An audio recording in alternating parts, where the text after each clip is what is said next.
Chapter 39. Maybe he should have gone to class. Mistress Deirdre Cosgrave was a 17-year-old child, and she knew it. She was always the smartest one in her class, but comparing herself to the people she admired, she knew she had a lot to learn. She respected her mother, the city lord, along with those who had experience and guile. One day she would be like them, and people would ask for her opinion. Until recently, she had considered her brother Derek an intelligent young man. He was 19 and seemed to radiate a quiet wisdom and nobility. However, over the last year, she started to notice things that called that opinion into question. She saw the cracks in his facade. Growing up, she wondered why her mother was always radiating her disappointment with Derek. Now she couldn't help but see what her mother saw. His flaw was that he always thought he knew better. Her brother's voice brought her out of her thoughts. "Deirdre, I found it," he said with pride. She shook her head. "This is a bad idea. The risk is not worth the reward." Sitting in the observation room, Derek was filtering through the castle feeds to find the dinner that their mother warned them to avoid. Derek had agreed to stay away, but thought watching the dinner was a brilliant countermove. Deirdre could feel the disapproval from Katerina, their center advisor. It was radiating from the corner of the room. Katerina had been in charge of their education and training since they were children. She was always there when they needed her, but still let Deirdre and Derek make mistakes. "Mistakes are the fertilizer for growth. If you don't learn from them, you're not using them right," she had told them. Katerina had not said a word as Derek outlined his plan. And now Deirdre looked at her, standing by the door, arms crossed in disapproval, watching Derek manipulate the security cameras. Reassuring his sister, Derek said, "We aren't doing anything wrong. Besides, this is a secondary observation room. No one will know we were here. I just want to see what's so special about this commoner that is being raised into nobility. Maybe we'll even find out something about the archmage that showed up." The holograms in front of them displayed Nero walking alongside a captain and two people that Deirdre recognized. One was the head of Gate 7 research. She had seen Nicholas Salvatore give a lecture on essence infusion. The man was brilliant. At the end of the lecture, she had met his wife. She remembered the woman being very exacting. At the time, Deirdre noted how Mrs. Salvatore didn't radiate any emotion other than calm. She wondered what they had to do with the boy they were now escorting to meet the city lord, her mother. She and her brother watched them sit down to dinner, and Deirdre noticed that Derek was focused on the screen like it owed him money. His brow was furrowed, and his eyes never left Nero Walker. They all watched Nero deflect questions and push all of the responsibility off on the Salvatores. Perhaps the Salvatores would back his new house? Vera Salvatore was going to act as his house's proxy. Vera's husband was a branch head? No doubt that was a bold choice. Every word out of Nero's mouth was both idiotic and careful. He was a very difficult young man to read, just like he was when she and her brother had met him last night. Deirdre felt Katerina approach and look over her shoulder at the screens. Apparently, she was interested in the boy as well. Katerina's psychic field radiated her curiosity like a beacon. Derek zoomed in on Nero as the nobles made small talk and probed each other's personalities. It was obvious that the real conversation had yet to begin. Deirdre couldn't figure out what had her brother so interested. Nero didn't look like he was even paying attention. Then she noticed the glass on the table. The dinner party went silent as Nero was casting something. Soon, Archmage Jennings was nearly bouncing in his seat with approval.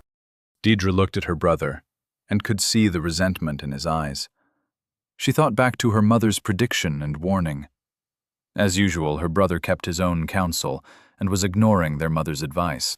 They watched as Nero absolved himself of the responsibility of negotiating with the city lord, while convincing the Archmage and the director of Gate 7 research into offering a personal lesson in magic. Did he plan this? Was he using the absurdity of casting at the dinner table as a lure? Was gaining the attention of the new court mage his goal all along? she wondered. Derek was using the hallway feeds to follow Nero and the mages, and they were soon met by Captain Angelton. "Bring up the dining room. That is the current front of the game.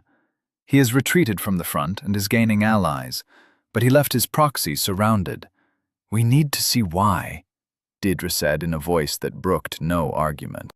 Katerina nodded and radiated pride in her student. Derek only sighed in annoyance and changed the cameras back to the dining room. They rolled back the recording to see what happened after Nero left. Witnessing their mother being artfully countered, all of them felt a pit in their gut. Vera Salvatore even turned their mother's allies' presence to her advantage. Deirdre let out a gasp of surprise as she recognized her mother's withdrawal from the game.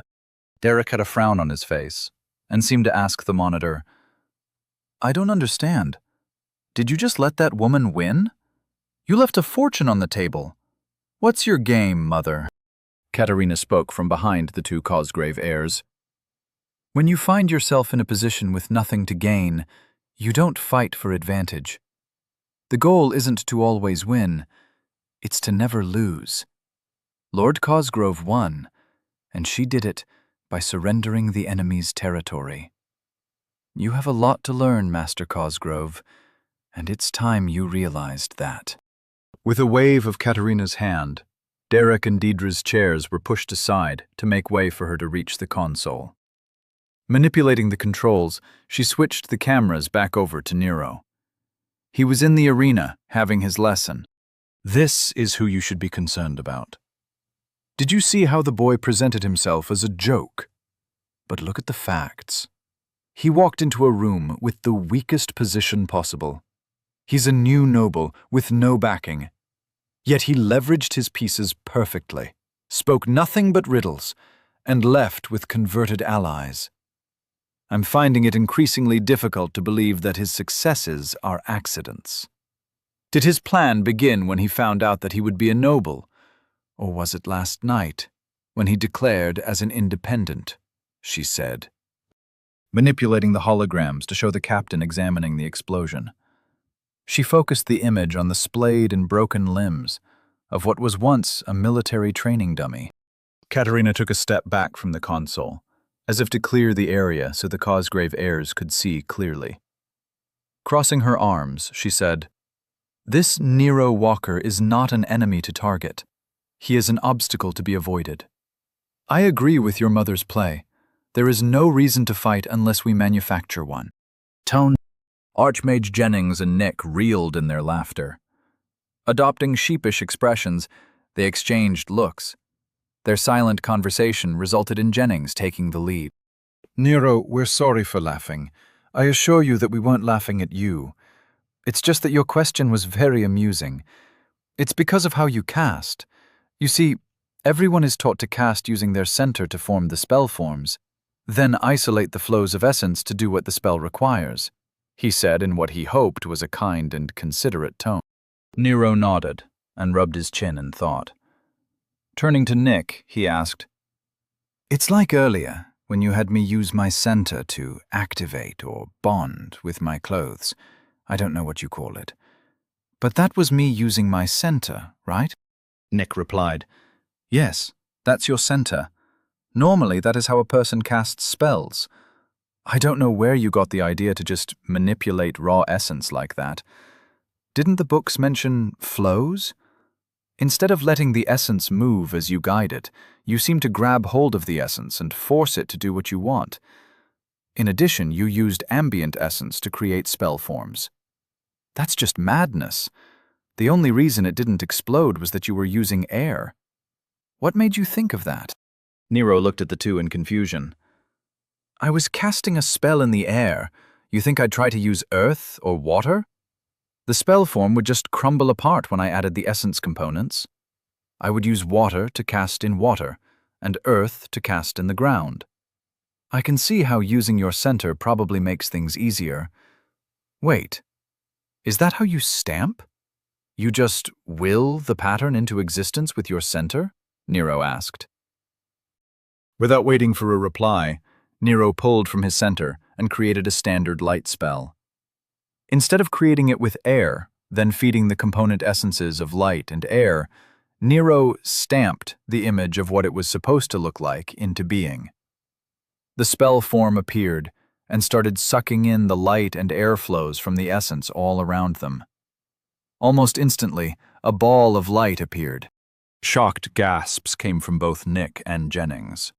"Did you see that?" Jennings said in a loud voice, apparently talking to Nick. "I saw it. I saw it. He did a pattern stamp on his first try. In fact, he imparted it so strongly that the essence leapt to fill the inputs. I didn't see any flows being directed, did you?" Nick replied as he leaned forward and seemed to concentrate on the floating light. Nero was ignoring the two old men as they went back and forth.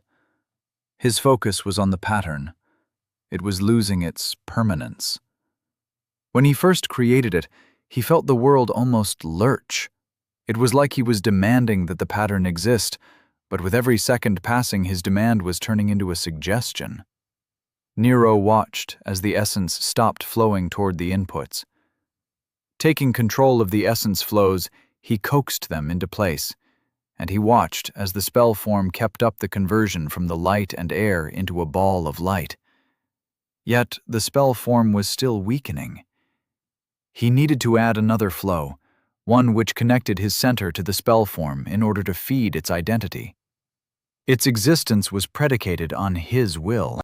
While the mage and researcher were arguing over the little ball of light, Captain Angelton had come over to observe Nero's spell.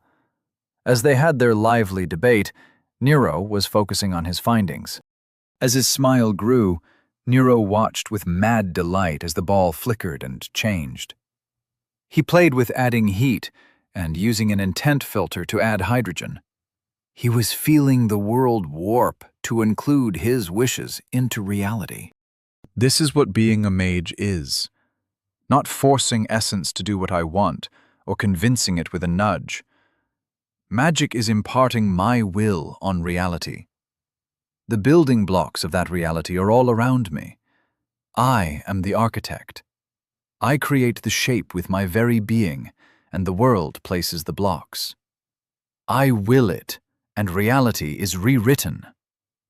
Nero thought with wonder. An idle thought popped into Nero's head, and he opened his identity. Name: Nero Walker. Level: 6.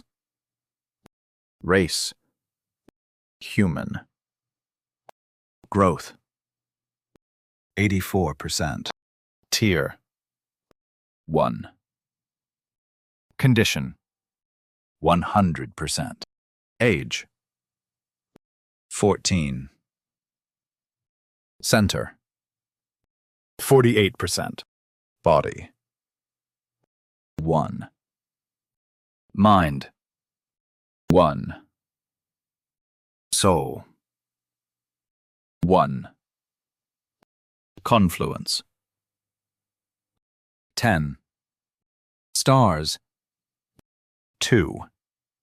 Pillars: 0/0. Nero watched as the percentage counter for his center ticked down. He thinned his connection to the spell. He didn't need to use so much to keep the spell going. He found a nice balance and realized that if he was careful, a spell could be held for about a minute per percentage point. While he had his identity open, he noticed his growth. He was still looking at a level a day, more or less.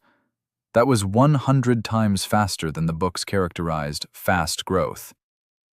That was interesting, but it wasn't his focus. As he reminded himself about priorities and his intention to be a super mage with a traveling tower, he saw his growth go up by a point. That's the secret to leveling: knowing what you want and going for it. Learning along the way and paying attention to what's important. The fucking self-help posters had it right all along. I need to keep my goal in my heart and keep my eyes open on the journey, he thought to himself. Nero closed his identity and released his center from the spell form. It started to deteriorate again, but more slowly than before. He was sure there was something to deduce from that observation. However, now was not the time. Returning his attention to the conversation going on around him, Nero heard Captain Angleton speaking. Considered a tactical asset, I can't think of anyone in Dorchester that could serve as a better combat instructor. Jennings snorted. I'd serve just fine, but I don't want to infect him with my preconceptions. It is imperative that we give as little input as possible. The three of us have to offer enough information for him to come to his own conclusions, without arbitrarily setting limits. Based on his history, this specialist Howard seems like a fine choice. 5 days a week with you and him at the compound should cover physical and magic combat. The remaining 5 days will be split as needed between the director and me. While you focus on combat, we will focus on the world.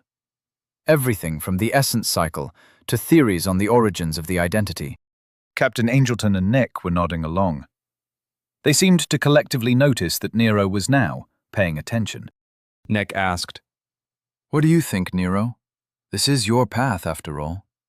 You need to decide on where that path leads. Nero looked up at the three very serious men. That all sounds good, but I think you're forgetting about Mrs. Salvatore. She's off planning my immediate future with the city lord. Until she weighs in, I will agree to nothing. Since I've arrived here, she's had my back. I trust her, he said, quietly, but firmly. Nick smiled and nodded. Jennings and Angleton shared a look, then gave Nero a nod in approval. Jennings said, Following the advice of your house's chosen steward is a good policy. I've been watching her demolish the city lord in the game. She has served your house well. Nick chuckled and said, Vera always gets what she wants. Always. It's gotten to the point that I don't even bother to argue, unless it's for fun. Getting her riled up is, well, that's not important. But you can split your mind and observe at this distance from the dining hall. That's incredible. Archmages really are the peak of the kingdom. Nero piped in. Look, this was great and all, but it's been a long day. Nick, I need you to show me how to get back to the dorms. And tomorrow, I need to use my stars. I should have another 3 to go by the morning. I'm thinking confluence, soul, and mind for them. I still don't really understand the stress part, but they'll offer the most growth, I think. Jennings responded with a hungry look. Nero, would you mind if I observed? I know it's incredibly rude, but I promise not to interrupt or steal any of the director's work. I just want to be in the room and observe the essence flows. Captain Angleton was lost. He asked, What are you all talking about? Stars like in his identity? Nick just shook his head at Nero sharing his secrets without concern. Turning to the two men, he said, Nero is letting me measure his growth while he uses his stars. He doesn't seem to suffer soul bloat like most people. Because of that, he tends to save his stars. With his ridiculous leveling speed, the origin of which is still a mystery, they have accumulated. Nero spoke up. Yup, and I need to get to spending them. I think I got smarter last time, and I heal really fast now, too. Everything is better with just 1 star. I'm looking forward to the increases. I read that stat stress should be considered. Anyway, we'll talk about it tomorrow. I need to head to sleep. Patting his satchel and making sure he had everything, Nero continued. Nick, I'm sure you want to wait for Mrs. Salvatore, but I just need you to point me toward the teleporter thingy. I'm sure I can get directions on the way. Turning to Angleton and Jennings, he said, It was nice hanging out with you guys. Cap, you gotta show me how to do shields sometime. And you, Mr. Archmage, will be showing me a lot of stuff. I'll consider your continued instruction payment for attending my testing. Nick sets the rules, but I'll allow you to be there in exchange for showing me stuff. Deal? Jennings nodded and said, That sounds fair. Do you have everything you need on you right now, or do you have to return to the dining room? From the corner of his eye, Nero saw Nick and Angleton smile. Narrowing his eyes, he looked at Jennings and said, Yes, I have everything on me. Why? Nick patted Nero on the shoulder and said with a smile, Nero, he is an archmage. They live by different rules than the rest of us. Remember when you told me that you wanted to be an army-destroying, reality-warping whatever? Well, that would be an archmage. I'll see you tomorrow at 7 in my lab. Sleep well." Both Nick and Angelton then took a step back. Before Nero could say anything in response, he saw Archmage Jennings wave his hand. Nero's world turned white and gold. Then he blinked, and he was in his dorm room, stumbling as the disorientation hit. Looking around, Nero realized that Jennings had forcibly teleported him directly into his dorm room. Taking a second to let the stunned look fade from his face, Nero tossed his satchel on his desk and kicked off his boots. Figuring that the bastards were scrying him, he pointed both middle fingers in the air and said, "Thanks for the lift, but you guys are still dicks." Chapter 40. The End of a Long Day. Archmage Mathers was standing at the back of the council hall. He had been summoned to account for his colleagues' actions. He wasn't worried. The entire procedure was going to just be a theater production for the nobles. If there was one thing he and his colleague, Archmage Jennings, agreed on, it was that nobles were a necessary evil on par with cafeteria lines. The entire kingdom was organized in a way that could only function with the house system intact. By fostering the honor and reputation system, the first king had done a masterful job of leashing the economic powerhouses of his time. In ages past, those with power abused their positions, but by codifying the benefits of nobility and punishing transgressions harshly, the nobles now fight each other to be considered better than the others. The entire system was brilliant, while also being inherently sad. It was a depressing realization for all involved when they had to accept that politics and caste systems were an inevitability. However, the data didn't lie. No simulation ever came close to the stability that this system provided. With all that being taken into account, Mathers still hated coming to these council meetings. He looked around the room. Hundreds of attendants in the balconies were silently watching the proceedings. In the middle of the room was a circle under a soft but bright light. The nobles sat at their large, unnecessarily ornate tables surrounding the supplicants' podium. The gold motif on the royals' thrones set them apart from the dark mahogany wood that made up the rest of the room. This could all be done through pings. This is such a waste of a morning. I wonder what Jennings discovered during Nero's test, he thought as his mind wandered. The council speaker's voice interrupted his thoughts. "The council calls to the podium Archmage Mathers of the Hennings Tower of Magic. Voice of the Mage Tower, come forward and be heard," intoned the obnoxious man. Mathers was lazy and didn't care if he showed it. Instead of walking up the steps from the recessed floor, he floated up to the podium. This room is stupid. No room needs to be this big. Most people at the back aren't even a high enough level to see or hear what the hell is going on. Morons, all of them, he thought, as he tried to hide his annoyance. Landing lightly, he gave a bow. Looking at the king, he said, "Sire, you have called, and the tower has answered. What can we do for you?" The king sat on his throne, legs crossed and a smile on his face. "We would like an explanation of Archmage Jennings's actions yesterday. I'm sure you've heard what he did, and the results of his trip to Dorchester. As he hasn't returned, you will have to answer for him," the king said, in a tone that was without emotion.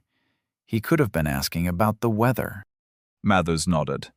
Putting on his most serious face, he said, "We of the Tower of Magic apologize for the confusion that Archmage Jennings must have caused. It was, however, unavoidable. Yesterday, a sworn mage of the tower refused his orders and went rogue. It was the court mage of Dorchester. As the kingdom and the tower both take oaths of service seriously, the head of the tower went personally to deal with the renegade." Mathers looked solemn as he spoke the heavy words. The entire hall gasped in surprise. An oathbreaker. A court mage oathbreaker at that. How scandalous. One of the nobles on the council spoke up. What was the order that he refused? Was the order lawful? She asked. Apparently, she hadn't bothered to read the brief. The king looked over at her with frown of disappointment. The council should be aware that it has no place in the running of the towers, only with setting policy. But I will allow this question. All will know what prompted the renegade's actions. Speak plainly, Archmage, and let all doubt be dispelled. Mathers knew what the king wanted, and he played his part accordingly. The Council of Mages had ordered the court mage to watch over a new noble. He was to protect him from nefarious schemes and foster his growth from a distance. The new noble was raised that day and had earned his title as an independent during a noble war. His heroics saved the lives of the heirs of the city lord and showed remarkable insight into new ways of manipulating essence. When ordered to protect the young man, the court mage thought that the task was below him. His words were that, if the boy dies, then that is his fate. As everyone here knows, new nobles have 100 years of protection under the crown. The tower's orders were in support of that edict. Mathers finished, with a voice of iron support for the crown. Nodding, the king said in loud voice, I allowed the Tower of Magic to act in accordance with their principles. The orders were just, and to ignore them out of pride was an insult to the oaths that the renegades swore. Archmage Jennings did his duty. Although the outcome was tragic, it was necessary. No one is above the law of Oglevark. Any other questions? Another noble, who didn't seem to be intimidated by the speeches, spoke up. I have 3 questions. Why hasn't the Archmage returned? Do you lead the tower in his absence? And who will be appointed to the court mage position in Dorchester? The king sighed in annoyance and gestured for Mathers to just get on with it. Mathers looked at the noble in disgust. Matters of the tower, as previously stated, are not your concern. However, if you must know, then Archmage Jennings will be staying in Dorchester for a while. He is going to go through the Tower of Magic in Dorchester with a fine-tooth comb to see what else your son ignored. So far, he has found evidence that your son ignored the bribing of mages who were responsible for hiding an army, and a rather extensive smuggling operation. That operation included arms and essence crystals being sold to Islingor. The Archmage has been there less than a day. Who knows what else he'll find? For the foreseeable future, he'll be stuck there, cleaning up your son's mess, Lord Cranston. As for the Tower of Magic here, I will lead the Mage Council for the time being. I'll be more than happy to personally address any of your concerns. Anywhere, any time, Mathers finished with a sneer. As Lord Cranston paled, the king addressed the council. The matter of treason is being addressed. The populators have already purged the house responsible, but the investigation is ongoing, he said. Letting the silence hang over the hall, the king's eyes swept across the nobles in calculation. Does anyone else on the council wish to be heard? He asked. Without waiting for a reply, he looked to Mathers and said, Thank you for your presence, Archmage. Your wisdom is missed when it is absent. May your path remain wide and clear. As Mathers bowed and floated down from the podium, his flight stumbled as he heard the king's voice in his head. The man bypassed Mathers' essence shield like it wasn't there and said, Well done. And tell Jennings that he can keep the yacht he stole. He's right that I owe him more than one. And tell him to watch out for the Guild of Assassins. Apparently Lord Cranston met with them earlier this morning. I don't know who their target is, but I doubt it's Jennings. Cranston couldn't afford the price, and they don't have anyone that would try. Returning to the tower, Mathers had a lot to think about. Nero opened his center and willed his fancy clothes that he borrowed from Nick to loosen. He felt them accept the command and await further instructions. Amazed at the quality of the enchanting, He carefully put them away in their garment bag. Nero planned to return them unwashed, because he didn't know what washing something like them entailed. Are they magic, dry clean only? He wondered. Walking into his bathroom, Nero spent a moment or two debating on why he didn't care that someone could be spying on him at the moment. While relieving himself, he decided that there was nothing he could do about it, so he didn't need to care. If someone wanted to watch him shower, when there were so many more attractive people in the world, then he'd just be flattered and forget about it. In no time at all, he was under the hot water of his large shower head. As the heat released the tension in his muscles, Nero's mind went over the day he had. 30-hour days were long, he decided. Since last night I've met nobles, learned how to properly cast magic, saved a princess, or close enough, killed men in combat, and won a war. This world is ridiculous, he muttered to himself.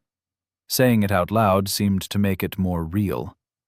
Turning off the shower, he grabbed his towel and headed into his room. Looking at his desk, he saw all his notes stacked up in neat piles. Thanks, Nick, he thought, with a smile. The books all recommended meditation for growth, but Nero thought it was unnecessary. He's never been a meditation guy. Besides, there weren't any candles or incense, no vapes or edibles for that matter. He'd have to level by just laying in bed with his thoughts. Ruffling his hair with his towel, he figured he was dry enough. Nero laid down in bed and double-checked the alarm for tomorrow. Even with everything that has happened, he still could manage 8 hours easy. It was mind-blowing how much could be done in a 30-hour day without TV, the internet, or some other distraction. Looking up at his plain white ceiling, he realized that this was his life now. Tomorrow, he would use his stars and solidify his growth. Opening his stat breakdown, he took a look at his progress. Body. 1. Base. Operative. Level. Stress. Presence. 9. 10.8. 6.3. Durability. 7. 8.4. 2. Recovery. 13. 15.6. 14.6. Speed. 11. 13.2. 4. Adaptability. 24. 28.8. 17.2. Power. 8. 9.6. 0.7. Mind. 1. Base. Operative. Level stress. Weight. 20. 24. 13.2. Control. 21. 25.2. 19.8. Field. 8. 9.6. 31.2. Precision. 22. 26.4. 36.5. Endurance. 26. 31.2. 41.5. Focus. 6. 7.2. 86.6. Soul. 1. Base. Operative. Level stress. Size. 26.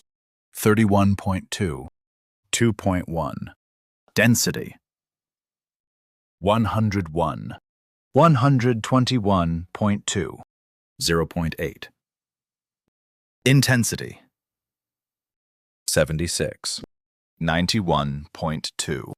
0.3. Pressure. 23. 27.6. 3.9. Harmony. 3. 3.6. 26.3. Adaptability. 270. 324. 0.8. The last time he looked at it was yesterday. Since then, his level stress was pretty heavily focused on his mind.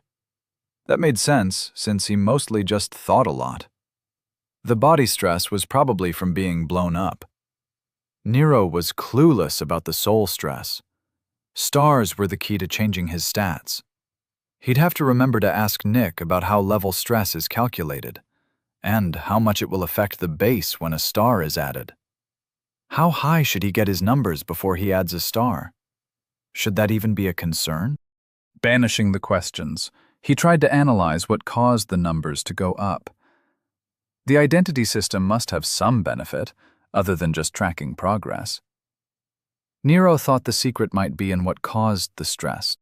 He closed the window and thought about what he went through from when he woke up until he laid down in his bed.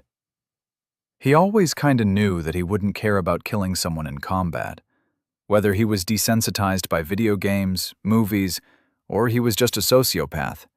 It was no surprise to him. The surprising thing was how well he handled being around all those important people. He had just focused on not making mistakes. In the future, he'd have to adjust his mindset. Playing a defense-only game was a recipe for losing. Nero decided that he would have to sit down with Mrs. Salvatore tomorrow and make some plans. The room really freaked out when I called her my proxy. It must be some title or something. I think she gave an oath or something, he thought with a cringe. That's something else he'd have to get used to. Nero was going to be a noble, once he got around to taking the pledge. He decided to treat it as a job. He'd put up with nonsense and be surrounded by idiots, but he'd get paid. That archmage he met was interesting. Nero bet that the man was a lot older than he looked. Jennings was crazy powerful and acted like no one in the room mattered. The man was also overly interested in Nero. I bet he is one of the people who's been watching me. Wait, didn't that silver chick with the stripper name say that some guy named Jennings gave her books to give to him? Son of a bitch. Did he come from the capital? Nero pondered the implications. He decided that he would focus on the positives. The guy knew his way around a spell tome. He was willing to teach Nero. In fact, the guy already taught Nero a better way to cast. Reminding himself to reread his books with the new information in mind, Nero put the old man out of his head. He felt his body relax as he laid in bed. With a smile on his face, he tried to remember the feeling he had when he was casting his light spell. I took my first steps on my path to magic. I imparted my will and cast a spell, a real spell. I did magic. This is just the beginning. Tomorrow I will learn how to shield myself, and at least one true combat spell. From there, I'll build my mage tower brick by brick. It will be glorious. Someday, I'll be the guy in the room that doesn't seem to give a shit, he thought to himself, swelling with resolve. He felt the level coming, the essence flowing around him and through him. The soft chime announcing the level was lost in his humming. Nero felt like he was one with the universe. As the essence quieted, Nero released a breath and sank into his bed. He went to sleep thinking that the day turned out all right. Both Nick and Captain Angelton looked at the scrying screen Jennings was projecting. They watched as Nero realized where he was transported and promptly gave them a double helping of middle fingers. Chuckling, Jennings dismissed his scry. He turned to his compatriots and said, "Let's head back to the city lord and your wife. I'm sure they've made some decisions. I want to make sure that the boy's growth isn't impacted by all this noble nonsense." Without waiting for a response, Jennings started back toward the dining hall. Both Nick and Angelton followed. Neither was going to argue with an archmage. As they walked down the halls, They discussed the oddity that was Nero. Captain Angelton did his duty and reminded them that they needed to make sure the boy learned how to defend himself. Whether he was protected was irrelevant. There were many dangers that they couldn't intercept. Jennings walked them past the dining hall, where they had eaten dinner, and said, "The dinner guests have moved on to a sitting room." With a chuckle, he turned to Nick. "You should check on your brother. He's looking a little pale. I think he's terrified of your wife." Nick responded, "Most sane people are." Jennings pinged the large wooden doors as the trio walked up. After receiving a welcome, he waved them open. "So, what's been decided?" he asked without preamble. The city lord, Lord Cosgrove, was sitting in a large chair resembling a throne while sipping tea. Her response was equally to the point. "House Walker has been allotted the spoils, and we are now discussing the trials." Sitting in the comfortable after-dinner room was General Branson, Lord Bennings, Lord Salvatore, and Nick's wife, Vera Salvatore. After walking into the room, the trio took their seats among the couches. Nick relaxed next to Vera, while Captain Angelton joined the general and immediately reported what happened with Nero. Jennings, however, didn't seem to find a place that was up to his standards. Walking next to the city lord's chair, he hopped into the air and crossed his legs. He hovered in the air, evidently quite comfortable. His smirk was wide as he said, "That boy's intriguing. He skipped essence weaving and went straight to stamping. I didn't even show him how to do it. He just saw me cast using my center and copied me. It was remarkable." Waving his hand, he poured himself some tea with sugar. As the teacup floated over, he asked, "Now where are you with the trials? He is too young for them. Lord Bennings, isn't there some law or procedure that is applicable?" Lord Bennings nodded. "Yes, as I've explained to the City Lord and Housewalker's proxy, a schedule has to be made, but not enforced. This situation isn't common enough to have a procedure in place. The closest thing would be a disinherited noble heir. They could found a new house, but without royal protection. They must complete one trial within a year, but it doesn't matter which one. I have been recommending service. With some help, House Walker should be able to complete that trial with some effort," she said. Lord Cosgrove said, "I've offered the city's assistance, but Mrs. Salvatore said she wanted to speak with Mr. Salvatore first." Nick looked to his wife with a raised eyebrow. "Oh? How can I help?" he asked. Vera said, "Well, aren't you and he working on a paper or two? It's his identity which is the subject of the data. Wouldn't that constitute a service to the people? I know that the identity of the subject is usually not published, but it is never a secret. Is that a viable avenue to explore?" Jennings was the one to respond. "Technically, service requires the noble to do something. Being a test subject, even if it is immensely helpful, doesn't qualify as service. Make sure to check with the Tower of Law, but I believe I'm correct. I'd recommend the combat trial and service to be done in unison. Nobles up north do it that way all the time. Have the new Lord Walker go kill something that constitutes a danger to the public. That way he knocks out 2 trials at once," he said. Lord Bennings offered a nod and said, "The Archmage is correct. Subjecting oneself to testing doesn't qualify. However, a beast quest would be acceptable. Isn't the boy too young for that, though? I've never heard of someone under level 20 attempting one."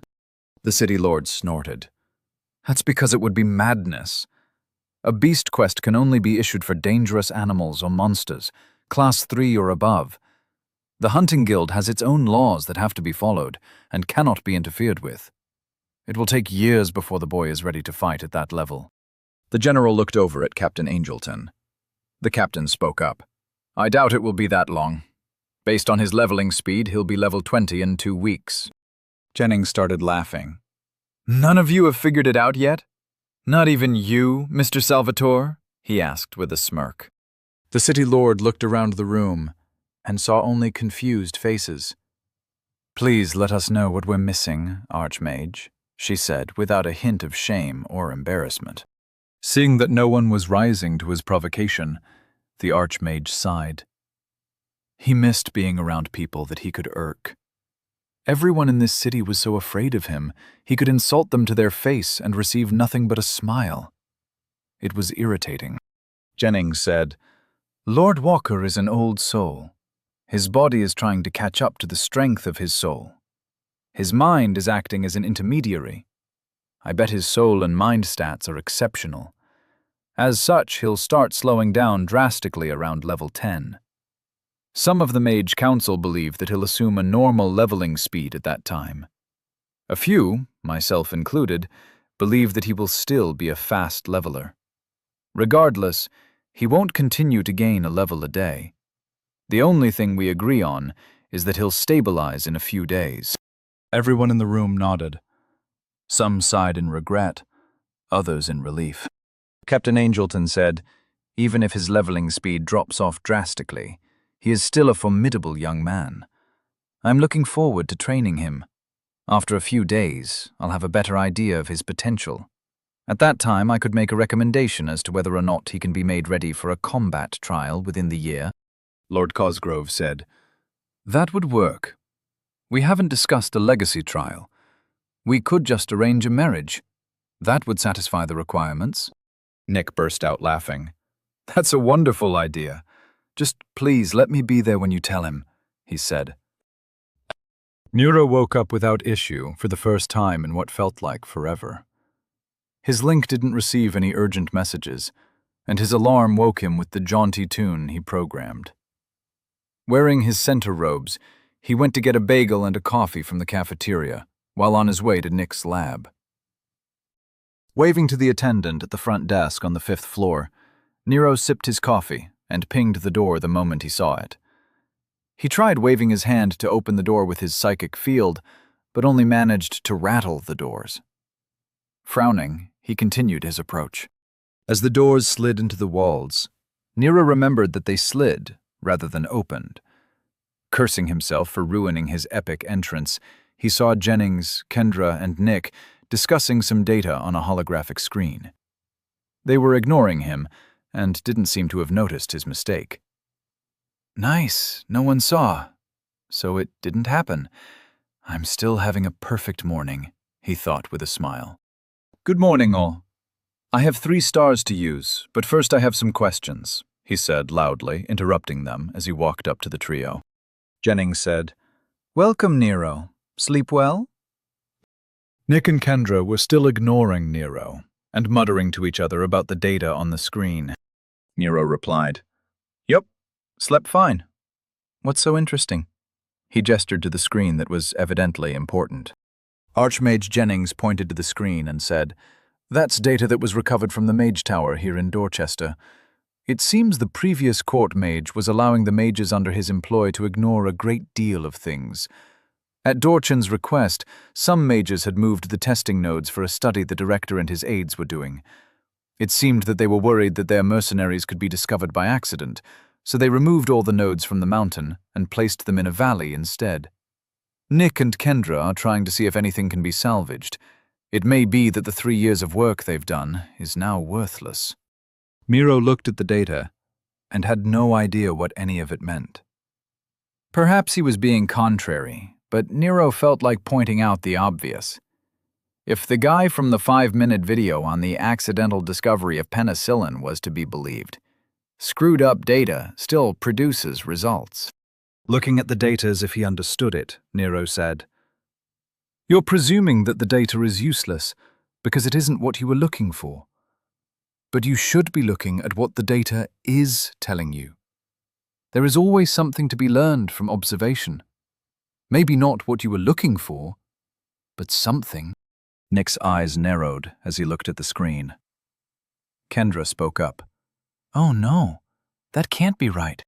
She manipulated some little knobs as her link lit up on her temple. The display turned into a 3D model of the city and its surroundings. Mountains and valleys were beside lakes and rivers. Nero assumed the little dots on the map were the essence testing nodes. The city actually looked small in the map. Nero said, "Holy crap! How big an area did you monitor?" Nick responded without turning around. Just the area within Dorchester's influence. Kendra, overlay the essence flows with the new locations. With a bit of snark, Kendra replied, "What do you think I'm doing? Hold on." The 3D map gained, what to Nero looked like a meteorological overlay. It had some numbers scrolling above it. Suddenly, the little lines and clouds started moving in a 20-second loop. Nick said, "Taking this into account, the flow was not as even as we thought. I have no idea what this means, but Nero's right. It means something." Kendra responded, "You don't recognize it? Here, look at it without the flow overlay. Just look at the density distribution." She manipulated the controls to show little pillars over each dot, changing height throughout the 20-second loop. Jennings chimed in, "Can your on-site hub extrapolate a density threshold?" Nero was getting bored and was about to go refill his coffee. As he turned to leave, Nick shouted, "Gods be damned if that's accurate. Then we can correlate flow data to spawn patterns," he said in excitement. Nero said, "So, is something bad happening, or are you just being nerds?" Jennings was the one to answer Nero, as Kendra and Nick returned to their scientific babble. "If the data is to be believed, their collection net may be a much more accurate early warning detection system for monster waves and dungeon spawns. In about 6 months, Dorchester looks to be in some danger. It's too early to tell from what, though," he said. Nero nodded and gestured for Jennings to follow him to the kitchenette. "That's super interesting and everything, but I don't care. Let's grab a coffee. I said I had questions," he said. Jennings chuckled and followed Nero. As Nero poured some coffees and the nerds collated data off in the lab, he said, "Okay, 2 main things. What do stars actually do, and how is level stress related to their use?" Sitting down, Nero was focused on Jennings like a dog watching a treat. Sipping his coffee, Jennings leaned back and crossed his legs, enjoying Nero's undivided attention. He figured, rightly so, that this level of interest was rare for Nero. He started his lecture with a gesture to the nerds. "What they're looking at is somewhat related. Sentient species use their identity to codify or organize their essence collection. When you grow, you are collecting essence from the surroundings and condensing a star. When enough essence is collected, you level. It's that simple. The star is then stored in your soul. You use your mind to direct its use through your identity. Following so far?" he asked. Nero nodded and said, "Yup. You collect experiences and create a star when you level. That part I get. But what do they do?"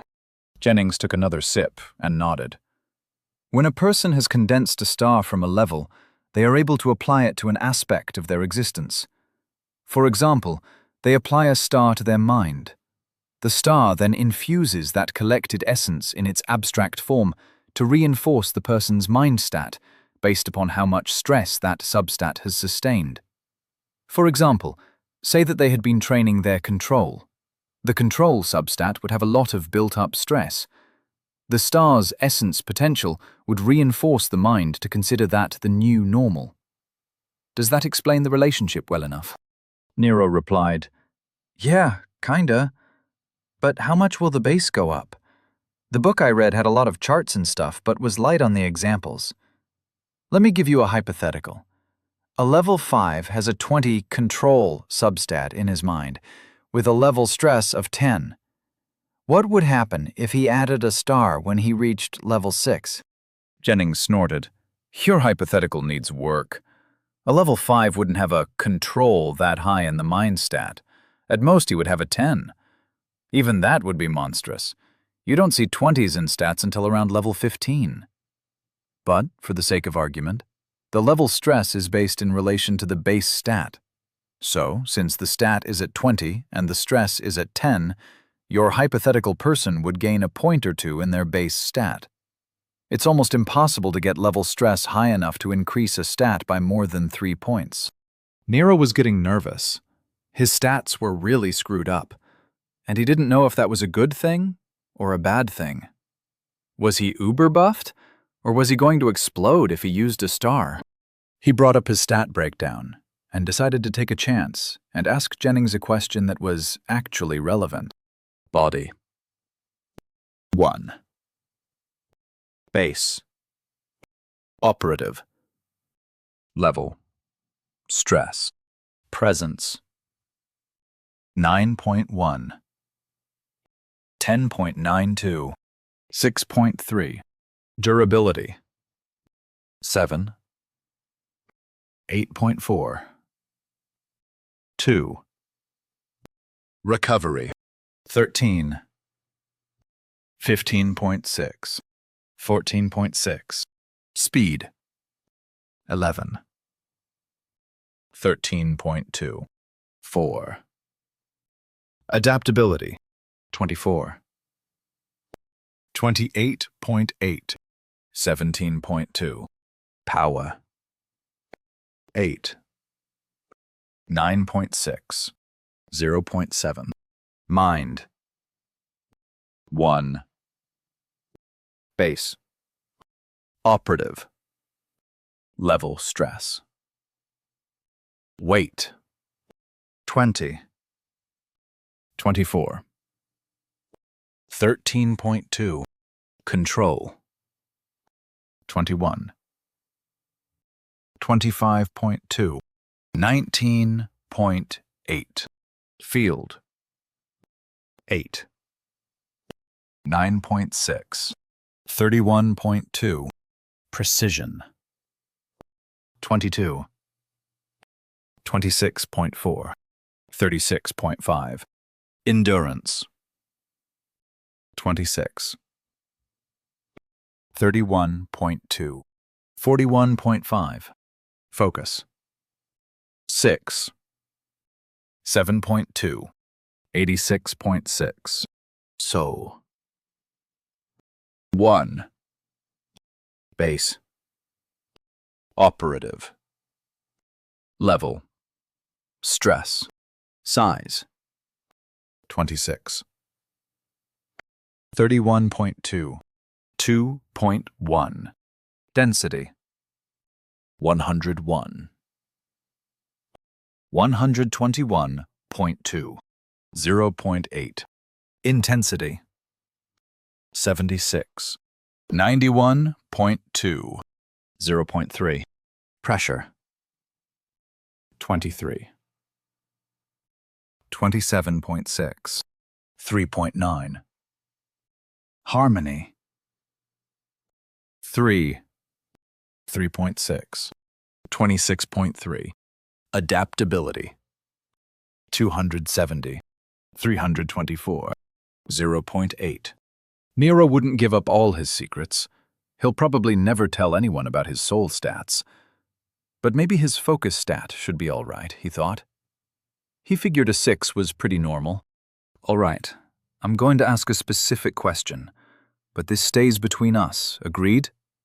Nero asked with his most serious face. Jennings seemed curious and said, Sure, what's your question? With a sigh, Nero said, I have a 6 in my focus substat for my mind, but my level stress is at 86.6. If I put a star in my mind, what will happen? Jennings froze. Nero saw his brain crash like an old computer trying to display 4K video. As the seconds stretched, Nero snapped his fingers in front of the man. Hey, he said. How fucked am I? And what can I do about it? Jennings came to and replied in a trembling voice. Nero, I have no idea what would happen. I can't conceive of a person having a level stress 14 times the base stat. Normally, I'd say that there is never a danger to leveling, but that is based on historical data. Data which I don't think applies to you. I'm guessing your focus might double? But whether or not you can handle the influx of essence into your mind is another matter entirely. Nero sagged back into his chair. Well, shit, he said. Jennings took a sip of his coffee, with a worried look on his face. Shit indeed. he replied. Chapter 42. Hungry minds can usually be pacified with books. Nick and Vera had gotten home later than usual. The dinner with the city lord and the elite of the city was an unexpected and exciting end to their day. The course of their lives was altered, and they needed some time to decompress. Vera sat in a deck chair on the veranda. She looked up into the night sky and debated the choices and moves she had made. Why did she do what she did? Was it really time to enter the game? She had a plan. Why didn't she stick to it? Nick came through the doors with a bottle of wine and 2 glasses. Seeing Vera in quiet contemplation, he kept silent. After pouring the wine, he sat down and passed her a glass.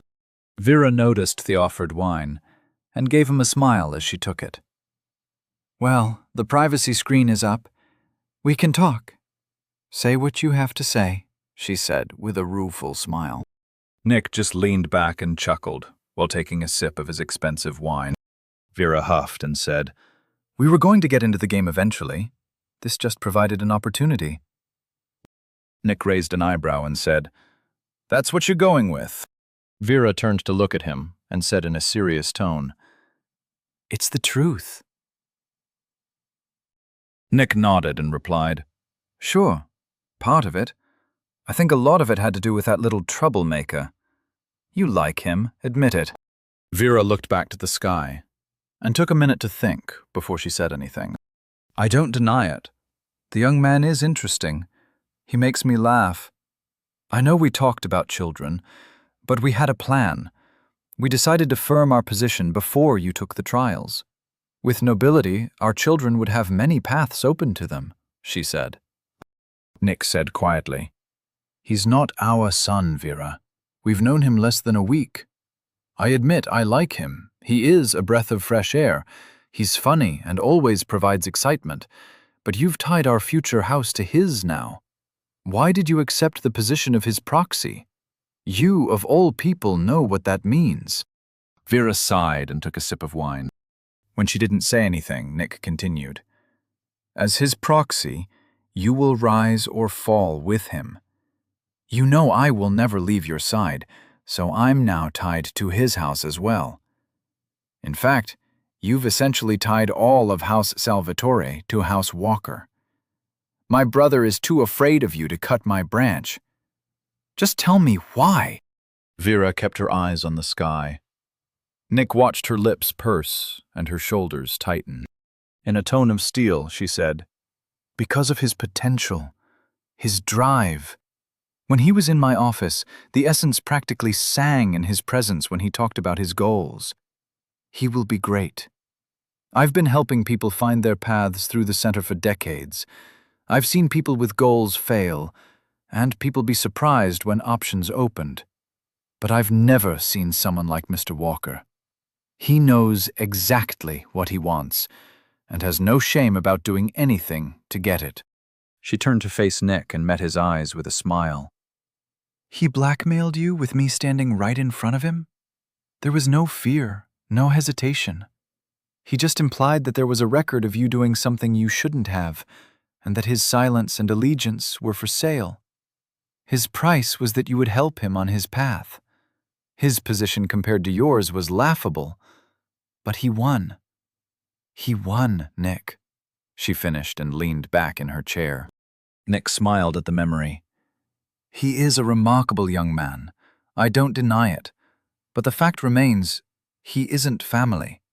I'm more than happy to help him. I'd even put myself in danger to help him. But you've tied us together, and that isn't like you," he said with concern. Vera sighed and said, "During one of our meetings, he asked if we were friends. I told him that it's possible we could be in a few years. He said to me, 'Even if I'm not your friend, I consider you mine.' He trusts me. He believes in my character. He has offered me his trust. I don't think of him as our child. I think of him as my friend." Nick smiled. That was what he wanted her to admit. She needed to hear herself say it. He said, I think of him as my friend, too. Vera raised her glass with a smirk and said, To Housewalker, may their path be wide and clear. Tapping his glass to hers, Nick responded, And may Housewalker's enemies feel the chill of their impending defeat. Nero stood on the testing platform with shaky legs. He saw Nick and Kendra working the controls on the Essence Forge, as Jennings watched the proceedings with a frown. Trying to take deep breaths to calm his nerves, Nero couldn't stop his eyes from darting around the room. He knew he didn't have a choice. He needed to use his stars. It should be fine. No one in recorded history had ever had a bad result from using a star. Their function was well studied, and their only danger was when they weren't used. Repeating those facts in his head, Nero wrung his hands. Jennings didn't like what he was feeling. But this was just the kind of excitement that he came to Dorchester to find. This situation reminded him that the unexpected doesn't always lead to something fun. He had silenced his connection with the Mage Council. Their blathering in his head was breaking his concentration. However, he could still feel them watching through their scry link. As he looked at Nero with concern, he hoped for the best. Nick and Kendra were focused on the forge. This time, Nick was stressing the importance of full-spectrum recording. When Nick recorded Nero's earlier star usage, he was just doing a standard scan. Now, he was planning on an in-depth analysis. His palms were sweating in anticipation. With a nod to Kendra, Nick activated the forge. The essence collection and monitoring nodes lit up. He spoke over his shoulder. Nero, we're ready. Just push a star into your mind stat.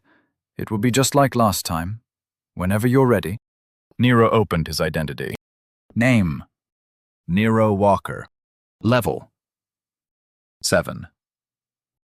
Race: Human. Growth: 0%. Tier: 1. Condition: 100%. Age: 14. Center: 96%. Body: 1. Mind: 1. Soul: 1. Confluence: 10. Stars: 3. Pillars: 0/0. As the lights from the forge floated around him like a swirling kaleidoscope, he focused on his mind stat. He felt the potential. The feeling was much more than an empty bowl. It was a waiting chasm. With the lightest touch, he pushed in a star. Jennings' senses were entirely focused on Nero. While Nick and Kendra were looking at the data, he knew that the data could be reviewed later. Suddenly, his psychic field picked up a growing essence storm. Nero had closed his eyes, so he could fully focus on what he was doing. As usual, he didn't notice how his inner battle affected the outside world. His mind stat was sucking the essence from his star reservoir. He could feel his soul emptying, and his mind blooming like a flower in the morning sun. Unconsciously, he raised his arms in acceptance, and his feet left the floor.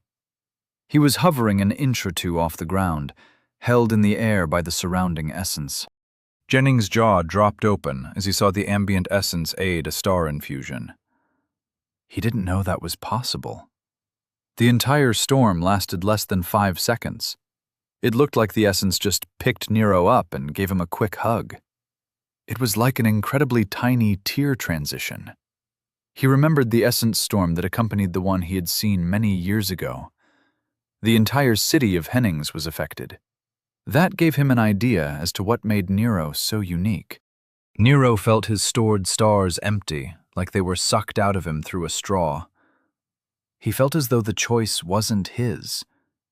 He collapsed to his knees and huffed in air. The aftermath was an entirely unfamiliar pain. It was like having the air knocked out, but deeper, The feeling quickly faded, but Nero was panting and rubbing his chest at the memory.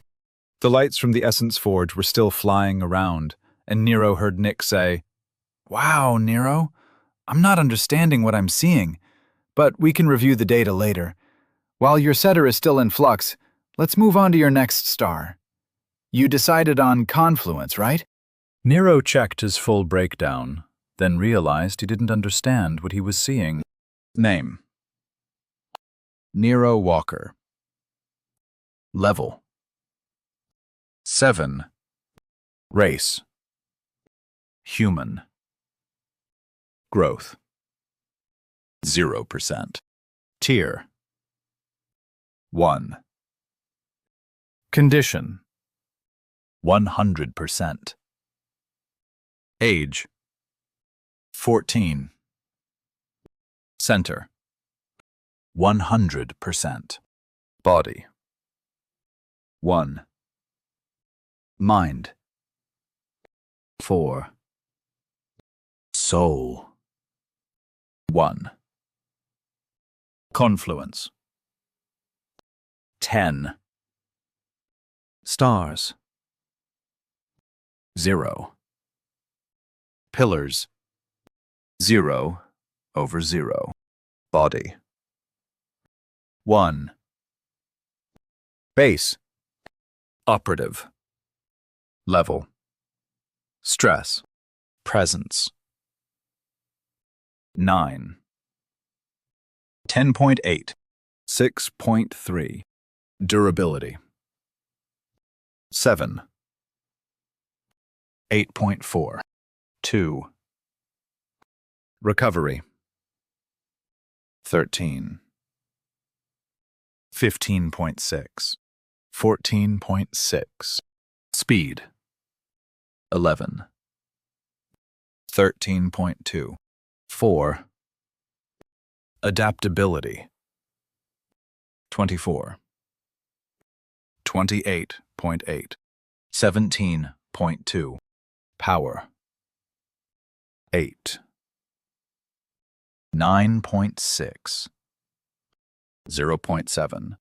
Mind: 4. Base: Operative. Level: Stress. Weight: 26. 46.8. 0. Control: 29. 52.2. 0. Field: 23. 41.4. 0. Precision: 39. 70.2. 0. Endurance: 46. 82.8. 0. Focus: 48. 86.4. 0. Soul: 1. Base: Operative. Level stress. Size: 26. 31.2. 2.1. Density: 101. 121.2. 0.8. Intensity: 76. 91.2. 0.3. Pressure: 23. 27.6. 3.9. Harmony: 3. 3.6. 26.3. Adaptability: 270. 324. 0.8. Nero sat back from his knees and sprawled his legs out while leaning back on his palms. Ignoring the lights, he muttered, "I don't understand any of this shit. What the hell is going on?" Jennings was watching closely, and he could see that Nero's psychic field had substantially grown in strength. The air around the podium was humming. He was going to have to teach the boy some control, and soon. "Nick, turn off the forge. I think you've gotten all the data you're going to get today," said Jennings. Nick looked over his shoulder and saw Nero sitting down on the podium with a confused and angry expression. Raising his eyebrows, he turned to Kendra. "Let's shut everything down. I want you to personally create a private file and use my office to organize the data. Wait for me there. I'll be with you as soon as I can.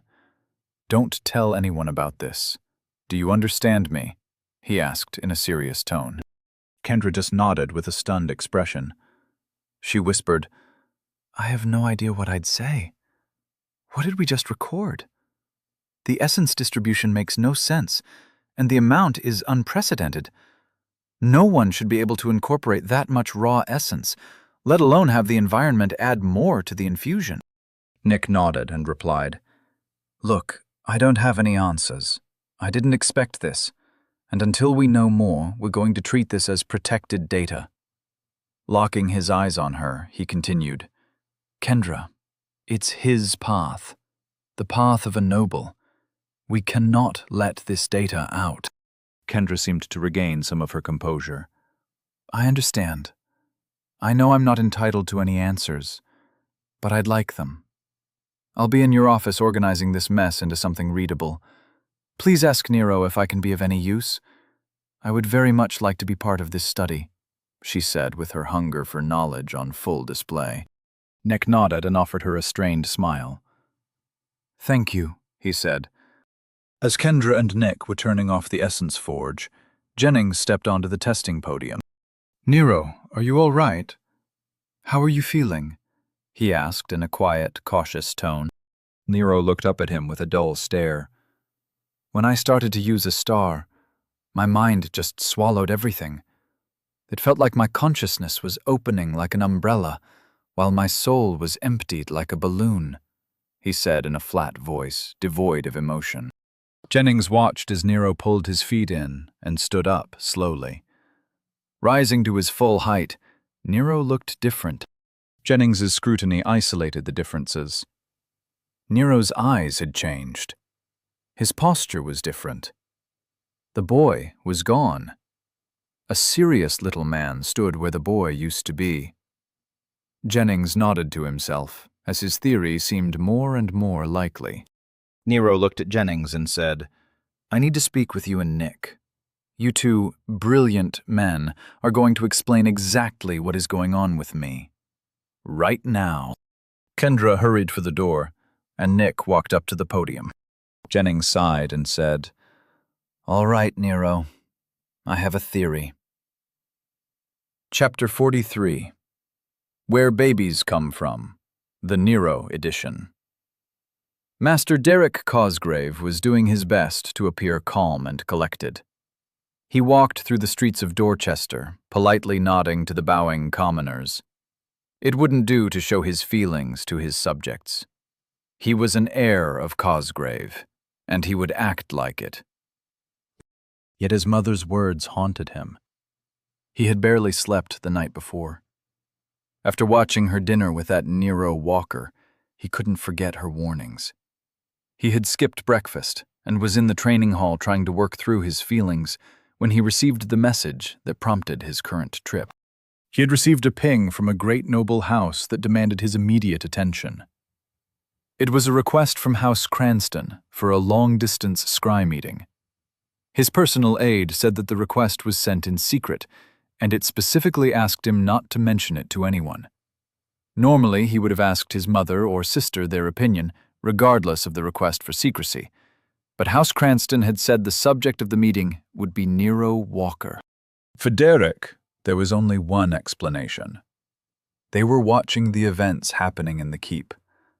Their intelligence was too good. A great house could wield a great deal of power, and if they were following the events in Dorchester, then they would know if he spoke to anyone. He was well aware that he was no great player, but he knew the game well enough.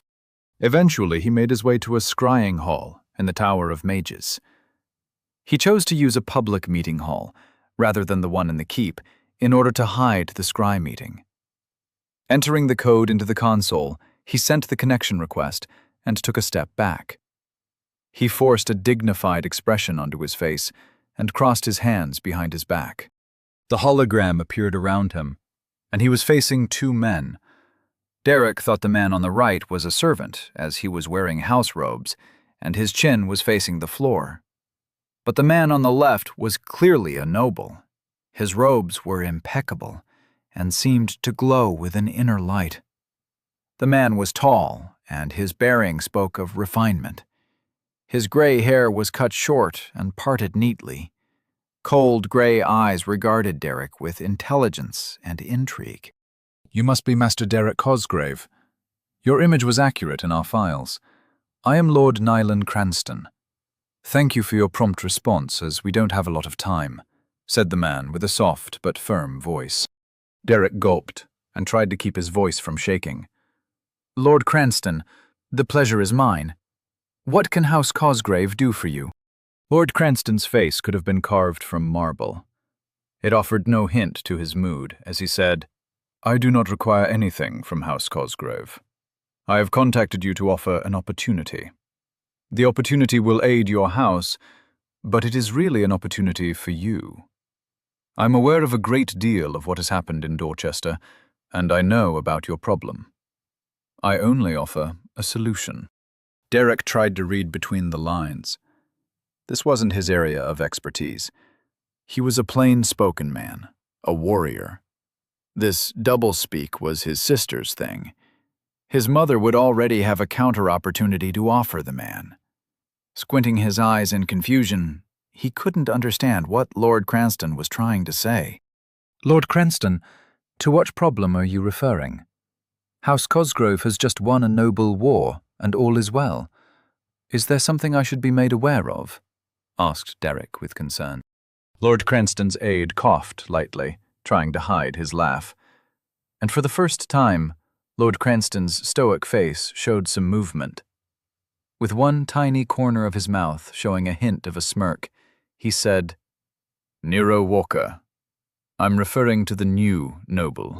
Even more confused, Derek said, How is he a threat to House Cosgrave? Lord Cranston realized that Derek was an idiot, and it was time to be more direct. Walker isn't a threat to your house, but to you. Didn't you listen to your mother? I'm offering you an opportunity to cut him down before he grows into a threat. I have a plan in place, but it requires someone from the city lord's house to implement.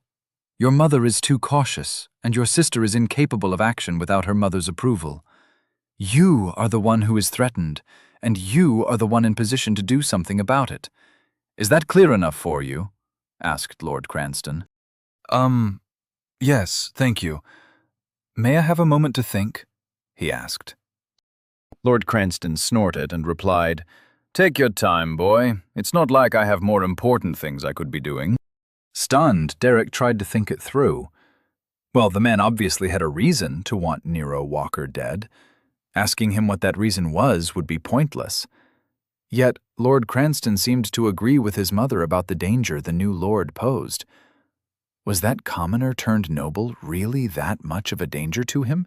Deciding that he should err on the side of caution, Derek looked up to see Lord Cranston impatiently waiting for a response. Clearing his throat, Derek stood at attention and said, On behalf of House Cosgrave, I thank you for your help in this matter. What would you have me do? With a cold smile, Lord Cranston replied, Follow the plan, and the boy will be dead by tonight. Sitting at a table near the kitchenette, they were still in the lab. Nero was cupping his glass of water with both hands as he looked across the table to Jennings and Nick. With a serious but calm voice, Nero said, All right, what's the theory? What's with my stats and levels acting all weird? Nick spoke first. Before that, I'd like to hear what you experienced. Your sensations and observations are essential to understanding what's happening. Nero took a deep breath, then replied, Everything started off normal, but when I started to use a star, my mind stat felt like an empty vessel demanding to be filled. The stat sucked in all 3 stars, and then seemed to pull in even more from the essence floating around me. And I could also feel the chamber in my soul, the one where stars are stored. It felt like it was being squeezed. My entire soul felt like it was shrinking, while my head felt like it was expanding. I might have to trust you guys with some hard numbers, because without them, I don't think you'll understand. Jennings was keenly aware of the Mage Council watching through a scry. He didn't want to turn off their entertainment, but he also didn't want Nero to share his personal identity numbers. It would feel like a betrayal of Nero's budding trust in him. He decided to steer the conversation toward a more general direction. The council would get something to talk about, and Nero wouldn't have to get into specifics.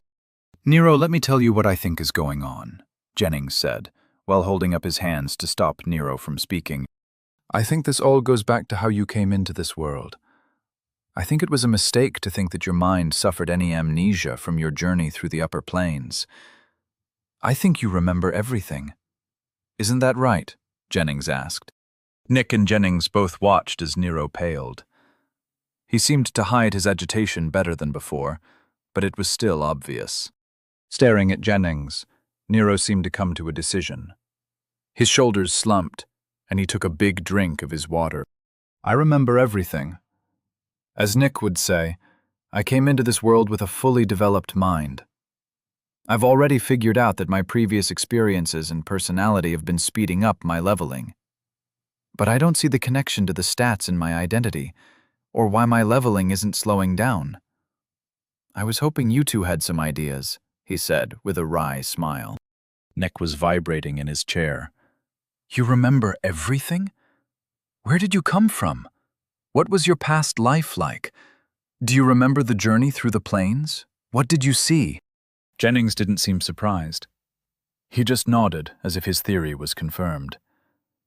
He looked to Nick and said, "There will be time for that later. Buy him a drink or something. The planes of reincarnation are not unknown to the Mage Tower. I'll send you some books to read. It's one of my hobbies to explore the upper dimensions. Right now, Nero needs some answers." Nick nodded and forced himself to calm down. "Quite right. So what does this mean in a more practical sense?" he asked. Jennings didn't answer. He just pointed to Nero. Nick looked over to see Nero frozen in stunned shock. Nick and Jennings shared a look and decided to give Nero some time. Nero was flabbergasted, and he couldn't stop his mind from racing through the worst-case scenarios he had imagined. Many times he had played out the reveal of his previous life, and it never went like this. Instead of the shock and accusations he expected, he received curiosity. Not even overwhelming curiosity.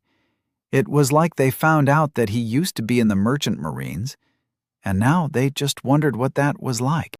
They sat in silence while Nero stared off into space, trying to come to terms with what he had just heard. It took almost 5 minutes before Jennings saw that Nero was paying attention again, and then he proposed his theory. "Here's what I think happened. You lived a life somewhere else, and when you died, your soul was released into the upper planes. Something happened that pulled you out of the cycle of reincarnation. You don't have to tell us anything. It's not our business. But whatever happened, you ended up crossing over to our outer realms.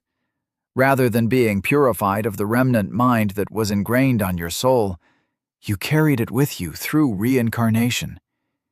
As your soul wasn't clean, it couldn't latch on to a new body upon reaching the upper planes. You see, a baby requires a fresh soul, one it can grow with.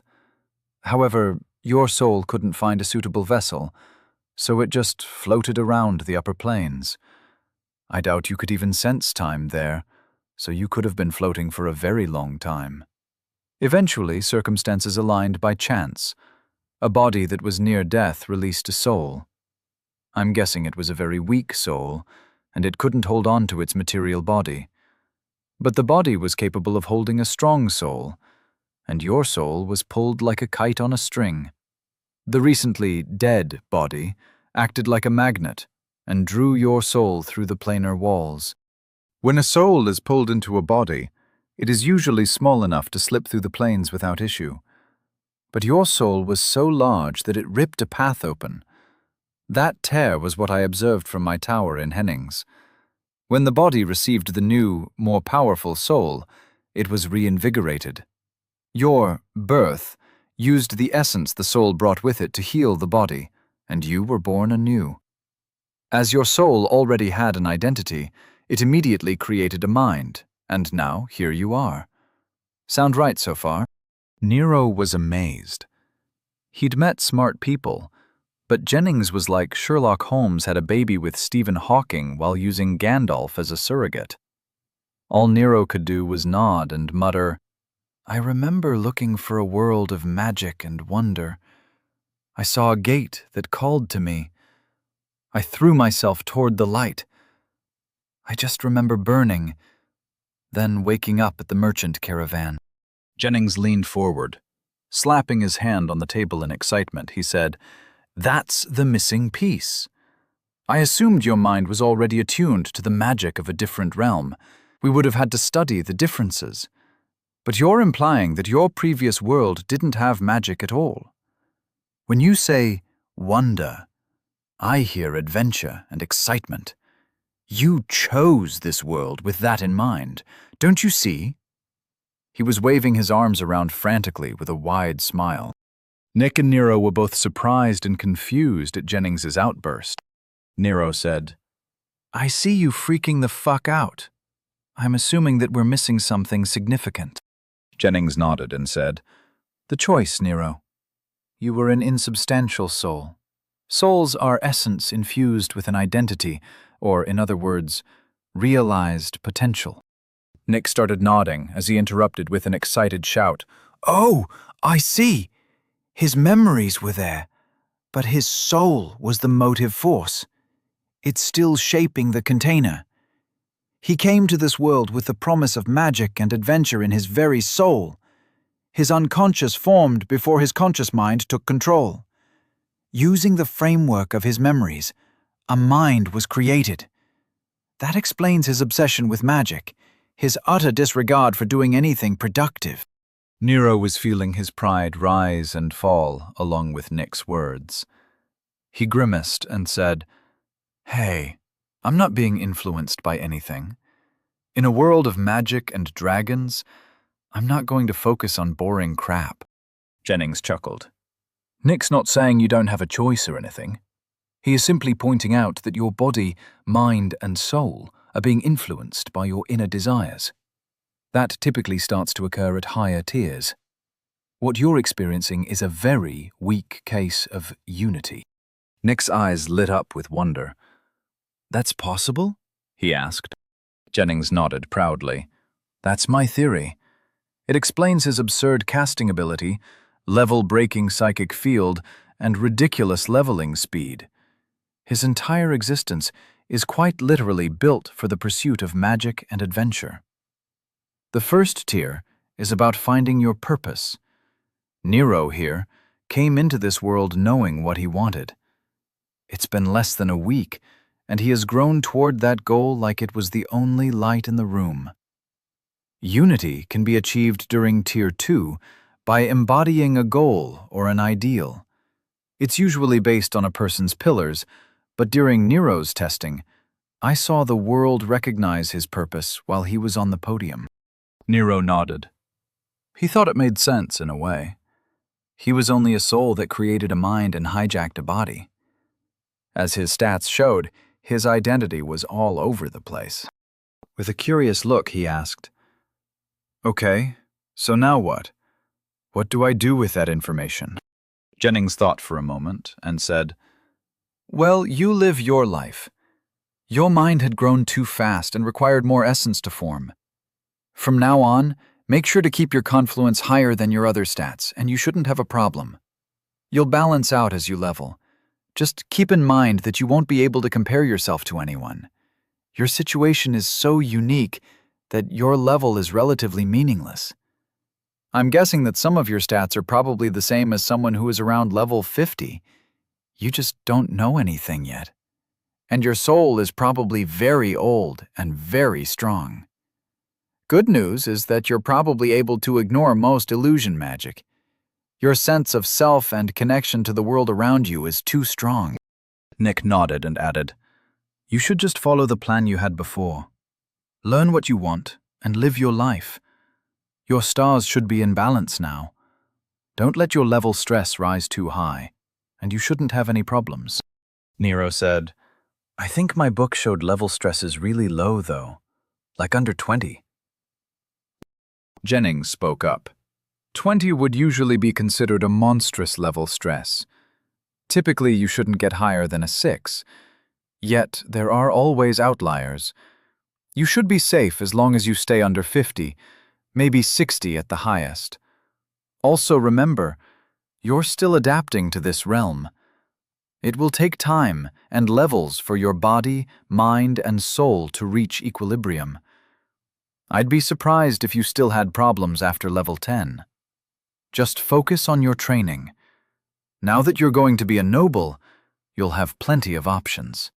Nero stared at Jennings and said, "That's the most useless explanation I've ever heard. I'm just as confused as I was before you started talking. And what options are available now that I'm a noble? Can I go to magic school?" Ignoring Nero's question, Nick chimed in. "Speaking of your upcoming nobility, Vera has some things to speak with you about. She wanted to have lunch with you. Thank you for honoring her by appointing her as your proxy. She won't admit it, but she loves getting into it with nobles." Jennings chuckled. "That woman is really fun to watch. She is a superb player. I wasn't surprised to see that she was raised in a noble house. I've met her mother, another formidable player. Nero made a wise decision choosing her as his proxy," he said. Nick stood up from the table and said, "You've got a few hours before lunch, so just stay here and read. I have to go calm down Kendra. What would you like me to tell her?" Nick watched as Nero rubbed his chin in consideration, seemingly lost as to how he should handle more people knowing about his past. Nick tried to help by adding, "All of your data is useless, by the way, so you don't have to worry about it being published. However, I would recommend keeping your history quiet. Much like your uniqueness, it would be a bother to continually answer questions. Maybe you could write a book on your past life or something. Or just keep it secret. Your choice." Nero fidgeted in his chair. He wasn't very proud of his past life selling cell phones and trolling people on the internet with provocative memes. "Well, if you trust her, you can tell her everything. Just let her know not to spread it around. And my data isn't useless. It's like the data that was screwed up by Dawkin or whatever his name was. The data just shows something different. What you learn from it is up to you," said Nero. Nick smiled and replied, "Right. I'll review everything I have. I'm sure there is something to learn from what we observed." Turning to Jennings, he said, "Feel free to stay here with Nero, or do whatever you want. Is there anything you need from me?" Jennings understood Nick's gesture of respect, and replied, "No, thank you. You've been very accommodating. Go about your day. I'll stay with Nero for a bit. With Nero's permission, I'd like to look at the data you collected." He turned to Nero to see his reply. Nero shrugged. "Sure, you seem like a stand-up guy. Just show me how to do that shield thing you do, and 3 combat spells. Then we'll call it even." Nick started laughing. He turned to Jennings. "Never ask Nero for anything without being prepared to pay for it." Nero added, "By the way, Nick, nowhere in our agreement did it state that your end of the deal was cancelled if my data turned out to be worthless. Just because your assistant, David, never finished the contract doesn't mean that we don't have a verbal agreement. I'm a noble now. That's a promotion that comes with lawyers." He leaned back into his chair with a satisfied smile and crossed his arms in victory. Nick's jaw dropped. Then he started laughing again. "Of course, Lord Walker. I'll abide by our agreement, but I'm sure we'll have to amend it over lunch with Vera. As your proxy, she'll have an opinion on how you should be spending your time." He finished with a smile of victory all his own. Nero's smile dropped. "She will, won't she?" he muttered. With a bow to Jennings, Nick left the lab. He was enjoying his moment of victory, until he heard Nero's parting shot. I'm sure she'll have a comprehensive lesson plan that you'll have to follow along with me. In addition, I think you'll be taking the trials with me, Lord Salvatore, Nero shouted to Nick's back. Chapter 44. When you can't teach, do. The Dorchester Hall of the Huntsman was busier than usual. Every hunter and seeker in the area was taking advantage of the aftermath of the Noble War. Although technically the source of the excitement was the fields of dead bodies left in the wake of the populators' purge. Yesterday, they had taken on an entire army of mercenaries, and those who weren't massacred were scattered into the surrounding wilds. Ulrich Lindemann was looking at the postings, as his fellow huntsmen were gently jostling each other for a peek at the request board. He thought that this would be a perfect opportunity to take his apprentices out into the field. He could have them collect gear and get some experience while minimizing the risks. As he was taking notes on the particulars of a gear collection quest, he received a ping from the last person he wanted to hear from. With a sigh, he pushed his way toward the exit. The wide doors were packed with people from all over Dorchester, and it had taken him over an hour just to get to see the request board. The crowd made way for his 6 feet 8 inches frame, and he strode through the weak Southerners like a knife through butter. Ulrich's face was set in a rictus of anger, which definitely contributed to people getting out of his way. After crossing the street, Ulrich made it back to his rooms at the lodge. He noted that his apprentices stood up to greet him. With a wave of his hand, they immediately sat back down. They could tell he wasn't in the mood.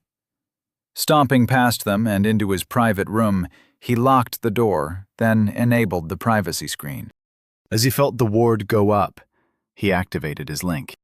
"What do you want? I told you I'm unavailable for the next few years," said Ulrich. Ulrich could feel the amusement over the link. "You know the deal. Orders are orders and all that," said Chance.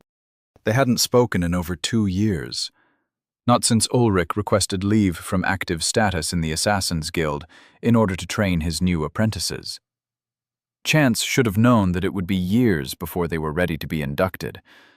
Taking their history into account, Ulrich knew that this ping would be nothing but trouble. "Just say what you need to say. I'm busy," said Ulrich. "A request was made in Hennings for a target in Dorchester, and you're still listed as a local contact. Considering the details of the request, you'll understand why you were chosen," said Chance. Intrigued, Ulrich said, "Send over the details." Receiving the file, Ulrich wasted no time and went through it.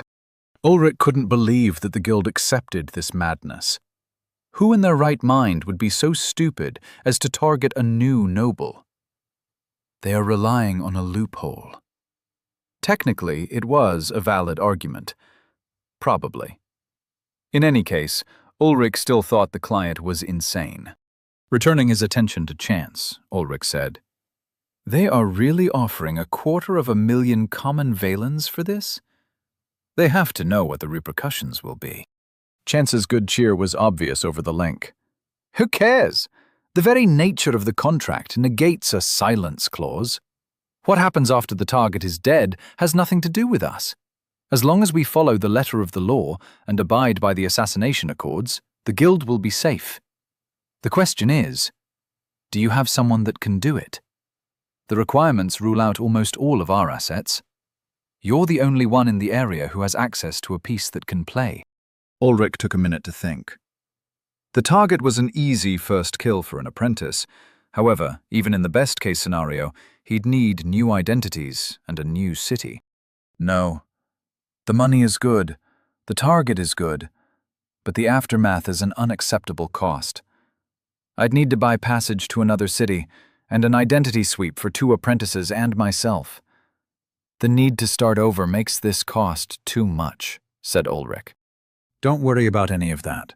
Full identity sweeps and travel in a protected convoy will be provided upon successful completion of the assignment. That's in addition to the 250,000 valens. This needs to happen today. The window is closing," replied Chance. Ulrich was surprised. How much was the guild getting paid for this? Shaking his head, He banished that line of thought. He didn't need or want to know. Rubbing his chin, Ulrich tried to think it through. It was a lot of money and a solid plan. Chance interrupted Ulrich's pondering by upping the payout. Fine. We'll go up to 300,000. No more. And it has to be today, he said. Ulrich straightened to his full height.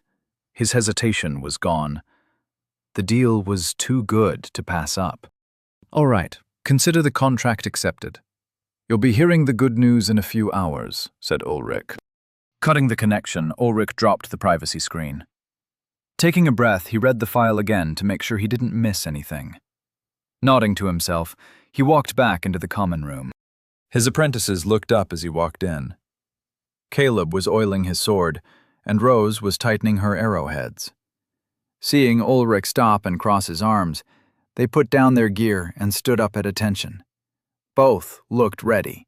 They obviously knew something was up. Well, they were expecting a couple nights in the woods, not a contract, he thought. Ulrich took some time to evaluate them. The contract could only go to one of them. They were both around 18, both level 8, both had been with him for years. Both were dedicated to the path of the hunter. It would be their differences that would determine his choice. Caleb returned Ulrich's gaze with a smirk. His wiry 5 feet 6 inches frame made him an ideal assassin candidate. His black hair and tan complexion blended well with his black leather combat harness. As he preferred to fight with blades, he would be well suited for an arena match. Rose was 5 feet 7 inches and thicker. She was fit and wore her brown leathers and cloak like she was meant to be in the wild. Her light brown hair was cut short, and her blue eyes sparkled in expectation. Although she could win in the arena, she preferred to kill from a distance. Having made a decision, Ulrich smiled and said, "Well, it looks like we have a job. Caleb, how do you feel about killing a new noble in a completely legal arena challenge?" Rose looked to Caleb in surprise. Caleb's smile took on a dangerous glint as he replied, "Legal? That means people will get to see how good I am. You think they'll broadcast it under the arena banner?" Archmage Jennings chuckled as he went to get a cup of coffee. He really enjoyed the banter between Nick and Nero. His trip to Dorchester was turning out to be quite amusing.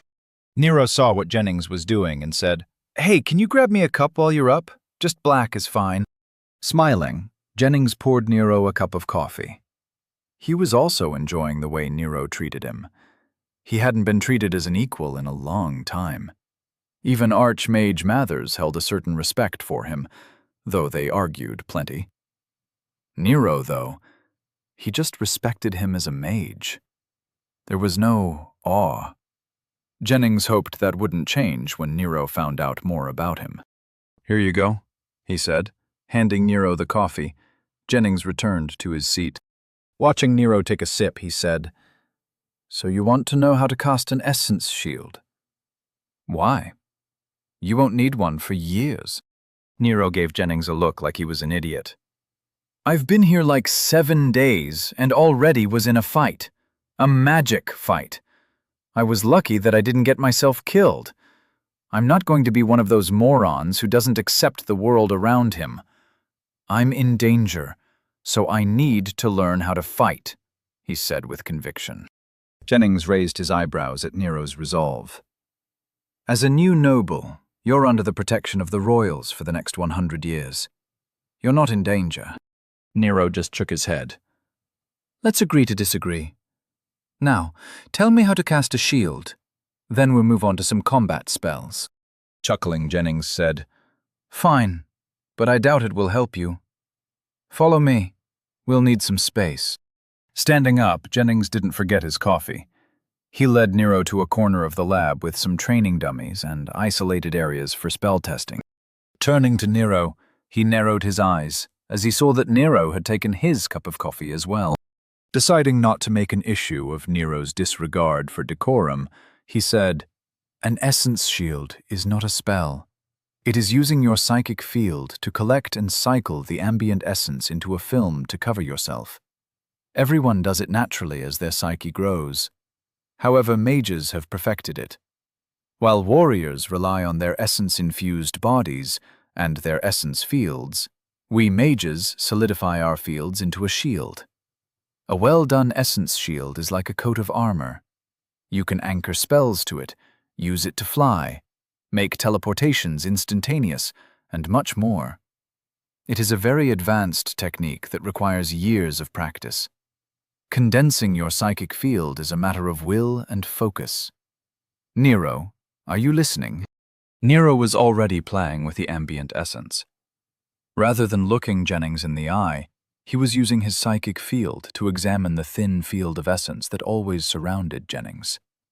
With his increased stats, he got a much clearer picture of what it actually was. While Jennings was talking, Nero sipped his coffee by reflex as his mind worked on copying the Archmage. Realizing that Jennings had stopped talking, Nero looked up and said, "Yep, mage armor, got it. Here, hold this a second." Nero handed his coffee cup to the stunned Archmage. Jennings was so surprised at Nero's behavior that he took the cup by reflex. As Nero stepped back, Jennings was about to start up one of his legendary rants.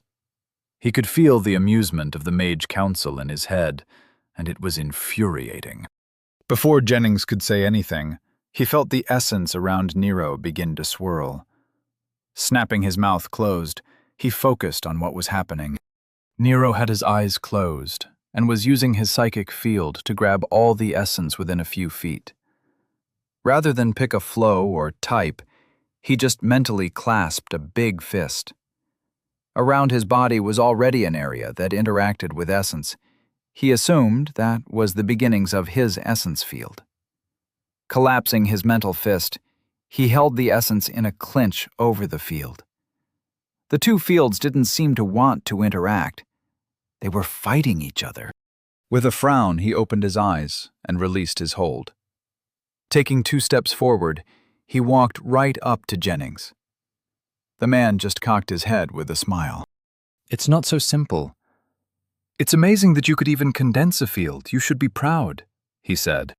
Nero gave him a deadpan look and replied, "Just give me a sec." Nero turned the entirety of his psychic field to the study of Jennings's shield. It was flowing over him at insane speeds. It was like looking at an essence waterfall, one that was flowing over the field Jennings' body emitted.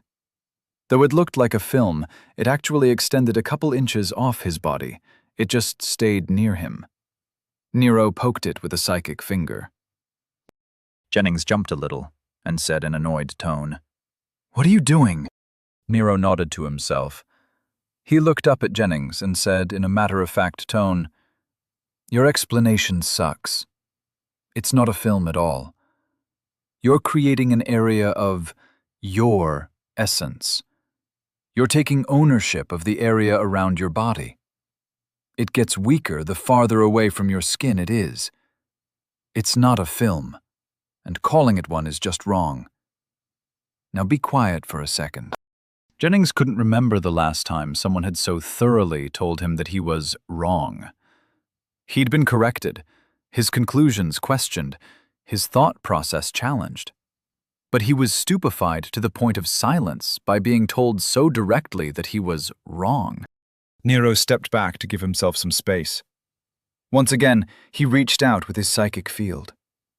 Nero could sense the entire area was blanketed by Jennings' consciousness, but it wasn't actually under his control. The Archmage was just lightly laying his presence over everything and using it to monitor his surroundings. Nero briefly considered how much Jennings was currently paying attention to, but he quickly banished the useless thought. Nero reached out much further this time and collected all the essence he could comfortably grab without straining his mind. Rather than squeezing, he just encircled the essence with his field and pushed it toward his body. As the essence around him compressed, he could see how his natural essence field interacted with it. There was no difference between the essence he collected and the ambient essence in the air. He couldn't feel a difference, aside from the fact that it was now his. With a smile, Nero let the essence he'd collected move however it wanted. Slowly, He kept collapsing the field tighter and tighter. Soon he started to feel some tension in his head, as if there was a weight on his mind. It was the mental equivalent of holding your abs tight. It was uncomfortable, but he could deal with it. The collected essence was under pressure, and, as a result, it was cycling around his body like river rapids. Examining it, he compared it to Jennings. Although he was several feet away, he thought they looked the same. Opening his eyes, he saw a stunned Jennings. Nero ignored his expression and said, "So how is this like armor? It's just like wrapping yourself in essence. I don't see how that will stop a knife." Jennings had watched as Nero created a very respectable essence shield. His attention snapped to Nero, standing there with a frown on his face and his hands on his hips. Jennings muttered, "What was that?" Nero rolled his eyes. "I just don't see how doing this with essence will do anything. It's just me claiming the essence around me and compressing it." Jennings' eyes narrowed, and he waved his hand. A spear of light several inches thick shot at Nero and struck him in the chest. Nero's eyes widened as he was lifted off his feet and flew backward into the wall. Bouncing off, he landed on his hands and knees. In order to demonstrate the new distance from each other, Jennings said loudly, "Without an essence shield, that would have gone right through you." Walking up to Nero, Jennings watched the boy patting his chest. With barely any effort, Nero rebuilt his shield like it was a reflex. As Nero stood up, Jennings said to him, "It's a thin film of essence that intercepts and absorbs things that you don't want to touch you. Whether it's a knife, an arrow, or a spell made from foreign essence. When you called it mage armor, you weren't wrong." Nero reached out and retrieved his coffee cup from Jennings' hand. Taking a sip, he replied, "I'm calling it mage armor. It's not a film. Stop calling it that." Jennings pursed his lips in annoyance and hissed, "It is a film. That's what it is described as, because that's what it is." Nero's blank eyes met Jennings in a stare down. Without breaking eye contact, Nero took another sip of his coffee and said, "Agree to disagree. But for the record, you're wrong. Stand there in your wrongness and be wrong." Jennings' eyes widened, and he could feel cheering from the Mage Council. With a huff, he turned around and walked back to the center of the testing area. Perhaps giving those bastards away to monitor us was a mistake. That little shit is going to give them ideas, he thought. Chapter 45. Popularity has its downsides. City Lord Cosgrove was in a meeting with several department heads from various city services. They were discussing the recent influx of hunters and adventurers clogging Gate 15. The short but methodical actions of the populators had left bodies with loot spread all over the woods, along with localized essence storms assaulting the entire area. The woods had always been dangerous, but now they were a death trap. Looking up from the paper in her hands, she looked at the scry record of what's left of one of Dorchin's estates. The buildings were in ruins, and creatures stalked the grounds. Their black skin looked wet, and their snouts made them look like severely mutated hounds. Apparently, they were spawning from somewhere among the rubble. Lord Cosgrove groaned in annoyance. How long ago was this recorded? And what's the spawn rate? Also, has the Hunters Guild been alerted? She asked. One of the paper pushers lived up to his title and sorted through his folder for the answer. Without warning, the doors to their conference room slammed open. The wood creaked as they were stopped by their hinges. Lord Cosgrove's aide, Ms. Chandler, strode in with a look of concern plain on her face. "My lord, may I have a moment of your time?" Ms. Chandler asked as she sent a message to Lord Cosgrove's link. "It's a code cyan." Standing quickly, but with grace, Lord Cosgrove addressed the room. "You all know what to do. Make sure the Hunters Guild is alerted and send them all the information we have. Ask the army for support if you have to. The numbers must be culled quickly. We don't want to give the essence time to condense into permanent spawn zones." It's much easier to prevent them now than to clear them out later.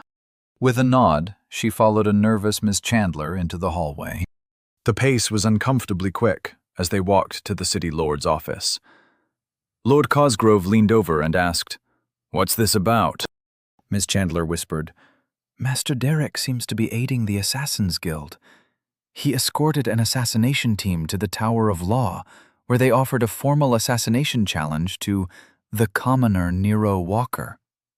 As the contract was requested by House Cranston, who no longer has a presence in Dorchester, it required someone from the City Lord's house to sign off on it. Master Derek was there to act as House Cosgrove's heir and representative." Stopping in the hall, Lord Cosgrove's jaw had dropped. She was staring at Miss Chandler as though the woman was spouting gibberish. "When did this happen?" she asked. Miss Chandler folded her hands in front of her waist and pursed her lips. "Less than 10 minutes ago. One of the associates there realized that something didn't seem right. He contacted the guard to report the event because he recognized Mr. Walker's name from the Noble War results. The local reports have been running articles on Mr. Walker's rise to nobility and the intricacies of the laws concerning our recent Noble War." Taking a deep breath, Lord Cosgrove forced herself into action. Resuming their march to her office, she said, "I don't understand. Lord Walker is a new noble. The law is quite clear. He cannot be challenged for 100 years. Why is the Tower of Law allowing it?" With a wave of her hand, the ceiling-high doors to her office opened while she and her aide talked. Closing the doors behind them, Lord Cosgrove went straight to the wet bar and poured herself some wine. Miss Chandler replied, "The associate at the Tower of Law was very helpful with his report. It seems that House Cranston took advantage of the fact that Mr. Walker hasn't taken the pledge yet. It's a technicality that only applies because he met with you personally, but didn't take the pledge. In the strictest sense of the law, that means that he refused to pledge. Until he does so, he will remain a commoner. Had that meeting not taken place, Mr. Walker would have remained a new noble under protection of the crown. For the brief time that a new noble stands before a city lord, they are under the city lord's protection, not the crown's. Therefore, Master Derek could allow a challenge." Lord Cosgrove paled. "It would appear to all those who witnessed it that we were playing the game to remove Mr. Walker before he could become a noble. It would be legal, as our house didn't initiate the challenge, only allowed it. The crown will be angry, but will be without recourse. They'll change the law immediately, but that won't help Mr. Walker. Wait, what was the reason stated for the challenge? If I recall, a noble house can only initiate an assassination challenge to a commoner under specific rules." Miss Chandler nodded. "The challenge listed a blood grievance.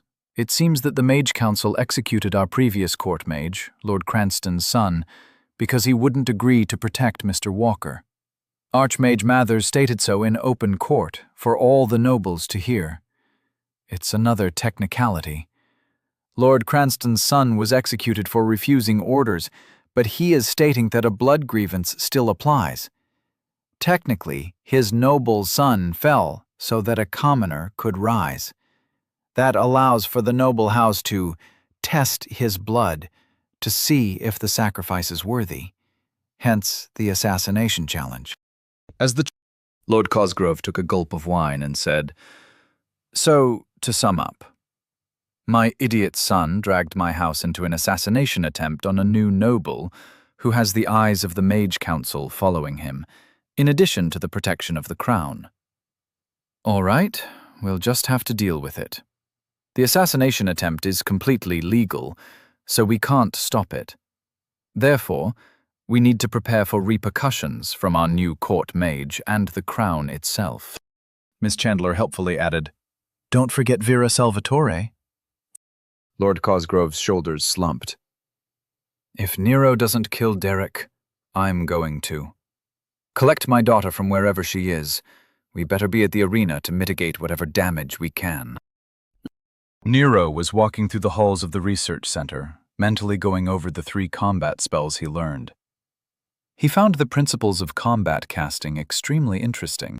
Absently, he used his psychic field to flex and release a little of the pressure from his essence shield, or mage armor, as he called it. Archmage Jennings said that Nero shouldn't keep the shield up, as having it active drained his center. Nero didn't notice any particular drain, though. His center was hovering around 70%, even after some serious magic practice. His guess was that everyone else was just doing it wrong. With his link still in his pocket, Nero mentally reached out to it. Connecting through his field was easy, and he didn't understand why everyone didn't do it. Sending a ping to Nick's office door, he kept playing with his mage armor. Receiving the signal, he walked in with a smile. "Hey Nick, ready for lunch?" he said. Nick was leaning against his desk, as his two lab assistants were seated in comfy chairs taking notes. He looked up to Nero and said, "We can leave in a minute." Nero nodded and went to grab some cookies from the tray that Nick always seemed to have by the coffee. Kendra sent Nero a ping without looking at him. Raising his eyebrows, Nero accepted the connection. "What's up?" he said. While she was listening to Nick go over some duties and assignments, she looked like she wasn't paying attention to Nero at all. Over the link, she said, "I wanted to thank you for your trust. Nick told me what you said, and I appreciate that trust. I won't abuse it. If possible, I'd like to join the research team. I think I'd be able to help you on your path. It will be exciting, and I think I could learn a lot." Nero was munching on a cookie and staring at her while he poured himself some coffee. He thought it was kind of creepy how she could be talking to him while looking like she wasn't. Rather than think too much about it, he just said, "Sure, I don't mind. Just tell Nick that you're now part of Team Nero. Don't worry, I'll get us some team robes or something." Right as he closed the connection, the doors to Nick's office opened, and in walked 3 very large guards. Nick stood up with a frown on his face, and he squared his shoulder as he demanded, "What can I do for you?" The lead guard was a large woman with what looked like a bat on her hip. She said, "We're here for Mr. Nero Walker. He's been formally challenged in the arena. As it is a lawful assassination challenge, it falls under the Accords." Seeing Nick's growing anger, she continued, "If you would like to submit a complaint, feel free to accompany us, Director. However, we won't be stopped from taking him." Nero was in a great mood from his combat practice, and he continued to munch on his cookie. Wanting to head off any unpleasantness, he said, "Sure, I'll go with you. Don't worry, Nick, it's fine." Nick gave him a confused look and said, "You're just willing to go with them? No questions asked." Nero took the last sip of his coffee and set the cup in the sink. Walking over to the guards, he spoke over his shoulder. "You thought the nobles would let a nobody like me join them without doing anything. You're adorable, you know that?" Waving goodbye to Kendra and David, Nick's lab assistants, Nero maneuvered around the shoulders of the giant guards. "Are we going or what? I'm missing lunch for this," he said. Exchanging confused glances with each other, the guards followed Nero out. Nick just stood there and watched the group leave with a stunned expression. "Vera's going to go on a gods-be-damned warpath," he thought in horror. Nick caught up with Nero and the guards as they were getting into a carriage. While Nick enjoyed the ride while sitting next to the guard leader, Nero was sandwiched between the other two. Nero did his best to make small talk about what the guards usually dealt with, and whether or not they liked their job. Overall, the ride was rather pleasant for Nero. He enjoyed being among the working class again. The longer he stayed in this world, the more he saw parallels to his old one. People at the center were like the activists. They had grand ideas and believed in things. Nobles were like the rich assholes. Most people were probably like these guards. They just went about their day and tried to avoid having to deal with annoying people. Nero's compliant attitude caused them to treat him with respect, and they answered all his questions with smiles and stories. Eventually, they came to a teleport center. They had to go to a different gate for the arena. Of course, this caused Nero to be interested in jurisdictional questions. He asked where they usually guarded, or whatever it was called. It turned out that their squad was assigned to the Tower of Law. They were a special squad for high-profile retrievals. Picking up Nero apparently required a fantasy SWAT team, and his pride was immeasurable. As they finally arrived at the arena, Nero got out of the carriage to stare in wonder at the giant structure. It was bigger than a football stadium. Made of solid white stone, Nero thought the Colosseum in Rome would be jealous of the arena's splendor. Instead of columns, there were crystal pillars that glowed with essence and displayed the fights that were currently underway. There were people everywhere, walking in and out of giant archways with flags and banners waving all over the place. Looking around, Nero saw people dressed in every manner of medieval theme he could think of. There were knights in full plate, walking alongside commoners and nobles. Carriages were everywhere, along with horses. The excitement in the air reminded Nero of the one time he went to a UFC match. He felt one of the guards put a hand on his shoulder, and he looked up to see him gesture with his head. Nero nodded and followed. Raising his voice a little to be heard over the crowd, Nero asked, "So what happens now?" The guard next to him, who he had found out was named Bill, said, "We take you to the adjudicator. They should be near the sign-in podium. They'll take you to the challenge room, fill out some paperwork. Then you fight. I'll be watching, so die well. Make the bastards bleed at least. Spit in their eye till the end." Nero looked up at the big guy. Bill was like a caricature of the stubborn bruiser. He would have fit in well in the Hollywood version of Boston. Nero smiled at him and said, "Will do, big guy. Hey, what do I get if I win? You know, in addition to not dying." Bill looked confused. "I don't know.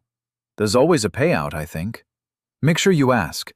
You really think you have a chance?" he asked as he looked down at Nero with appraisal. Nero's grin widened. "Is there betting?" he asked. Bill returned the smile and replied, "Sure is. It's a formal challenge, so it will be shown on the arena banner too. The recording will be available over the link. If the odds are good, I'll bet on you. Keep your chin up and face it head on.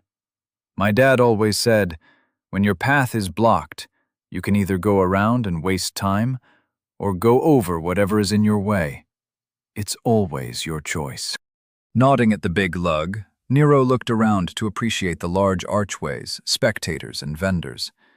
He couldn't help but get caught up in the moment. The guards led Nero and Nick through a hallway off the main corridors. Finally, being led into a large conference room, Nero was surprised to see so many people.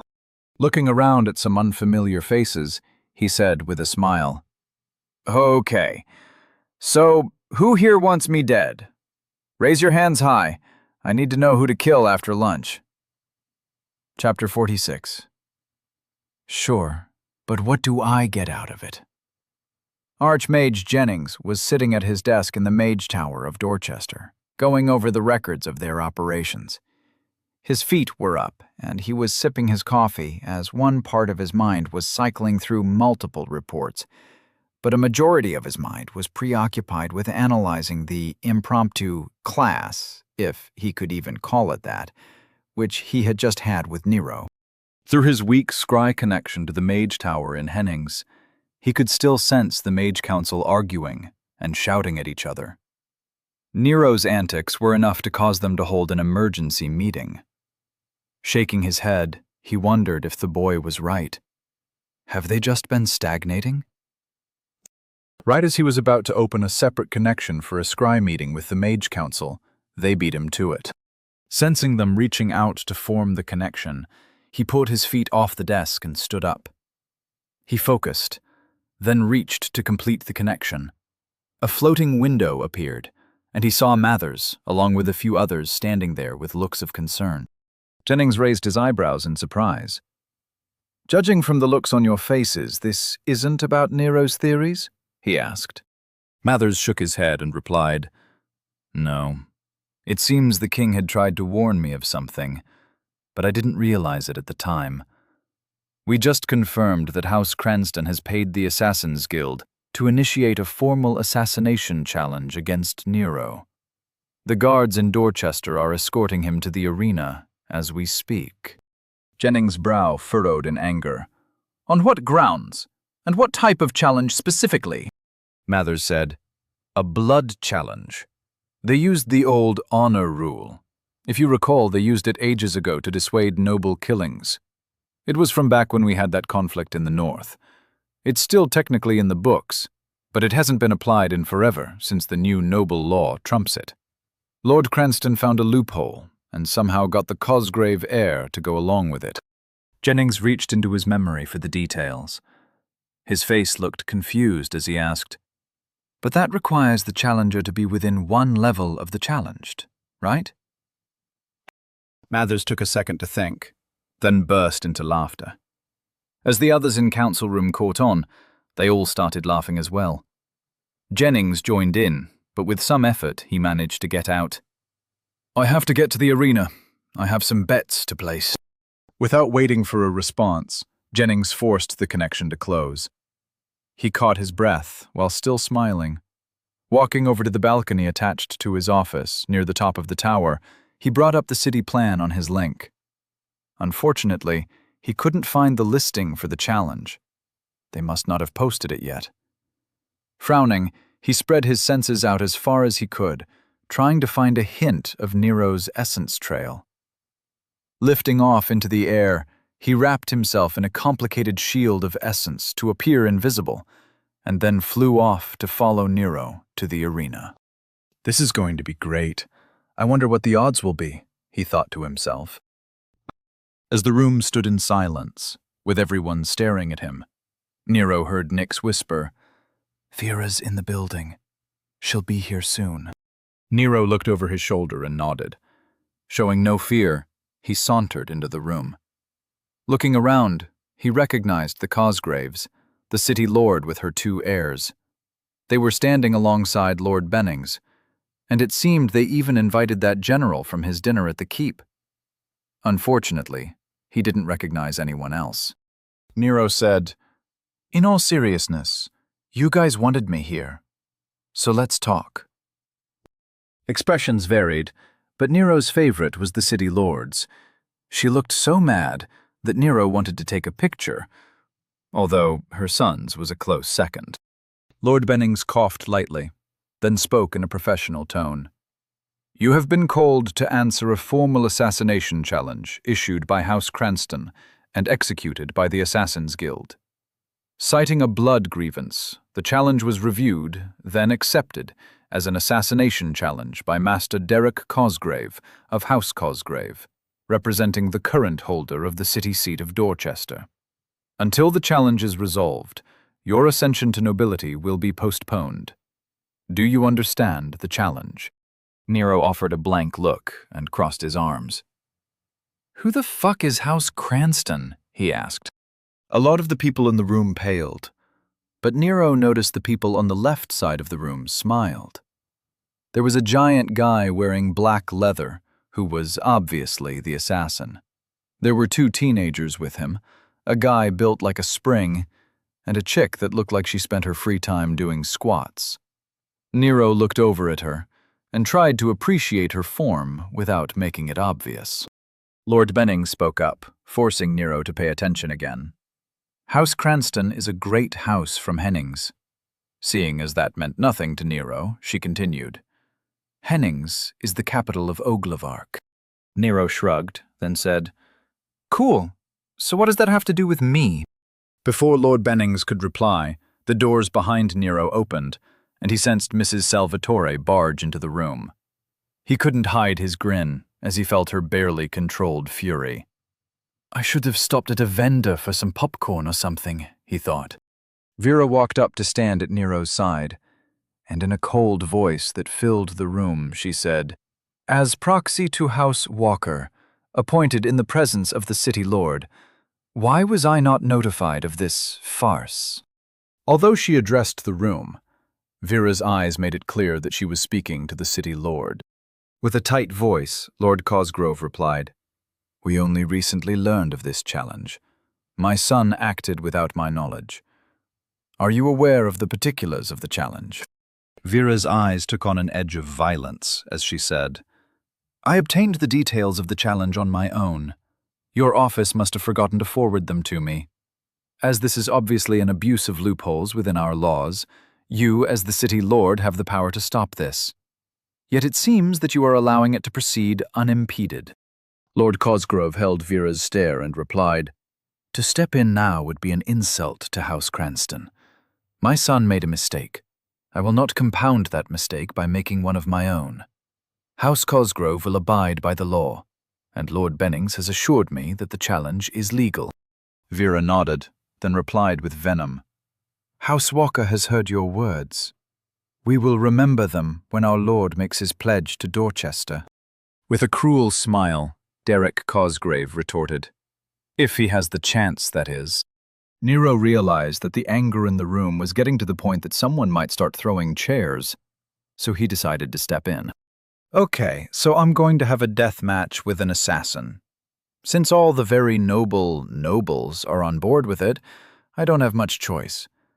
Now let's get to the important part. What do I get if I win? Nero asked, while crossing his arms and smirking. The room was staring at him, and Lord Benning spoke as if she was reciting from a list in her link. The rules state that a blood grievance can be called after the death of a noble with a direct lineage to the head of their house. In the event of their victory, the challenged will be entitled to the assets of the noble that died. The funds and interests are to be held by Tower of Law until an accurate accounting can be made. As the mage adept Cranston was the noble in question, his assets were offered as collateral for the challenge. In addition, the Assassin's Guild has to offer 1/2 of the contract price to take the place of the challenger. Nero returned a confused stare at Lord Bennings. Then he turned to Vera and asked, What the hell did she just say? Vera smiled and said, A lot, Nero. You'd get a lot. Nero held Vera's gaze, and then sent her a private ping. He could see her eyes slightly widen, but she accepted the connection without saying anything. Over the link, he asked, Can I bet on myself? More importantly, can we keep it secret? Vera said out loud, It is very expensive for a noble house to offer this type of challenge. It seems that someone really wants you dead. Even if the challenge is legal, the repercussions from the crown will be felt for generations. As she spoke out loud to Nero, she sent him a private response. How much do you want to bet? As far as I know, you don't have any money. It will be a while before your rewards are processed. Nero nodded in response to both statements. Over the link, he replied, Didn't I win a bunch from the Noble War? Can't I use that as collateral? And out loud, he said to the room, Well, some people just don't like me being this attractive. It makes them feel threatened. Vera didn't respond over the link.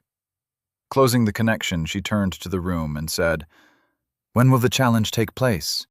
Lord Bennings replied, The paperwork has already been filed, and Mr. Walker was just formally notified. We will head to the reserved central arena from here. Vera responded, I'd like to request an hour to review our options and go over Mr. Walker's estate paperwork. Lord Bennings nodded, then replied, That's acceptable. You can use the conference room across the hall. However, as the challenge has been formally ratified, guards will have to accompany Mr. Walker to ensure his participation. Nodding in acceptance, Vera turned and walked out. Nero smiled at the room and said, I guess I'll see you all in an hour. Toodles! As Nero left, he saw Nick looking at Vera in confusion. When they made it to their conference room, the guards kindly agreed to wait outside the door without issue.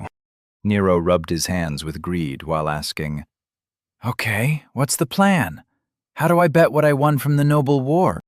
Nick tried to speak up, but Vera held up a hand, silencing him. Nero, are you really going to bet everything on this? She asked. Nero gave her a surprised look.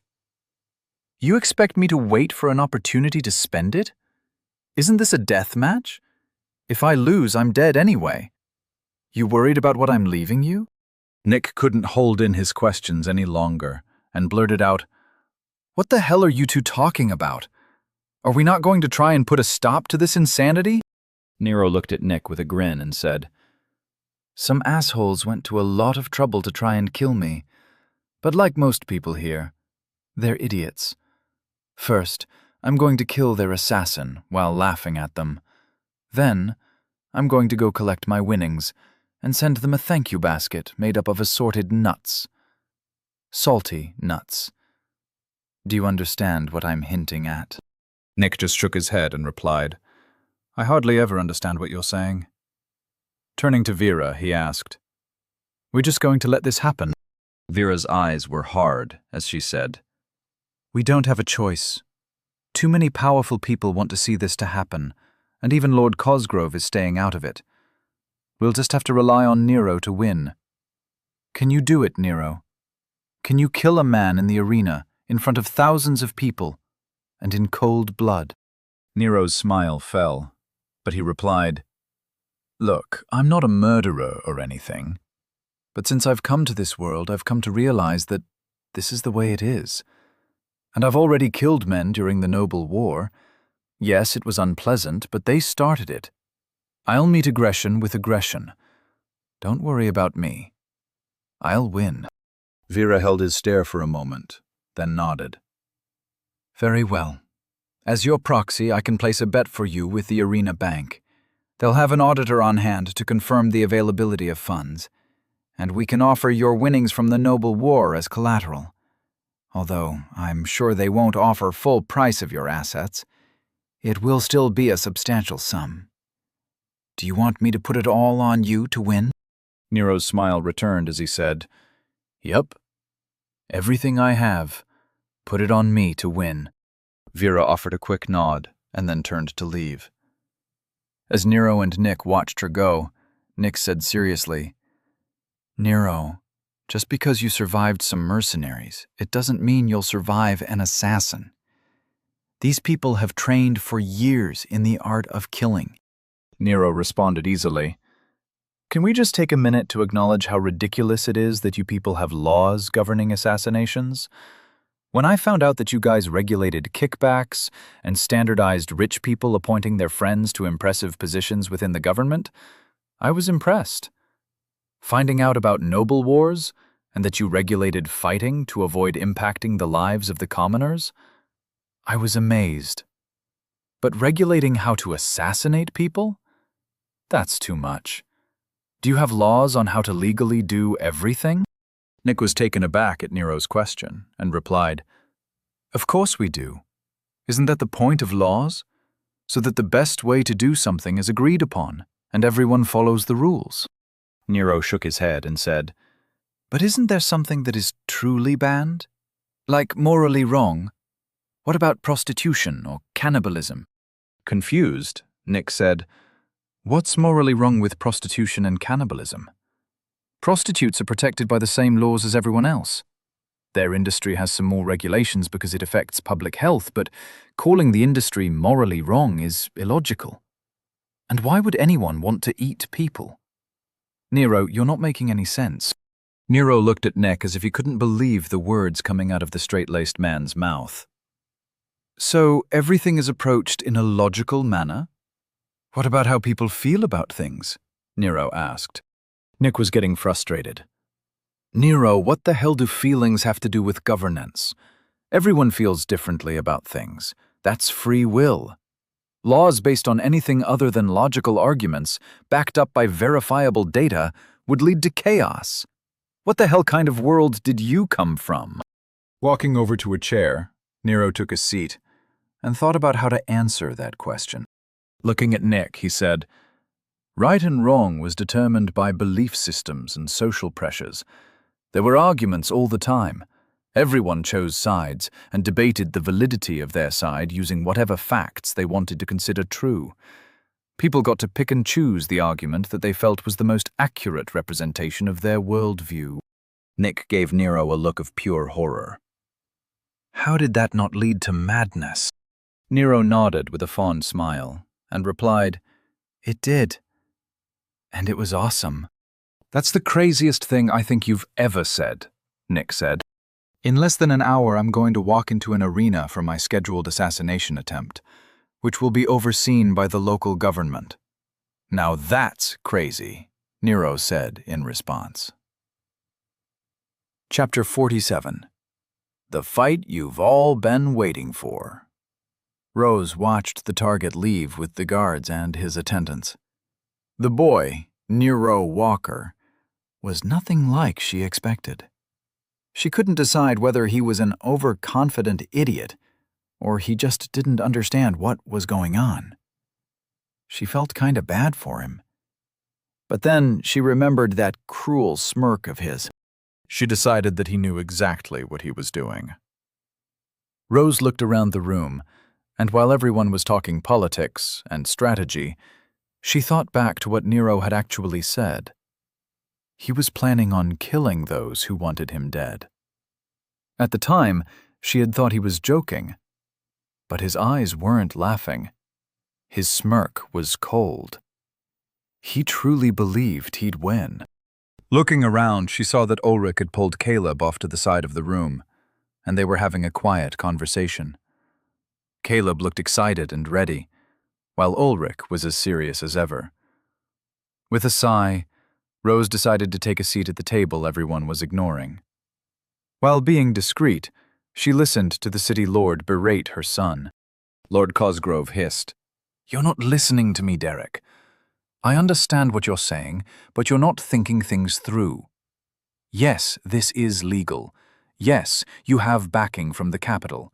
Yes, the boy will die. Just because all of that is true doesn't mean that the royals won't be upset. Not to mention the Mage Council. You have to realize that the head of the Mage Council is currently in Dorchester's Mage Tower, acting as the court wizard. He is only here for Nero Walker. What do you think he'll do in response to us allowing the boy to be killed while under our protection?" Derek Cosgrave had a stubborn look on his face as he replied, "What can they do? The law is clear. They have no recourse. They can't legally sanction us. Lord Cranston planned this too well. You said the boy was dangerous, and now he will no longer be an issue. I don't understand why you are so angry. I thought you'd be proud that I solved the problem, and even gained us an ally in the capital." Rose thought that the Cosgrave heir had a point. All he did was allow another house to play their game in Dorchester. He lost nothing and gained allies. Lord Cosgrove's daughter spoke up in a harsh whisper, and Rose leaned in to hear what she was saying. "Brother, you aren't considering all the ways that we can still be hindered. Without the mages, our eyes are blinded. Without the royals, our hold on Dorchester will rely solely on our own strength. 1,000 small things you take for granted can be taken from us. Not to mention the real threat that you are both ignoring," she said. Lord Cosgrove looked curiously at her daughter and asked, "What real threat? Mrs. Salvatore? She will be difficult to deal with, but as long as we raise Mr. Walker to nobility after his death, her teeth will be pulled for the most part. She will have served as a proxy to a fallen house. House Salvatore won't stick their neck out for her." Shaking her head frantically, Deirdre Cosgrove said, "Not Mrs. Salvatore, Nero Walker. Remember what we saw in the Noble War. Remember that he lived, and 5 mercenaries didn't. Ask yourselves, what if he wins?" Both Lord Cosgrove and Derek were silent.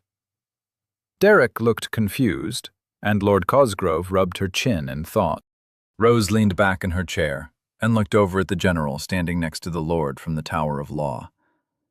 They were whispering to each other, and both of them were smiling. Although she couldn't hear what they said, they both looked like they were in on a private joke. She was getting the feeling that things were going to go very wrong, very soon. When she had taken the apprenticeship with Ulrich, it was for hunting. She had known that he was a member of the Assassin's Guild, but he said that it would be years before she would have to choose her path. She was a hunter. She liked facing worthy prey in combat. But this political crap was not what she signed up for. If she did nothing, her path would be chosen for her. Standing up, she walked up to the Lord from the Tower of Law. "Excuse me, Lord Bennings," she said. The General and Lord Bennings both turned to Rose, and Lord Bennings answered, "Yes, is there a clarification of the law that you require?" Shaking her head, she replied in a quiet tone, "I was just curious if my name is on the paperwork for this challenge." With a curious tilt to her head, Lord Bennings replied, "Why do you ask?" Sighing, Rose replied, "I'm a hunter. I was just training to be a hunter. I'm not liking the fact that I'm being pulled into these political games. I looked into that boy's eyes, and I'm pretty sure I don't want him knowing my name. In fact, I'd like to know if I sever my relationship with my teacher, will I still be associated with his actions?" The General chuckled. Lord Bennings smiled and replied, "If you remove yourself from your current employment situation, then I will ensure that you will no longer be listed as a member of the assassination party. Does that answer your question?" Rose sighed in relief. "Yes, it does. Thank you, my lord." With a slight bow, she turned to walk away, but was stopped by the General. "After you end your apprenticeship, come back. I'd like a word if you don't mind. I'd like to offer you an opportunity that could help us both," he said. Rose's eyes widened in surprise. Dorchester's General wanted to speak with her. Well, it's true what they say. Paths are winding, obstructions temporary, so keep moving forward. Nodding to the General, she walked over to Ulrich to let him know her decision. Nero was walking down the hallway to the arena with an easy smile on his face. The guards were flanking him, and Nick was blathering about strategy and how to seize the essence. Bill, the guard, was walking next to him with a smile. All in all, Nero felt like he was walking to the cage with his posse. Nick was waving his hands, trying to force Nero to listen. "Nero, this is important. You have to take control of the essence quickly. Your opponent won't have a pillar, but just because he doesn't have abilities doesn't mean you aren't in danger. Cho—" Nero stumbled and interrupted Nick. "Hold up. How can a guy that old not have a pillar? I thought people got their first pillar at level 10. Nick looked at Nero in confusion. "He can't be more than 20. You think that is old? And people don't level at your speed. By law, your challenger can only be within a level of you. So he must be no higher than level 8. Wait, who do you think you're fighting?" he asked. Nero kept walking while trying to figure out what Nick was talking about. "The big assassin guy. I'm not fighting him?" he asked. Bill the guard started laughing. "Sorry, don't mind me.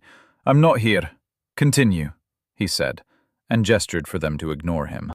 Nick sighed and said, "Nero, you'll be facing the young man who is standing next to him. Now listen closely. He will be using blades. Are you sure you don't want a sword and some armor?" Nero was elated. He was fighting the little guy. Now that he thought about it, that seemed wrong. Ignoring Nick's question, Nero asked, "Isn't that a little unfair?" Not understanding what Nero meant, Nick said, "You're allowed armor and weapons. The man is a trained killer. You don't think they'd force you to fight him with your bare hands, do you?" Nero decided that it wasn't worth arguing about it. After all, if the young man wanted to kill Nero, he had it coming. As they were nearing the end of the hallway, the doors were open, and Nero could see a large stadium. It looked like they were walking into the Roman Colosseum, but broken up into little fighting platforms. Each had a hovering screen showing what was going on in the mini arenas. There were thousands of people in the stands, and a large center platform was raised in the center. Above everything was a hologram that put the Jumbotron to shame. With his awe evident on his face, Nero absently followed the guards as he looked around. Nick was shouting instructions, trying to get Nero to pay attention. It was obvious that Nick thought Nero was in trouble. The guards led Nero up some stairs and onto a very large, flat stone arena. They pointed him to a colored section, and Bill wished him luck. As they left, Nero half-heartedly waved goodbye to them. He was busy staring at the crowds and looking down at the fights that were happening on the little platforms below. Nick grabbed Nero's shoulders and forced Nero to look at him. "Nero, please, listen to me," he begged. Nero, just make sure that you focus everything on disrupting your opponent's local essence field. If you don't take control of it, you're dead. Do you understand? Nick asked while squeezing Nero's shoulders. Nero gave him a soft smile. "Nick, I need you to listen to me. This isn't a fight between a swordsman and a mage. It's a defended position with a cannon being charged by a guy with a knife. Don't worry. But I need to know if there will be a shield around the arena. I don't want to hurt anyone in the crowd," he said, while gently prying Nick's hands off his shoulders. Nick seemed to deflate. "Yes, Nero, there is a shield. Good luck. I may not have known you for long, but every moment with you has invigorated my life. Your passion and enthusiasm have left their mark on my path. Vera and I will remember you for the rest of our lives. Rest assured, Vera won't stop until you are avenged," he finished with iron in his voice. Nero gave him a confused look. Glancing over, he saw that the skinny guy was already waiting for him near the center of the arena. Turning to Nick, he gave him a hard slap on the shoulder and said, "Worst pep talk ever. We'll have to work on that for next time. Tell Vera thanks for placing the bet, and she should stay near the place to turn it in. This won't take long." Nero then walked off toward the small circle he assumed was his starting position. Nick watched his friend walk to his death with such confidence. "What a remarkable young man," he thought as he hurried down the stairs toward the observation nook for aides and attendants. Nero walked calmly and kept his eyes on his opponent. All the while he was compacting more and more essence into his shield. He made sure not to stress himself, but he hovered near his limit. Seeing his opponent grinning while holding a sword and knife, Nero couldn't help but shake his head. As Nero stepped into the circle, he said, "Are you sure you want to do this? It's not going to end well for you." Caleb's smile widened, and he spread his arms out to display his weapons. "I'm going to take my time. I would have fought you for free, just to be able to get my name on the arena board. By the end of the day, everyone will know who I am. I'd apologize for what I'm going to put you through, but I don't talk to dead men," he said. Nero could feel a shield form over the outside of the arena. As it went up, the crowd quieted as the sound was blocked off. In seconds, they were inside a clear dome of silence. Nero was fascinated. It felt like a wall in his psychic senses. He could no longer extend his psyche past the edge of the arena. Nero looked over at his opponent and replied, "That's some solid trash talk.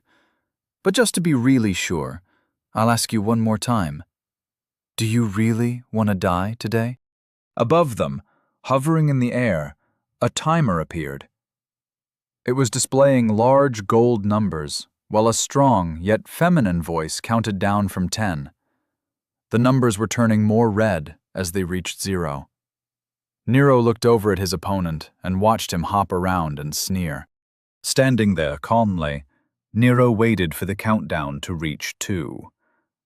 Just as he was about to start his spell form, he decided to wait. There might be some rule or something. It was better to wait for the fight to actually start. When the countdown hit 0, the woman said, "Fight!" Like a dog being let off the leash, Caleb shot forward while spinning in the air like a top. As his sword slashed, the tip hit Nero's neck. As he landed, Caleb spun in order to hamstring Nero. Completing his maneuver, Caleb continued past Nero and rolled to a stop while turning to face Nero's back. Nero hadn't moved. He was using his psychic field to keep himself in place, so the strength of the strikes wouldn't send him flying like Jennings had. Caleb's blades had slid across his shield without causing any damage. In fact, Nero barely registered the impacts. He had expected more from the cocky assassin. Not in a hurry. Nero focused on the spell form he was carving into existence above his right hand. Turning slowly, he faced the crouching assassin, while the variation on the plasma spell Archmage Jennings taught Nero a couple of hours ago completed. Where Jennings had used a spell form to collect heat, hydrogen, and lightning, Nero had adjusted it to only pull in light essence. While Jennings had imparted his center on the essence and forced the plasma to become an extension of his will, Nero just collected and compacted light and then aimed it at his opponent. There was so much light essence around that it was easy to grab more than enough for his needs. Caleb was shocked that he had missed. He was sure he had felt his blades connect. Crouching, Caleb watched as Nero turned to face him. Seeing that Nero was casting something, he shot forward. Or, it's more accurate to say that he was about to shoot forward. Nero had carved, charged, and fired his spell in less than 3 seconds. As it was light essence, the moment it transitioned into coherent light, it was already boring a fist-sized hole through Caleb's chest. Nero wasn't using his will to fire it. He just directed it. He didn't have to force his will through Caleb's psychic field. He just shot a laser at him. The fact that mages didn't create environmental effects like this to bypass psychic fields was just another reason why Nero thought they were all idiots. Even if a person had some natural essence protecting them, it was much easier to bore through it with a laser than trying to engage in a battle of wills. Or at least that's what he took away from his one magic lesson. Jennings said that mages summoned and threw rocks, caused area of effect fireballs, hurled lightning from the heavens, created pillars of fire and webs of razor-sharp steel. But no one had made a laser pointer. Watching a confused Caleb reach up to touch the large hole in his chest, Nero looked at him with sadness in his eyes. The young man's essence field wasn't remotely strong enough to stop his laser. Nero had never been a physical bully, and he didn't like feeling like one. Caleb's eyes met Nero's, and Nero saw the instant the man realized that he was dead. Moments later, the lights went out, and Caleb collapsed. Nero felt awful. This wasn't combat. This wasn't a victory. Nero was going to have a long talk with the assholes that sent this poor guy to die for their pride. As Nero stared at Caleb's corpse, the arena shield went down. The stadium was much quieter than it was when the shield had gone up. Nero wasn't close enough to see faces amongst the crowd, but he felt like the place was holding its breath. A hologram appeared in the same place where the timer hovered earlier. It said, "Winner, Nero Walker." The lady's voice narrated, but this time she sounded a little confused. Nero gave one last glance at Caleb's body, then started looking around. He didn't see a referee, or anyone else for that matter. He coughed into his hand to clear his throat, then loudly said, He's dead. Challenge completed, or whatever. Anyone want to point me toward the exit? Maybe bring me a sandwich? I skipped lunch for this." Chapter 48. People fight for money, not trophies. The king had expected this meeting, but that didn't mean he would enjoy it. He leaned back in his chair, sipping his wine, listening to the events unfold as expected. His leadership council was using their private meeting hall. Although the general shape was the same, it was much smaller than the public hall of nobles. The king sat at the head of a semicircle, with his council surrounding him. They only met here when they needed to address conflicts and events that shouldn't be discussed in view of the public, which was a fancy way of saying this was the room they used when someone screwed up. In the petitioners' circle, both Archmage Mathers and Lord Hobbs were currently shouting at each other. Mathers was representing the Tower of Magic, and Lord Hobbs was the current director of the Hennings Tower of Law. Swirling the wine in his glass, King Oliver Oglevark let the argument play out. Everything was proceeding as expected, and it wasn't his turn yet. All of the eyes in the room snapped to Lord Hastings. Both Mathers and Hobbs exchanged angry glares, but kept silent. Lord Hastings said, "I haven't been able to follow what you two are talking about. But Archmage Mathers asked for this meeting, and so he shall be the first to speak. Start at the beginning, as a request for sanctions is a serious matter." Mathers took a deep breath and said, "A new noble in Dorchester has been targeted for assassination by Great House Cranston. They used a confluence of loopholes that allowed them to force the new noble into an arena challenge. I ask for sanctions because the law's intention is clear, but Lord Hobbs here says that the loopholes are valid until they have been closed. I ask that the Council enforce the intention of the law, and to not allow spurious details to cloud the issue. Like any sane person, I believe that a technicality does not trump a logical argument." From the other side of the room, Lord Silverbrook spoke up. "Lord Hobbs, I'm assuming that you stand in opposition to the proposed sanctions." Lord Hobbs nodded enthusiastically and said, "Yes, of course I do. It is against the law to sanction a house that has broken no law. That is a cornerstone of the noble house system. They found a loophole. They used it. It's up to this council to change it. You cannot punish them for following the letter of the law. I've already submitted a report listing the required changes to the applicable laws so that these loopholes are closed. In a way, Great House Cranston should be rewarded for their ingenuity. While it doesn't technically qualify as an exploit, it comes close.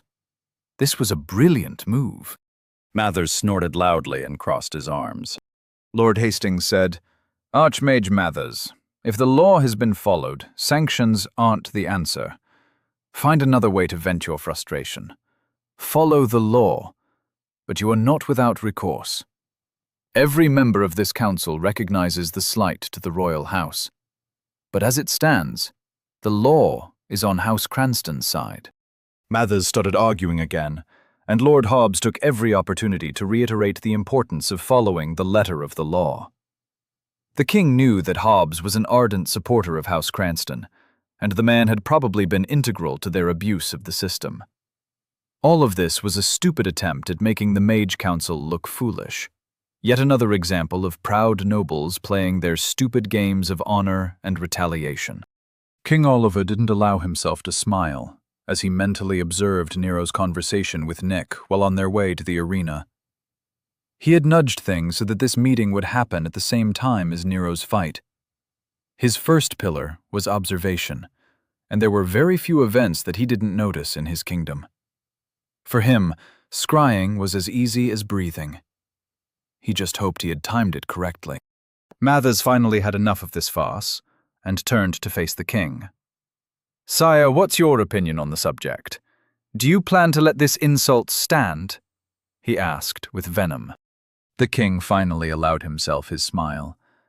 With a wave of his hand, a scrying portal appeared behind the petitioner's circle. Mathers and Hobbs turned around, and the council all looked at portal. Lord Hastings said, "Sire, what are we looking at?" The king spoke in a quiet voice. "That is the arena in Dorchester. The young man with white hair is the new noble in question. His opponent is an apprentice loosely associated with the Assassin's Guild. As we speak, the new noble of House Walker meets the blood challenge in the arena." The council chambers was silent as they watched the fight begin. Mathers started chuckling when Nero cast his spell, then burst out in laughter when Nero asked for a sandwich. The king waited a moment, then closed the scrying portal. Both Mathers and Hobbs turned back around to face the king. Lord Hobbs was pale, and his hands were shaking. The council was in stunned shock. Several of them were using their links to look up more information on the new noble. A level 7 shouldn't have been able to do that. Into the silence, the king spoke with a voice of steel. "Lord Hobbs, the challenge was legal. Consider the loopholes now closed. I expect in the future, loopholes of this nature will be closed before they are exploited. House Oglevark does not enjoy having its backing ignored. The new nobles are to be protected from actions like these. But it seems in this case, the noble in question handled it well enough on his own. I'll be holding you personally responsible for following the law you so vehemently defended. If I am reading this right, Great House Cranston owes Lord Walker a great deal of money.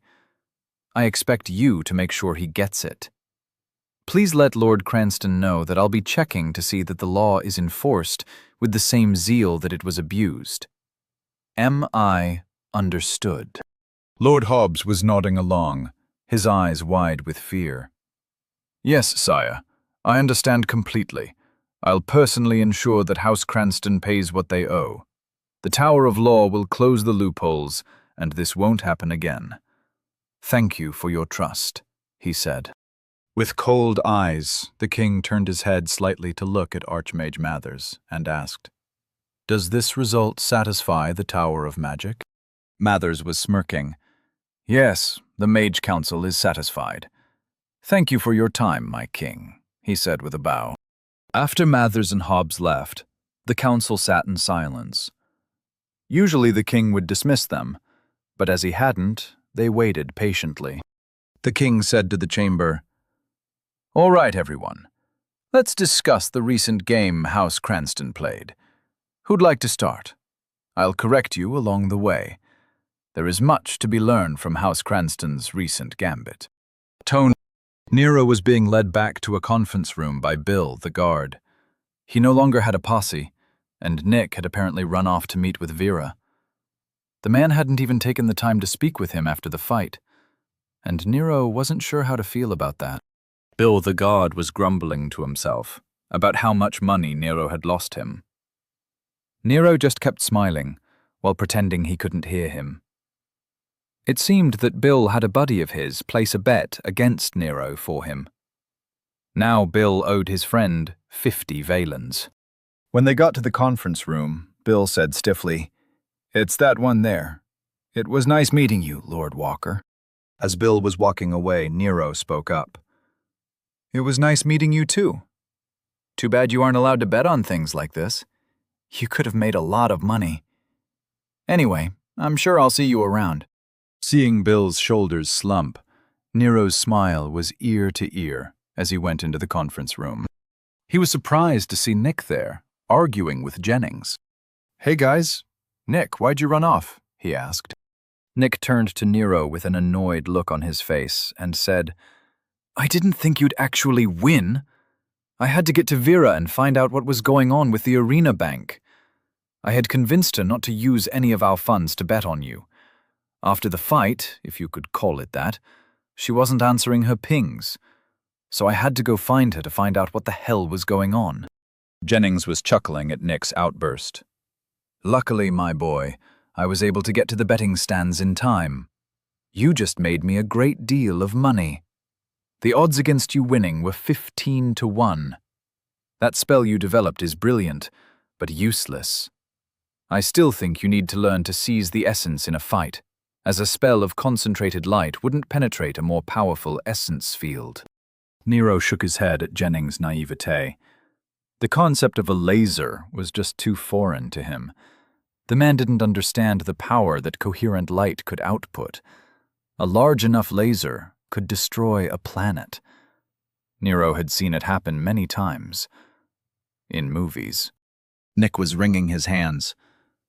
"Nero, I'm sorry I didn't believe in you. It's just... How the hell did you win? You shouldn't have been able to win. It's not that I didn't want you to win. It's just that it doesn't make any sense," he said while looking completely defeated and confused. Nero felt bad for the guy. Nick had given a great goodbye speech, and he had been so worried for Nero. He had really expected Nero to die. "I don't know what to tell you, Nick. I'm really hard to kill, I guess. Try not to feel too bad. Some people just lack imagination." "We'll work on it," Nero said, while patting Nick's shoulder reassuringly. All three of them turned as the door to the conference room opened, and then watched as Vera entered with a mischievous grin on her face. Instead of greeting the trio, she completely ignored them, walking right past them to take a seat at the conference room table. She pulled out a bottle and some glasses from her personal space and started pouring drinks. As Nick, Jennings, and Nero joined her at the table, Nick said, "That much, huh?" Vera replied as she poured. "As you didn't want me to place a bet for us, I used my family money. Nicholas, my love, your wife was a rich woman. Now she is a very rich woman." Nero took the wine glass he was offered and leaned back in his chair to get comfortable. "That's great that my death match worked out for you, but let's have my proxy tell me about my life savings," he said with a wry smile. Vera snorted and said, "Life savings? You're not even a week old.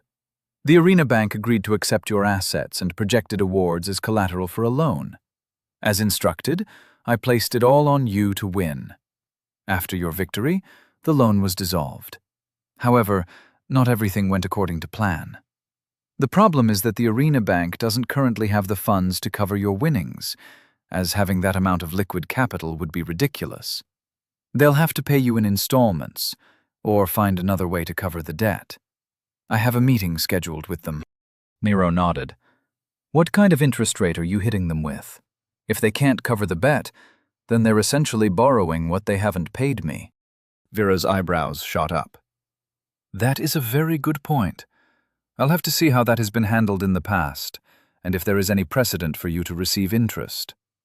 Perhaps you can acquire partial ownership of the arena. I'll look into it. Either way, you are now a very rich young man. I was planning to go over your finances and upcoming trials over lunch. Of course, that was before all of this happened." Jennings spoke up. "He'll need to get the pledge out of the way. I'm sure the Cosgraves ran back to the keep the moment Nero won. I was watching the assassin team leader trying to hide his trail. It was hilarious. I'm guessing that without a win, he had no way out of the city. Do you want me to take care of him along with his other former apprentice?" Nero looked at Jennings, who was casually offering to murder people for him. Weren't they just doing their jobs? I'm more interested in the assholes that started all of this. That Castle House or whatever. I understand they had some issue with me, but I didn't understand what Lord Bennings was talking about. I don't remember killing any nobles, he said. Jennings coughed into his hand.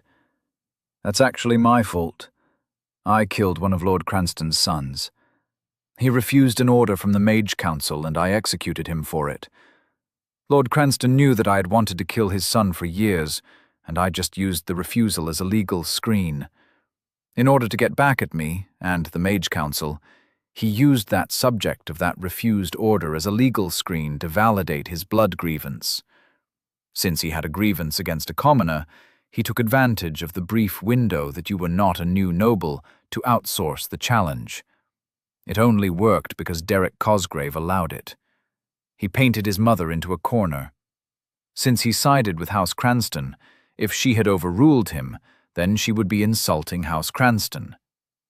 Are you following any of this? He asked Nero, who was now picking at his nails. Nero looked up and replied, Kind of. It's weird. I seem to be able to pay attention to a lot more. It's almost like my normal half-listening is what my full listening used to be. I got the gist of it. You pissed someone off, and they struck at you through me. The Cosgrave kid is afraid of me, so he ignored his mother, and she was stuck going along with it. The two people I have to retaliate against are Derek Cosgrave and that Lord Cranston guy, right? Vera, Nick, and Jennings were all looking at Nero in shock. Vera said, Well, they are the primary candidates for your revenge, but you aren't in a position to do anything to them for the moment. You'll have to bide your time. Jennings nodded.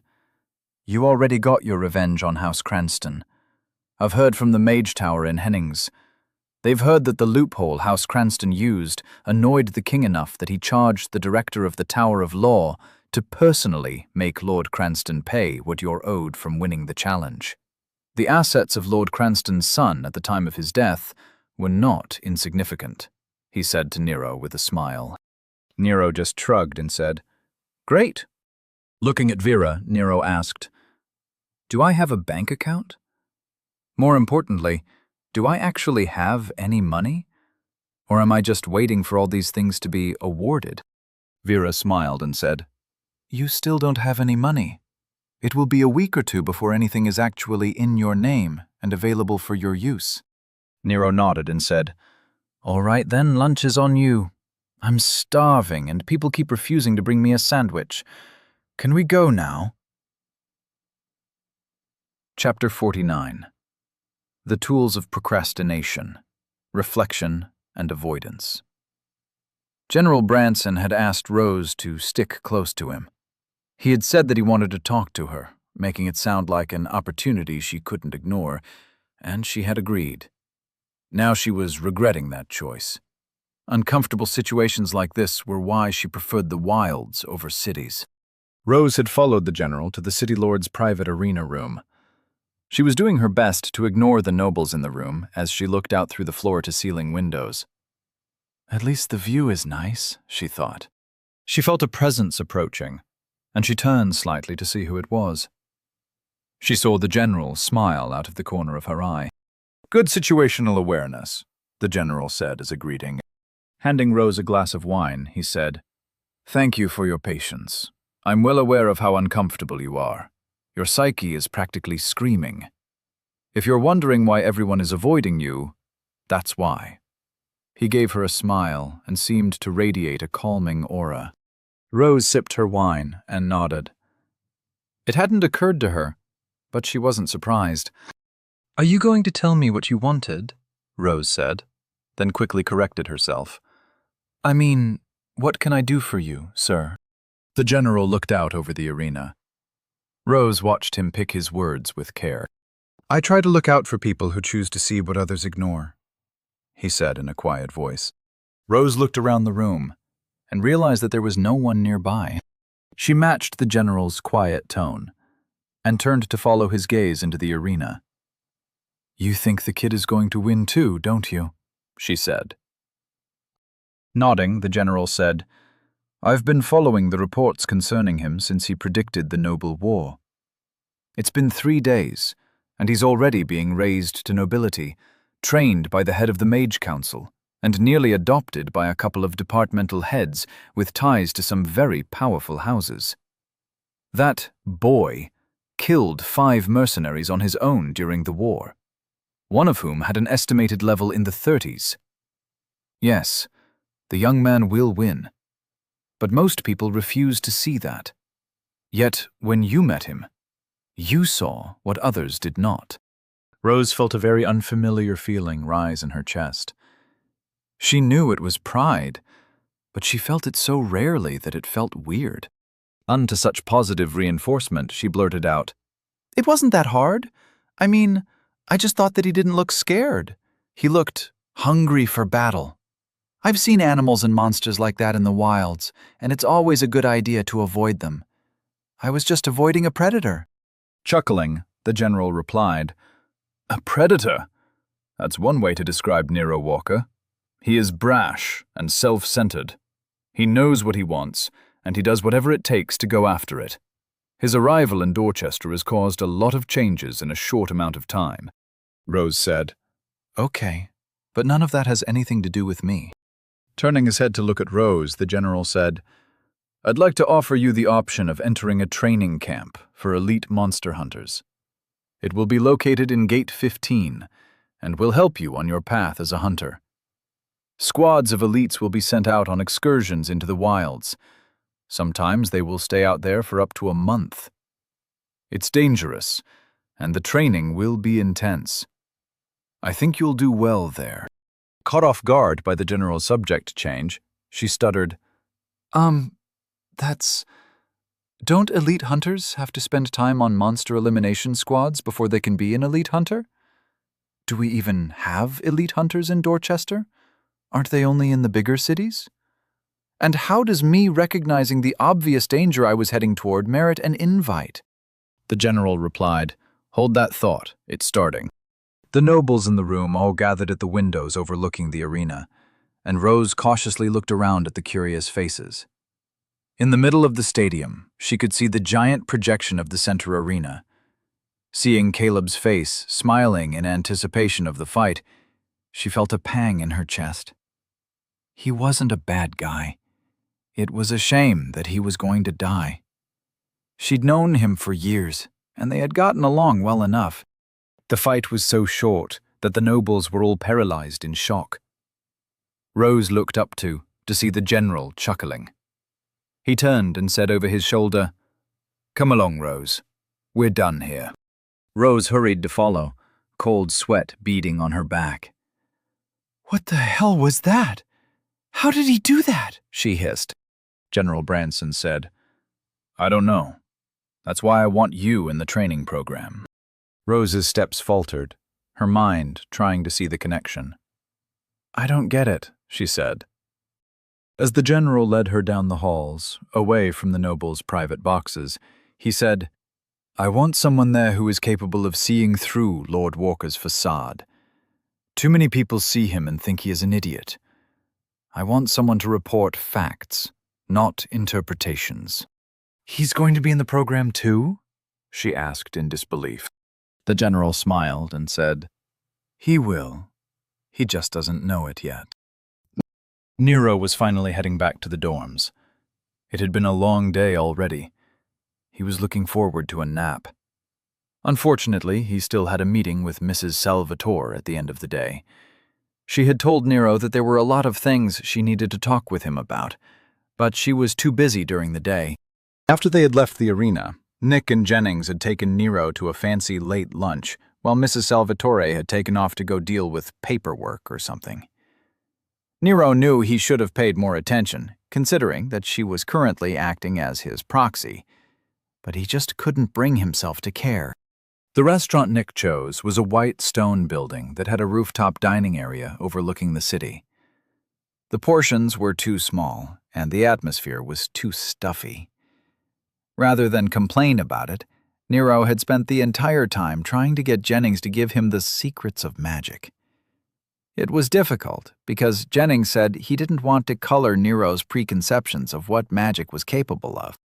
As Nero walked up the steps of the center, he reaffirmed how different people were in this part of the city. The polite atmosphere and considerate populace was exclusive to the center. Maybe it's like church. Everyone is polite at church, he thought. Making his way through the crowds, he entered the dorms and immediately felt Ms. Averett staring at him. Proud that he recognized her psychic signature, Nero returned her glare with a smile. She walked out from behind the desk and made a beeline straight for Nero. He kept walking toward the hallway for the dorms. He figured she'd catch up to him if she really wanted. Soon enough, she did. Even knowing that she was coming, the woman still managed to make Nero jump when she appeared in front of him. Damn, she's fast, he thought sourly. So it appears that you are now nobility, she said as she crossed her arm. Nero smiled at how little she seemed to care about his supposed nobility. I guess so. I'm just coming back from the arena. I know I haven't had the chance to attend any combat classes, but rest assured, I'm taking my self-defense seriously, he said. From what Nero knew of her, that was all she cared about. Nodding, she said, Yes, I saw your fight. You just stood there and let him hit you. Are you an idiot? If he had essence infused his blades, you'd be dead. Where would your smirk be then? Nero's eyes widened. He didn't know what essence-infused blades were, but that sounded bad. I was using my mage armor. I was perfectly safe. You know I won, right? He said. Eyes hard, she huffed. Yes, I know you won. But how you win is just as important as winning. Perfection in combat is the goal, and when you take stupid risks, you increase the chances of losing the next fight. An essence shield is just a tool. It's not impenetrable, she said through pursed lips. Nero said, I know there is a lot that I don't know. I did the best I could with what I had available. Don't worry, I'll be more careful in the future. Are you going to be staying in the dorms? I've heard that you acquired an estate, she asked. Nero shrugged. Honestly, I have no idea. Mrs. Salvatore is going to be in charge of all that, I think. I'll find out tonight. I have a meeting in her office at 2200. For now, I was going to have a nap. Ms. Everett gave Nero a blank stare as he repeated slowly, "A nap." Nero saw as a vein in her forehead start to appear. Danger! Abort! He shouted to himself in his head. Before she could say anything, he blurted out, "I just had a fight to the death, and I spent all morning in combat training with an archmage. I'm beat. I don't want to be walking around without a full center and with weak legs. Now that I'm a noble, there is danger everywhere." Thankfully, the vein disappeared, and she replied, That's good thinking. I'll contact Mrs. Salvatore and find out what she has planned. You have too much potential to be wasting it with noble nonsense. You should be out fighting monsters and using your talents. That was a good spell work you showed in the arena. It was a good fight. At the final nod, she walked away without another word. Nero wiped the sweat from his palms on his robes and gave a deep exhale to relieve the tension. That woman is a menace. Maybe staying at a mansion would be nice. She won't follow me there, will she? Worried Nero. Back in his room, Nero tossed his satchel on the desk and threw his boots near the door. Laying down on his bed, he reached out to his link that he now kept in his pocket. Setting an alarm, he put his arms behind his head and took a look at his identity. Name: Nero Walker. Level: 7. Race: Human. Growth: 2%. Tier: 1. Condition: 100%. Age: 14. Center: 37%. Body: 1. Mind: 4. Soul: 1. Confluence: 10. Stars: 0. Pillars: 0/0.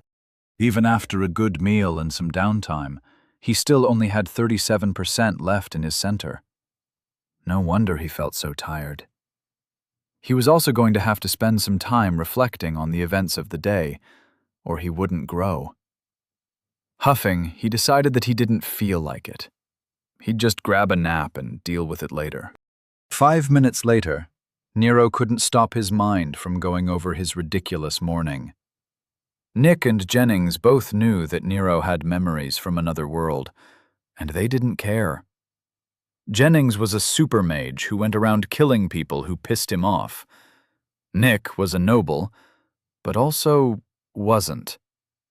Mrs. Salvatore was capable of intimidating everyone, but that wasn't surprising. Someone had tried to assassinate him. That thought forced Nero's mental process to a halt. This world was dangerous. He knew that, but it hadn't really sunk in. The government had procedures on how to legally assassinate someone. It wasn't much of a comfort that they, at least, seemed to focus on fairness. Nero was confident that he could win a fight with someone who couldn't cast magic or didn't have abilities. But how long would that last? He was already level 7. If they had tried to kill him when he was level 9, they could have sent someone with a pillar. What effects do essence shields have on abilities? Would he be dead now? In the quiet of his room, with the lights off and the curtains drawn, Nero contemplated how close he had come to actually dying. He was flying by the seat of his pants, and too much was out of his control. Thinking back to the night of the Noble War, Nero remembered wanting to be the main character of his story. Well, his wish had come true. Someone hired a kid to kill him. Nero remembered the look in the guy's eyes as the lights went out. Nero couldn't ignore it anymore. I killed him. I looked him in the eyes and took his life, he thought to himself. Looking up at the ceiling, Nero felt his eyes start to water. When he realized that he was feeling shame and fear, His anger sparked like a match. "Fuck that," he told himself. The assassin whose name Nero never bothered to learn was just that, an assassin. They could call it a legal challenge or a blood grievance, but it didn't change the fact that the guy had tried to kill him. Nero wasn't going to feel bad about it. In fact, he'd be starting a list. This world was full of adventure and heroes, maybe even anti-heroes, and he had enemies. Derek Cosgrave and Lord Cranston were now his enemies. Feeling motivated, Nero stared at the ceiling and made plans. He would start by participating in the creation of his training schedule. He had a lot to learn, and choosing what he learned was not something he would leave up to others. Also, in any world, finances were important. He needed to get hold of his account statements or whatever. Mrs. Salvatore was right. We have a lot to talk about, he told himself. With a grunt, Nero got up from his bed and threw open the curtains. This world had a 30-hour day, and he wouldn't get anywhere if he wasted the extra hours sleeping. Nero went to the bathroom to splash some water on his face and wake himself up. Sitting at his desk, Nero started making a list of questions he needed answered. As he listed his questions, he noticed that more and more of them were questions about magic. Pausing, Nero tapped his pen on the desk and looked at his satchel. There were answers in there. He had time to do this list later. His meeting wasn't for a while. Studying was productive. He should do that instead. Putting aside his real-world concerns, Nero smiled as he pulled out real books of magic. Just because he had to rest his center didn't mean that he couldn't read about casting. Deciding that controlling the world around you was the book of the day, Nero leaned back in his chair and started reading. Time passed, and Nero was engrossed in his book.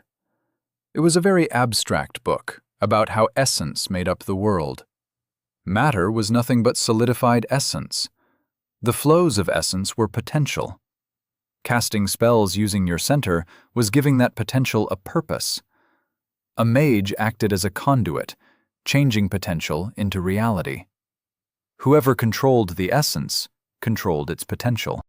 Nero read about how essence was created by matter and actions.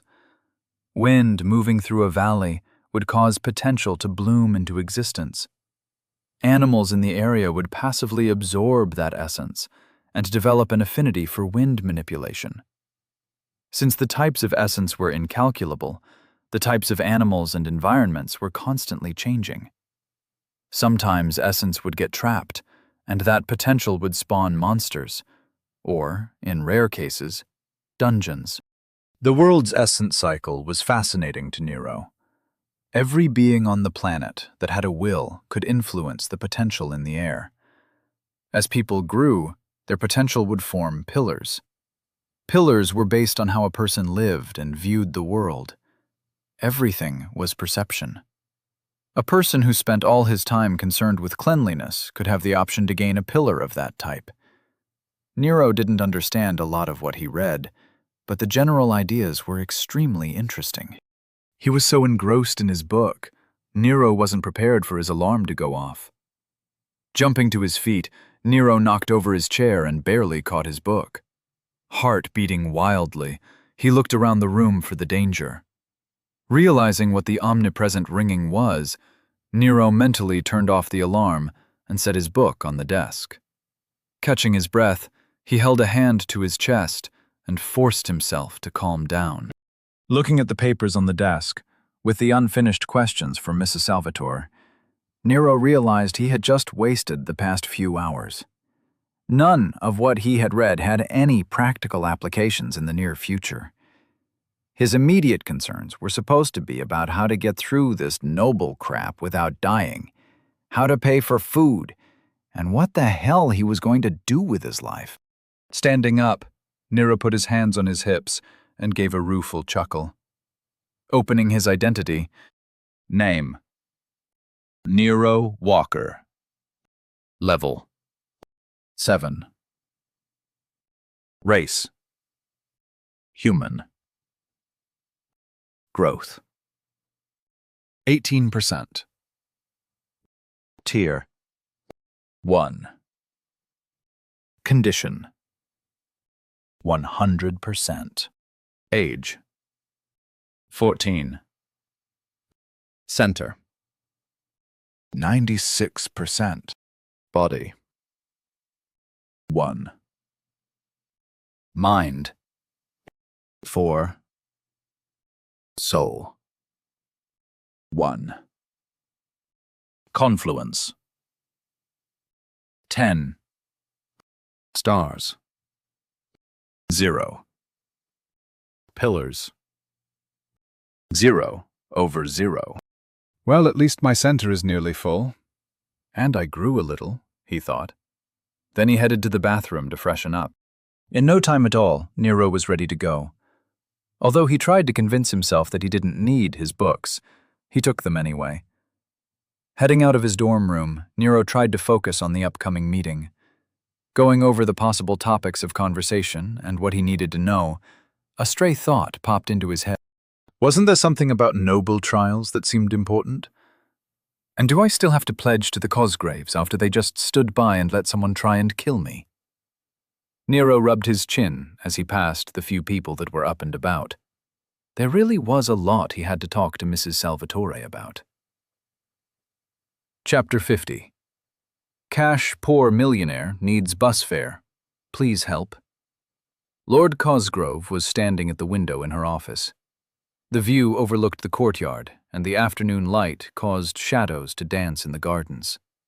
She watched one of the keep's gardeners run his hands over some flowers. The soft green glow from his ability spread out like a fog. Taking a sip of her wine, she thought about what trials the man had faced in his life. How long had it taken him to master his craft? How many disappointments had he overcome? Her daughter's voice brought her out of her reverie. Was there really no other choice? Deidre asked quietly. Lord Cosgrove turned to look at her daughter. She was sitting in her usual chair in front of the desk. The other chair, the one Derek usually used, was empty. No, Derek could not stay in Dorchester. Not after what he did, Lord Cosgrove said, with ice in her voice. He didn't really do anything, though. All he did was not stand in the way of another house's game. Could he really be blamed for that? Deirdre asked. With a snort, Lord Cosgrove sat down in her high-backed chair. He waived our house's protection of a new noble. Whether it was legal or not, he took a side. He left me with no options. Putting aside that he forced policy that I had to follow, if he stayed here, his life would be in danger, she said. Nero Walker can't do anything to Derek. It will be years before he finishes the trials and is formalized as a lord. Right now he is a lord in name only. He can't offer challenges or declare a noble war. We have nothing to fear from him, Deirdre said with venom. Lord Cosgrove's eyebrows rose as she saw her daughter's anger. Daughter, don't repeat your brother's mistakes. Learn from them instead. Your anger at Lord Walker is irrational. Why make him your enemy? She asked. To her credit, Deirdre took a moment to think. Unfortunately, she didn't seem to grasp what Lord Cosgrove was trying to tell her. Walker is already set against us. Derek's actions have put us at odds. All we can do now is to play the game that is in motion. We are in the more powerful position. Letting him grow without opposition is a poor plan. There is much we can do to stunt his rise. Economic warfare against his new interests, limiting his training options, assigning busy work to his house in order to eat into his time. All of these options are legal and can be subtly used to limit him, Deirdre said. Shaking her head in exasperation, Lord Cosgrove leaned forward and folded her hands on the desk, as if she were praying for strength. Listen closely. Nero Walker isn't my concern right now. The people around him are. The head of the Mage Council is currently in Dorchester, playing at being our court mage. The man is only here because he finds Walker interesting. The last thing I want to do is give that man a reason to stand against us. We're going to have enough trouble with Vera Salvatore. That woman is smart, and worse yet, capable. I've looked into her since finding out that she had ties to the Pendletons. She will be a thorn in our foot if we stand against House Walker. Derek had to be sent away because he was a lightning rod. With him here, conflict would be inevitable. Conflict we won't win. Every time that boy speaks, he invites disaster. Instead of a powerful ally, we now have a house with an uncertain future growing right next to us. A house that has the backing of the Royals, the Mage Council, and even has local backing from House Salvatore. Do you understand what I'm telling you? She asked. Deirdre frowned in thought. Finally breaking, she hissed, "But we have to do something. We have to respond in kind."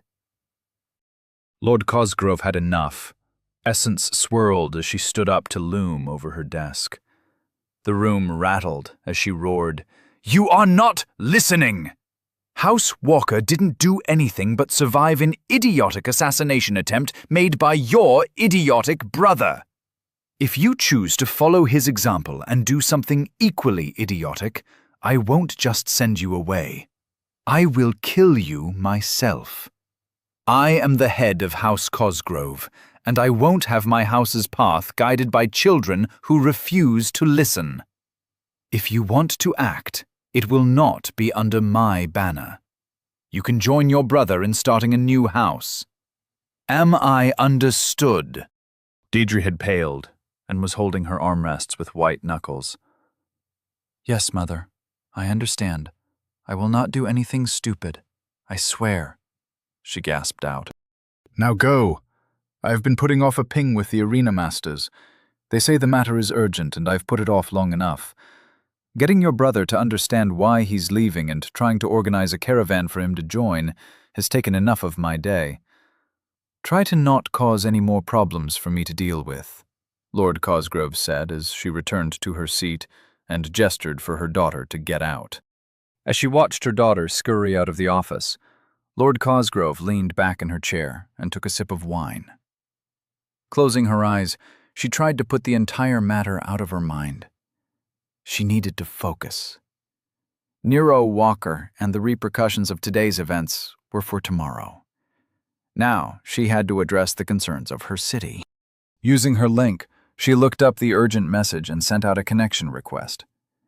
The arena master accepted the connection quickly, and Lord Cosgrove could feel their concern over the link. "My apologies for the delay in getting back to you. What seems to be the problem?" she asked while trying to project calm. "We were trying to reach you because our bank is overdrawn. There was an upset today in the arena. I'm sure you've heard about it. Our bank accepted a bet that it probably shouldn't have. The manager said they were offered a collateral loan, but the person bet it all on a 15-to-1 long shot. There were several other large bets that were placed on the same match. The total lost by the arena is more than our bank has. Typically, we'd just take a loan ourselves to cover it, but the amounts are staggering. We're not sure what to do, and as the arenas are city property, we decided to call you personally. We don't want this getting out. We're hoping you have some ideas," the arena master said nervously. Sighing in annoyance, she said, "How much do you owe, and to whom do you owe it?" The arena master promptly replied, "We covered all the bets but the major one. We owe House Walker approximately 560 million common valens." Lord Cosgrove felt like she had just been hit in the gut with a hammer. "What the hell did he use as collateral to place the bet?" she shouted. His proxy used the statement of award from Lord Walker's victory in the Noble War. It was notarized by the Tower of Law. His proxy accepted 50% of its value as the loan. They used the loan to make the bet. The manager thought it was easy money, but it paid out at 15-to-1. So they are owed 558,434,867 common valens, the arena master said with fear palpable in his psyche. With a scowl on her face, Lord Cosgrove growled, "Vera fucking Salvatore." Nero walked into Vera Salvatore's office and took a seat in front of her desk. He assumed that she was on a ping because her temple was lit up. Not wanting to interrupt her, he looked around.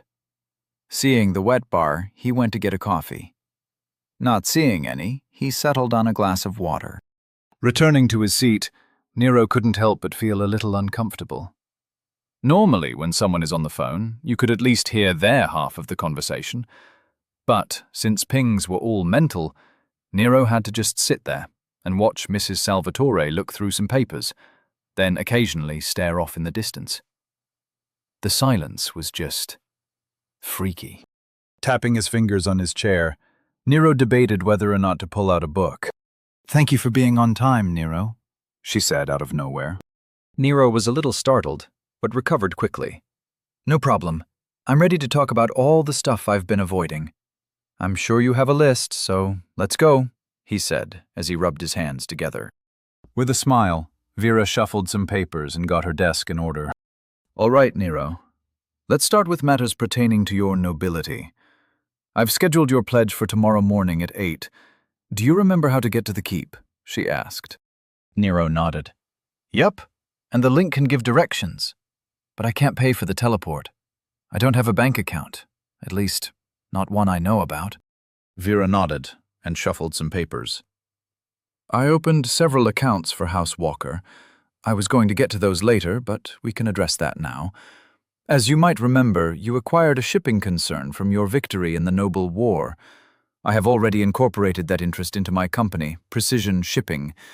You told me to take care of it, and this is how I'm doing it. House Walker essentially bought into my company. House Walker now has a 40% ownership stake. Dividends will be awarded monthly. As they are calculated based on our monthly profits, you won't see a payout until the end of the month. You have an account with Dorchester's City Bank for when that happens," she said. Flipping a page on her desk, she continued, "The monetary winnings from your noble war should be calculated and deposited within 2 weeks. You have a separate account for that." Another page was flipped. "I set up a household account to pay your servants and people who will work for you at your estate. That account will be filled temporarily with money you borrowed from Nicholas and me. Don't touch that account. When your payouts come in, I'll repay the loan and set up automatic deposits from your income," she said with a stern tone. Flipping another page, she said, "Finally, I set up a personal account for your daily expenditures. I'll send you the information through the link. You can sign in using your sole signature. Now, do you have any questions?" Nero was focused and made sure to follow everything she was saying. "How much interest are you charging me? What's my projected income, and will it cover my household costs? How much am I expected to receive from the Tower of Law for my noble war victory? And finally, you didn't mention my arena winnings. Exactly how many Valens do I have coming to me?" he asked with an intense stare. Vera's smile was glowing with pride. "All good questions. Well done. I'm not charging interest for the loan. The money will only be borrowed for a couple of weeks. Your projected income will be roughly 85,000 Valens monthly from Precision Shipping. The company is managed well and has many contracts constantly being handled both inside Dorchester and between cities. The management doesn't foresee any issues with absorbing Dorchen's concerns. Dorchen's management team understood their position and didn't hinder the acquisition. They were visited by the populators several days ago, as they had an illegal division participating in smuggling. That division was eliminated, and the remaining employees are very keen on not making waves," she said. Nero interrupted and said, 85 grand a month? I don't know the buying power of a Valen, but that seems like a lot." Vera nodded. "It is a lot. Over the past 30 years, I've built a large network across all of Dorchester. With the acquisition of Dorchen Shipping, we'll control around 65% of all Dorchester's domestic and foreign trade," she said with pride. Nero couldn't help but ask, "I thought you ran center intake?" Vera looked confused. "I do. I don't really run the company, I just own it and set policy. Occasionally, I participate in deals, and I check to see if my management team is doing well. Intake is my passion, but I knew I wasn't going to stay there forever. I just liked having a place near Nicholas's work. Research is his passion, and intake lets me help people in my own way." Nero nodded. Rich people with hobby jobs and community service. He shouldn't have been surprised. He asked, "And you're okay with me owning part of your company?" She replied, "Of course. You have no say, so you can't screw anything up. You allowed me to almost double my control of Dorchester's shipping. It's a win for both of us. Plus, once your nobility is confirmed, profits will soar with our tax breaks. But enough of that. Let's get back to it." Nero refocused and said, "Right. So I'm guessing that will cover the household. I can't imagine it costing that much to pay a few gardeners and a maid. What about the arena winnings?" Vera gave Nero an amused smile and said, "I'm afraid the estate you won is a bit larger than you're imagining. It has a live-in staff of 40, 100 guards, and 50 miscellaneous employees.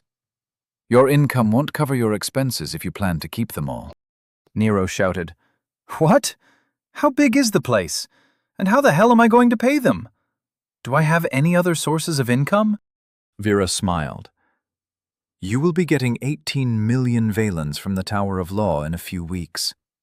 That is 20% of what the Dorchans kept liquid. The estate auction should account for another 10 million, but I wouldn't count on that.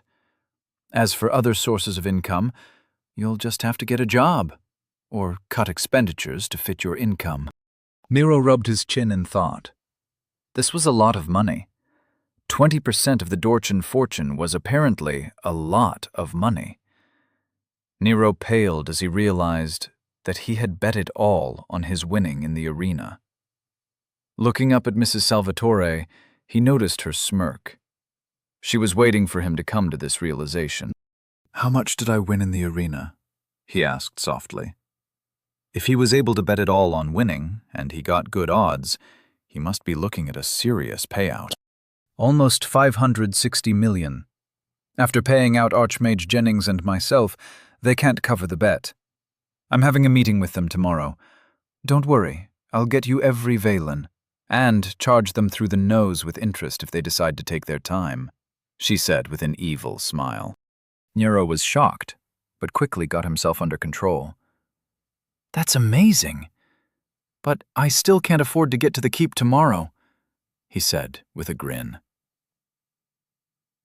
Chapter 51.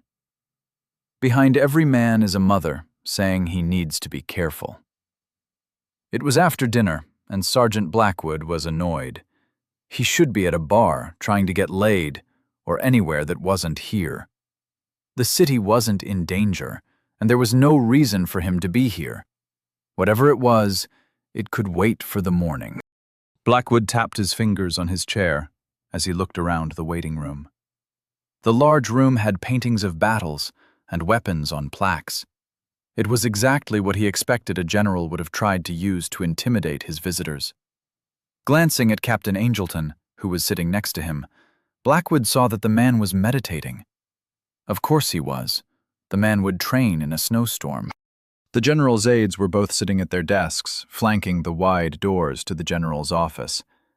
They looked harried, but Blackwood could tell it was busy work. Their psychic auras were not stressed at all. Deciding that he was not going to wait in silence any longer, he elbowed the captain and asked, "Why are we here?" Captain Angelton opened his eyes and gave Blackwood that cold stare of his. "You know as much as I do. We were requested to be here by command, so we're here. Don't ask questions you know the answers to," he said. Blackwood grimaced. "You must have some idea as to why he wanted to see us. Take a guess." The captain grunted and replied, "Guessing is pointless. It could be anything. Just wait patiently. I'm sure the general will be here soon." Before Blackwood could respond with what was sure to be some scathing retort, the outer doors opened, and in walked General Branson, along with a young girl and 2 hunter captains. General Branson saw the 2 of them wade in, but kept up his stride toward his office as he said, "Good, you're here. Come inside and let's have a chat." Blackwood shared a look with the captain, and they followed the group into the general's office. The general took a seat at a conference table off to the side of the large room and gestured for everyone to sit down. Once everyone was seated, he said, "All right, So rather than ask you individually how much you are aware of, I'm just going to tell you all what's going on. First, after the populators decimated the mercenary army outside our walls, essence knots and spawn points are showing up all over the place. 2 former estates are now teeming with monsters, and the animals in the wilds to the east of the city are mutating at an alarming rate. Second, we are starting up elite monster hunting teams again. Monster hunting squads are being retasked, and new training programs are being initiated. The environment is a perfect whetstone for the elite teams to hone their skills. Third, there is a new noble named Nero Walker in Dorchester. He just fought an assassination challenge and didn't break a sweat. His situation is unique. He'll need training, but he is already dangerous. I want to foster his strength, but I also want to keep an eye on him. Some of you already know him, but for those who don't, I'll be sending you everything I have on him. Fourth and finally, a preliminary warning was sent out by a division of the research center in Gate 7. The warning stated that there is a very real possibility of a monster wave being accelerated by the events of the past few days. They don't know much yet, but they're working on it. The faster we clear out the spawn points, the better it is for everyone. Looking around the table, the general saw a lot of grim faces, and one confused one. Smiling at Rose, he said, "This is Rose Vikander. She has been trained as a hunter, and she'll be on whatever training team our new noble is assigned to." Turning to his left, he said, "Captain Angelton and Sergeant Blackwood, you're being reassigned. Both of you have served on monster elimination squads before, and you both know Lord Walker. You'll be on his team too." Turning to his right, the general addressed the 2 hunters. "Sergeants Jackson and Peyton, you'll also be trainers for the squad. You'll have a total of 20 cadets. Break them up however you want, but I want Rose and Lord Walker in the same squad. The captain has command, Blackwood is his aide, and you are the trainers. Look through what I sent you and fill out the remaining positions. Questions?" Rose just sat in silence, looking around like she didn't know how to feel about what was happening. The captain and the hunters just nodded. Blackwood, however, was not happy. He didn't want to spend months in the woods. He had hated every minute of serving on the monster squads. Tentatively raising his hand, Blackwood said, "Sir, I have some questions." Leaning back in his chair, the general folded his hands on his stomach. "Go ahead, ask them." Clearing his throat, Blackwood said, "Why all this trouble for the kid? Why is a new noble going monster hunting anyway? Who is she?" He pointed his thumb at Rose, then finished, "And why am I here?" With a smirk, the general said, "Read your information packet. You're all dismissed. Not you, Rose. Let's get you set up with a room at command. You've got a busy couple of days ahead of you." Standing up, the general caused everyone else in the room to shoot to their feet out of reflex. He offered a final smile and led Rose out of the room. As the hunters exchanged grim looks, Captain Angelton opened his link to review the files they had been sent. Blackwood just sat back down in his chair and muttered, "Why the hell am I here?" Nero refilled his water as he listened to Mrs. Salvatore. "I'll lend you 1,000 valens for your personal account. As your proxy, I'll pay myself back from your main accounts when they receive payment," she said. Nero nodded, and instead of Mrs. Salvatore moving on to another topic, she paused. Her eyes scrunched, and she seemed to be deep in thought. Nero took a sip of his water and wondered what had caused the lull in conversation. "I think it's time I formally resign from my position as the director of center intake," she said with finality. She seemed to firm her shoulders and take on an air of determination. Surprised at the change of subject, Nero responded, "Why? Didn't you say this was your passion or whatever?" Giving Nero a look of annoyance, she responded, "Yes, I like working here. However, as a proxy to a noble house, I'll be too busy. As it is, I've been neglecting my duties since I've met you. You are a full-time job, and I've always planned to focus on running a noble house, though I thought it would be my husband's. But you have a lot to learn before you can run a house on your own.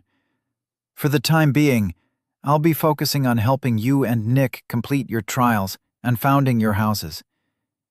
I think it's for the best. If that's what you think is best, I'll just say thank you and shut up, Nero replied easily. That's one of the things I like about you, Nero. You don't pretend to know what you don't know. I will help you become a powerful noble, because you'll listen. The most dangerous thing in the world is pride, so make sure to keep yours in check. You've had some successes, but don't let them go to your head, she warned. Chuckling, Nero replied, I'm well aware that I've survived by luck and stubbornness.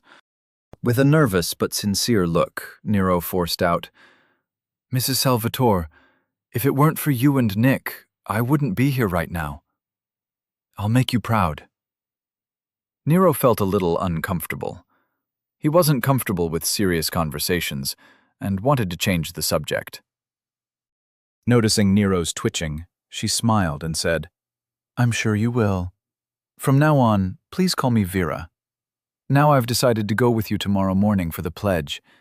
It was a mistake to think you should go alone. They'll address your trials, and you don't know enough about them to make any informed decisions. Nero nodded. All right. I'll meet you on the center steps at 7. Vera made a note on the pad on her desk. That will give us plenty of time to make it to the keep. Make sure you wear the robes Nick brought you for last night's dinner. You can change the colors, and make sure you give them a light essence wash. You don't have any house colors, so I recommend a neutral gray. It won't align you with anyone, and the last thing we want is a misunderstanding. Nero was confused. What do you mean, change the colors? And can I just use one of the household spells to clean them? Aren't they, like, enchanted or something? Amused, Vera replied. You just connect with them and ask them for a different color scheme, very similar to the link. They have been enchanted with a rudimentary identity. As for cleaning, a simple spell like this will work. I'm sure you've read about them. As she finished speaking, Nero saw her carve a spell form above her hand and direct a flow of several essences to her own robes. Up until now, he'd avoided using spells that he didn't fully understand. However, he knew that eventually he'd have to rely on more complicated spell forms for casting. Standing up, Nero asked her to hold the form so he could look at it. Vera raised her eyebrows, but did as Nero requested. Concentrating, Nero looked over the different sections of the spell form. Deciding that he had it correctly memorized, he slowly copied it into his own hand. Vera watched as Nero carved the spell form with his center. As it drew in essence, he directed it, and the thin white fog rolled over his robes. Looking over his robes, Nero gave a nod of success and returned to his seat. Did you just learn that spell now? Have you never seen a cleaning spell before? She asked in interest. Kind of. My book on household spells had a purging spell for dishes.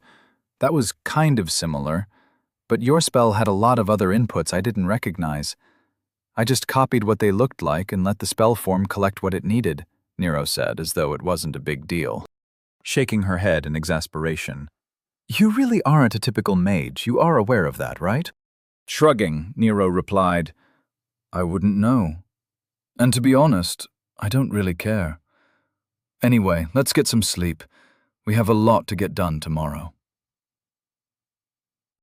Vera agreed with the sentiment and collected her things. Nero stood up and started playing with his new spell. Vera just let out a huff of annoyance and soon forced him out of her office. They walked back to the courtyard together. The entire time, Vera was trying to pack in as much information as she could about what Nero should expect in the morning. All too soon, they were at the courtyard where their paths would diverge. Nero offered her a polite wave and wished her good night. With a nod and smile at his awkwardness while ending conversations, she walked off.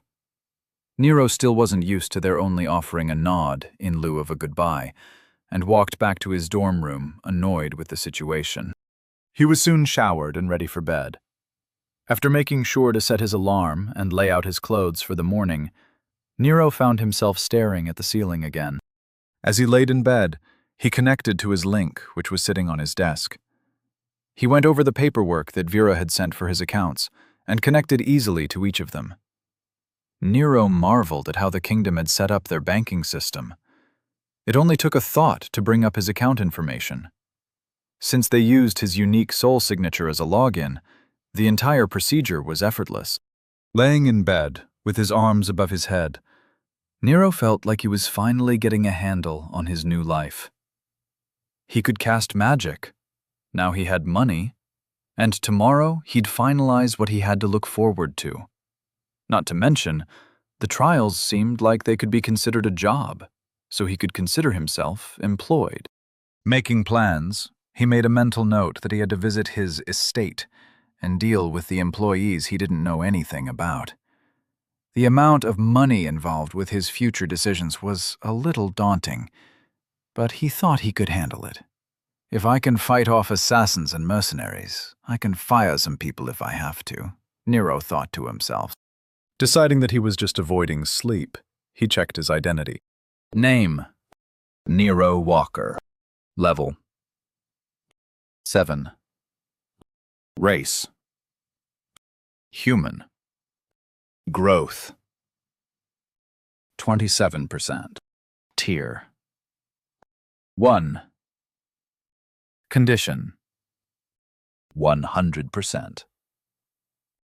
Age: 14. Center: 92%. Body: 1. Mind: 4. Soul: 1. Confluence: 10. Stars: 0. Pillars: 0/0. Nero noticed that today was the first day he hadn't leveled. It seemed he finally started to slow down a little. Maybe he just didn't reflect enough on the recent events. Either way, he was too tired to think about it. Realizing that he still was holding his mage armor active, Nero was surprised that his center was so high. Why did Jennings think this was difficult? Am I missing something? He wondered. It didn't matter. Nero wasn't going to ever let his shield drop. In fact, Nero tried to calm his mind and go to sleep while keeping the shield active. Less than 10 minutes later, while Nero was asleep, the essence in the room started to vibrate. For the rest of the night, small winds were caused by Nero's mage armor expanding and contracting. As he slept, his psychic field gently pulsed, affecting the world around him. He didn't know it, but his actions caused havoc for his fan club at the Tower of Magic in Hennings. Chapter 52. Oaths are just peer pressure on steroids. Lord Halima Cosgrave was drinking her third cup of coffee while listening to her aide organize the throne room for the pledge ceremony. Almost every noble in the city was going to be in attendance. Normally, an event like this wasn't such a grand spectacle, but Lord Walker's impact on the city was well known to the nobles, and nobody wanted to miss their chance to see the source of so many rumors in person. She had only managed to get 3 hours of sleep the night before, and the previous few days with limited sleep were starting to wear on her. Her morning had started early with a request for a private meeting from General Branson. The last time he had asked for a meeting, it was prelude to a noble war, so she had made sure to be awake and attend. Archmage Jennings had surprised them both when he teleported into the office they had been using. As neither she nor General Branson had invited him, they greeted him with scolding looks.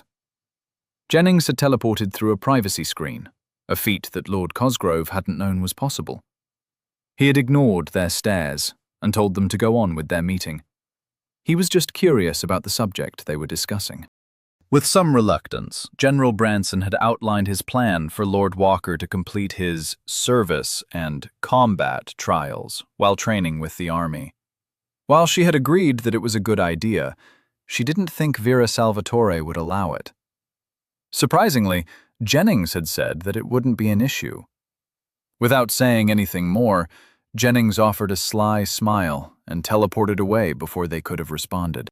Grimacing at the memory, Lord Helima Cosgrove forced herself to let it go.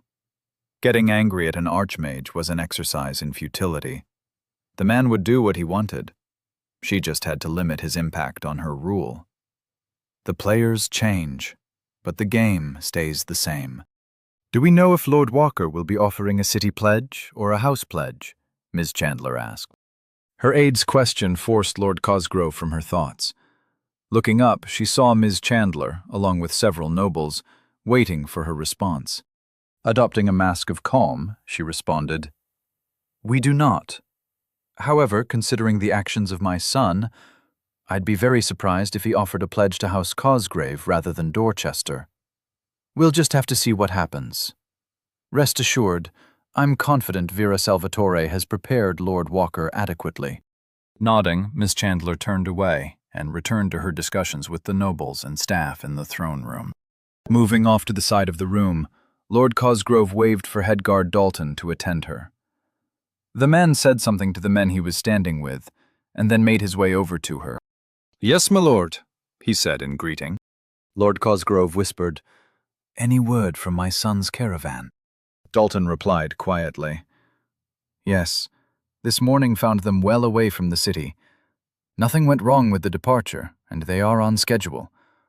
Their next scheduled check-in is tomorrow.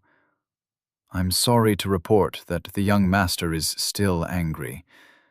In fact, he was heard saying that his house will bear the colors orange and white." Lord Cosgrove's eyes narrowed in anger. "Orange and white? You're sure?" Nodding, he replied, "Yes, but God Stephen said he was sure your son wasn't serious. He felt he had to report it, but believed your son was just speaking in anger."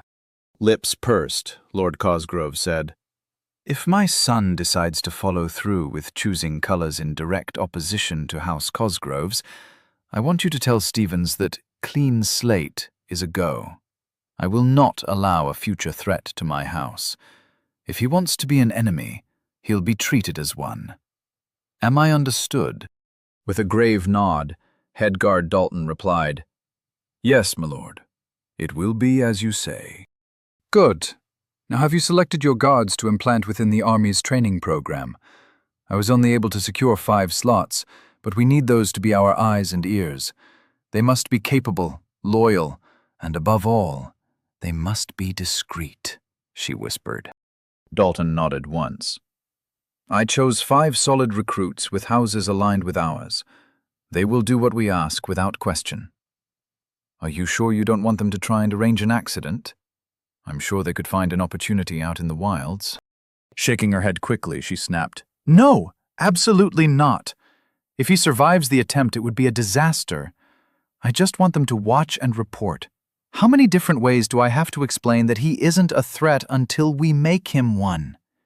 Just make sure they know their orders. I do not want someone thinking that they can take independent action. The general, and I'm sure the archmage, both know that they are our men. Their actions will be our responsibility. I already lost a son to stupidity, and I don't want to have to purge a house because my orders were ignored. Am I understood?" Headguard Dalton replied with a tightness in his voice. "Yes, my lord. I will ensure your orders are accurately relayed, personally." Lord Cosgrove softened her voice and said, "Look, I understand that many people are intimidated by his display in the arena, but we already knew he was dangerous. Being capable doesn't make him a threat. Opposing interests make someone a threat. Threatening his life makes us a threat to him.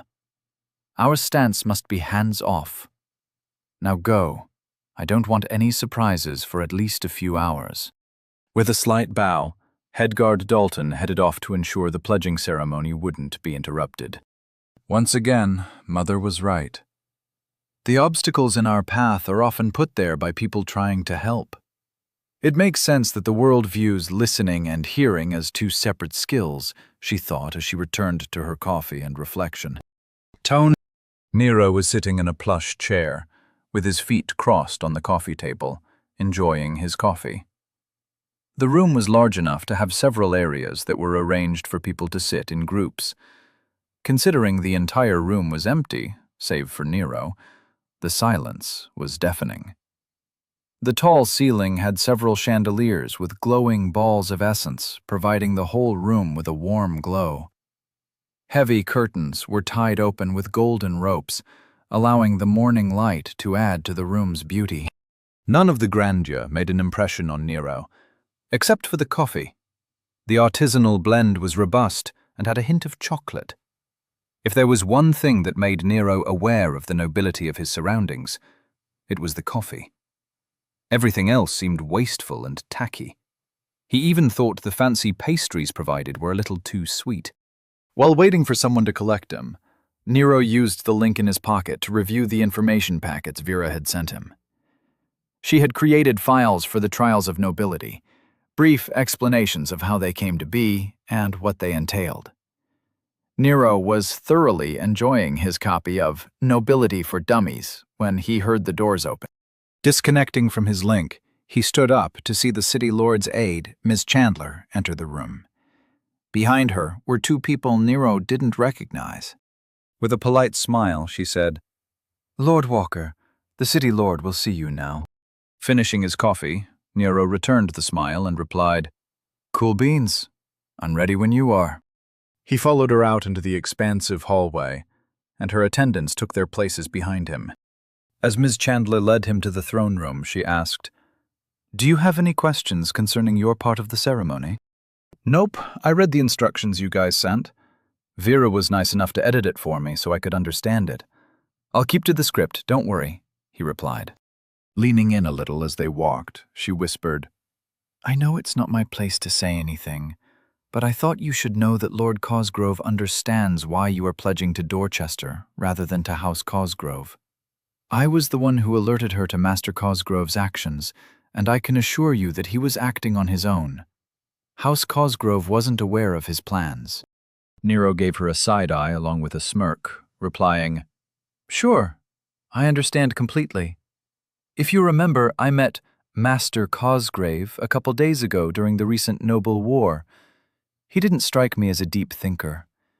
It's too bad that he went off to start his own house. I'm sure he has an explanation for allowing someone to try and kill the guy who almost died saving him. In the future, when I see him, I'll be sure to ask him about it." Ms. Chandler offered a polite smile. "I'm sure you will. I just wanted to let you know House Cosgrave's position. Perhaps you can think of today as a fresh start between House Walker and House Cosgrave. Together, I'm sure you will both help Dorchester thrive." Not seeing a reason to reply, Nero just nodded and kept up his party smile. It was the smile he wore when he was at work. It projected courtesy and friendliness, and was based off celebrities on the red carpet. He found that it demonstrated his helpful but distant attitude while selling phones at his old job. Everyone who saw him knew that he was there to help them if needed, but people should try not to need help. As their little group approached the giant doors to the throne room, Nero felt the two attendants peel off to go do whatever they were supposed to do. Leading Nero onto a light blue large carpet, Ms. Chandler's link lit up. Turning to Nero, she said, "You'll be announced, then just walk down the carpet. I'm told you can use your link without making it obvious, so if you have any questions, feel free to ask me. I'll be ready to guide you if needed." Nero could tell that she was nervous. He assumed that after their bungling of the assassination attempt, everyone in the keep wanted to look like they knew what they were doing. Nero couldn't help but smile. For some reason, even with all the splendor of the keep, he was perfectly calm. Perhaps life and death situations really did desensitize a person to public speaking. A deep baritone voice rang out. "Offering a pledge to Dorchester, our newest noble, Lord Walker of House Walker, approaches the court of Dorchester." Nero used his link to bring up the step-by-step instructions Vera was kind enough to provide. He walked in calmly and without showing any stress. His party smile was on full display. Nero felt like he was channeling Ryan Gosling at a movie premiere. The throne room was so large that it looked like the inside of a cathedral. Large pillars ran along the sides, and the ceiling arched majestically. There were beautiful murals, along with floating lights which were dancing across the struts. The people lining the sides were all whispering to each other. Considering how nice their robes were, Nero figured they were all nobles. There must have been hundreds of them. A balcony wrapped around the walls, and even more people were packed shoulder to shoulder, looking down on the proceedings. At the end of the room was a large throne where Lord Cosgrove was sitting. Along her sides were her attendants and guards, all of which were standing at attention. The room was so long that Nero could barely recognize anyone from where he entered. Walking at a normal pace, it took Nero an uncomfortable amount of time before he finally got to where he judged was the right place. He could see Vera off to the side, and she was discreetly pointing at where she wanted him to stop. Offering her a nod, he stopped around 20 paces from the throne. Following the script she had sent him, he projected loudly and clearly. "I come before the seat of Dorchester to offer my pledge. I am Lord Walker, and my house seeks a place to grow." Lord Cosgrove stood from her throne and took 2 steps forward to stand at the edge of the raised platform where her entourage overlooked the throne room. "Approach and be recognized. Dorchester welcomes you," she said with an essence-infused regal tone. Nero went forward to the foot of the steps leading up to the throne and knelt. "My house has no home. I will offer a pledge in return for the safety of your walls." "Does Dorchester have room for us to grow?" Nero asked as he knelt and looked up at Lord Cosgrove. With light steps, she descended the stairs to stand right above Nero. "Dorchester's walls are high, and its soil fertile. As the city's lord and protector, I speak for the Council of Leadership. As Lord Helima Cosgrove, I welcome you. The houses of Dorchester would welcome you to join us. Speak your pledge, Lord Walker," she said. "I, Lord Nero Walker, pledge my house to Dorchester. I pledge my sword and magic to the defense of its walls. I pledge my assets to aid in the city's growth. I pledge my service to the people. I pledge to follow the laws of the land and to root out all who break them. As my house rises, so shall Dorchester." Nero spoke his pledge with solemnity and didn't show a hint of his inner cringe. "The seat of Dorchester hears your pledge. The council hears your pledge. The people of Dorchester hear your pledge. We as a people accept you among us. Within these walls may we grow together in common purpose. For Dorchester," said Lord Cosgrove. "For Dorchester!" The entire room erupted in one voice. There were so many people, the room shook in response. He couldn't help it. Nero got a little caught up in the moment. Feeling his heart rate rise in response to the room's unified purpose, Nero's spine seemed to firm up a little. He rose to his full height and gave a deep bow to Lord Cosgrove. Following the script, he turned to address the crowd. He spoke loudly and projected his voice as best as he could. "My house now has a home. May House Walker grow well in Dorchester's soil. May House Walker be one of the pillars that allows our walls to hold back the wilds." Nero raised his fist and shouted with all his heart, "For Dorchester!" The crowd's response, "For Dorchester!" was deafening. It was quickly followed by cheers and cries of, "House Walker!" and "For Oglivarch!" Nero's heart was pumping as he felt the room shake with the excitement in the air. He even felt the essence swirl in response to the strong emotions. He strode down the carpet at a much faster pace on the way out. His stride was long and his posture rigid. Nero felt like he was going to war, and the people were cheering for his upcoming victory. As the gigantic doors closed behind him, Nero was nearly panting. That was insane, he thought. He was well aware of the power of indoctrination. Countless stories and television shows have demonstrated the effect of groupthink and mob mentality. But Nero had never really understood the feeling. He raised his hand to his chest to feel his pounding heart, while trying to calm himself down. Standing in the hallway, he saw the guards smiling, and he couldn't help but return one of his own.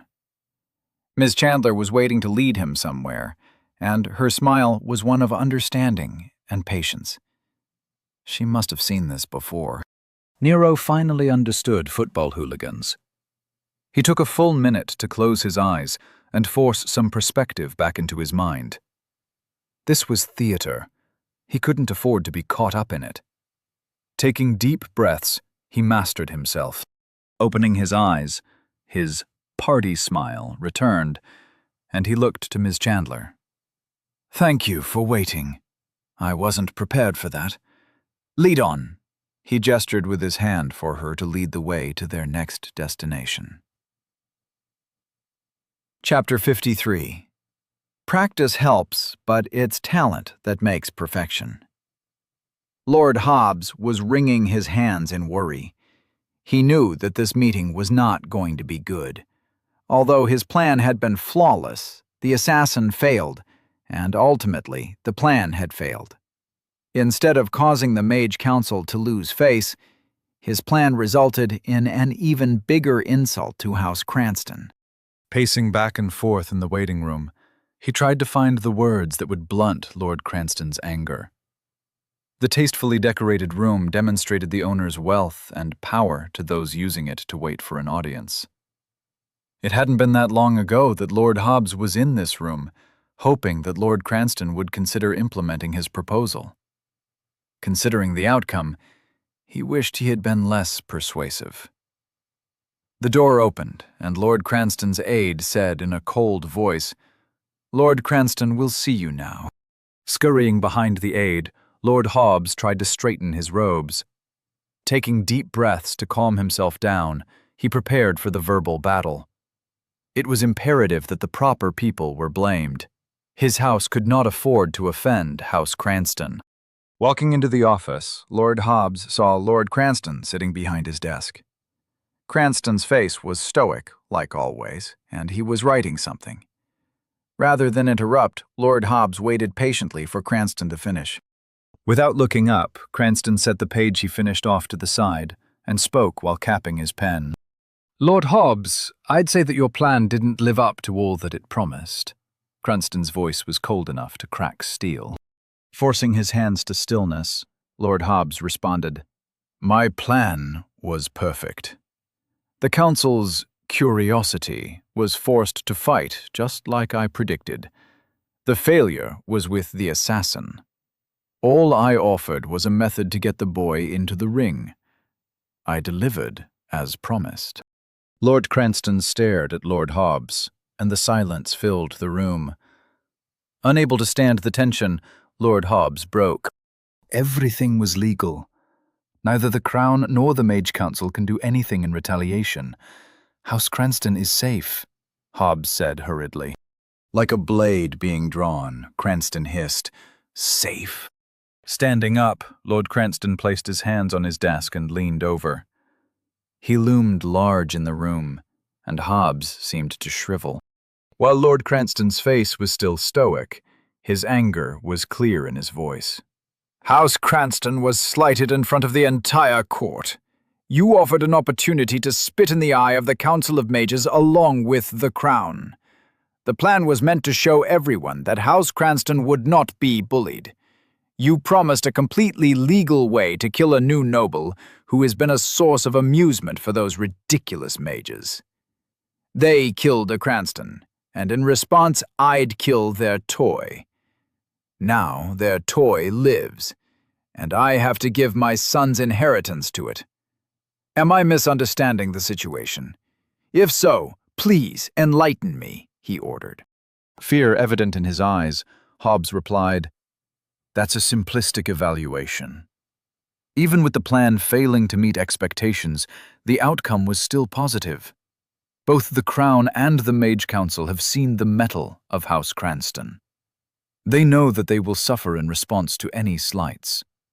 An assassin was successfully sent against someone under their protection, and they could do nothing to stop him. As for the money, the Assassin's Guild owes you what you already paid for their failure.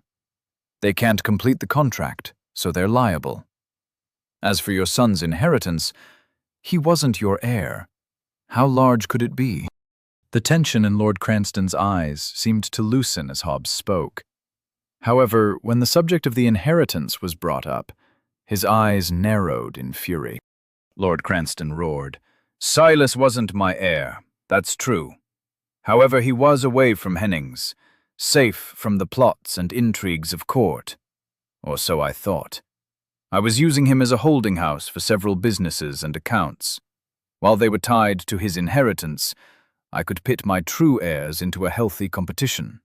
On paper, he would have received around 50 million in assets and common valens. Do you think that amount is large enough to merit some anger at its loss?" Paling, Lord Hobbs was unable to come up with a reply.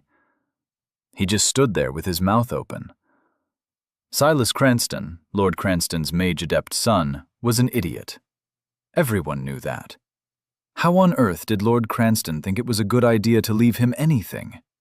Even if it was some plot for inner house politics, that was insanity. Lord Cranston said, "You are going to do whatever you have to do in order to hide the true value of the inheritance. I'm not handing over that kind of money to some no-name child in the middle of nowhere. Do you hear me?" Stuttering in response, Hobbs said, "But I'm sure the king already knows. He made a special point to say that the Tower of Law would be observed while they handle the audit. There is nothing I can do." "You can't do anything? I recommend you think hard and offer a solution," Cranston said quietly. Lord Hobbs started wringing his hands together, thinking furiously. "Maybe we could kill the boy to buy some more time. Petition the Assassin's Guild to try again. If he's dead before the audit finishes, perhaps the ruling could be contested," he said in panic. Slamming his palm on the table, Lord Cranston's stoic mask cracked, and the fury it contained was unleashed. "That boy was the only one in this whole game who played to win. Do you know what he did at the arena?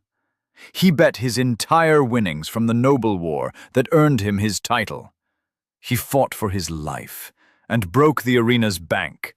The City Lord of Dorchester banished her son so she could distance herself from the plot. This Lord Walker was a piece who stole the board. The insult I suffered wasn't from the boy, but from the Crown and the Mage Council who killed a son of Cranston under false pretenses. I'd rather find a daughter of Cranston to tie that boy to my house than kill him. He was brilliant, vindictive, and ruthless. How would you describe your playing during this game?" Lord Hobbs was at a loss. But luckily, a thought came to him like dawn breaking over a mountain to burn off the fog. "My playing was perfection. I provided the strategy that delivered my promise. The assassin piece failed. Forgive me for asking, but if you were aware of the plan, how could you leave that much money tied to your son's inheritance? Had you altered the books before you registered the assassination paperwork, this wouldn't be an issue. Yet you offered a piece on the board that the strategy didn't take into consideration. The loss of funds for the plan was given at the start. I estimated that a dishonored son of Cranston would only merit an inheritance of 500,000, and that's what I budgeted for the assassination. You would have lost that money either way, and the goal of returning the slight would have been achieved. Regardless of whether or not the assassin succeeded," Hobbs said with all the conviction he could muster. Lord Cranston leaned back and crossed his arms. After a moment he walked to the wet bar and poured himself a drink as he thought over what Lord Hobbs had just said. This time the silence in the room was contemplative, and Lord Hobbs inwardly smiled at the ray of hope. Sighing, Lord Cranston said, "You're right. You're absolutely right. You played well. The plan's outcome was not your fault. The Assassin's Guild and I are to blame for the plan's failure to achieve the desired outcome. They didn't study their target well enough, and I didn't plan a retreat. Now, go and do you as were bid. Be sure to audit the accounts accurately. This game was my loss. It's time to retire it and start a new game. There are many fronts, and pouring resources into a loss is just compounding failure. Thank you for your service.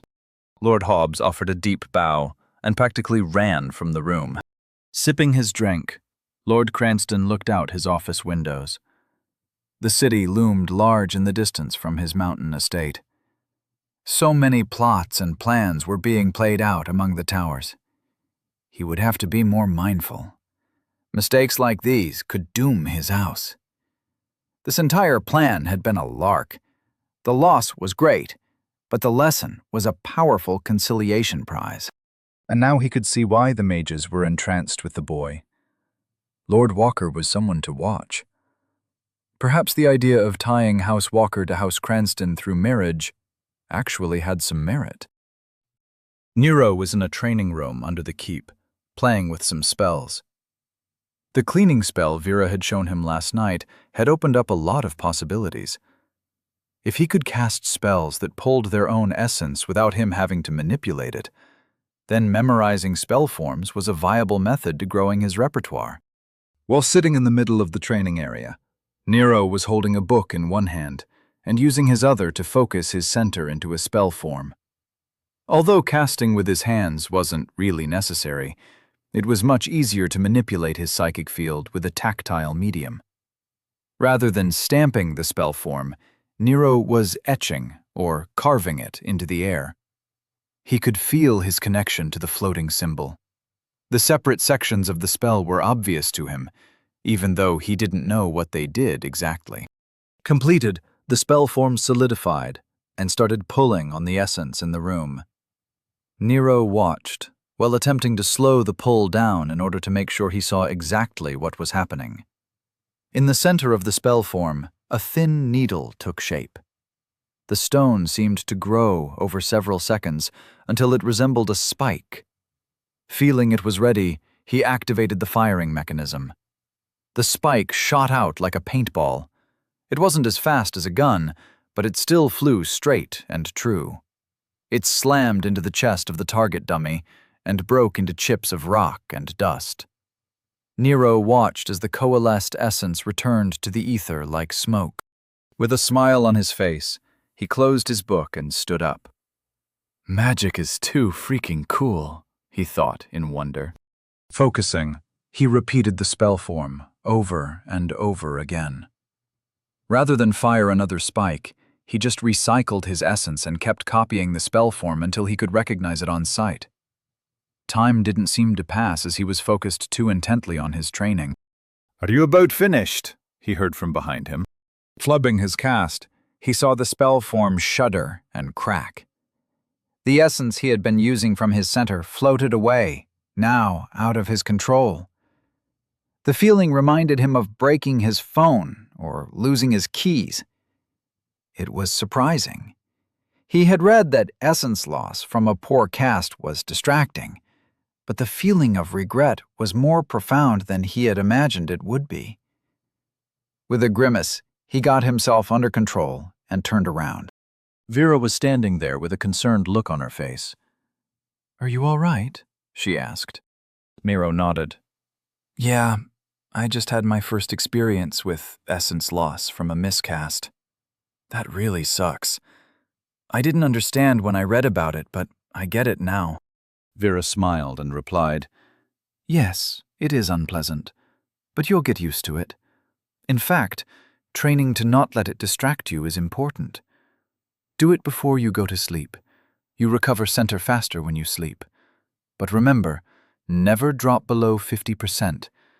Even if you don't feel the effects of center depletion, it's still not a good idea to be unprepared." Nodding at the good advice, Nero said, "Will do. But why are you here? Is the noble meeting over?" "Yes, court is dismissed for the moment. We have a meeting with Lords Cosgrove and Bennings, along with General Branson. The topic of discussion will be your trials. You ready to go?" she asked. "Let me grab my stuff real quick," he said. After collecting his books, Nero made sure to grab the pot of coffee, along with the mug he had stolen on his way to the training room.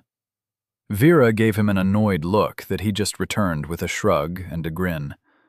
Soon enough, they were heading out. When Nero and Vera left the training room, they saw Archmage Jennings standing in the hallway. He was wearing a smile and had a mug in his hand.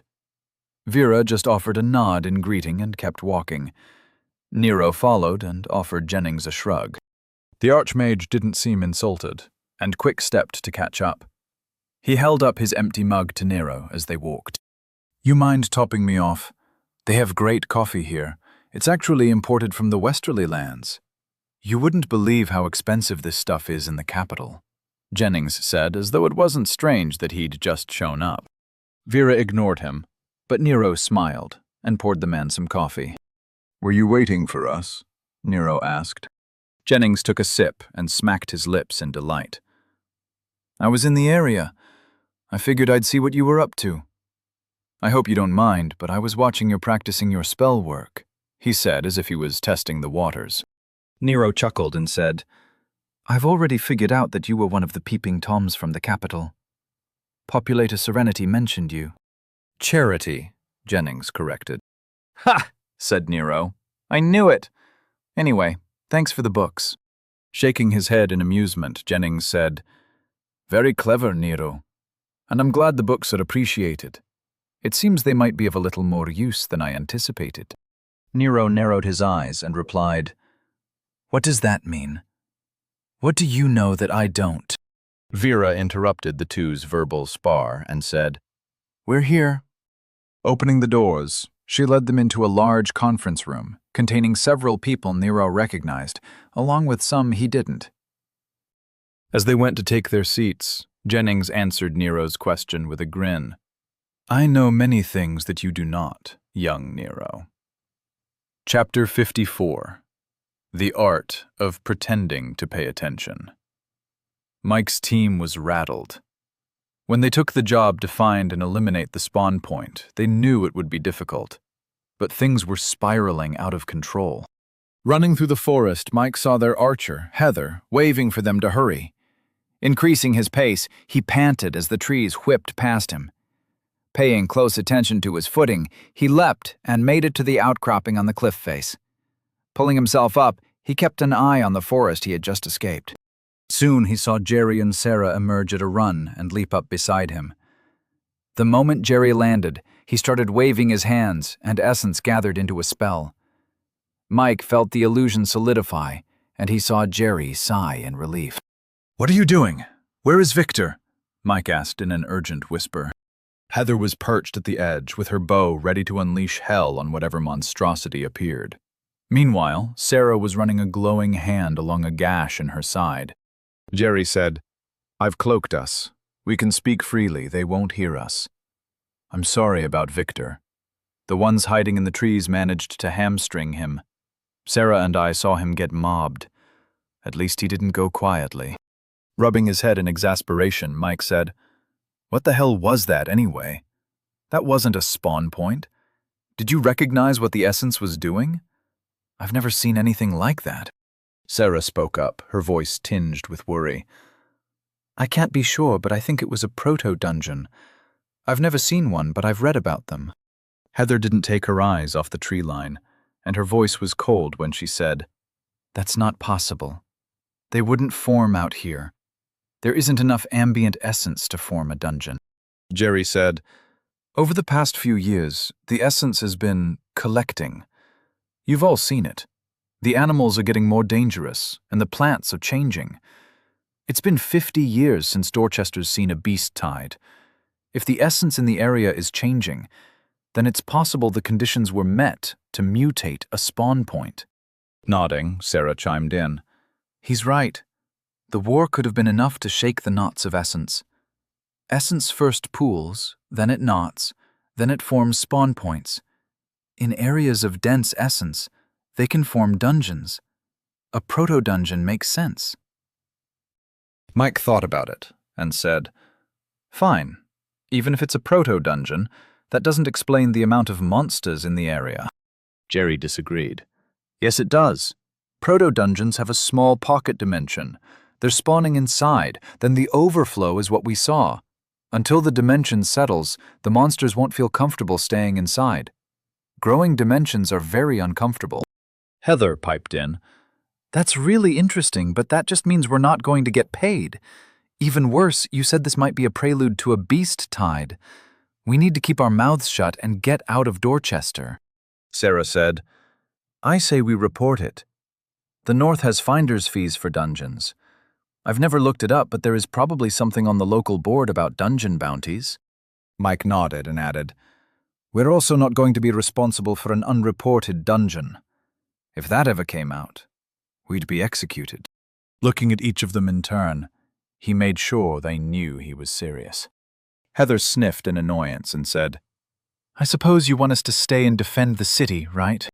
Mike gave her a look like she was an idiot. I'm certain that we can get out before they draft anyone. Why the hell would you think I wanted to be here for a beast tide? We go, get paid, then we join a caravan heading east. Bennington is far enough away that we should be safe from the beast tide, and Victor's crazy-ass wife won't be able to find us. Everyone nodded in agreement. Soon they set a basic camp and went to sleep. They slept soundly, knowing that in a few days, none of this would be their problem. Lord Bennings was standing in front of a large essence hologram at the head of the conference room table. She was going to be leading the meeting and outlining the rules and regulations that must be adhered to for Lord Walker to complete his trials. Due to his age, his situation was uncommon, and there were many points of interest that she had to cover. On one side of the table, General Branson sat next to Captain Angelton, along with Sergeants Peyton and Jackson. Across from them were Lord Cosgrove, Archmage Jennings, Vera, and Nero. Pointing at a particular section of highlighted text, Lord Bennings said, You can see quite clearly that there is no accounting for the new noble's age in the eyes of the law. He must complete a trial within a year. The hologram changed to show some different text, and she continued, As he hasn't completed a branch of any knowledge trees, he is ineligible for the trial of knowledge at this time. I've spoken with Mr. Salvatore, and he concurs that the wording of the law indicates quite clearly that anything learned from Nero cannot be counted as a contribution. Lord Walker must offer something himself, and he can't publish until he completes a branch. Once again, the text displayed changed. She pointed to a section and said, The trial of legacy is also very clear. Lord Walker would had to have already married into a noble family or completed a courting term. Even if he started today, it would be 5 years before he could marry a noble to complete the legacy trial. Nero didn't like this talk of marriage, and was about to speak up when Vera beat him to the punch. Why can't he marry a commoner? If she is pregnant within a year, it would constitute a confirmed legacy, would it not? She asked. Lord Bennings shook her head.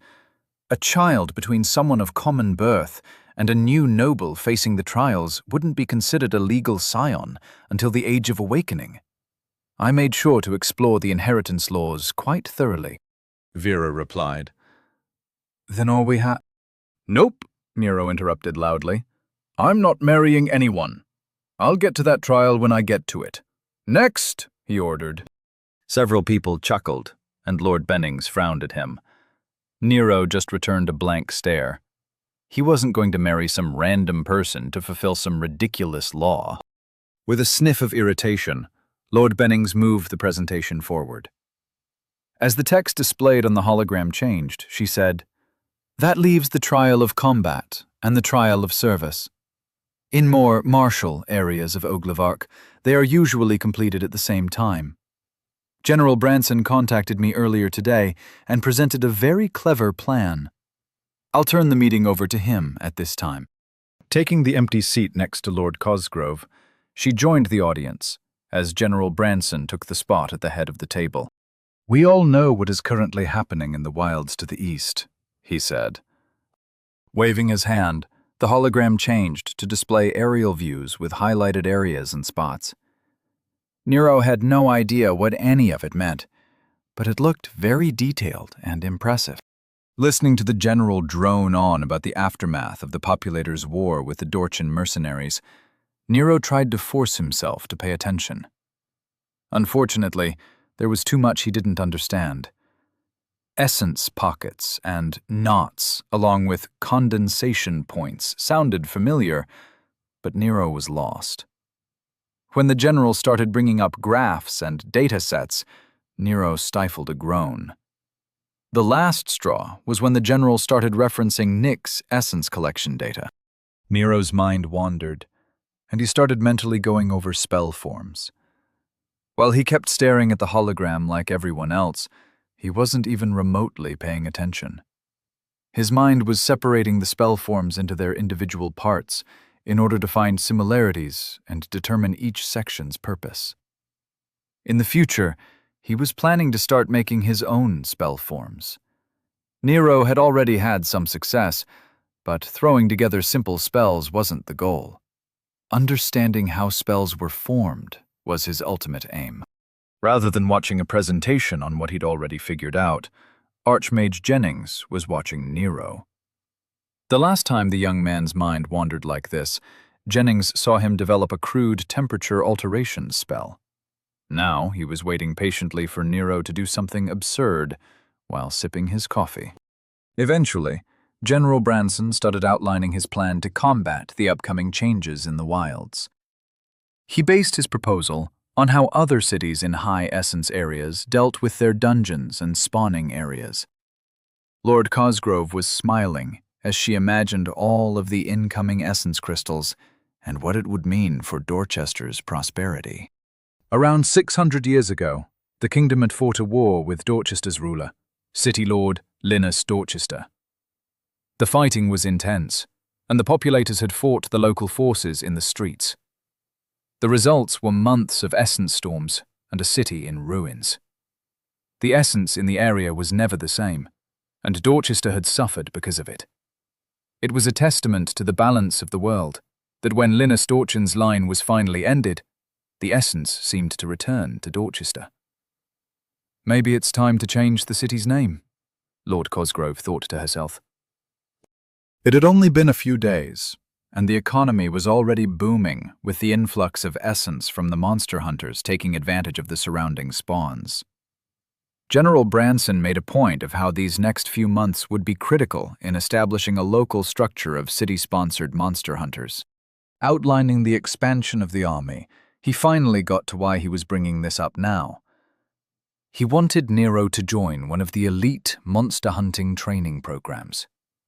Listing all of the benefits that this cooperation could have for Lord Walker, he made note that 6 months of service would fulfill the trial of service.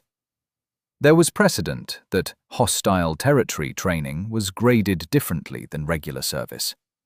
Furthermore, if he managed to personally kill a dangerous beast or monster of Class 3 or higher, it would fulfill his trial of combat. As the general was detailing his plan for Nero's squad training, he focused on speaking to Vera. She seemed nervous, but she was listening to the proposal. He highlighted the command structure and even added that Captain Angelton would personally be teaching Nero the sword. Furthermore, Nero would have a chance to focus on his magic while living in an environment filled with essence and potential for growth. It would be dangerous, but Nero could survive the wilds with some training. While the general did his best to convince House Walker's proxy, Lord Walker was subtly creating spell forms behind his chair. Using his psychic field, Nero wasn't paying attention to what his eyes were seeing. His focus was on what his field was showing him. With a light touch, he was trying to not draw any attention to what he was doing. As no one was yelling at him to pay attention, he figured he was getting pretty good at being sneaky. It was much easier to hide his spell forms if he used his own essence. Slowly, he created balls of earth in the air, then reversed the spell form and broke the earth back into essence. It was a useless spell technique, but Nero was enjoying watching the coalesced essence form and then break apart. Jennings was watching Nero play, but he couldn't figure out what Nero was trying to accomplish. It looked like Nero was just condensing and releasing essence, but he was sure there was more to it. Nero was too brilliant to just be playing. Right? Jennings' focus was broken as he heard Vera ask, "What do you think, Nero?" He watched as Nero blinked a few times and mentally returned to the room. The boy looked around and saw that everyone was waiting for his response. He adopted a look of intense thought and started rubbing his chin. With total seriousness, he said, "The general makes many good points. The charts were particularly well done, but after careful consideration, I have to agree with whatever Vera thinks is best." Nodding to himself, Nero looked like he fought hard to reach that decision. Almost everyone in the room was stunned to silence. Lords Cosgrove and Bennings shared looks of confusion. Jennings couldn't help but hold a hand to his mouth to cover his chuckle. General Branson was just smiling. He didn't seem surprised at Nero obviously not having heard a word he had said over the past hour. Captain Angelton just stared at Nero, trying to see if the young man was joking. Vera, however, was holding back a tidal wave of anger. Her eyes were nearly closed as she squinted at him in fury. "About his proposal, Nero. What do you think about his proposal?" she asked through gritted teeth. Nero, staying true to form, replied, "Oh, that. Well, I can see both sides. I think there is a lot to consider." Rubbing his hands, he continued, "We should order another pot of coffee and talk more about it. Really explore the proposal. Consider all the angles. Maybe we could get some food, too. I'm sure we're all hungry. Just not those pastries from the waiting rooms. They were too sweet. I'm thinking sandwiches. Can't screw up a sandwich. What do you think?" That did it. Captain Angelton's face fell into his hands as he realized that Nero hadn't been listening. Lords Cosgrove and Bennings just stared at Nero in shock, unable to comprehend his audacity. General Branson's smile seemed to grow even wider. Meanwhile, the Hunter Sergeants Peyton and Jackson were still confused. As Vera verbally laid into Nero for ignoring the seriousness of the situation, Jennings burst into laughter. Archmage Jennings hadn't had this much fun in years. Chapter 55. Burritos make everything better. Nick was in his lab, reviewing the data from the essence collectors. Unfortunately, the interference from the Noble War had ruined years of research. And it wasn't just Dorchin's corrupted data. The Populator's destruction of the mercenary army resulted in localized, low-level essence storms, which were completely disrupting the area's regular flow rates. Nevertheless, Nick couldn't stop staring at the data overlay. His assistant, Kendra, was right. It could be a precursor to a beast wave. As the holograms floated in a semicircle around his desk, Nick sipped his coffee. Over the past week, too much had happened. He hadn't been sleeping well, and now Vera was leaving her job to work full-time on Nero's new noble house. Even worse, Nick knew that she would soon be making him found his new house as well. With bags under his eyes, he slumped in his chair and shook his head in defeat. He needed to put all of that nonsense out of his mind. He needed to focus, as there was something in the data that he was missing. He was sure of it. Manipulating the displays, he opened up the current scrying reports for the city. Superimposing them on the overlay with the essence flow data, he narrowed his eyes at the result. It was familiar, but he couldn't place it. His thoughts were interrupted when he received a ping from Vera. Opening the connection, he asked, "What is it, dear?" Vera's nervousness was palpable through the link. "Why are you still in your lab? Nero's pledging ceremony is in 20 minutes. Wincing, he replied, "I'm sorry, Vera. I'm not going to make it. Before you get mad, just listen. Something's going on with the data from the essence collectors. I just can't figure out what it is. I received the data from the Archmage, which allowed me to recalibrate the plotting, but I'm still missing something. I just can't get it out of my head." Vera, smiling, he said, "No, dear. Thank you for understanding. Tell Nero I wish him the best. Try not to let him cause another noble war. He felt her amusement as she closed the connection. Looking back at the map, he had a realization. He didn't have enough data. The original purpose of the collectors was simply to map essence flows. After the Noble War, those flows were completely changed along the eastern wilds, and in turn that affected all of Dorchester. His face paled. That's why this looks familiar. Quickly he started using the link to find what he was looking for. In seconds, he brought up an old paper he had read on the effects of large-scale casting affecting local essence distributions. The researchers were just focusing on density, but their overlays showed a similar pattern. Hello, Nick. What can I do for you? I don't see you in attendance for Nero's big day, said Jennings. Nick seemed to ignore the question, and instead asked one of his own. Yesterday, when we were looking over the data for our essence flow tracking, do you remember the question you asked me? You asked if we were able to calculate density thresholds with our local hub. I want to know why you asked that. Nick felt the Archmage's amusement. Oh, did something occur to you?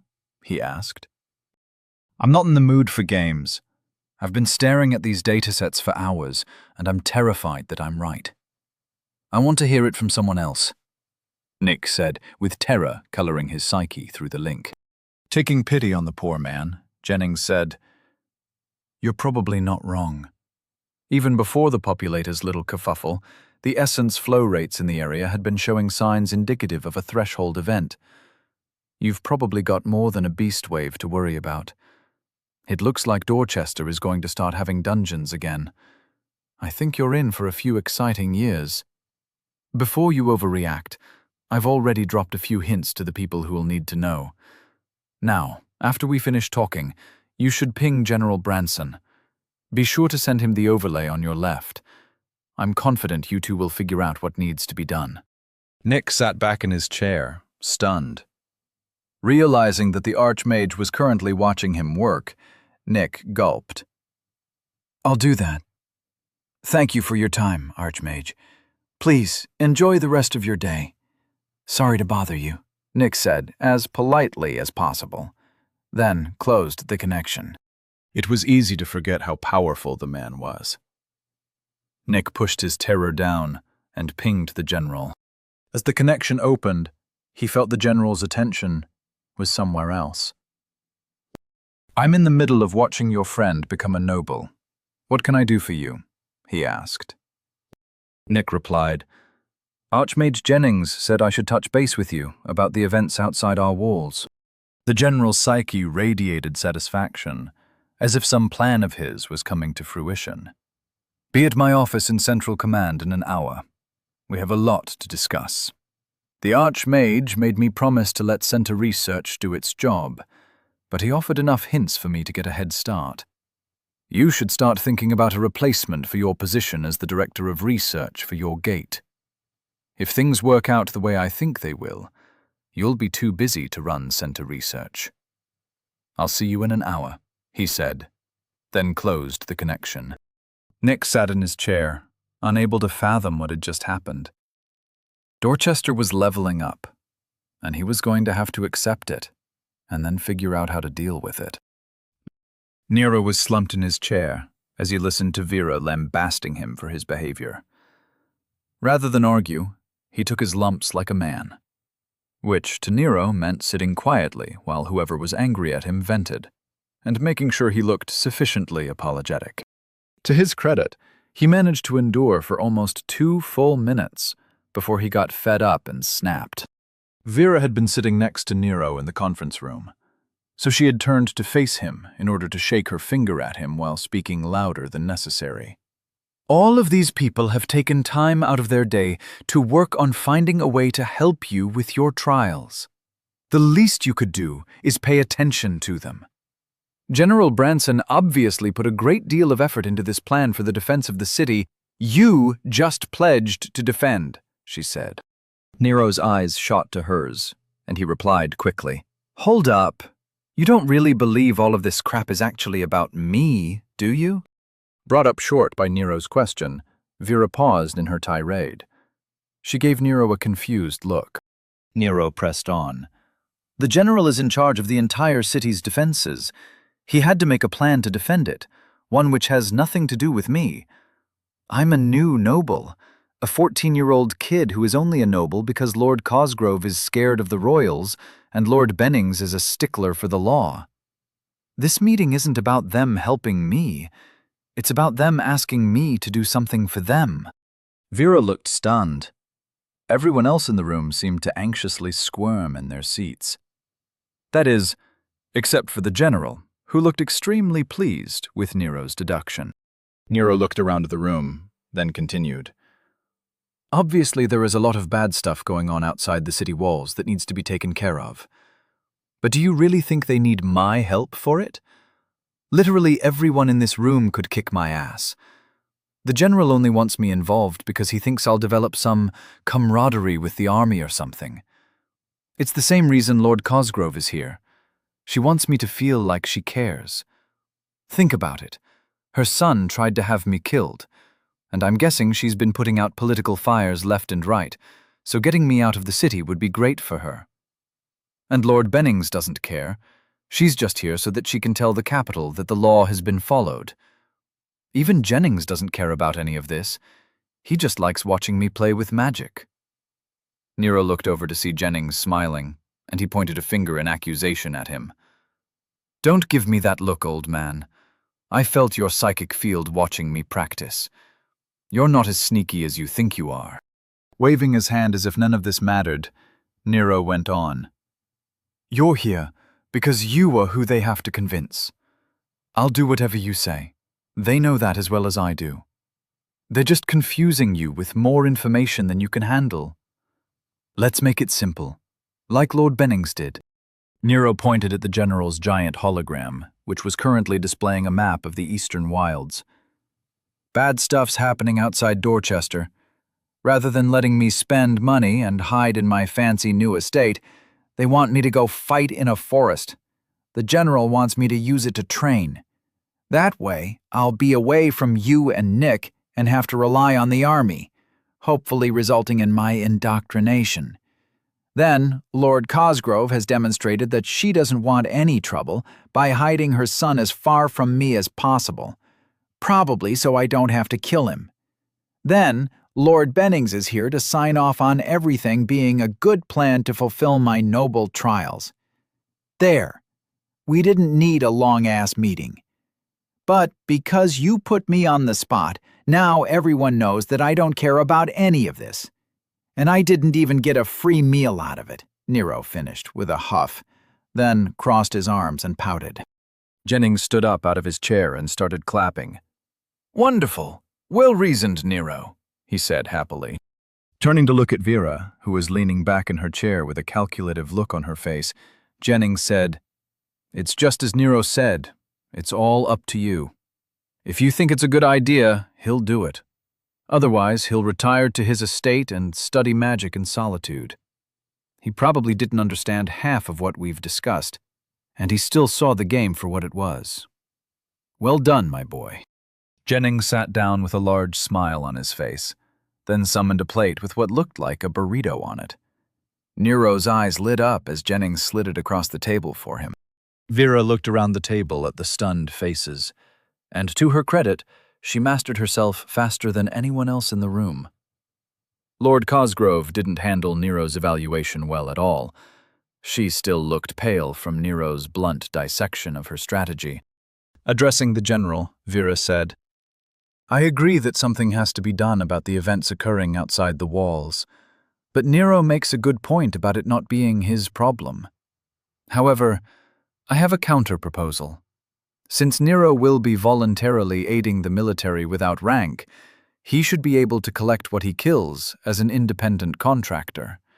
His spoils are his. In addition, I'll be sending along a bodyguard to ensure that he doesn't meet an unexpected end, as he will be surrounded by people who don't necessarily have his best interests at heart. Also, Nick will be going along with him, as he can start his trials at the same time.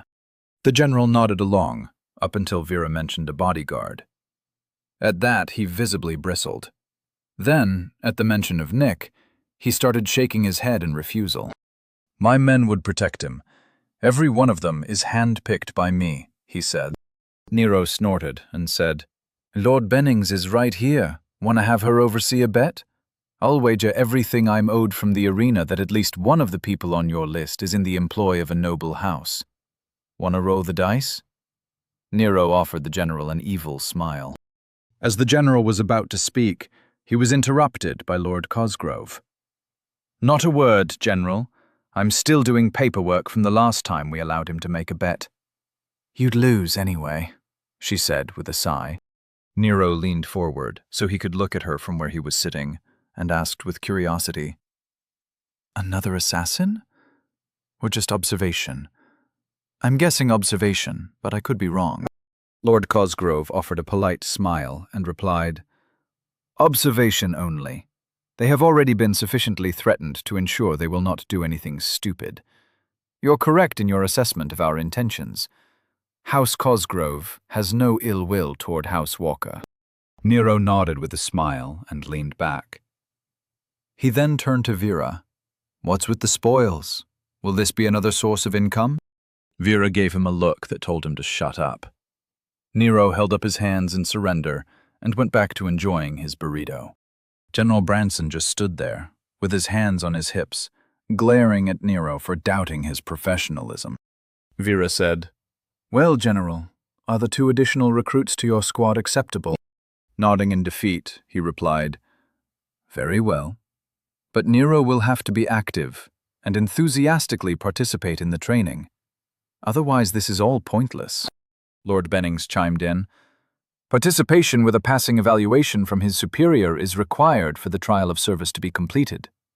And his fight must be verified as single combat with a Class 3 in order to satisfy the trial of combat. Archmage Jennings was eating a burrito of his own and offered his own addendum. Captain, you should bring that mage you were going to use to train Nero in combat casting.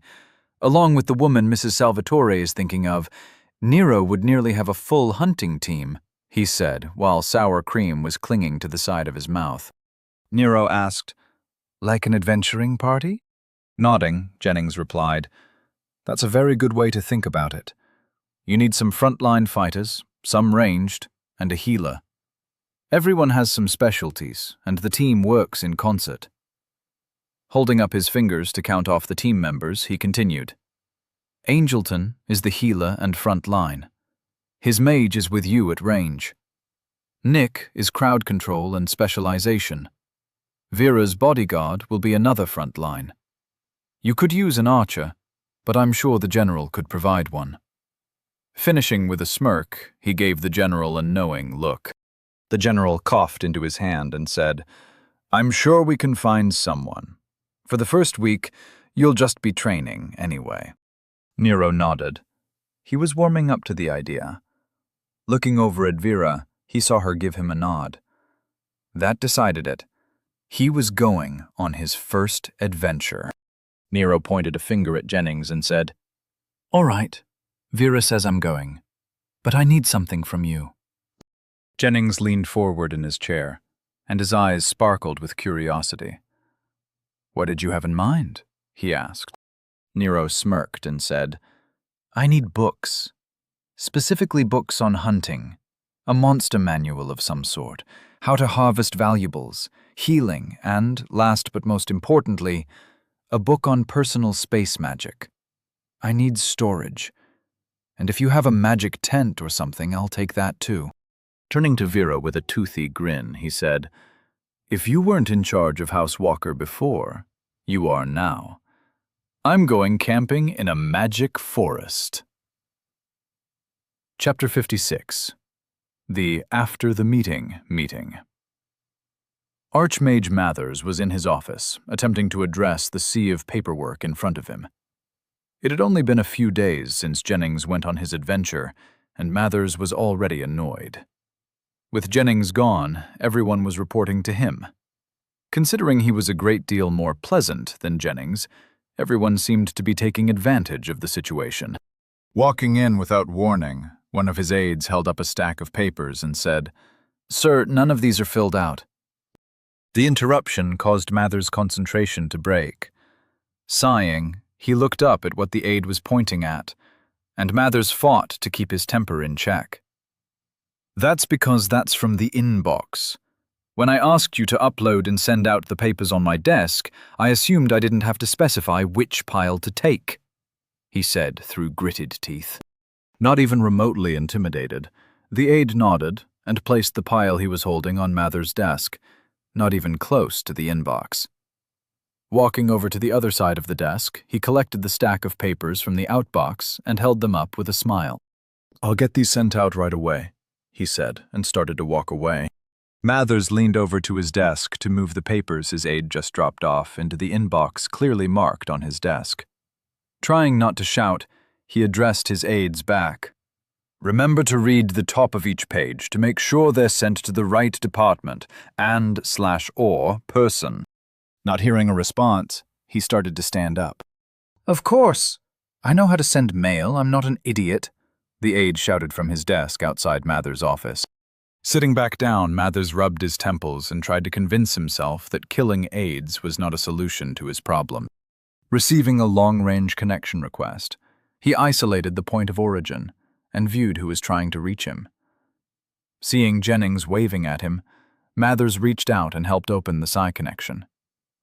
A floating portal started form above his desk, and the image of Jennings started to appear. The moment the connection was picked up by Jennings, Mathers said, "When are you coming back?" Jennings' amusement was obvious as he replied, "I might be out here a while. It looks like Dorchester is ascending back to a level 2 city a little earlier than expected.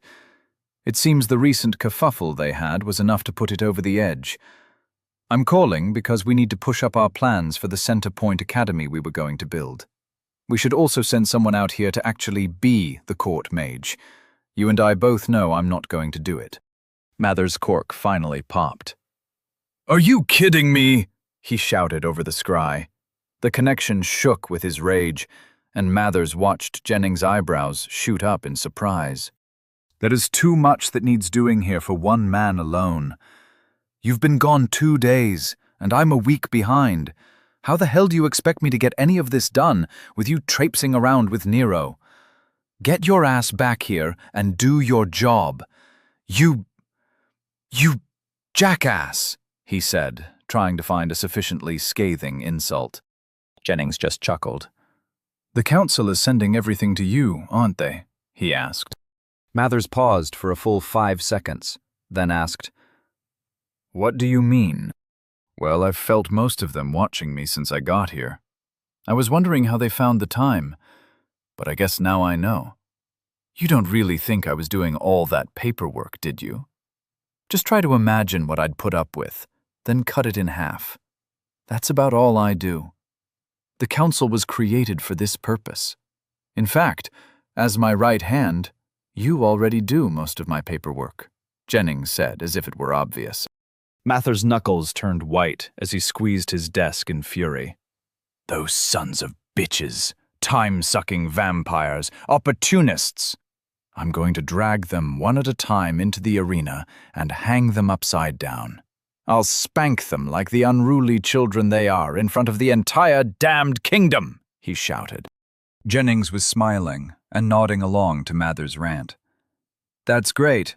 In another 100 years, you'll be burning your enemies with your words alone. Keep practicing. In the meantime, just start yelling and threatening them. Otherwise, they'll just walk all over you. In fact, you're in charge. Start giving some orders," he said, with enthusiasm. "Yes," said Mathers as he hopped up to his feet and slammed his fist into his palm. Jennings said, "First order of business is to have someone organize the daily highlights of the recordings they've been watching. Call it Project Nero. That way everyone won't complain about being forced to start working again. Then, teleport someone out here to run the local mage tower for me. Also, assign someone to find out what House Cranston is up to. We don't want any more surprises. You're going to have to deal with the Tower of Fate yourself, though. Make sure they don't do anything stupid. Who knows what they're thinking about doing? Watch yourself with them. They're all morons." Mathers paced back and forth, nodding along. Right, he said as he mentally took notes. Anything else? Jennings shrugged and replied, Not off the top of my head. You'll figure it out. You've been with me for a couple 100 years. Just do what you think I'd do. It only annoyed you because I was doing it to you. Now you'll be doing it to others. You'll love it. Mathers couldn't find fault in anything Jennings was saying. Now I have to go. I just wanted to check in and update you on the happenings. They're going to force Nero to go join an elite monster hunting squad. And there are so many stupid plots afoot that I don't want to miss it when they tell him. I can't wait, Jennings said, and closed the connection without waiting for a reply. Mathers just shook his head in annoyance. Jennings would never change, but his antics didn't seem to bother Mathers as much as they usually did. Perhaps it was a result of Mathers acting as the director of the council. He now understood why Jennings was the way he was. Putting up with idiocy on a daily basis was harder than he expected. After their meeting at the Keep, Vera decided to head back to the Gate 7 Center with Nero. Sitting opposite each other in a carriage, they were discussing the next few days. As much as Nero enjoyed ignoring the particulars, Vera enjoyed discussing them in excruciating detail. However you want to do it is fine, Nero said while watching the citizens go about their day through his window.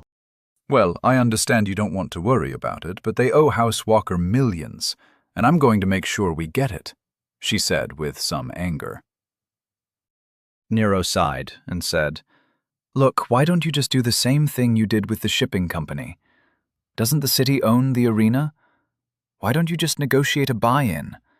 In the long term, it will be more money, and isn't that easier than moving a ton of money around? Or whatever it was you were just trying and failing to explain. Vera's eyes lit up. Yes, that would work. I checked, and you can't own an arena, but you could be an investor. You'd be the only house with a stake in the arena. Lord Cosgrove will consider it a win. She'll tie you more firmly to Dorchester and make it seem like a gesture of goodwill. They'll know what you're doing, but it solves the issue nicely. It'll be years before you make back what they owe you, but you'll come out ahead in the end. That's good thinking, she said. Nero nodded along as if he was listening. Hey, you mentioned something about wanting me to keep the spoils from my kills. What was that about? He turned to her and asked. I said that for the essence crystals mostly. They're the backbone of the economy. I know you read about them. Normally, city teams turn in their spoils and only receive a share. No reason to let them benefit from your work, she said. Nero gave her a grin and said, That's what I thought you were hinting at. Isn't the market for essence crystals going to explode? From the general's presentation, it seems like the city's economy will have to shift to account for an influx of hunters and essence crystals. We should open up some businesses to take advantage of that. We already have a shipping company. Can we use that somehow? Vera leaned forward and said, That's a good point. Typically, nobles would be tasked with addressing the concern, but there is no law that says we couldn't get a head start. What did you have in mind? Nero gave her a confused look and replied, That was my whole idea. I don't know anything about the economy. I was just pointing out that we should do something. You're the one who would know how to take advantage of the situation. Why do you think I brought it up? Vera leaned back and shook her head ruefully. Fine. I'll set up some trading houses and start stockpiling some weapons and armor for trade.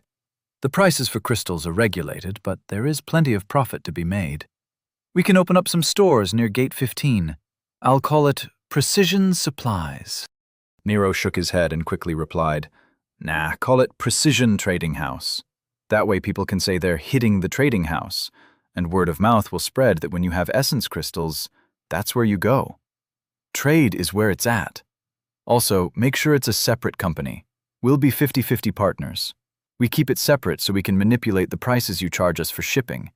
It'll help with the tax breaks. Vera's eyes widened in shock. Nicholas said that you had memories of a past life. Were you involved in finance? Nero didn't want to get into his past, so he just replied, Something like that. After getting a transport to Gate 7, they were back in another cab heading toward the center. Isn't there a faster way to move around the city? A 40-minute commute is annoying, Nero grumbled as he looked out the window. He noticed that the people walking around Gate 7 were much more common-looking. The fancy robes were gone, and everyone looked more relaxed. Vera answered Nero's question. Yes, most noble estates have private Astra platforms. They are small teleport junctions that can take you directly to a hub. You can't eliminate the commute, but you can cut it down drastically. Speaking of estates, said Nero, am I even going to see my place before I move to the army compound for training? Probably not. I'll handle it. Don't worry about it. You should spend the rest of the night in the dorms. Tomorrow, too, if you can. Nicholas and I have a lot to do, and every time you leave your dorm room, you cause chaos, she said with a grimace. Chuckling, he said, No problem. I have a lot of reading to do. I can use the training rooms they have there, right? Vera nodded in response. Nero continued, Have you pinged Nick yet?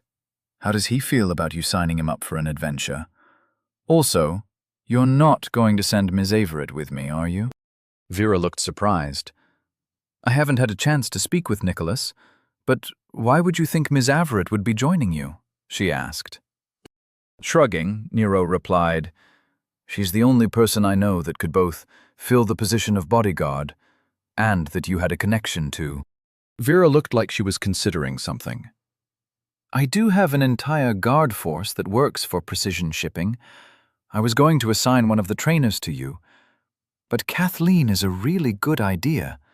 I know she's been difficult to deal with the past few years.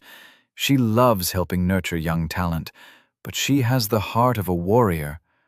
She came to Dorchester when 2 of her brothers were stationed here. Since they were deployed to the front, she's been bouncing off the walls. Nero said quickly, I wasn't trying to give you ideas. I was trying to say that she was a bad idea. Training with that woman around would be a nightmare. Smiling, Vera said, Yes, she is very good at what she does. She'll make sure you get the best out of the experience. That was a very good idea.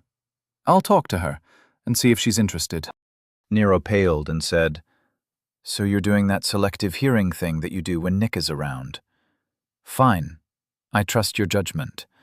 But I want you to keep in mind that I'm not Nick. Retaliation is a possibility with me. So don't consider me a doormat. Chuckling, Vera replied, Doormat? That was a rather amusing image. Thank you for that. And don't worry, I'm well aware that you aren't someone who takes slights lightly. You can be reasoned with, while Nicholas just tends to do whatever he feels like in the moment. The larger game was never his concern. Nero said, I can see that. He seems like a typical nerd, focusing on things that interest him while ignoring everything else. Let's get back to the everything else. Did they send you the training schedule? When do I have to move to the compound? Vera said, Probably 4 days from now. I've been going over the details they sent over while we were talking. Just stay at the center until you hear from me. I'll be pinging you to keep you updated on events. I'll prepare everything. I have to do it for Nicholas anyway. You just focus on preparing yourself for a drastic change in your lifestyle. Take this seriously, as your life will depend on it. Nero nodded. I'll be reading and training. That's the entirety of my plans. Let me know if I need to do anything else. As their conversation devolved into small talk, their ride came to an end. Vera had some business at center intake to deal with. She had to organize her replacement and have a ton of meetings. Vera was dealing with a lot of stuff that Nero didn't pay attention to. While she went to her office, Nero went to the cafeteria. The burrito he got from Jennings wasn't enough, and he felt like pie was a good idea. Chapter 57. Nero. The man, the myth, the legend. General Branson had just returned from the keep, and things were going according to plan. His conversation with Lord Cosgrove, following the meeting with Lord Walker, went well enough. She seemed to understand the daunting task ahead of them. He didn't think that she would interfere with what had to be done. Hopefully, she would be able to keep the other nobles from causing issues. Captain Angelton and the sergeants had returned immediately after the meeting to organize the training facility at the Army compound in Gate 15. The proximity to the East Wilds would provide the best environment for what they were planning. There was a lot to do, and not a lot of time in which to do it. As the general approached his office, he used his link to go over the reports of the day. The mountain expedition out of Gate 3 reported success in their mission to clear out a kobold infestation. Gate 9 was asking for reinforcements. They needed more men to deal with the sewer slimes. There must be a queen slime somewhere, and they couldn't find it. The general sent orders to Gate 2 to assist them, as the mountain-facing side of the city was quiet as of late. Seeing his aides, Privates Kneeling and Mason, standing at their desks awaiting orders, General Branson asked, "Anything to report?" Private Nealon's eyes went to the right of the room, and he replied, "Sir, Specialist Howard insists on a meeting." The general turned to see Specialist Howard standing by the waiting room chairs. He projected his anger well, both with his frown and his crossed arms.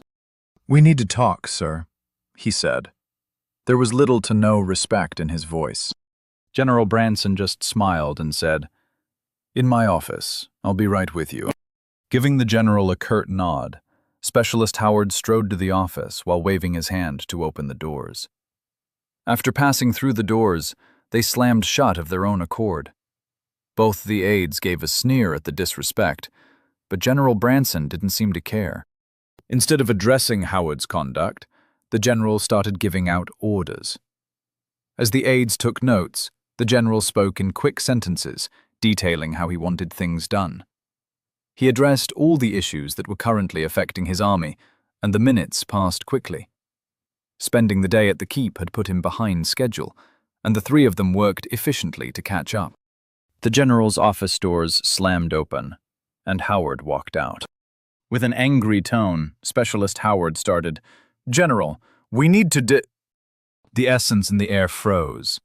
The aides felt like the temperature dropped 20 degrees, and Howard felt his control over the ambient essence vanish. It was at that moment he knew that he had gone too far. The general's voice was so cold that it caused everyone in the room to wince. "Boy, you will go back into that room and sit your ass in a chair. I am busy. You are not a priority. I will deal with you in a minute. Now don't speak. Just close the doors," he said. The doors closed softly, and the aides felt the essence normalize. The anger in the general's voice seemed like a bad memory as he returned to his normal tone and resumed giving orders. Not saying anything about what just happened, the aides went back to furiously taking notes. Several minutes later, the general finished. "If you have any questions, I'll be in my office. Don't worry about interrupting. This meeting isn't important. Also, get some food up here. I'm thinking some stew," he said, and then went into his office. Entering his office, the general barked, "Now why are you here?" Specialist Howard shot to his feet at attention.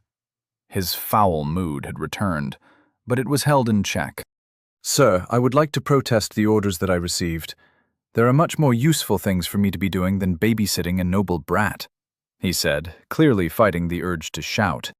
General Branson poured himself a glass of water and took his chair behind the intimidating office desk. "Like what?" he said in interest. Specialist Howard was expecting the general to argue, and the question threw him. "Well, there are many threats to the city that I could be addressing. I heard that the East Wilds are teeming with monster spawns, and the beasts are mutating like crazy. I could do a lot of good there." The general took a sip of his water and leaned back in his chair with a comfortable sigh. "Yes, they are. Did you read your orders? I believe this is a recurring problem with you. You are impulsive and don't adequately prepare for battle," he said. Confused, Specialist Howard split his mind so he could bring up his orders over the link while they were talking. Reading the orders again, he saw his mistake. Trying to pivot, he said, "Sir, I just meant that I could do more for Dorchester by clearing the wilds themselves." Giving the young man a smirk, the general said, "No, you didn't. You read the part about being assigned to a training unit with a focus on a noble and jumped to conclusions. I'm going to be blunt, because you need to hear it. You're an idiot." Specialist Howard bristled, but held in his response. Seeing that he wasn't going to be interrupted, the general continued. "You act without considering the larger picture. This assignment will be good for you. You probably didn't even bother to notice the name of the noble you'll be training. The boy is a thinker. He is a self-trained mage. He's killed men in combat and won an assassination challenge in the arena. Unlike you, he acts with intelligence and forethought. In addition to helping him with his magic, I want you to watch him. Learn from observing him. Do not ask him for training or explanations, because the moment you show weakness, he'll exploit it. He sees a great deal, and I don't want to give him another level. I wouldn't have sent you if the Archmage himself didn't subtly ask for you to be given the assignment." Shocked, Specialist Howard tried to parse through what the general had just said. "It's the kid that's been on the news? Why is he training with an elite monster hunting squad?" Shaking his head, the general replied, "That's what you took away from what I just said? Dear gods, man. You need to stop spending all your time on spell manuals. If you don't start paying attention to what is going on around you, then you're going to die. Not everything attacks you from the front." Placing his wad to the side of his desk, the general started moving papers on his desk. His patience with the young specialist had ended. He had more important things to deal with. Without looking up, he said in a clear and firm voice, "Just go and pack. I'm not discussing this with you anymore. Since you clearly can't think for yourself, just follow your orders." Specialist Howard could see that the general wasn't going to say anything else. Without any other choice, he offered a quick nod and left the general's office. Without glancing at the aides outside the office, he walked quickly into the halls. Specialist Howard had a lot to think about. The general, though, he went back to work. The specialist quickly forgotten. Dorchester had many things happening, and Specialist Howard didn't merit any more consideration. The man was a talented mage, but he was incapable of being anything other than a weapon to be pointed at an enemy. Nero was enjoying his dinner. While he ate, he used his link to reread the first book he had read when he got to this world. Specifically, he was going over the section on condensing experience into growth. When he first read it, he thought it was spiritual mumbo-jumbo about how to meditate. Yet after all he'd seen, he realized that it was very literal. It was difficult for Nero to treat things like internalizing your feelings as a scientific principle. Regardless of how annoying it was, Nero knew that he would have to start meditating and playing by the rules that made up this world. It was time to stop being a whiny little bitch and start treating his personal growth as an important facet of his new life. With his new perspective, Nero started understanding what the author was saying. Every experience resulted in a person absorbing essence into their center. Understanding how that essence fit into a person's personality matrix, or identity, was essential to leveling. The faster the person internalized that growth, the less experience was lost to the ambient ether. If Nero didn't start examining what he experienced, he'd lose the essence that he gained from those experiences. Rubbing his forehead, Nero closed his link. As important as it was too philosophical for Nero to really understand. Instead of worrying about it, he focused on enjoying the rest of his meal and tried to let the deep thoughts marinate. Hopefully, some clarity would come with time. When he finished, Nero went to drop off his dishes at the busing station. Curiously, Nero noticed that a lot of people were staring at him. After dropping off his dishes, he headed back to his room. Along the way, he started to pay attention to how much people were staring. Nero saw small groups whispering to each other.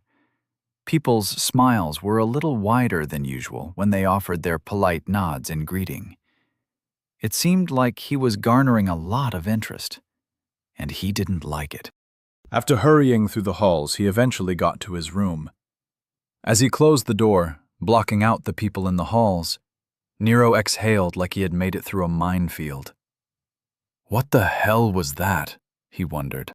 Nero knew that Vera was busy. He remembered her going into great detail about everything that she was doing.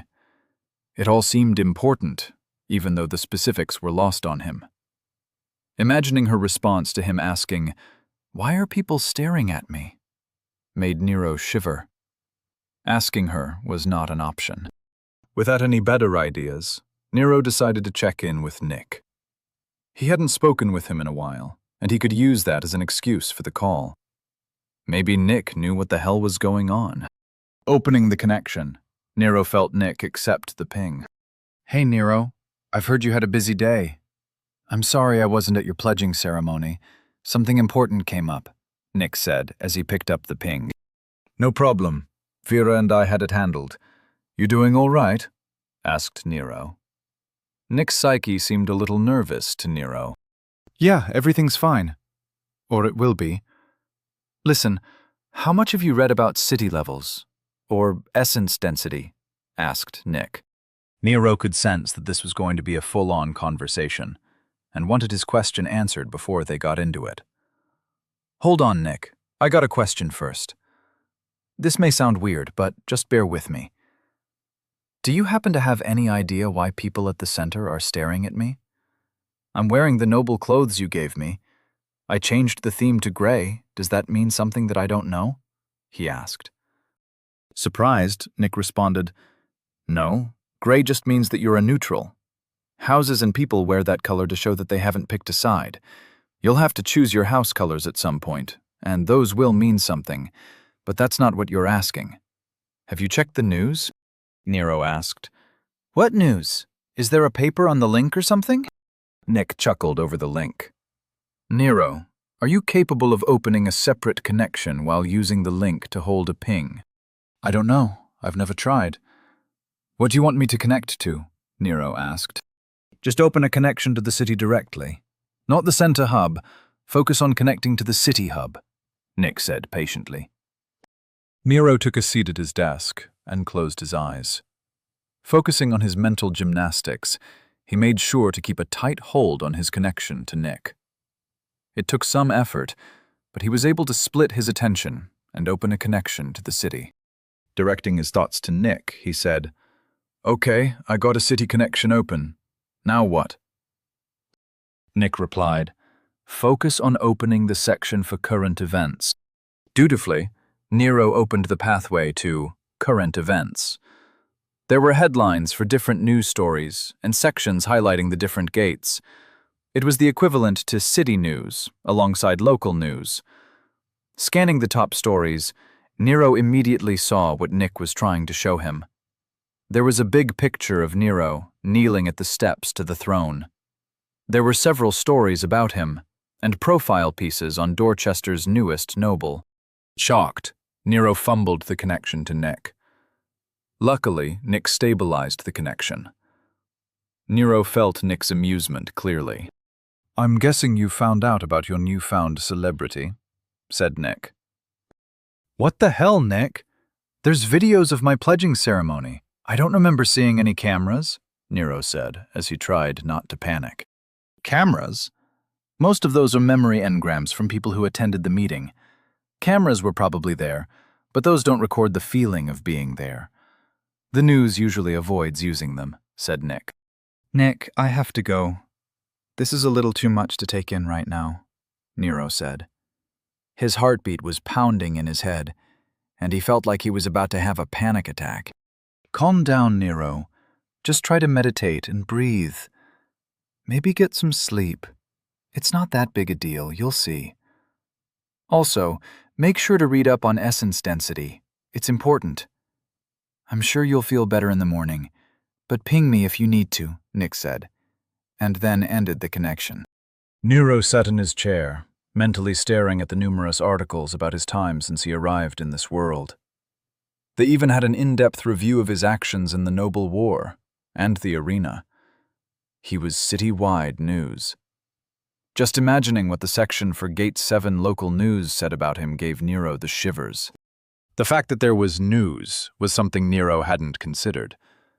Was there entertainment? Movies? Web shows? Did this world have a YouTube equivalent? How much had Nero missed? Putting his head between his legs, Nero cut the connection to the city hub. Taking deep breaths, he focused on calming down. Clearing his mind, he concentrated on his breathing. After several minutes, he got up to go to his bathroom for some water. Standing at the sink, Nero threw some water on his face and looked at his reflection in the mirror. The panic in his eyes was gone, and only shock remained. Staring at himself in the mirror, Nero calmed down. I guess I'm a celebrity now. It might be time to revisit that t-shirt idea. Clothing lines are big money, he thought to himself. Chapter 58. Everyone has their own concerns. Mistress Deirdre Cosgrave was carefully manipulating her spell form while sweat dripped from her chin. Her private training room was empty, as she preferred to train without distractions. Her spell form finally snapped into shape, then started to draw on the essence in the air. She watched as the small fireball started to form. Paying careful attention to the input streams, she let it grow. After several seconds, she triggered the spell's targeting function. Like a fast-pitched softball, her spell shot toward the dummy. As the spell form dissipated, the fireball exploded in a glorious conflagration of fire and destruction. Deirdre took a deep breath at the success. With a smile on her face, she collected a towel from a bench and wiped the sweat from her face. Grabbing her water bottle, she was mid-sip when she received a ping at the door. Walking over, she threw her towel over her shoulder and kept drinking. Katarina Nielsen, her advisor and teacher, entered with a proud smile on her face. I felt that last one from the hall. You're getting better, she said. Deirdre smiled and said, The spell form is still tricky. The weave is still too slow. I'll get there eventually. Regardless, the sentiment is appreciated. What can I do for you? Katarina's smile dimmed as she said, I wanted to speak with you about your plans. Deirdre gave her a defiant look and replied, You're actually going to try and talk me out of it. Shaking her head, she replied, No. However, I'm not going to stand by and let you doom your house. If you persist in this foolishness, I'll have to inform your mother. Shocked, Deirdre said, You've never threatened to tell my mother anything in the past. What's different now? You know what's different. I'm sure you've heard the rumors. Your brother plans to declare his house in opposition to House Cosgrove, said Katarina. Waving a dismissive hand, Deirdre said, That's nonsense. He's just angry. As he has every right to be. After Lord Walker's dead, Mother will send for him. He'll come home, and everything will sort itself out. This will all be nothing but a memory in a few years. Katarina stepped forward and gripped Deirdre by the shoulders. Staring at the girl with firm eyes, she said, You're not listening. Banish your emotions and analyze the situation. If you were the scion of another house, and you were analyzing House Cosgrave, how do you think the next few moves will play out? Deirdre was paralyzed in confusion. Katarina had never, in all the time she'd known her, acted like this. She was always there to help, to comfort, to offer support. Deirdre had never known her to be so forceful. Trying to imagine the scenario Katarina asked her to, Deirdre took a minute and thought it through. She realized what Katarina was trying to tell her, and she felt herself start to panic. You're right. We don't have a lot of time. If Lord Walker doesn't die before Derek declares, Mother will have no choice but to have him killed. This isn't about a slight to House Cosgrove anymore. My brother's life hangs in the balance, she said firmly. Deirdre watched as Katarina's eyes fell. Without another word, Katarina turned and walked away. Although Deirdre didn't know how old the woman was exactly, Katarina looked like she had just aged a decade as her shoulders slumped and her steps seemed forced. At the door, Deirdre heard Katarina mutter, Stupid, foolish children. never learning, always repeating the same mistakes. Nearly 2 decades wasted. Realizing the danger, Deidre opened her link. She had plans to alter and trails to eliminate.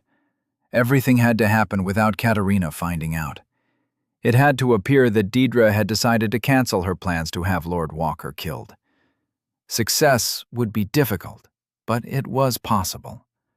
Lord Walker had to die before her brother reached a city. Opening a map with the link, she saw the closest city he could reach was Locksgrave. With some quick math in her head, she estimated a month. 30 days should be more than enough time to organize an accident. Taking into account travel times, she should have her brother back in no more than 2 months at the latest. Smiling, she sat down on the bench and started sending out pings. After she eliminated every plan Katerina knew about, she'd have to find some hunters. Specifically, some hunters who were looking for money and weren't interested in staying in Dorchester. Deirdre went through her contact list. She needed a fixer, and she knew just who to ping. While mentally working on his essence density report for General Branson, Nick had received a ping from Nero. Although the conversation was short, it did a lot to relieve Nick's stress. Hearing Nero find out that he was now a celebrity was priceless. Nero's psyche was in shambles, and Nick tried his best not to laugh at the poor boy's misery. Walking into the dining room, Nick saw Vera and Lord Bennings having tea. Vera had invited the Lord over to talk about Nick's acceptance of the trials. While their purpose for meeting was to discuss Nick, he wasn't surprised that they were instead talking about the events of the past few days. Seeing Nick come in, the conversation turned toward his ascension to nobility. Taking a seat, Nick listened to them decide his fate. "You're going to have a lot of work to do with House Walker. Are you sure you want to found a house right now?" Lord Bennings asked Vera while sipping her tea. Nodding, Vera replied, "It's necessary. Nicholas and I always planned on doing it eventually, and this seems like the perfect time. This way, he can watch over Nero while completing his own trials. Nero is the one on a timeline.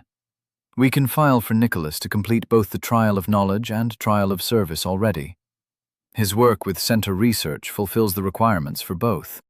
Lord Bennings replied, "Quite right. Lord Walker only has to complete 1 trial a year, but it must be done. New nobles are under strict requirements if they want to maintain the protections the royal house provides. As for Nicholas, will he be keeping the name Salvatore? As a scion, he could. Even so, it will still only be a branch house. Typically, for those, a new name is chosen." Vera looked to Nick with a smile and answered, "We've spoken about it. We've decided on the name Verena. It's a name from the north, meaning truth." Nick nodded. The name had always spoken to him. With a wave of his hand, Nick summoned a glass and a bottle of the expensive whiskey he preferred. Lord Bennings nodded. "Then after I file this paperwork, you will be Mr. and Mrs. Salvatore Verena of House Verena. Any last-minute changes before I file this?" Vera and Lord Bennings reviewed the paperwork together, as Nick just sat and enjoyed his whiskey. He was more than fine with Vera handling everything. This was her area of expertise, and he'd just get in the way. Soon enough, the paperwork was filed, and Lord Bennings left for her own estate. Nick was still at the table when Vera returned from seeing the Lord off. As Vera walked back into the dining room, she said, "Please tell me that you didn't just sit there the whole time drinking. Did you finish your paperwork for leaving Center Research? Or were you working on the report General Branson asked you for?" Paling, Nick replied, "I was focusing on watching you work. You're amazing, my love. The way you navigate the game and seek advantage is awe-inspiring." Nick's smile was wide and charming. Vera offered him a blank look and said nothing. With a sigh, Nick stood up and finished his drink. "I'll be in my office if you need me. I have some work to get done before morning. Let me know if you need anything," he said. Smiling as if she hadn't gotten exactly what she wanted, Vera replied, "Of course, dear. I will be in my office as well." She went over and kissed Nick on his cheek, then walked off. As she was exiting the dining room, she said over her shoulder, "It seems we are going to be opening some trading houses. Make sure to let your brother know that you'll be taking some blacksmiths and enchanters along with you when you officially leave House Salvatore tomorrow. I'll send you a list in an hour or two." Nick just stared at her back as she left. What the hell is that woman up to now? He wondered. Shaking himself out of his curiosity, he walked toward his office, making sure not to forget his bottle of whiskey. It was best to not try and figure out Vera's plans. He just had to do what he was told and enjoy the benefits of her machinations. Nero had gone to bed early. Too much had happened yesterday, and he wasn't handling it well. Now it was 3 a.m, and he was staring at his breakfast. The cafeteria was nearly empty, but there were still groups who were either starting or ending their day. Nero could tell they were watching him. He felt their attention like it was an itch he couldn't scratch. Social anxiety had never been a problem for him, but he had never liked groups. He preferred anonymity. His newfound celebrity was unwelcome, and he grit his teeth in annoyance. Picking up his breakfast, he decided to find somewhere else to eat. Walking quickly through the halls, he was soon back in his room, safe from the stares and interest of his peers. Eating quietly, Nero opened his identity. Name: Nero Walker. Level: 7. Race: human. Growth: 36%. Tier: 1. Condition: 100%. Age: 14. Center: 100%. Body: 1. Mind: 4. Soul: 1. Confluence: 10. Stars: 0. Pillars: 0/0. He couldn't deny it anymore. He had stopped growing. Nero could feel it. Too much had happened, and he felt out of control. This world was different. It was as though all the experiences were bottled up in his gut, and he couldn't face them. The stress was like acid reflux. If Nero didn't get a handle on it, the experience would just fade into the air. While absently stabbing his pancakes with a fork, Nero sat in misery. He wondered why the world was so different, and why he had to deal with all this self-help ridiculousness. In a flash of insight, he realized the answer. Was the world actually different? Yes, but all the self-help crap sounded the same, because the lessons were the same. He knew how to do this. Countless TED Talks and articles and examples were at his fingertips. Know yourself was just as important in his old world as it was here. The only difference was that in this new world, he could grow. In the old world, good mental health just decreased the chances of high blood pressure and stopped a person from relying on antacids. With determination, Nero stood up and downed what was left of his coffee. Walking over to the meditation mat in the corner, which he had never used, he sat down. Turning off the lights through the link, Nero closed his eyes and faced his problems head-on. Reviewing everything from the past few days took time. There was a lot to cover. Nero made peace with his actions in the arena. It wasn't his fault, and he knew that. His desire to live was more important to him than the life of a budding assassin. This world wasn't led by the weak, and he wouldn't be a casualty. If he had to kill again, he would. Nothing would stand between him and his future. His previous world was a battlefield. He just never fought. Here, he was in the middle of it. Facing that was difficult, but Nero firmed his heart. If combat were necessary, then his enemies would fall. Addressing his new nobility wasn't nearly as difficult. He'd become rich. Vera was like a mother figure he'd never really had. His old mom was great, but distant. Growing up, he knew that his mom didn't have high hopes for him. But Vera believed in Nero. It made Nero want to believe in himself. Nick was like an older brother. They were his family here.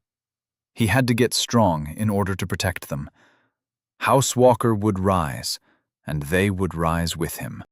As time passed, and Nero sat in contemplation, the essence in the air started to swirl. After over an hour of quiet meditation, the essence started to move the air. Nero felt his level approach. The weight on his soul was lifting. It was like he was climbing a mountain, but as he neared the top, the handholds were easier. In a crescendo of essence, Nero felt the ding as he leveled. He could sense that he had more saved up, and that it wasn't over. Yet, as he panted, he had to open his eyes. His senses were humming. He could feel the air gently moving around the room. The sweat on his back was cold. Nero needed a break. Standing up on shaky legs, Nero decided on another shower. Checking his identity, he saw that he was now level 8. He had shot past the bottleneck, leveled, and gained almost 40% of another level in just a few hours. Stripping out of his sweat-soaked robes, Nero went to the bathroom. Standing in the hot water, Nero reflected on what he learned. Experience was just sitting there in his soul. He had to face it, understand it, and accept it. There was more to face, he knew that, but he wasn't ready. Rushing it was just as bad as ignoring it. Turning off the shower, Nero decided to see if his breakfast was still good, or if he had to make another trip to the cafeteria. Looking out the window, Nero saw the sun coming up outside. A new day was starting. Nero smiled and promised himself that he would be productive. He had magic to learn, and an assignment from his friend. After second breakfast, he'd find out what essence density was all about. Chapter 59. Fear is a powerful motivator. Captain Angelton stood with his hands on his hips, looking around at the facility he was taking over. It had a wide courtyard with training rings and workout equipment. There were obstacle courses and training aids. Along the wall, there was even a full-size shooting range. Surrounding the courtyard were 3 large buildings in a semicircle pointing toward the training areas. Tall stone walls encapsulated the entire compound, and wooden gates, twice the height of man, were the only entrance. The ground was packed gray dirt, and only a few trees offered any color. The dull stone buildings looked like they could take a beating, and the windows were reinforced with metal. Everything here was designed for war. This will work, he thought. The captain watched Sergeant Blackwood organizing the cooks and other staff. If there was one thing that man did well, it was organization.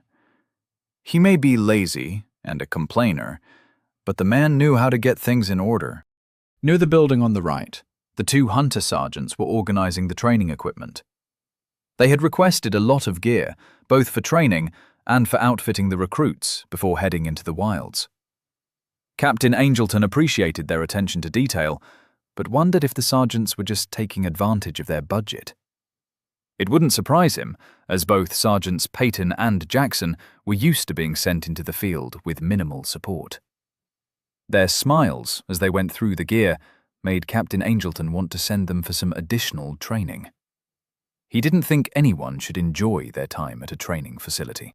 Squashing his urge to eliminate joy on sight, the captain returned to his assessment of the compound. One building was for housing the recruits. One was for housing the staff and the trainers. The center building was the largest and was for command housing along with lecture halls, magic training, and the armory. Kneeling down, Captain Angelton ran his hand over the hard ground. He could feel the memory of all the people who had trained here. There was sweat and blood bonded to the earth. Skills would be easier to learn here.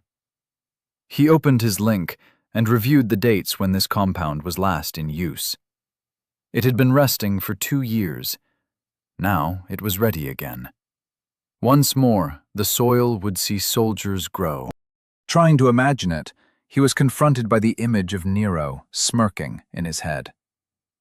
The young man didn't fit the image Captain Angelton was forming in his mind. Imagining Nero training to exhaustion, developing bonds with recruits, Captain Angelton couldn't see that happening. Standing up, he dusted off his hands and put away his concerns. He had a job to do. In 2 days, the recruits would be here. Everything had to be ready. Nero closed the book and leaned back in his chair. Rubbing his eyes with his palms, he took a minute to focus on reality again. Getting lost in what he was reading was great for comprehension, but not pleasant when he stopped.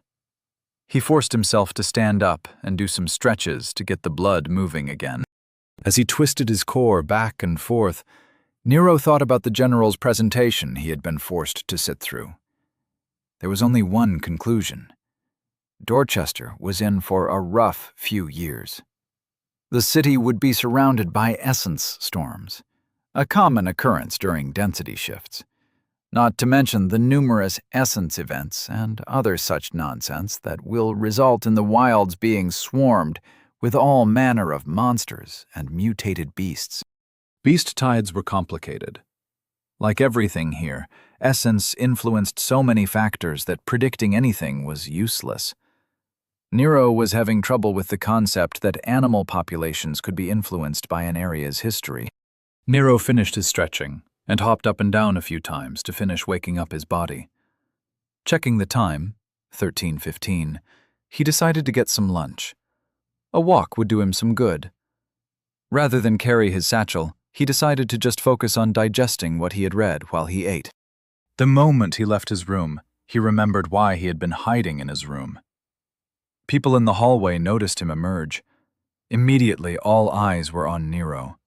Looking around, he just offered them a nod and walked off to the cafeteria. 2 steps later, he realized that he forgot to bring his dishes from breakfast. Stumbling, he felt a flash of indecision. Should he look like a fool and return to collect them? Or should he just continue on, preserving what was left of his dignity? Nero paused in the hallway, paralyzed by indecision. Recognizing the panic he felt, reminding him of his old life, he got angry. Turning around, he stomped back to his room and grabbed the breakfast dishes. He kept the frown on his face as he marched toward the cafeteria. Not here. I'm not that guy anymore. I'm Nero Walker now. I'm a mage and a noble. They can stare and talk, but I am in charge of my actions. I've always said that the opinions of others never bothered me, but here, I'll make that true. I have more important concerns, he told himself. Walking the hallways, Nero found it easier than he expected to ignore the looks and whispers. Embracing his new outlook, Nero returned to thinking about how essence and the environment influenced each other. Essence was everywhere. It was created, changed, and destroyed by meaning. Sapient beings created their own meaning with their center, their sense of self. Materials, like rocks, could form in areas of concentrated earth essence. Environments were built by conflicting essences interacting. Physical reality on this plane was really just coalesced essence. And that coalesced essence in turn reinforced the environment's identity. Animals and plants in an area worked similarly. Unintelligent beings could be spawned by the environment. Nero wasn't sure what a squirrel spawning would look like. He found it difficult to imagine. The concept of everything being connected sounded so New Age that Nero had to reread a chapter several times. The book had given a great hypothetical example of a tribe of wolves interacting with their environment. Imagine a forest that has had wolves for a long time. Hunters pass through, killing all the wolves. The forest spends essence refilling the wolves' population. Now the imprint of a forest full of wolves isn't as strong as it was before. Hunters kill all the wolves again. The cycle repeats until the forest forgets that it's supposed to have wolves. As Nero contemplated the hypothetical, he collected his lunch and found a seat in the busy cafeteria. He ignored the attention he was drawing and quickly found a seat with some space around it. His face was a mask of concentration, and it was apparent to everyone that he was deep in thought. While he ate, he tried to make the hypothetical more complicated. The book had mentioned evolution and how the meaning of what a wolf was could change over time. Once wolves were spawned, they were not attached to the environment, so they could migrate. Over generations, they could imprint themselves into an environment. Ice wolves would exist in the tundra, fire wolves near volcanoes. The environmental essence would shape them as they shaped it. It was difficult, but Nero kept trying to add more scenarios to his hypothetical. Invasive plant species would take time to migrate, but they could. The book talked about this taking hundreds of years, and since people lived so long, they had the data to back it up. The timeframes were mind-blowing. Understanding the essence cycle was essential for understanding the things that disrupted it. Beast tides, dungeons, monster spawns, planar gates, and tons of other things all affected, and in turn were affected, by local essence conditions. Of particular interest to Nero was a throwaway passage that differentiated between monsters and beasts. Monsters were animals from other planes. Their identity pattern was lodged in essence knots that converted local identity into monster spawns. Over time, those monsters could start to imprint their identity into an area. Eventually, the knot would unravel on its own. The aftermath would be a population of beasts, but fully adapted to this plane. Again, this happened over hundreds of years. In the meantime, hordes of monsters could build up in an area, devastating the local environment. Beasts started off as animal spawns from this plane. Time was the main factor that altered them. They could be monsterized by getting their identity warped. It could happen in places with weak barriers between the planes. However, usually, beasts were similar in pattern. The world considered any type of wolf a wolf, regardless of the type of wolf it was. But over time, they could absorb essence and mutate from animals into beasts. There were so many factors that it amounted to a chance of it happening. Nero realized that he was staring at an empty plate. Bussing his dishes, he headed back to his room. During his lunch, his frown had gone from angry to concerned. Memories of the general's presentation were difficult to ignore after what Nero had read. The essence flows were creating beasts and monsters at alarming rates. A beast tide was imminent. Hordes of mutated predators would spawn, and even with the environment churning out animals for them to eat, there wouldn't be enough food. Groups of 10 would grow to hundreds. Within weeks, those groups would join together to form thousand-strong herds. Their mutations would be working to prevent infighting, and they would strip the environment bare. It was this reality's reset. The descriptions of a beast tide only amounted to a page in a book. But Nero had looked through the link for more information. He had seen bears the size of houses, panthers large enough to jump hundreds of feet, mutated hawks the size of 747s. Thinking of the walls of Dorchester, Nero wondered if it would be enough. Nero wasn't sure how much time they had, but hopefully it would be enough. Villages would have to be emptied, resources stockpiled, weapons prepared. Dorchester had survived beast tides before, but never one empowered by a density shift. At least, not according to the records Nero found in the link. Across the kingdom, it wasn't uncommon for cities to fall. They would be rebuilt years later, but the thought of Dorchester falling chilled Nero to the bone. When Nero arrived at his room, he decided that he needed to make a ping. Opening a connection, he sent out a request to Nick. As the connection opened, Nero spoke first. "Hey Nick, are you still interested in recording my star usage? I don't want to sit on them anymore. After leveling last night, I want to put my star to use." Nero felt Nick's sigh. "No, Nero, you're too much of an outlier to be useful for progress tracking. I think what we already have will be plenty. Just focus on your leveling. I'm guessing you read up on density shifts. We have some time, but it's going to be bad," he said quietly. Nero nodded and replied, "I didn't understand everything I read, but that much I figured out. I'm assuming plans are in motion to prepare the city." Yes, everyone is aware. Troops and supplies are being sent from nearby cities, but it will be months before they arrive. We don't know how long we have. It could be 6 months, or 1. Analysis teams are being created to answer that question. Just focus on your training. Vera said she sent you the schedule, said Nick. "I saw the ping, but I haven't read it. Don't worry, I'm on it," said Nero. "You have 1 more day on your own. Study hard," Nick said, and then cut the connection.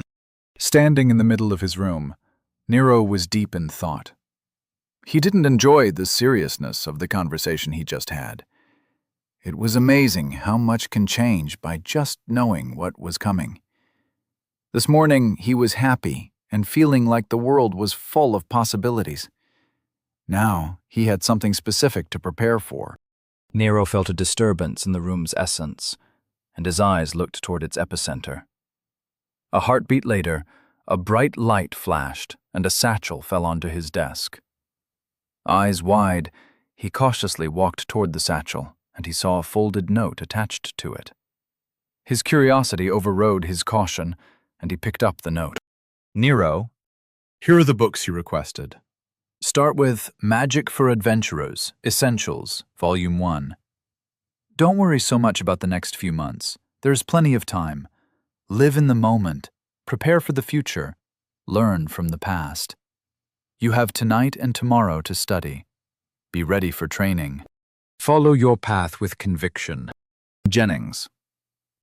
Smiling, Nero carefully folded the note and set it aside. Opening the satchel, he saw a bunch of tiny books. Curious, he put his hand inside to grab one.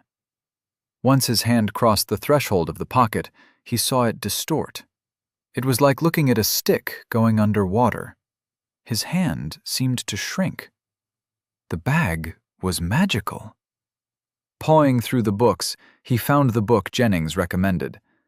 Nero placed the note inside the first page and closed it. He wanted to keep the note safe, as a memento. Hopping onto his bed, Nero ran his hand over the cover. It was dark red and made from thick leather. Gold embossed lettering ran along the side. Sturdy and solid, the pages were strong. This was a tome for adventurers. This was just what Nero needed to snap out of his funk. With a grin, he opened the book with reverence. It was time for another step forward. Chapter 60. Getting things ready is always a pain. Setting down the barbell, Kathleen Averett gave Vera the side eye and shouted over the noise, "Why me?" The training hall they were in was busy. It was the size of a warehouse, and every inch was put to use. Cheering people surrounded training circles, which were being used for matches. Rows of gym equipment were clanging, while people grunted with effort. People were running on a track that circled the gym along a balcony. Huge skylights, augmented by hanging lamps, provided healthy light. The air was alive with energy. Psyches of people pushing their limits reinforced each other. Vera hated it, but recognized that some people enjoyed this type of thing. Standing in her robes, with her palms folded in front of her, Vera replied loudly, "You expressed interest in his training. I have secured a slot for a bodyguard to train alongside him. Nick will be there to aid in his magic training. but I'll be relying on the army for his physical development. I'd like someone there with his best interests in mind. And Nero specifically asked about you. Kathleen chuckled as she drank deeply from her water bottle. She bent over and picked up her towel. As she started walking off toward the lockers, she said over her shoulder, "Wait for me outside. You're buying me lunch if you want to keep talking." 30 minutes later, Vera was sitting on a bench outside the center training facility. As she waited for Kathleen, Vera used her link to speed run through paperwork. Over the years, she had put a great deal of effort into growing her pillar of efficiency. Where most people would have chosen to enhance their strikes or casting ability, she focused on mental efficiency. When it came to paperwork, she was precision incarnate. Unfortunately, she finished all the paperwork she currently had available. Her remaining tasks would require her to make some pings. Talking to people was such a bother. Case in point, she was still waiting for Ms. Averitt to finish getting dressed. As her impatience grew, she decided to start on her contact list. Luckily, before Vera could open her first connection, Kathleen came strutting out of the training hall doors. Once again, dressed in her work robes, she waved to Vera and offered her a smug smile. It was obvious that she had taken her time getting ready. Vera held in her irritation. Standing up, she waited patiently for Kathleen to complete her victory lap. "So I'm ready when you are," said Kathleen. Offering the woman a blank look, Vera turned and started off toward the entrance to the center. Turning her head to Kathleen, she asked, "Have you given any thought to whether you'd like to take the position?" Walking alongside Vera, Kathleen ignored the question and asked, "What's the pay?" Vera responded, "Standing elite guard pay, 3,000 valens a week. Standard penalty clauses would apply." Ms. Averitt replied quickly, "You know that I am very close with many people on the arena circuit. I've heard about Mr. Walker's recent windfall. I think 10,000 a week is more like it." Vera's patience was at an end. She was not going to waste any more time on this. Stopping abruptly, she said, "That's Lord Walker, Ms. Averitt. The entire point of me asking you to take the job was predicated on you having his best interests in mind. If you plan to play your own game, I have plenty of other pieces I could use." Kathleen turned to face Vera, placing her hands on her hips and flashing a wide smile. "Can any of your other options fight as well as I can?"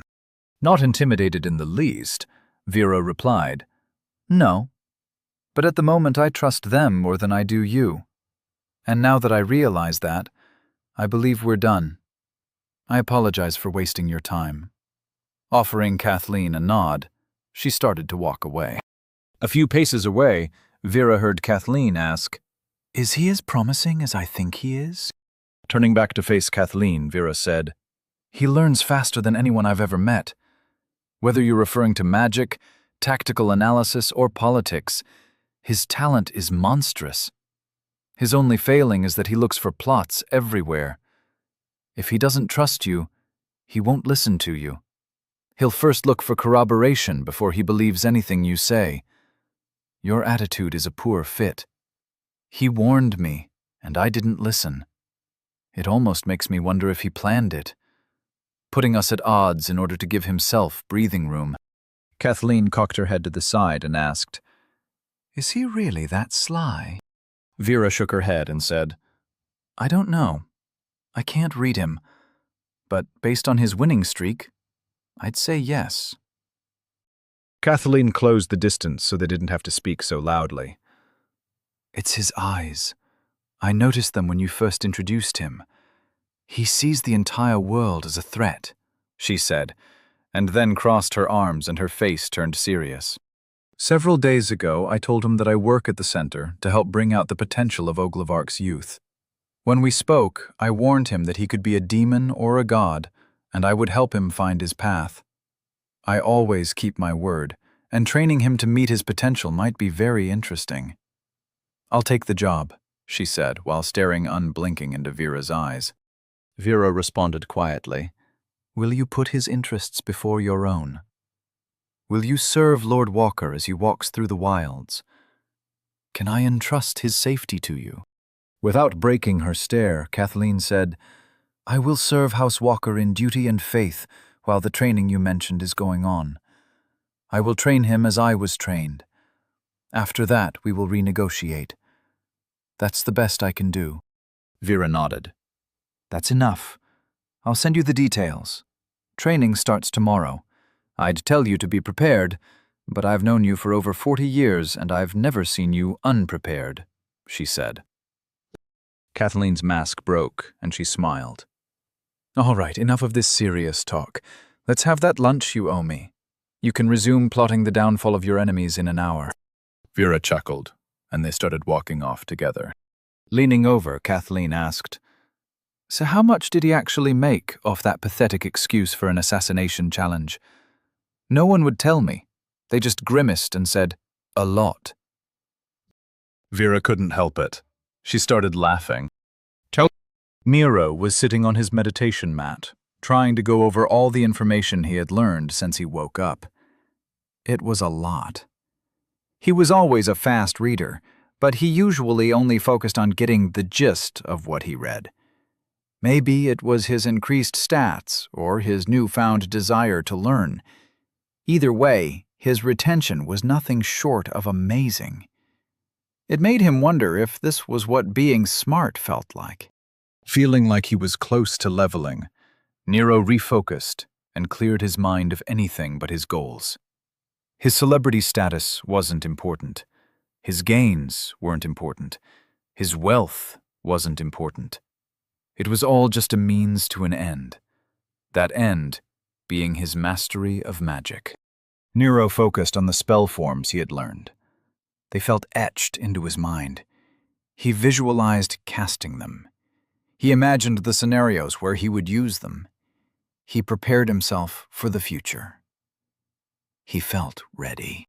As the essence in the room swirled, Nero felt his new star coalesce in his soul. His nerves were tingling, and he felt high. This feeling is never going to get old, he thought, as he opened his identity along with his stats. Name: Nero Walker. Level: 9.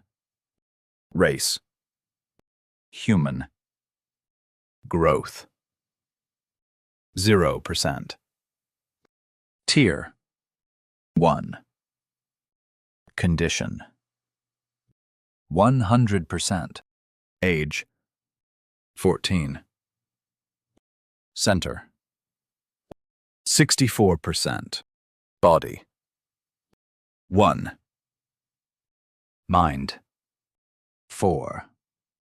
Soul: 1. Confluence: 10. Stars: 2.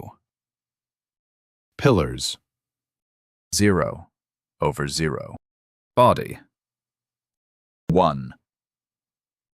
Base: Operative. Level: Stress. Presence: 9. 10.8. 8.4. Durability: 7. 8.4. 2.1. Recovery: 13. 15.6. 14.9. Speed: 11. 13.2. 4.1. Adaptability: 24. 28.8. 17.6. Power: 8. 9.6. 0.8. Mind: 4. Base: Operative. Level stress: Weight: 26. 46.8. 1.2. Control: 29. 52.2. 4.6. Field: 23. 41.4. 7.2. Precision: 39. 70.2. 9.1. Endurance. 46. 82.8. 5.6. Focus. 48. 86.4. 2.1. Soul. 1. Base. Operative. Level stress. Size. 26. 31.2. 6.8. Density. 101. 121.2. 1.3. Intensity. 76. 91.2. 1.7. Pressure. 23. 27.6. 8.5. Harmony. 3. 3.6. 47.2. Adaptability. 270. 324. 1.1. It had been a while since Nero had looked at his stats. His level stress would dictate if his base stats went up. While he hadn't focused on training anything other than magic, he'd been through a lot. At least, he thought he had. According to what Nick and Jennings said, his level stress was still being affected by his recent entry into this world. Regardless, he needed to use his stars now. There wasn't enough time to see if a few push-ups would change anything. In fact, Nero could feel the soul bloat that Nick had warned him about. It wasn't debilitating, but it seemed much more difficult to ignore than when he had 3 stars saved up. If this trend continued, he'd have to spend his stars the moment he got them. Feeling like he had to make a decision, he focused on sending a star into his soul stat.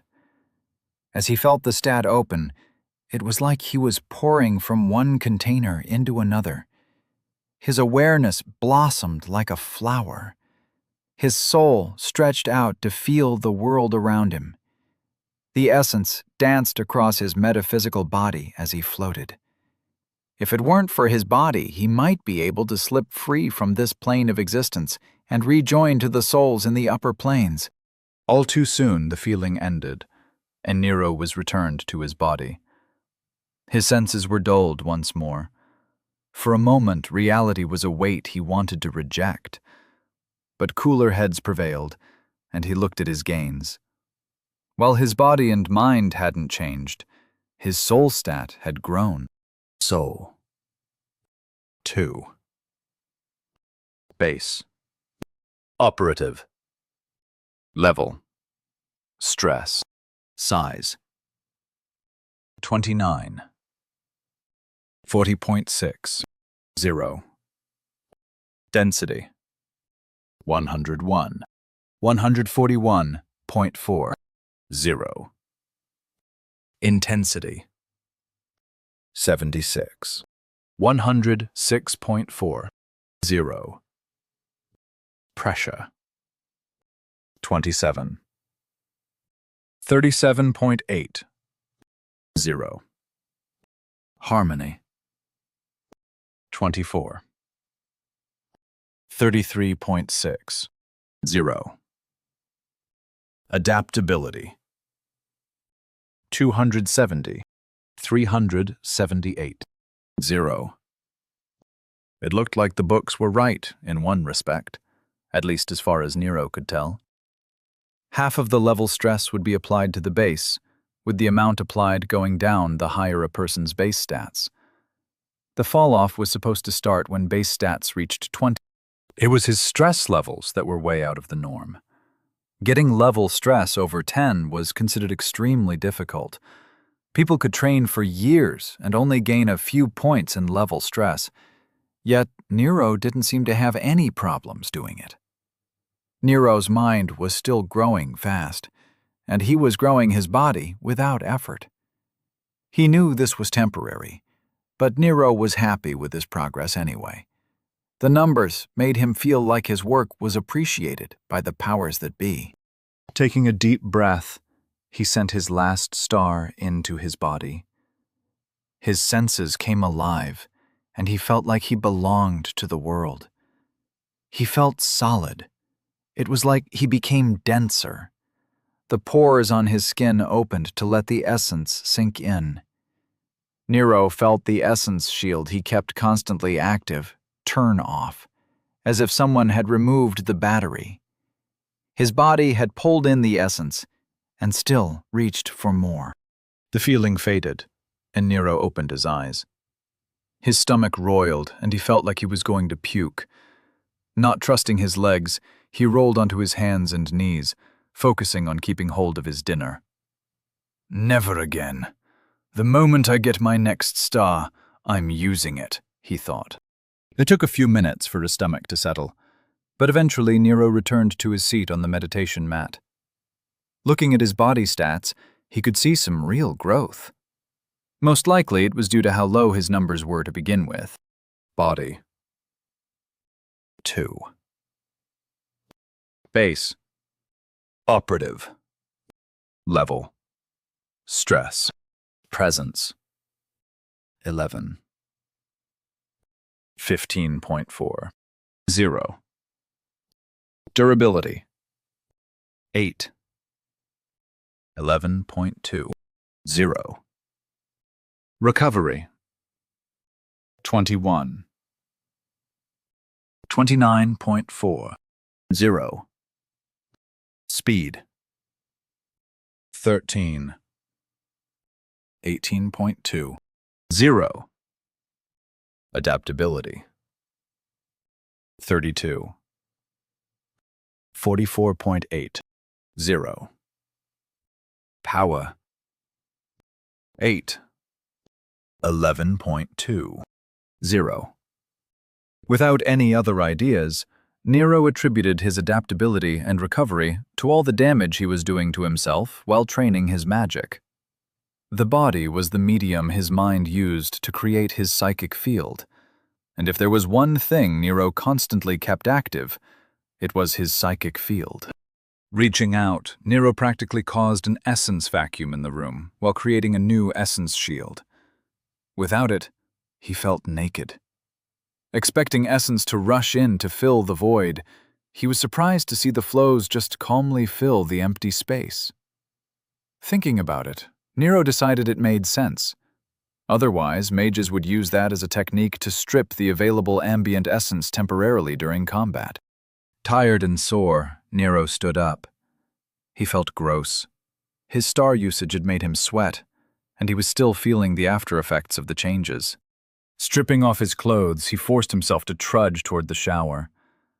Under the hot water, he repeated his vow that he would henceforth use the stars as soon as he got them. The heat eased his sore joints and loosened his shoulders. Nero spent some time luxuriating in the above-average water pressure. 30 minutes later, he was in bed with freshly brushed teeth and looking forward to a full night's sleep. He hadn't set the alarm. The default was fine with him, as he couldn't be bothered to turn it off. Staring at the ceiling, he thought about the upcoming day. He had a lot of spells to master and books to read. If he really buckled down, it was possible that he could level again. Jennings said that his leveling speed wouldn't start slowing down until after he reached level 10. As Nero was letting his thoughts run wild, his eyes snapped open when he realized what hitting level 10 meant. Pillars. He was going to get to choose his pillar. How the hell do pillars work again? It had something to do with choosing from options you've cultivated or something, he thought with a scowl.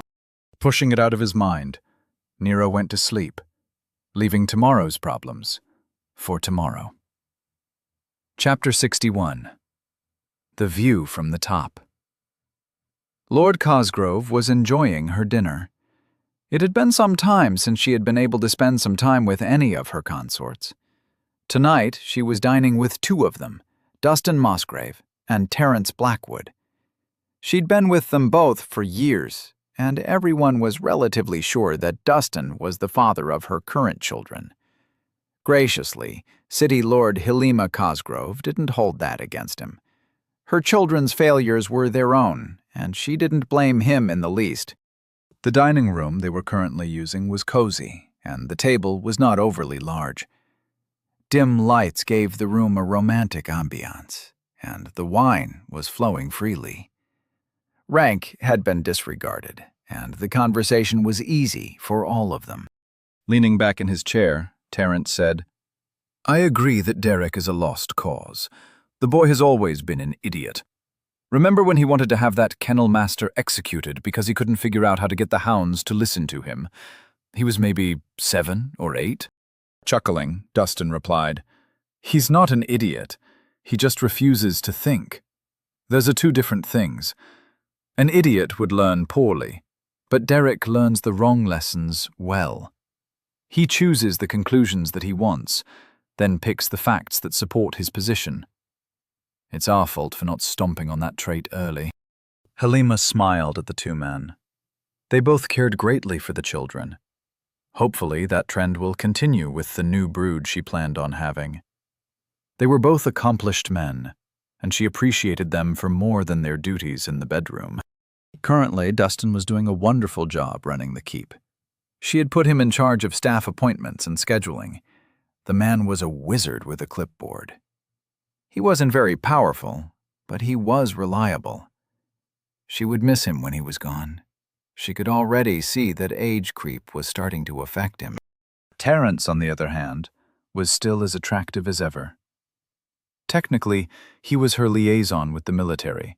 However, mostly, he was her eyes and ears among the guards and soldiers in the city. If someone held a weapon while at work, Terry knew about them. He was a registered problem solver, and it was comforting to have his unwavering support. Because of his duties, he spent a lot of time training. He was leveling well, and Halima expected him to be around for a long time. Terence interrupted her thoughts. He said, "It's Deirdre I'm worried about. Normally she's very smart, but she lets herself be dragged into Derek's plans too often. Even if she seems to have let her grudge with Lord Walker go, I think she's still planning something. I heard some whispers today." He finished quietly, and then sipped his wine with a frown. Halima shook her head in disappointment. "I've said my piece, but I think she's ignoring my counsel. I don't know if it's due to the shame of having to be saved during the Noble War, or vengeance on behalf of Derek, but she's still angry," she said. Dustin spoke up. "Are you going to send her to start her own branch too?" Halima looked at Dustin, trying to see what he felt about the option. The man's face was blank, and she couldn't tell if he approved of how she handled Derek. Rather than play word games, she just asked him, "Are you angry about how I handled Derek?" Dustin shook his head. "I've known the children since they were born. Several of us have treated them as our own. I love both Derek and Deirdre a great deal, but I'm not blind to their faults. You did what you had to do for House Cosgrove. He nearly pitted us against the royals, all for the sake of his pride. You did the right thing. Don't doubt yourself," he said, his voice filled with compassion. Terence chimed in. "I agree, and if Deirdre follows his example, she'll have to be cut off as well. You need an heir that isn't impulsive, one that thinks things through. You know they were only your first children. You have many chances to try again. Don't worry so much. It will work itself out." Frowning in thought, Halima asked, "Terry, what whispers did you hear?" Sitting comfortably in his chair, Terence sipped his wine and replied, "Nothing's confirmed, but I think someone is looking for a hunter team that would be willing to cause an accident for Lord Walker out in the wilds. It may not even be Deirdre, but I can't think of anyone else that would put their foot into that trap." Dustin exhaled deeply and said, "I had such high hopes for the girl. Is there any way you can stall the search? Maybe give whoever is behind it a chance to calm down and think things through?" Shaking his head, Terence replied, "Right now it's just people talking. I could look into it, but then I'd know about it. I don't know if that would be any better." Halima was tired of the subject. Her daughter wasn't her concern anymore.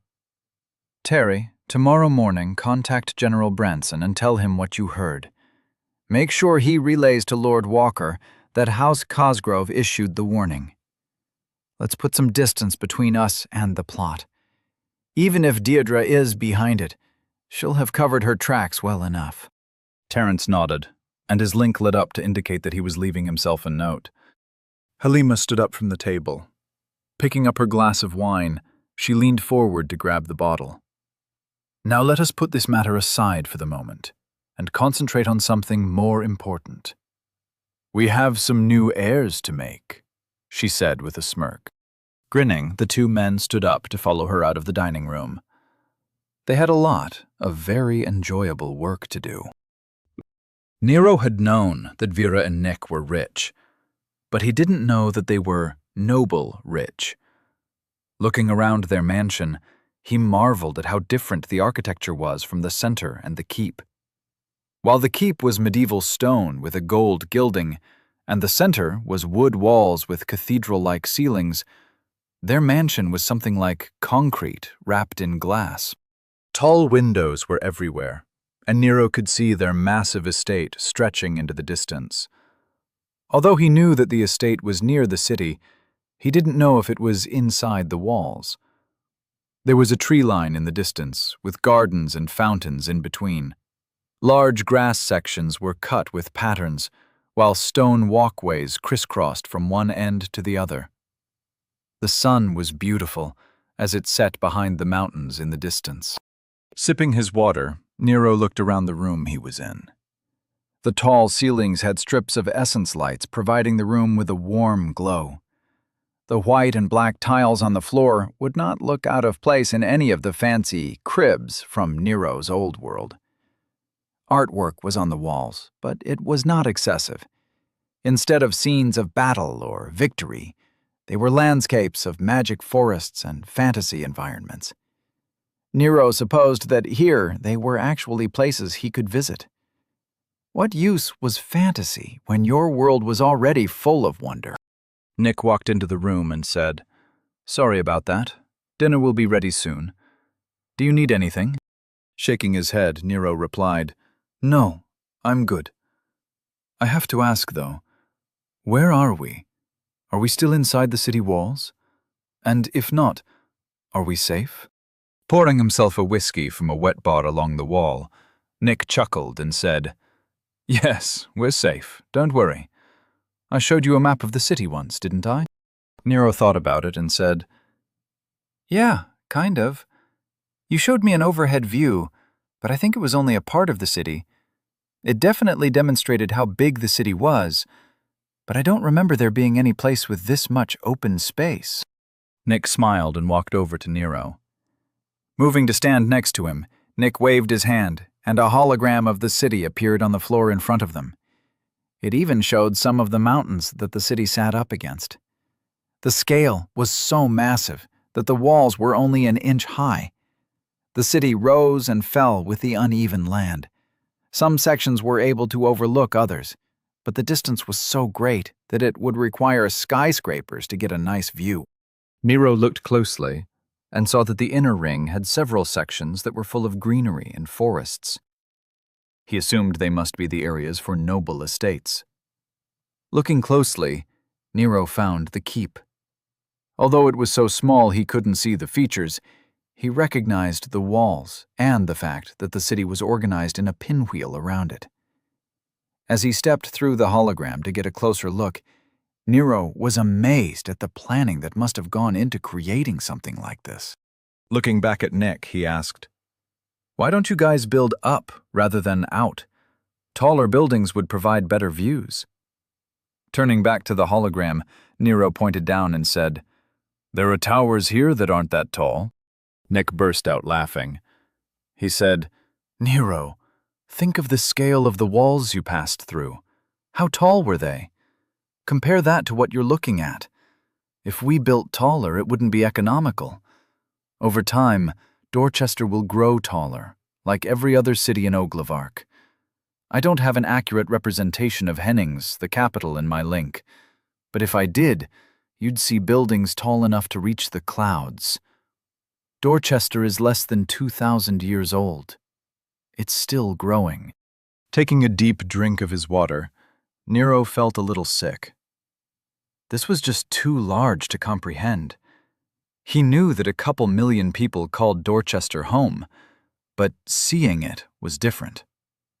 Nero walked over to the area near the mountains and knelt down. It looked like there were some industrial sectors, and the gates in the area went right into the mountain. The wall bent along mountain, creating a lip that protected the city. He'd never seen anything like it. Quietly, Nero asked, "Are all cities in Oglavak this size?" Nick seemed happy with Nero's discomfort. "Yup, Dorchester is nothing special. I wish I could show you Hennings. Now that is a city. It's a Tier 4 city with planar pockets and soaring spires. If it were displayed in the same scale as this," he gestured to his hologram of Dorchester, "it would be larger than this room." Nero stood up and nodded, as if he just realized something. This is why there is so much money in shipping. Goods have to travel from the gates to everywhere in the city. It would take too much effort to transport everything, so it has to move along these highways, Nero said, as he pointed out little lines that went through the city. The pattern looked like a web that spanned the city. Nick walked up and said, "They are trains, Nero. Shipping concerns have storage houses that collect the stock and ship it along the train lines throughout the city. Transportation costs are one of the biggest drains on essence crystals in the city." Just then, Vera walked in and saw what Nick and Nero were doing. Smiling at the two men looking over Dorchester, she enjoyed the visual metaphor for a moment before speaking. "All right, gentlemen, let's have dinner and go over the plan for tomorrow," she said. Nick looked up at her and smiled. After he waved away the illusion of the city, he started toward her. "Thank you, dear. I'm sure dinner will not disappoint," he said. Nero hurried to follow them out of the room and toward the dining room.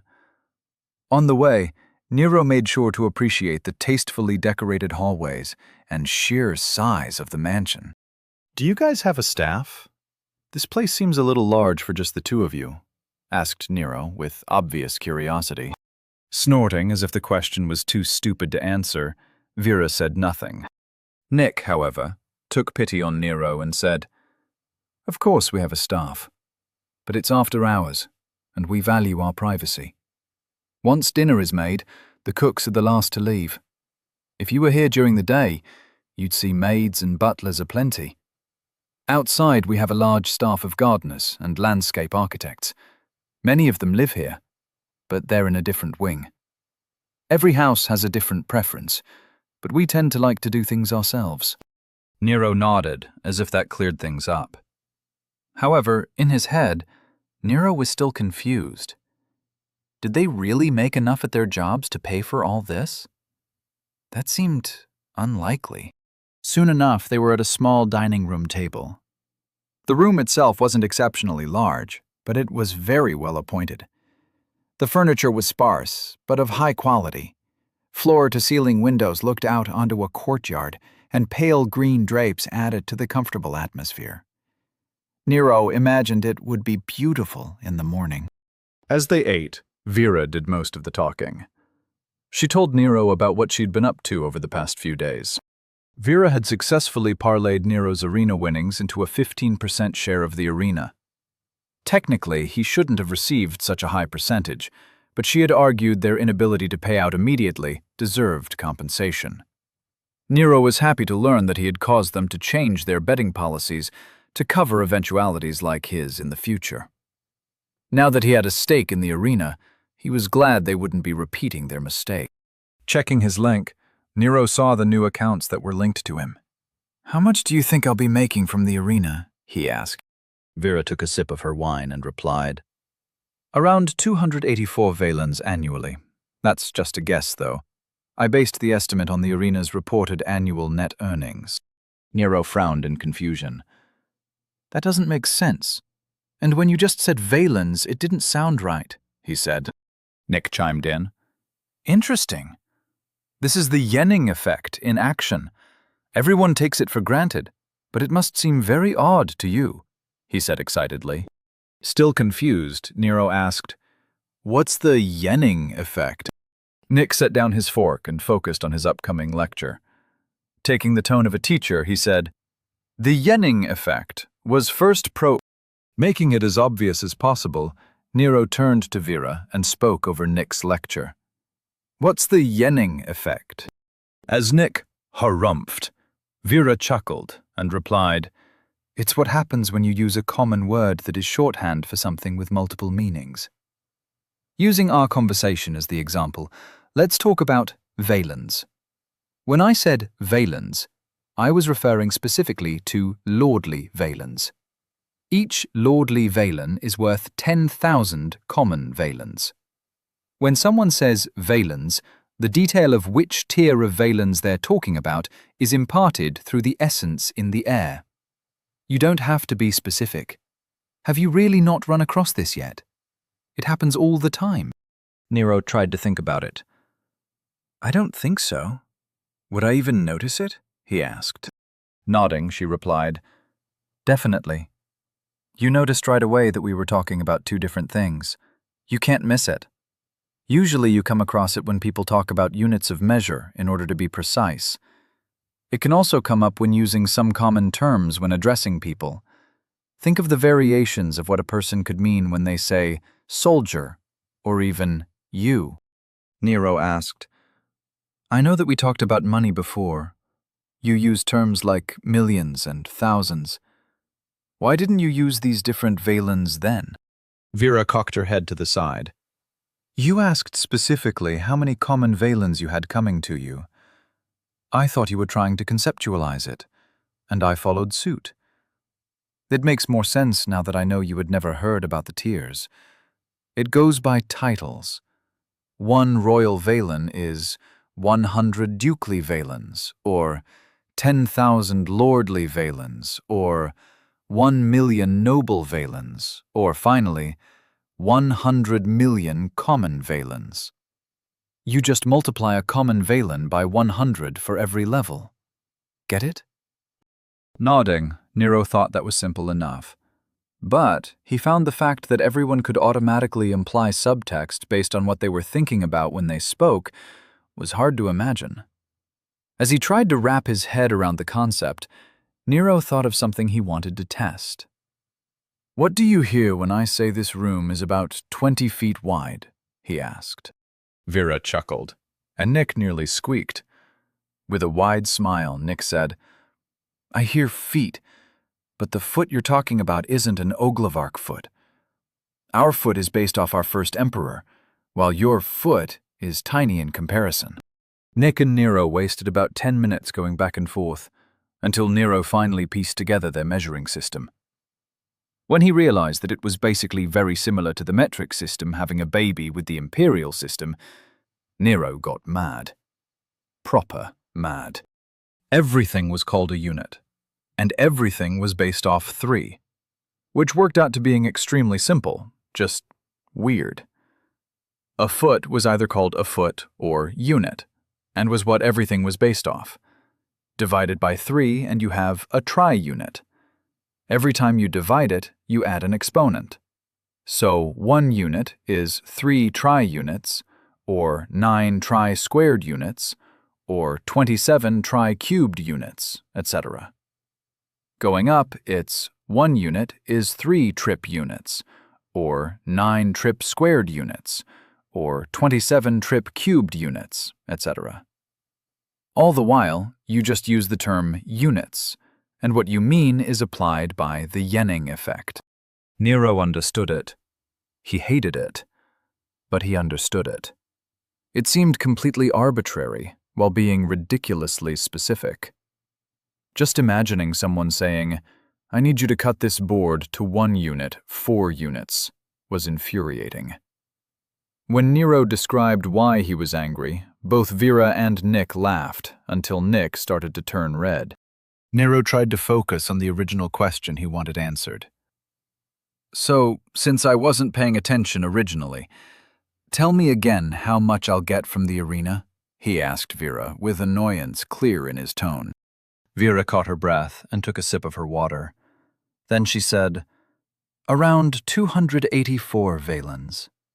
Nero could now hear the conversion to lordly Valens in his head. Nero's eyes widened.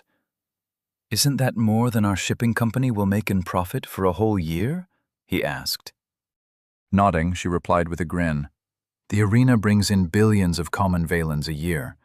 Keep in mind, it will still take over 200 years before they pay back what they owe you.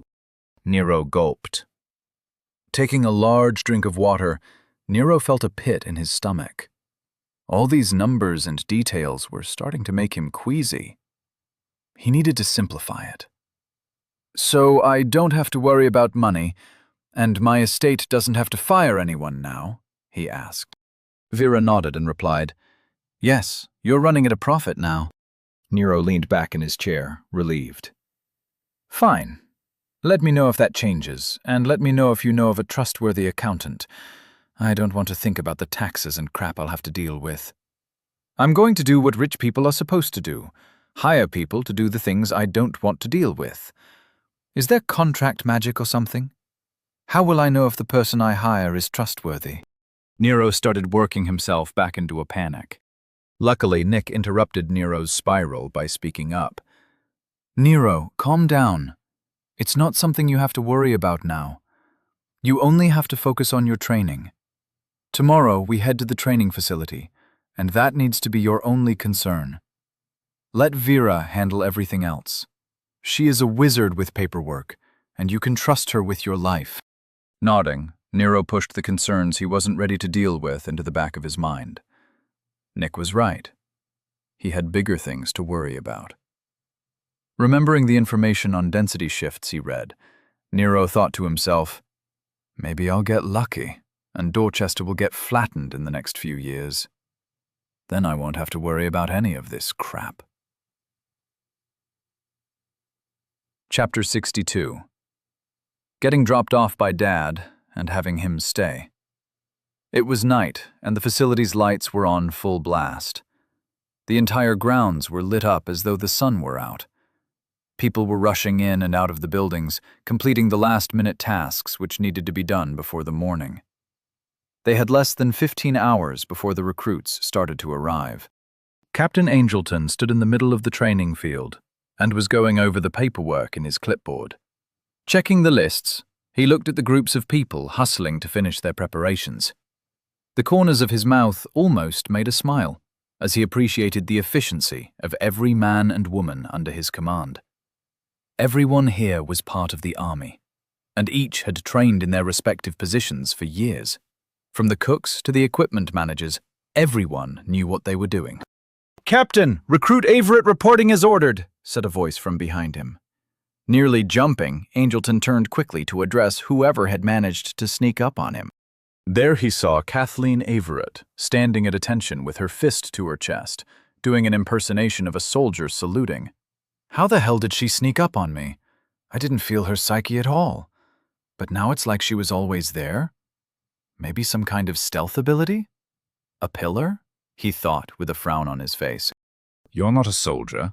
The salute is unnecessary, he said. Looking down, he could see a large bag next to her. Apparently, she was here early for training. Looking back to meet her stare, his eyes narrowed, and he asked, "Why are you here? There are no orders demanding your presence. This is a private training facility."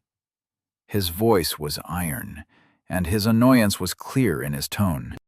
Instead of being intimidated, she looked up at the giant of a man and matched his glare. Her lips curled into a smile as she said, "I'm here under the orders of Vera Salvatore Varina of House Walker. I'm to be Lord Walker's bodyguard and trainer. I've arrived early to prepare lodgings for my lord, and to get the lay of the land. Which building is the bunkhouse?" Captain Angelton's eyes widened, and he felt his confusion turn to panic. He knew of the Averetts. They were a northern family of nobles, yet they didn't focus on politics. Their focus was war. There were many branches of their house, and thousands of Averetts were spread across the kingdom. He hadn't known this Averett was capable of being a bodyguard. "Don't you work as a den mother in the center dorms?" he asked in confusion. Her smile was all teeth. and she replied in a cheery voice, "I quit. Mrs. Salvatore offered me a chance to help a young warrior on his path. I aim to make him reach his potential. We can't leave his training up to an army in the south, can we?" Rather than being insulted, Angelton was reassured. If she really was one of those combat-obsessed avarites, then she might work out just fine. Gesturing off to the building serving as the bunkhouse, he said, "There's where the recruits are staying. Follow your nose for chow. Lights out at 2800 and reveille is at 0400. Your fellow recruits arrive tomorrow. Any questions, soldier?" Snapping to attention, the smile vanished from her face, and she shouted, "Sir, no sir!" Angelton couldn't help but smile at the tiny woman. He never judged a book by its cover, but seeing someone who he was previously introduced to as a dorm mother acting like a soldier was hilarious. He had a feeling that she was going to be fun to watch. People from the north could fight, and if she was half as dangerous as he thought she might be, he'll be glad to have her with him in the wilds. "Dismissed," he said.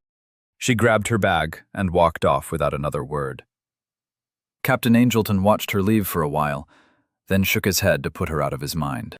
Returning to his clipboard, he went back to reviewing the preparations for their training. They had 10 days before their first excursion, and he needed to have the recruits ready by then. Most of them were already trained for combat, but he didn't have high hopes for Lords Walker and Salvatore Verena. 10 days just wasn't enough time. It will be months before they were able to stand on their own. Then again, they were mages. "I'll just stick them in the middle of the formation and let them hide behind the real soldiers. As long as I give their squad easy missions, they should be fine. Mages have their place, but it's not the wilds," he thought to himself in worry. Nero was looking out the window of the carriage, cataloguing the differences between Gate 7 and his temporary new home. Where Gate 7 looked like a fantasy village, Gate 15 looked like it was built for the frontier. It was an appropriate setting for a training camp, intended to forge monster hunters. Nero's eyes tried to take everything in. It wasn't easy, as he had to ignore Nick, who was explicating how much time this entire venture was going to waste. The people walking the streets were all armed, and most of them wore some kind of armor. There was a lot of leather, along with unstrung bows on their backs. Glints of knives and other weapons were everywhere, along with fur linings and cloaks. The wood buildings had fewer flower boxes, and everything looked much more martial than what he had gotten used to. There were fewer smiles, and the general feel of the area was more dangerous. It wasn't so much a feeling of danger, but more like he was entering a gym. People here were dangerous, and it was best not to start anything. Nero felt a kick on his shin, and looked over to see Nick peering out the opposite window. "That should be the training compound," Nick said with disdain. Nero slid over and looked out the window. All he saw were some tall walls surrounding a block that was separated from the rest of the buildings. Giving Nick a glare, Nero said sarcastically, "Oh yes, obviously that's the training facility. Thank you for drawing my attention to it." Nick just nodded with a grim face. "This is going to be hell, Nero. I know you haven't been listening, but I want you to be prepared. Pay attention to your training and don't mess around. These are serious people, and what they do is serious business," he said, without taking his eyes off the wall. Nero just snorted and went back to looking around. Eventually, they stopped in front of a large gate, and then stepped down from their carriage. Nero connected to the cab through his link and confirmed the charges. It was nice to be able to pay for things again. The familiarity and the sense of empowerment was pleasant enough to cause Nero to start smiling. Nero collected his large duffel bag, along with the magic satchel Jennings had given him. Although Nero had read up on personal space magic, he didn't feel comfortable trying to create his personal pocket space yet. For now, he'd have to rely on his bags. Looking around, Nero saw people going in and out of the gate. They were being checked in by some soldiers in chainmail and blue tabards. It was weird seeing them using clipboards like they were bouncers. As their carriage drove off, Nero turned to Nick and asked, Why are they using clipboards? Why don't they just use their links? In fact, why do people even use paper at all here? Nick picked up his bag and started walking toward the gate. While walking, he said, Nero, people can't be on their links all day. It would tire them out too quickly. We've talked about this before. Now stop asking questions. You need to bottle up that incessant curiosity of yours and focus. People here aren't going to put up with your asinine observations. Nero followed along quietly, but internally, he was planning all sorts of unpleasantness to visit upon Nick in the future. Reaching the gate, Nick announced them like he was addressing the court. Lords Nicholas Salvatore Verena and Nero Walker.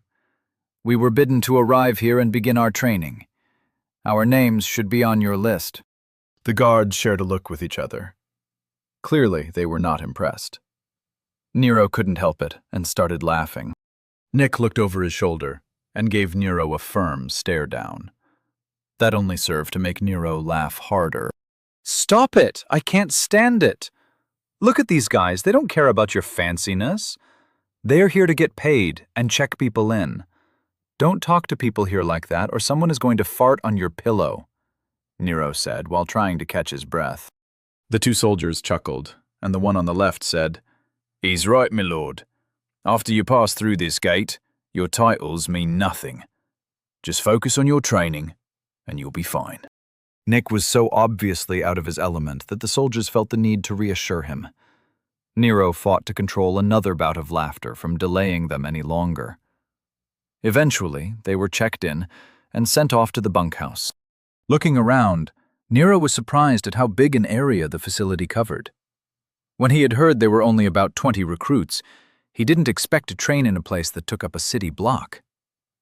The walls served to block out the city, and the feeling of isolation was palpable.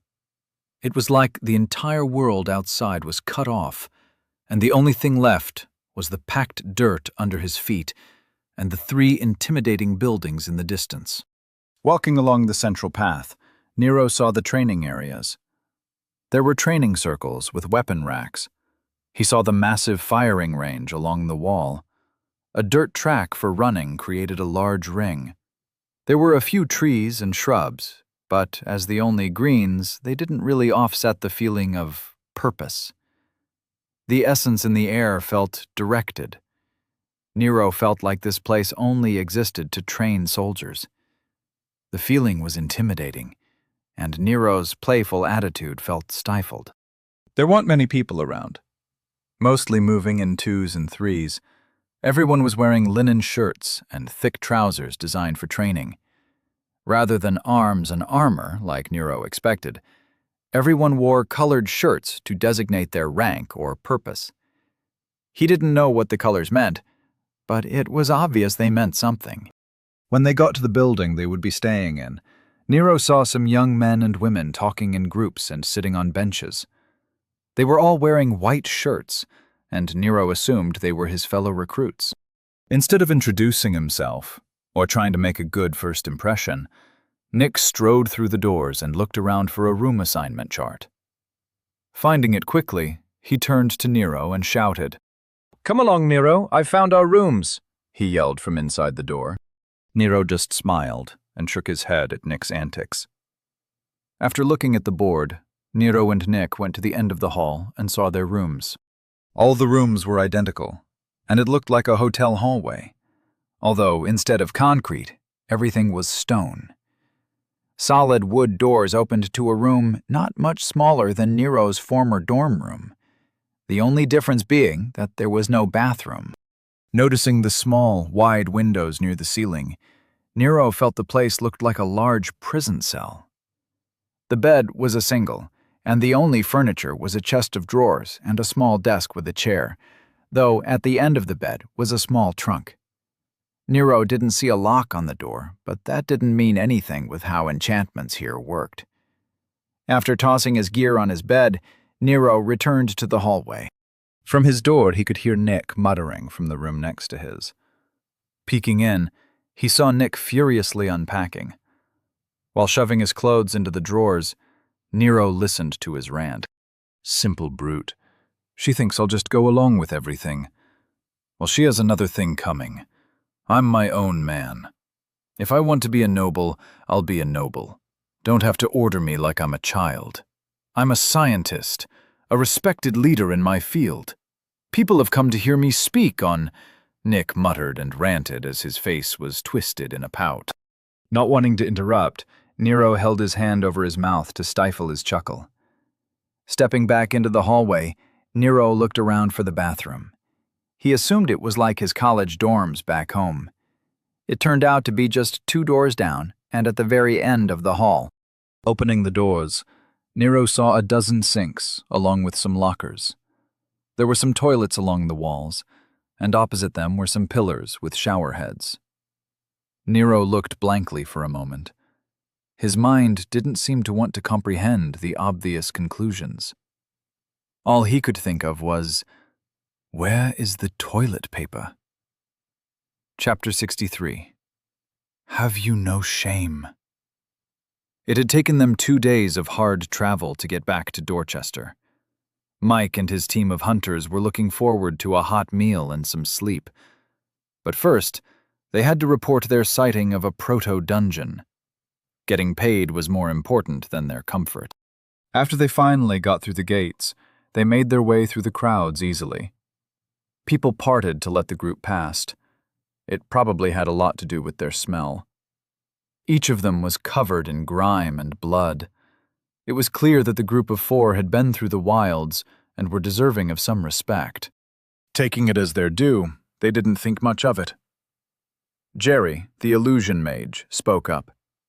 So, first we report in, see what we can get for the coordinates. Then a meal? Mike, their leader and resident rogue, just nodded. Heather, their archer, ignored him. Sarah, the healer, was nice enough to at least reply, "Yep, that's the plan." "Is it just me, or is this place busier than it was a week ago?"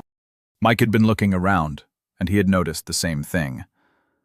There is definitely something going on. Come on, let's get to the lodge and get paid. Increasing their pace, they soon found the crowd in front of the Hunter Association. Pushing their way through, they entered the Hall of the Hunt and found a free teller. "We've just come from Wilds and have to report on a possible proto-dungeon," Mike said without preamble. The teller didn't respond like they had assumed he would. Instead of being surprised, he just asked, "What are the coordinates?" Pressing some buttons on his desk, a map of the East Wilds was projected on top of his desk. While Mike, Heather, and Jerry were confused, Sarah caught on quickly. "We're not the first to report a sighting, are we? How bad is it?" she asked. The teller gave them a look. Noticing their haggard appearance, his eyes seemed to soften a little. In a calm tone of voice, he said quietly, "It's all bad. Even if you are reporting something we already know about, that still leaves 34 proto-dungeons currently active. The wilds are teeming with monsters, beasts, mutated beasts, and the hordes are already forming. The dead from the noble war are feeding the fresh spawns, and everything is progressing fast. It will be months before a tide hits, but at this point, everyone knows it's coming. I'm sorry to say, you probably won't get much for reporting a proto-dungeon in these conditions." The team's shoulders sagged, and the weight of the past few days hit them all at once. Mike spoke up. "Fair enough." He leaned over and started manipulating the projection of the wilds. "Here is where we saw the proto-dungeon. Open up a node and I'll send you the memory engram of the beasts it was spawning." After manipulating his desk, he gave Mike a nod and waited for him to connect. After a few seconds, Mike returned the nod and sent him the memory. The teller spent a minute in silence, going over what Mike had sent him. As the hunters waited, their hope for a payday waned. Sighing, the teller looked up at them and said, "Sorry, that one has already been reported. But they didn't get a good look at the monster spawns, they just recorded the location. So you can get 5 lordly Valens. That's something at least." Nodding, Mike thanked him and filled out the paperwork. The process only took a few minutes, and their account was credited with 50,000 common Valens. It was a good payday, but nothing special. Their gear needed repair, and housing costs were going to suck if they didn't want to stay in the bunks. The team found an area off to the side of the hall to regroup and discuss their plans. As they circled up, Mike looked at them with a grim face and asked, "So, what do we think?" Heather spoke up first. "We need money. This isn't enough to get us out of Dorchester, and if we stay, we'll have to pay Victor's wife his share, which cuts into our profits even more. This is a disaster." Jerry and Sarah nodded. Mike rubbed his chin in thought. All of them stood in silence. Heather's simple summation of their situation was as accurate as it was depressing. Eventually, Mike addressed the group. "We've been in tight spots before. This is no different. We just have to look at alternate means of income." Sarah looked uncomfortable and asked, "I hope you aren't thinking of what I think you're thinking of. We did that once, and it was for a good reason. They were shitty people that deserved it. There are probably tons of ways to get a payday with all the essence flying around out there right now. Acting like raiders is unnecessarily stupid." Mike looked at the group and judged their faces to see how they were taking what he said. Heather seemed fine with it, and Jerry seemed to not care what they did. But Sarah would be a problem. Locking eyes with her, Mike said, "We don't have as many options as you think. There are a lot of hunters here. Just look around. Every hunter in the city is active and working. Every day more will come in from the villages, looking to make their valens." Waving his hand, he indicated the packed hunters' hall. Sarah looked around and grimaced. Though she wasn't blind to what he was saying, the less-than-savory aspects of being a hunter had never been her thing. Teams that wiped out other teams were eventually hunted in return. Moral questions aside, it was just not a good idea in the long run. Scavenging gear was one thing, but if she was right, Mike was suggesting actively hunting targets of opportunity. They only did that once, and it was a team of assholes a few years ago. Sarah didn't object at the time because, to be honest, their leader was a scumbag. Jennifer Hitchens was the woman's name, and her team made stealing bounties into an art form. Making a decision, Sarah hardened her eyes and said, "All right. If there is another situation like we had before, I'm in. Otherwise, I think it's time we part ways. With all the hunters here, I won't have trouble finding a new team." As she looked to the faces of her team, she saw Mike's smile and Heather and Jerry's indifference. Come to think of it, why would she stay with these people? Even if they found a target, could she trust a team that thought like this? Maybe it was better to cut ties now. Sarah met each of their eyes, and before Mike could say anything, she interrupted him. "On second thought, I think I'll take my leave now. I'll take my valens and go. I don't want any part of what you're going to do. I'm not judging, but I just don't want to walk that path. It's been nice knowing you all, but I think it's time we part ways," she said. Heather's eyebrows rose in surprise, but Jerry just nodded as if it weren't a surprise. Mike frowned and said, "Are you sure? We've been working well for over 10 years. You and I are the only ones still around from the beginning. You want to end it like this?" Sarah offered him a small smile and replied, "Sorry, Mike. I think we're just heading in different directions. I wish you the best." Using her link, she withdrew from the team, taking her share of the account with her.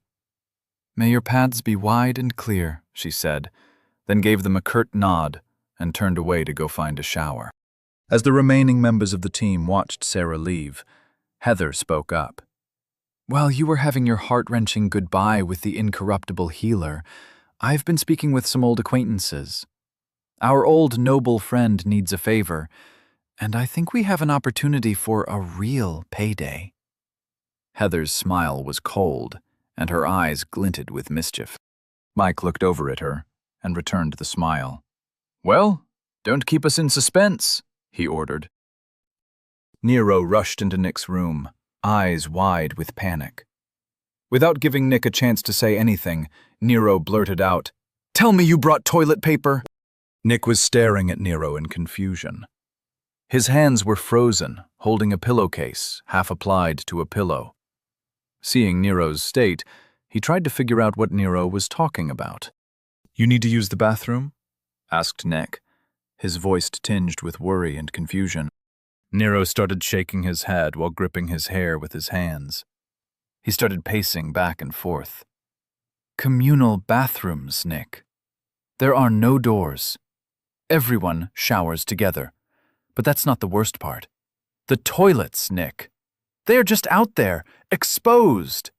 And the cherry on top of the dump cake is that I didn't see any toilet paper," Nero finished with a shout. Nick was trying to piece together what Nero was trying to say. He didn't see a problem with anything Nero just described. Maybe it was a cultural thing? He needed more information. Stuffing the remainder of his pillow into its covering, he placed it on the bed.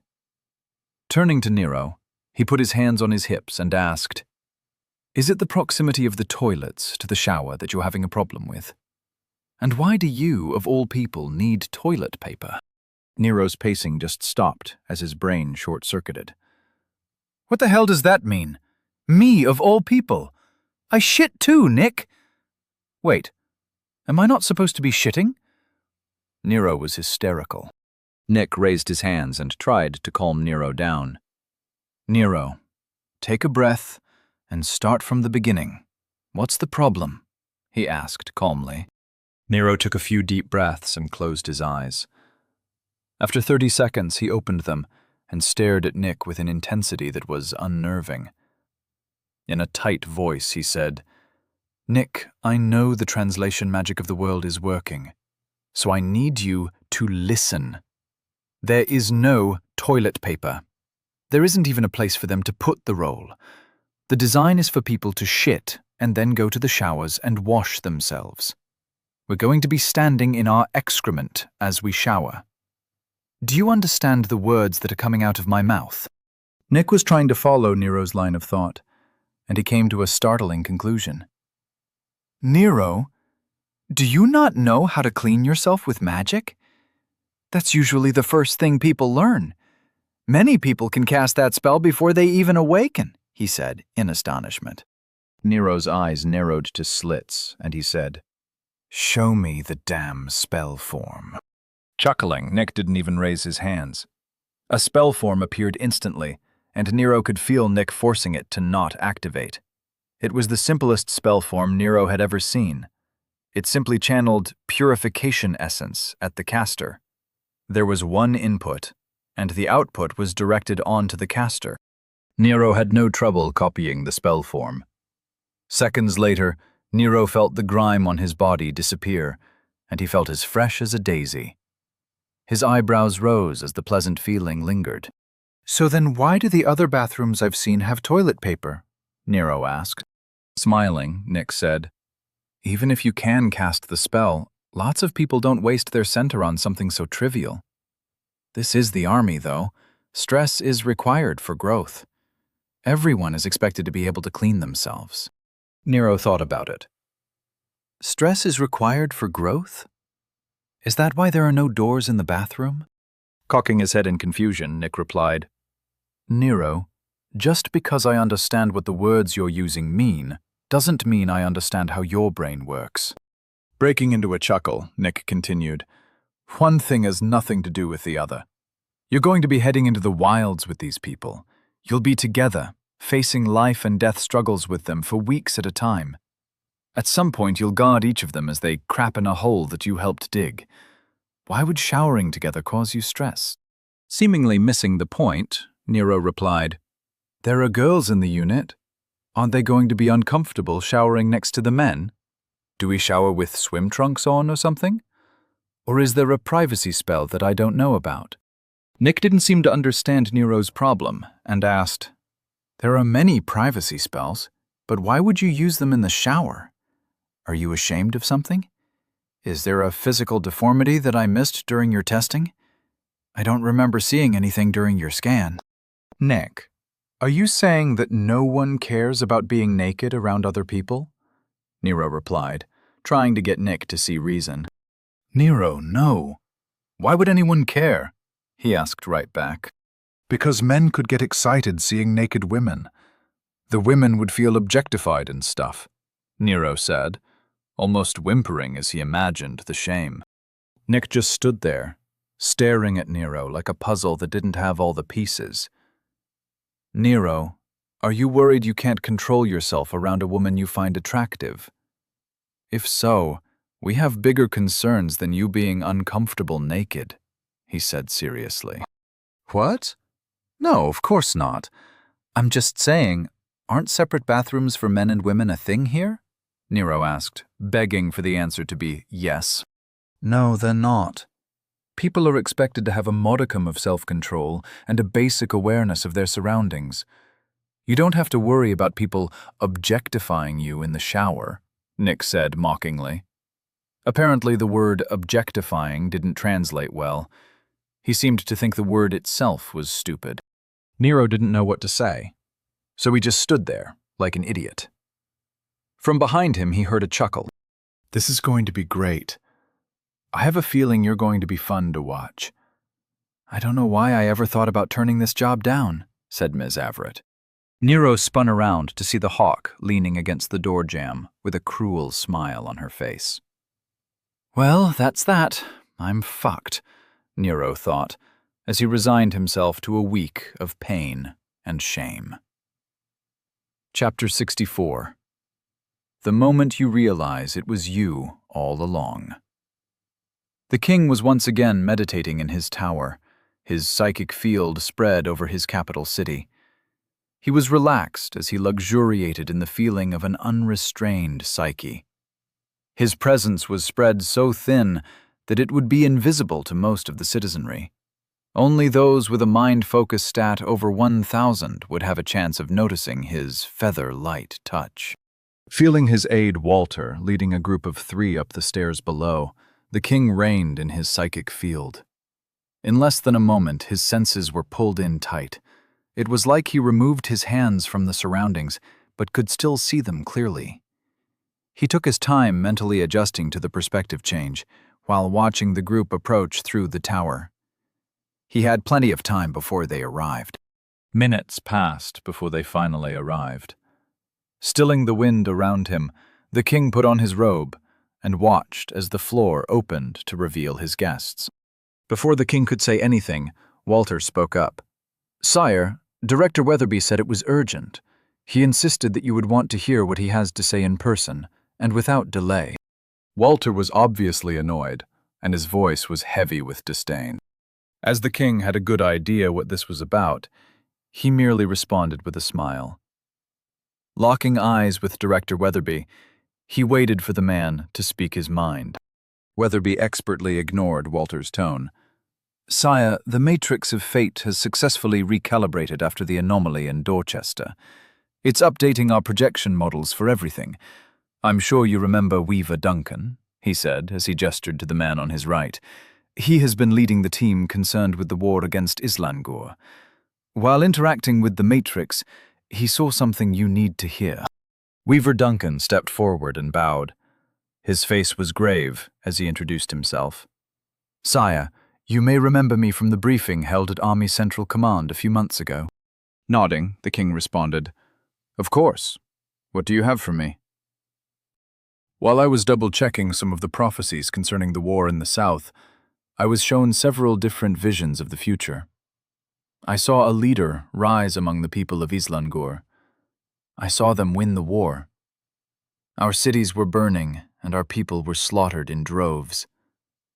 Then, I saw our armies victorious. The front was shattered, and we pushed through Islangur with ease. Our victory was absolute. More and more visions assaulted me. I saw revolts happening across their kingdom. Their country split into warrior states. I saw us winning the war, and our kingdoms merged. A crown was placed on a head of white hair. Hordes of undead walked the land, and the living hid in fear. I saw wyvern riders massacring cities. Nothing made sense. The images were unclear and fleeting. The official prophecy was given, and it read, "When the child of the heavens picks his path, his destination will be clear." When the prophecy was penned, none of the visions of the future were found. I was the only one to see them, he finished with a trembling voice. The king didn't let it show, but he was surprised. He figured that the war projections would have needed to be updated, but this was a little more serious than he thought. The Matrix of Fate didn't like to admit its shortcomings. For it to tell the Fate Weavers that it didn't know the future was somewhat worrying. Putting his hands behind his back, the king turned to look out over his city. Like a statue, he thought over what he had just heard, and everyone waited patiently for his response. The king wondered how many questions the Fate Weavers had asked about the boy. Why were they so concerned about him?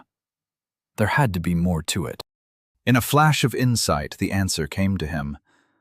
The king realized that it wasn't about the boy. It was about all the unanswerable questions it was being asked. The boy is an unknown, and his arrival has skewed everything. It no longer felt comfortable making predictions. If it could be wrong once, it could be wrong again. It was buying time to learn from the experience. As usual, the Fate Weavers didn't understand his grandfather's machine. They were jumping to conclusions again. "You think it's a Nexus event, don't you?" the king asked while still looking out into the distance. Director Weatherby replied, "What else can it be? Our records go back to the founding, and that is the only thing that fits. Many paths leading to one road." "Sire, what do we do?" The king felt their agitation and fear. Even Walter's psyche was trembling with worry. If he wanted them to refrain from doing anything stupid, he'd have to choose his words carefully. "You do not need to be concerned. Our victory is still assured, have no doubt. This war was never a real danger to the kingdom. I think that what Weaver Duncan saw wasn't a warning as such. It was an apology," said the king. Confused, Duncan tried to speak up to defend his visions, but before he could say anything, the king continued in a calming tone. "Nexus events are things that will happen. There is nothing to be done about them. No matter what we do, they'll happen. They are rare and usually dependent on a powerful individual building up to a decision. For example, if Plastia started destroying cities, the Matrix would be capable of determining how long we had until Hennings was destroyed. It could offer an absolute warning that the city would be destroyed, but it couldn't give the details. We could do many things, but Hennings wouldn't remain where it is. We could not stand against a great dragon. That is a Nexus event." Luckily, what you saw wasn't a Nexus event. It was, in fact, the opposite. It's saying that a person will be powerful in the future, and that anything could happen during their rise. Those were all just possibilities, not futures. Grand, sweeping visions, all of which were shown to make its point. The words it gave, that was the point. "Do you understand?" the king asked, and turned to face the group. His words of reassurance didn't seem to put them at ease. Director Weatherby asked, "Is it the boy in Dorchester?" With worry and a hint of anger, he pressed on. "Should we have him eliminated?" The king couldn't help it and burst into laughter. The four men were shocked, as the king was not prone to showing such strong emotions. They'd seen him chuckle, but he'd never laughed in their presence. The king was usually very composed. With a smile on his face, the king said, "No, Director Weatherby, we won't have the boy eliminated. I told you the Matrix wasn't offering a warning. It was saying that anything can happen, and it doesn't like not having the answers. Without having a better way to say it, it showed you what it could. Let me clarify what it was trying to get you to see. The boy will be powerful. Don't exile him. Don't kill him. Don't interfere. His path is out of our control." In short, the Matrix was saying, Until he makes a decision, stop asking about him. It doesn't have any insights to share. Hopefully you can understand that. I'm not sure I can be any clearer." The 3 Fate Weavers all bowed and thanked the king for seeing them on short notice. In no time at all, they were scurrying back to their tower. The king watched them through his psychic field with a smile on his face. "They really are too attached to that silly little toy. I better do something soon before a stupid weed ruins my garden," he thought. Nero had returned to his room to sulk. Laying in bed, he was trying to look on the bright side. Miss Averett wasn't all bad, and she would probably be a great trainer. The bathroom situation wasn't ideal, but he was sure he could adapt. Different cultural values were the least of his worries. In the grand scheme of things, did it really matter if he shared a shower room with women? As he tried to move past his upbringing, his room speakers broke him out of his thoughts. "All recruits report to the yard. All recruits report to the yard," spoke a firm voice from the walls. Nero couldn't see any speakers, but quickly dismissed that as a priority. Opening his door, he saw everyone moving quickly to the front of the building. Following along, Nero felt very short. Everyone around him was taller than him. Luckily, no one seemed to be shoving or posturing.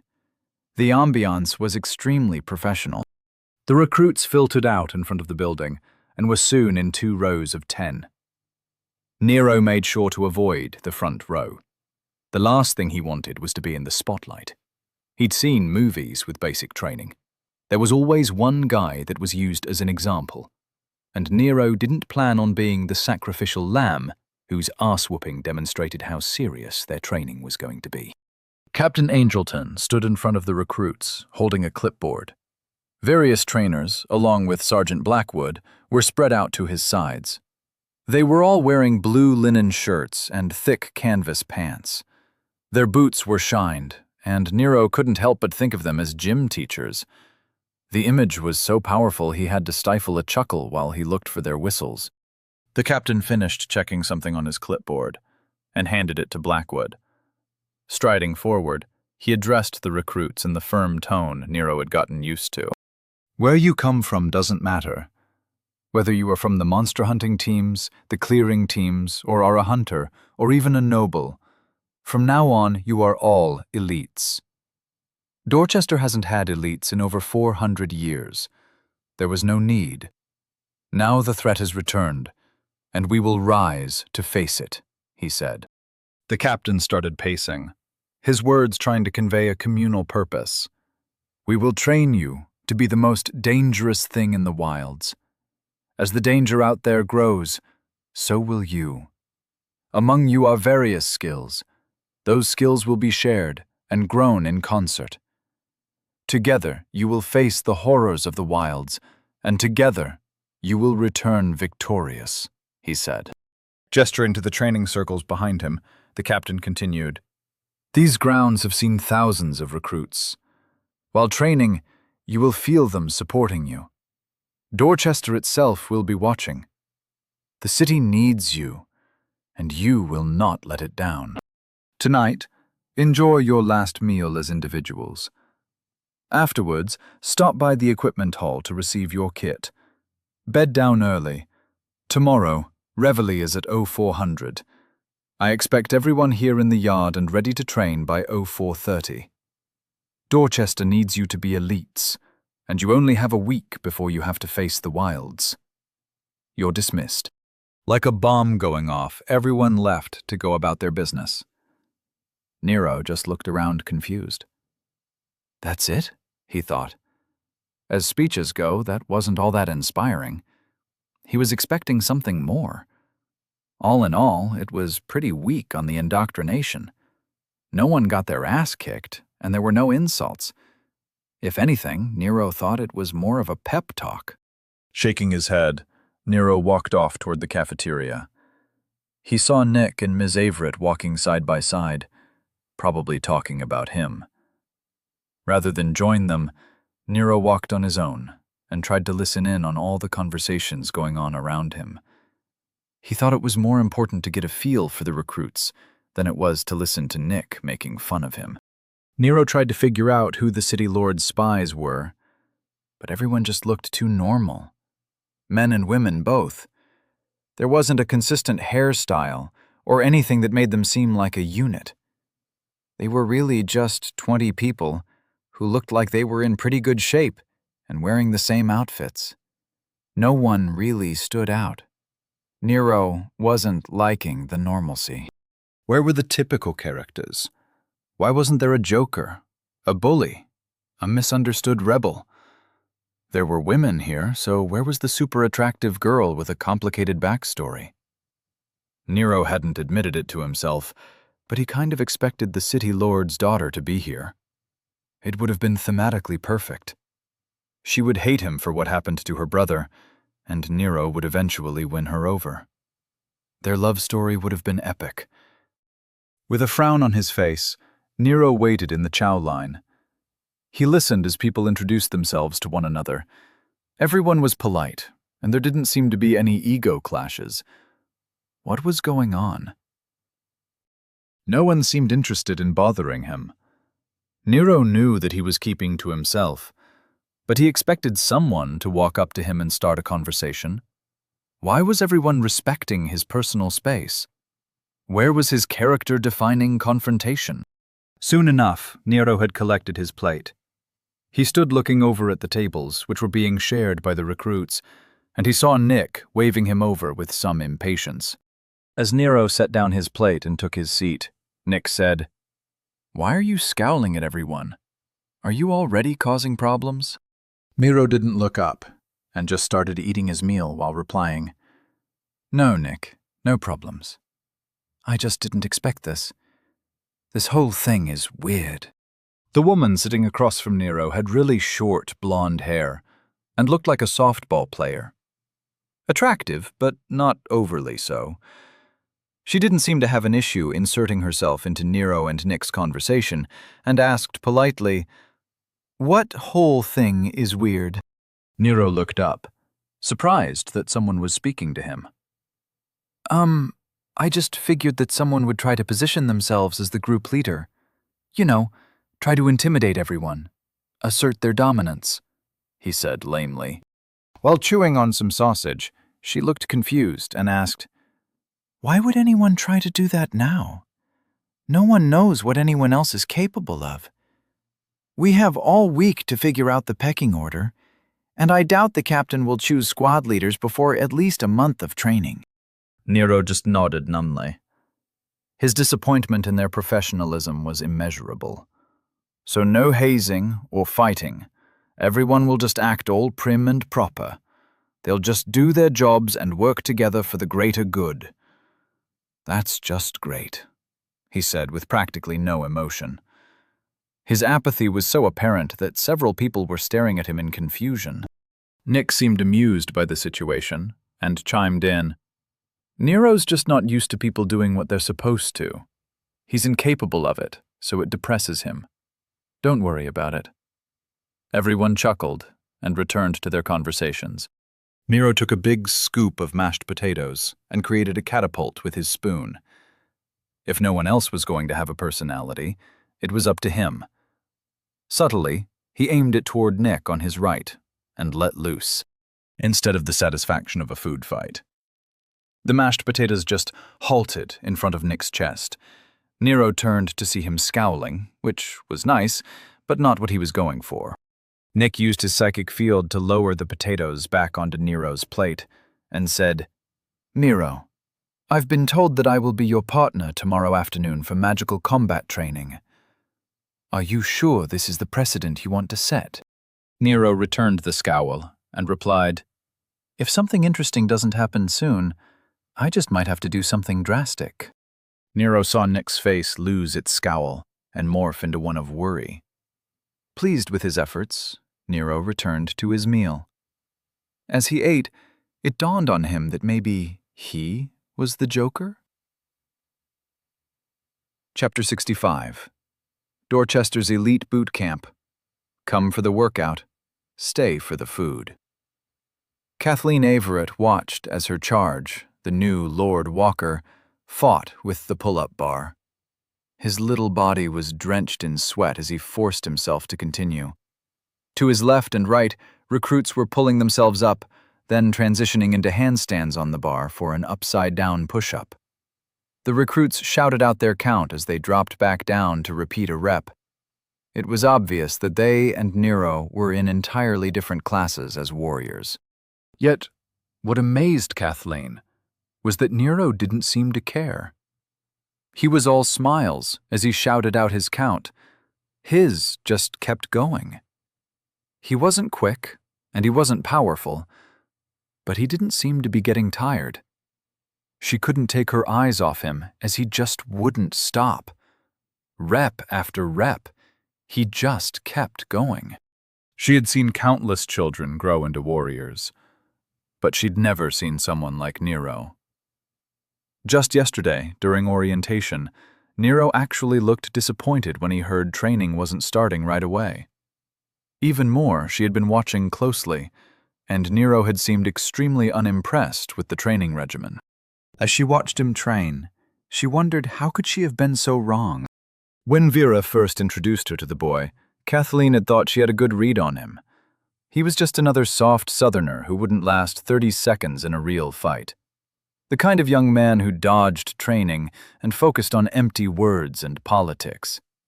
Yet she couldn't argue with the facts in front of her. The boy obviously had the soul of a warrior. Even in the north, a freshly awakened boy couldn't have survived the trials Nero had faced. He had killed 5 men in single combat. She had personally watched as he dominated a trained assassin in the arena and then asked for a sandwich. At the time, she had thought it was possible that he was just crazy and lucky. But she couldn't ignore what she was seeing. The recruits on Nero's left and right switched out again, and a new pair joined him on the bars. Yet Nero didn't stop. It was obvious that every rep was a struggle, but he kept smiling as he forced himself to complete each rep. His voice was clear as she heard him yell, 217! She thought about what she had seen in Nero's eyes during last night's dinner. Filled with apathy, he tried to hide his disappointment. He had asked why there was no fighting for status and no battles to be had for leadership. The boy, only 14 years old, was unhappy with the fact that no one would be trying to haze him or attempting to beat him into submission. His eyes were full of unmet expectations. It was clear that he had been looking forward to a fight. Finally, his arms gave out, and Nero fell to the ground while panting in exhaustion. Yet she saw that he was still smiling. Kathleen couldn't help but grin as she thought, "This boy is a monster." Struggling to his feet, Nero started laughing. "Hey, Cap," he shouted. "Since each set is supposed to be 25, does that mean I did all 9? Or do they not count because I couldn't do them all fancy like everyone else? Never mind, don't answer that. I'll just go run laps," he said while still chuckling. Giving his arms and legs a little shake, he took off into a run toward the track. Kathleen turned to see Captain Angelton shaking his head in exasperation while writing on his clipboard. She could see that he didn't understand what he was witnessing. This was the birth of a war god. Songs would be sung about this boy. How could he not look past the weak body and see the signs? Nero was having a great time. He felt like a superhuman. As he ran around the track, he opened his stat panel. Body. 2. Base. Operative. Level stress. Presence. 11. 15.4. 0.1. Durability. 8. 11.2. 2.1. Recovery. 21. 29.4. 7.8. Speed. 13. 18.2. 2.3. Adaptability. 32. 44.8. 1.6. Power. 8. 11.2. 4.3. Mind. 4. Base. Operative. Level. Stress. Weight. 26. 46.8. 1.2. Control. 29. 52.2. 4.6. Field. 23. 41.4. 7.2. Precision. 39. 70.2. 9.1. Endurance. 46. 82.8. 5.6. Focus. 48. 86.4. 2.1. Soul. 2. Base. Operative. Level stress. Size. 29. 40.6. 0.1. Density. 101. 141.4. 0.2. Intensity. 76. 106.4. 0.2. Pressure. 27. 37.8. 0.1. Harmony. 24. 33.6. 0.6. Adaptability. 270. 378. 0. Nero's panting didn't hinder his smile. It was amazing to see his level stress shoot up during his training. His day may not have started that well, but once training began, everything was coming up Nero. Last night, Nero sulked while retrieving his gear from the equipment hall. His frown remained while he listened to Nick coach him about containing his psychic field to avoid bad dreams. Nero couldn't focus, and his only concern was how different reality was from his favorite movies. The constant courtesy and kindness of his fellow recruits was more than he could take. He even managed to take a quick shower before bed, so he would be able to have the bathroom all to himself. Nero knew he'd have to face the community shower eventually, but last night, he just wasn't up to it. Just like Nick had warned him, Nero had bad dreams. Dreams of brutal training. Broken bones suffered and healed, spirits broken, and recruits washing out. Waking up, Nero couldn't shake the feeling that today was going to be the worst day of his life, followed quickly by every day being worse than the day before. As Nero ran, he started to laugh at how different his day had actually turned out. Looking at his stats, Nero figured it was his body's adaptability and recovery attributes that were to blame. He just couldn't run out of energy. Nero could feel his soul pulling on the essence in the air. He could almost feel the facility's previous recruits cheering him on as he ran. Nero had always hated exercise. He had done it, but he hated it. Looking back, he thought it was the feeling of being tired, bone-deep tired. But in this new world, everything was totally different. Their first task in the morning had been to do 20 laps. Everyone had outpaced Nero from the start. Even Nick had made Nero feel like he was standing still. Some people must have lapped Nero at least 10 times before he had finished. But while they had gotten tired, Nero had just kept going.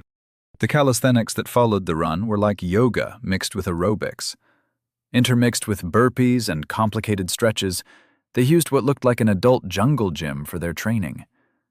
Nero had kept falling, his body was unable to complete the exercises. But that feeling of exhaustion never came. No matter how hard he had pushed, Nero just didn't feel it.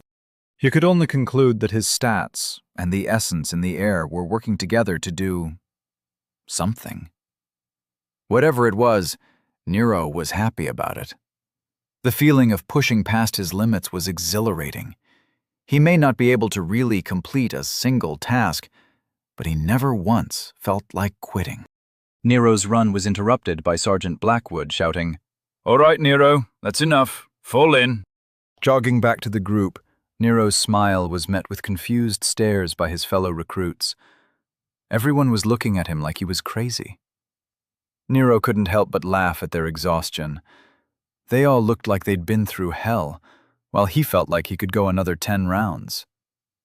Wringing the sweat from his shirt, he took his place in line and stood at attention. The captain took his place at the front and addressed the recruits. "That's what we'll be doing every morning. All of you know what you have to work on. I expect daily improvement, and I will get it from each of you. Now, breakfast is ready and waiting in the mess hall. I want to see you back on this field, ready to work in 30 minutes. Fall out!" he shouted.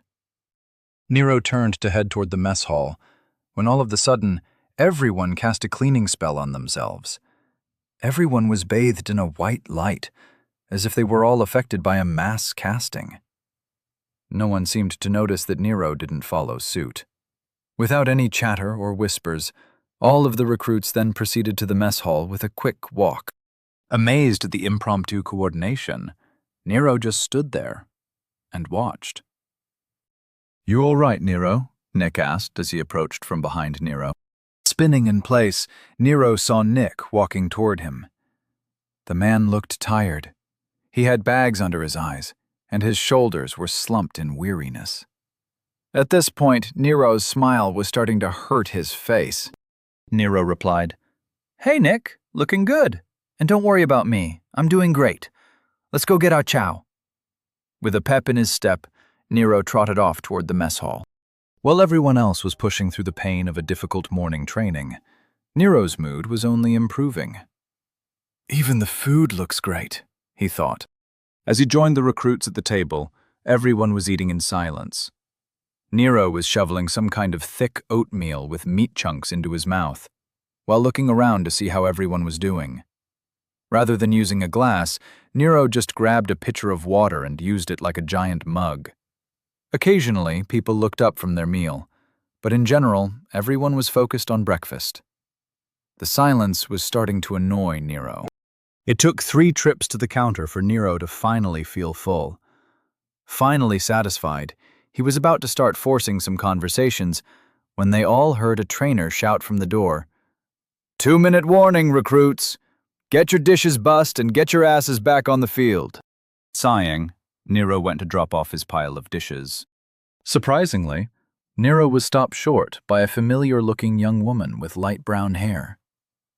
Although Nero couldn't remember where, he was sure he had seen her before. Her intense blue eyes held him in place as she stood in his path with her arms crossed. As she was over a foot taller than Nero, she had no trouble blocking his path. Although her stare was intense, her tone was confused as she asked, "Why haven't you cleaned yourself up?" Everyone in the area seemed to pause what they were doing and look at Nero and the mystery woman. As Nero noticed this, he didn't want to look like he was intimidated. With that in mind, he responded with his typical snark. "We're just going to be getting dirty again, what's the point? If my manly musk is too much for you, don't feel bad. I've been known to have that effect on people. But for you, I'll try to keep it in check," he said in an apologetic tone. Nero's hands were full, so he just cast his cleaning spell by stamping it with his field. The gasps from the surrounding recruits were music to Nero's ears. With a grin, Nero held her stare with one of his own, then deftly stepped around her to drop off his dishes. Moments later, he was quick-stepping out the door back onto the field. While he stepped back into formation, Nero examined his clothes and hair. The spell he had used was the one Vera had shown him for his clothes. He had just targeted all of himself. Apparently, it worked just as well for a full body. He felt scrubbed clean, but it felt weird. It didn't feel like he had washed. The spell seemed to have just removed all the dirtiness and left him feeling clean, but not refreshed. All in all, Nero found the feeling rather unsatisfying. His musings were interrupted by Captain Angelton shouting, "All right, elites, time for combat training. We're doing 2 hours of hand-to-hand before we move on to weapons. You'll be broken into 5 groups of 4. Listen for your name and join your group's trainer at their circle." Nero watched as people's names were called out, and they filtered to their large fighting circles. Nero heard his name and went to join his group. Unsurprisingly, he saw that Nick and Ms. Averett were in his group. However, he was surprised to see the girl he had a mini altercation with as their 4th member. Nero didn't know if this was by chance or design, but he figured he'd treat it as an enemy action regardless. While trying to watch the girl with his psychic field, Nero studied their combat trainer. The man was a little under 6 feet and looked like a typical soldier. Close-cropped hair, strong chin, and he even stood like he was always at attention. His blue shirt identified him as a trainer, although the clipboard helped. "My name is Sergeant Wesker, and I'll be supervising your unarmed combat training. No magic, no weapons. When all else fails, you will face your enemies with your bare hands, and I'll show you how. For the next 10 days, we'll meet after breakfast. I'll have you for 2 hours every day, unless you require more training. Then I'll have you until I'm satisfied," he said, while staring them down. Looking at his clipboard, he continued, "I have files on all of you, but I don't know what you can do, so we'll just have to see what we'll see. Be sure to call for a medic if you're injured. I don't want your training affected by you thinking about training your recovery. There will be plenty of time for that later." As he spoke, he gestured to some trainers wearing green, interspersed among the training circles. Walking a little off to the side, he said, "All right, we'll start with Verena and Averett. Head to the center and start when ready. Fight until knockout. Common rules are in effect. Start when you're ready." Nero joined Sergeant Wesker and the young woman off to the side of the ring. Although Nero was nervous for Nick, he was just glad that Miss Averett wasn't going to be his opponent. Glancing over at the girl, Nero realized that it wouldn't have mattered. This girl was going to kick his ass. As they watched Nick and Kathleen take their places in the center of the ring, Nero asked, "What are the common rules?" Sergeant Wesker tilted his head at Nero in confusion. Nero thought he was either surprised that Nero would talk to him or surprised at the question. "Common rules for a fight means that no instant killing moves are allowed. Obviously, no magic or weapons. Breaking bones is fine, but avoid breaking anyone's neck. Accidents happen, but deliberate attempts to win with a kill results in a loss," he said. Nero returned the look of confusion and said, "Isn't that a little much for a training match?" Seeing the look of disdain on Wesker's face made Nero rethink what the man said. How could such practical people waste soldiers with training like that? Seeing a green shirt out of the corner of his eye gave Nero the answer. He snapped his fingers and said, "Magic! Wait, is permanent injury a thing? Or how about resurrection magic? How long do you have before a body is unable to be resuscitated?" Before Nero could get his questions answered, he saw movement in the center of the ring. Looking over, Nero saw exactly what he was expecting to see. Nick getting his ass kicked. Ms. Averett shot across the ring like a bullet. She led with a front kick that Nick sidestepped. Nero was impressed, but only for about half a second. Instead of dropping her foot, she jumped off her back foot with surprising strength. Corkscrewing, she whipped the leg she just kicked with around her body. As Nick had planted his feet, he chose to meet the kick head-on with his forearms. To Nero's shock, Nick's block succeeded. Unfortunately, that didn't seem to faze Ms. Averett. She just dropped to the ground, landing lightly on her feet. Her landing allowed her to have a clear shot at Nick's ribs. Her left hand performed a textbook hook into Nick's side, and Nero watched him fold. As his right arm dropped in pain, Ms. Averett's follow-up right took him square in the nose. Instead of continuing, she just stood up straight and started walking away. Nero could see her grin, as behind her, Nick was frozen like a statue. Like a tree falling, he just tipped over. She had knocked him out cold while he was still standing. Feeling a chill down his spine, Nero tried to imagine anything he could have done to avoid Nick's fate. Without having come up with an answer, Nero heard Sergeant Wesker. "Medic! Ring 2!" shouted the sergeant. He didn't seem worried and just started writing some notes on his clipboard. Nero watched as Ms. Averett walked over to them and stood next to Nero with a grin on her face. Following her eye line, Nero saw that she was watching the medic run over to Nick's prone body. It was a little far away, but Nero tried to watch the medic healing Nick with his psychic senses. Nero recognized a complicated diagnostic spell form. Although he couldn't cast it, he had seen the diagram in one of the books Jennings gave him. Yet he could cast the healing spell that the medic used. It was a basic influx spell. It channeled restorative essence into a living person. From what Nero read, it was like a healing accelerator. It wouldn't restore things into place, like broken bones or messed up organs, but if a person had everything in the right place, it worked like a charm. In fact, it was the only healing spell form that Nero could cast. As the entire fight only lasted a few seconds, the healing seemed to take a while. Soon enough, Nick was back on his feet and walking over to the group. Ms. Averett still hadn't said anything, and Sergeant Wesker hadn't stopped writing.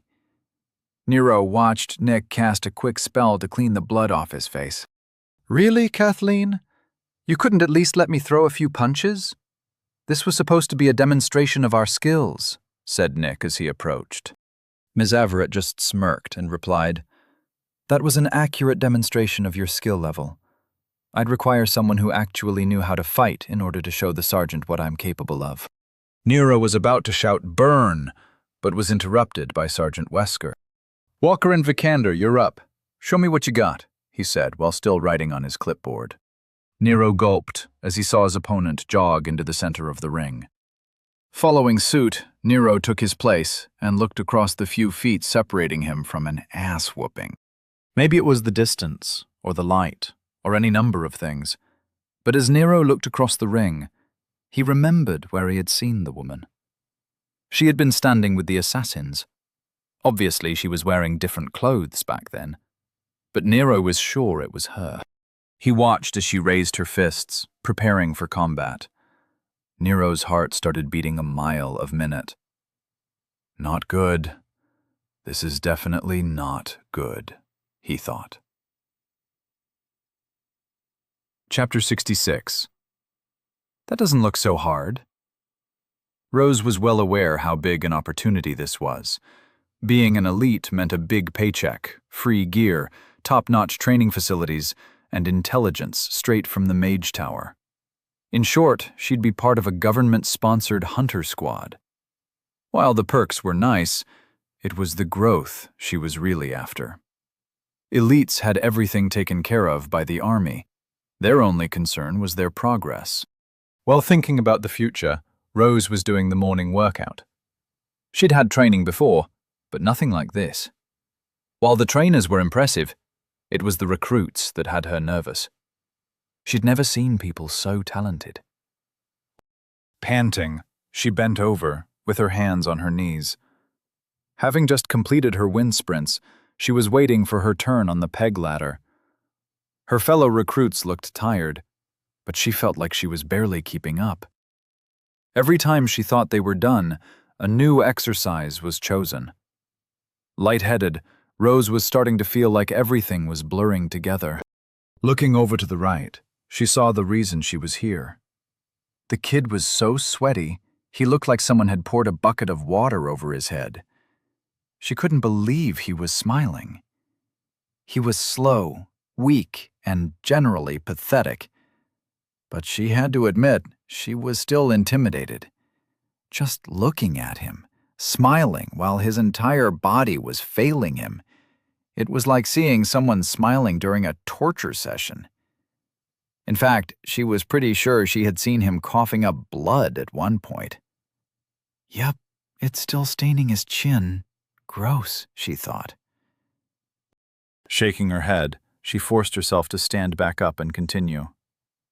Taking her turn, she felt her muscles burn while she stretched to reach each peg into the board.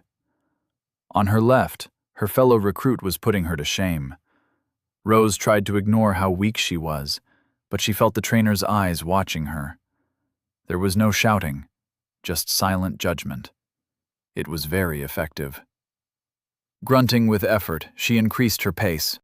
Soon enough, she was back on the ground. Leaning her head back, she panted while looking at the sky. For the 100th time, she wondered if this was the last task before breakfast. Hearing some shouting, she looked over to see her target yelling something to his group's trainer. She watched him stand on shaky legs and take off at a run, that insane smile still on his face. If she wasn't sure General Branson would hear about it from someone else, she might have left it out of her report. Who would believe it? Eventually, they were sent to breakfast.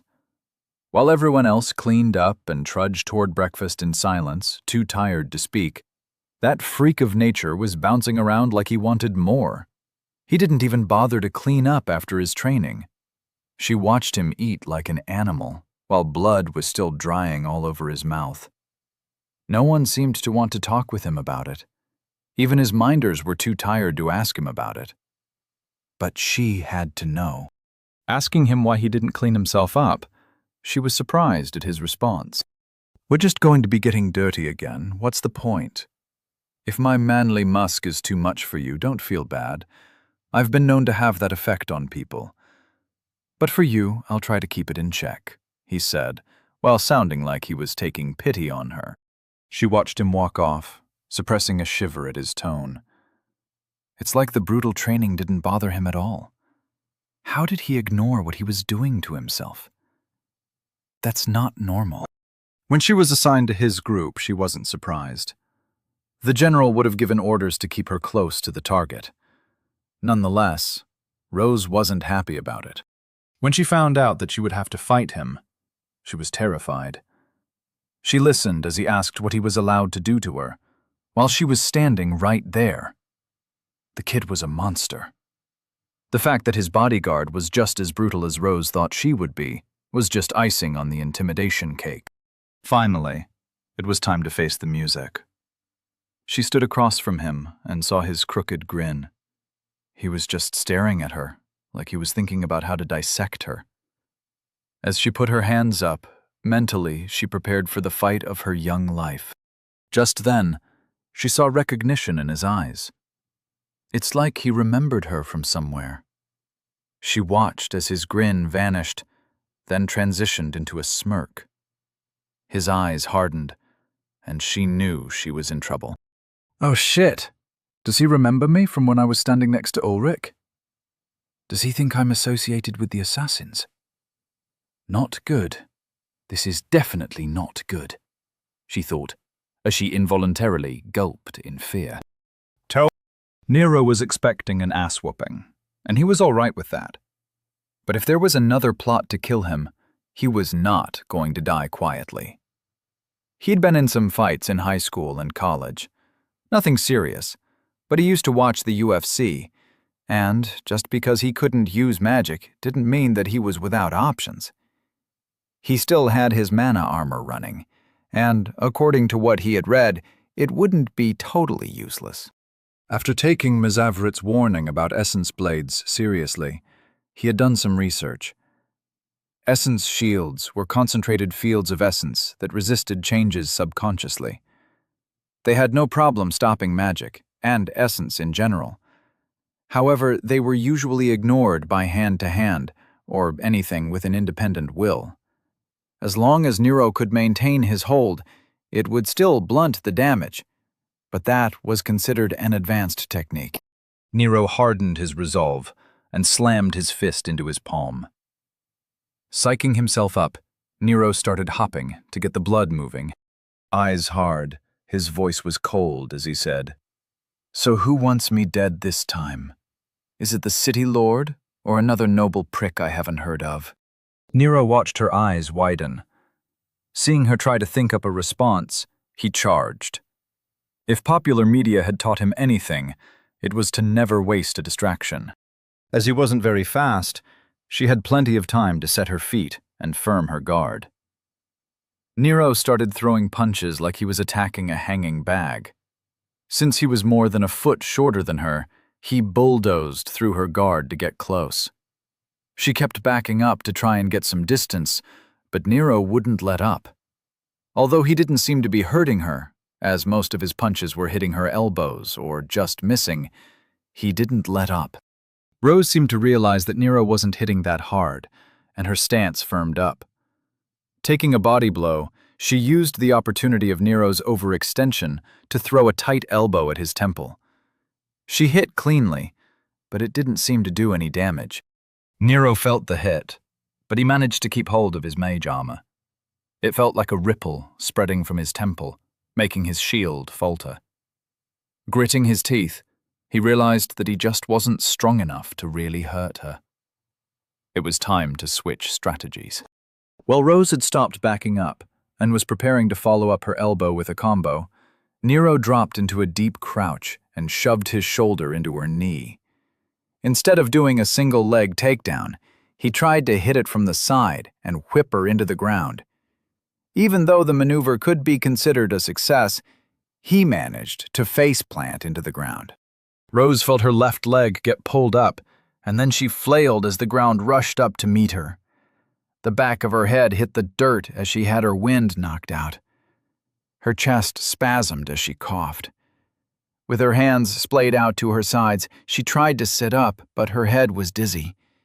She felt Nero climbing up her legs and getting on top of her. In a panic, she tried to push him off. Nero's nose was bleeding, but he was too hyped up to feel it.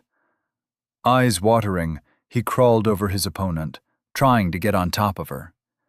He felt her push her hands onto his chest, and he realized how much stronger she was than him. Nero felt like a little kid trying to wrestle an adult, which he supposed was an accurate description of what was happening. Rather than fight her head-on, he did what every mixed martial artist on TV usually did. He grabbed her right arm and tried to get her in an arm bar. It didn't work as well as he thought it would. Although he did manage to trap her arm, he fell off to her side. Instead of bending her elbow, he just managed to wedge her arm under his left shoulder. Nero's left leg was on her chest, and his right was just above her face. She was squirming, and he didn't know how long he could hold on. She was just too tall. Without a lot of options, Nero tightened his grip on her arm and started kicking her in the head. As he wasn't used to fighting, he didn't realize he should stop when she stopped moving. His heart was pounding, and he thought he was fighting an assassin. It took a few seconds for the shouts of, "All right, that's enough! She's out! You can stop! Medic!" from the onlookers to register. Nero felt himself being pulled out of the fight by his shoulders. He was swiftly yanked to his feet by a smiling Miss Everett. His eyes were wide, and his breath was coming fast as he was almost hyperventilating. Nero managed to mutter, "Did I win?" The scariest thing Nero had ever heard was the sound of Miss Everett laughing. She just patted Nero on the back and turned her back on him to aid in his opponent's recovery. Nero just stood there, numbly, trying to catch his breath. His nose was busted, and the blood was dripping off his chin. Snot bubbles forced him to wipe his mouth with his sleeve.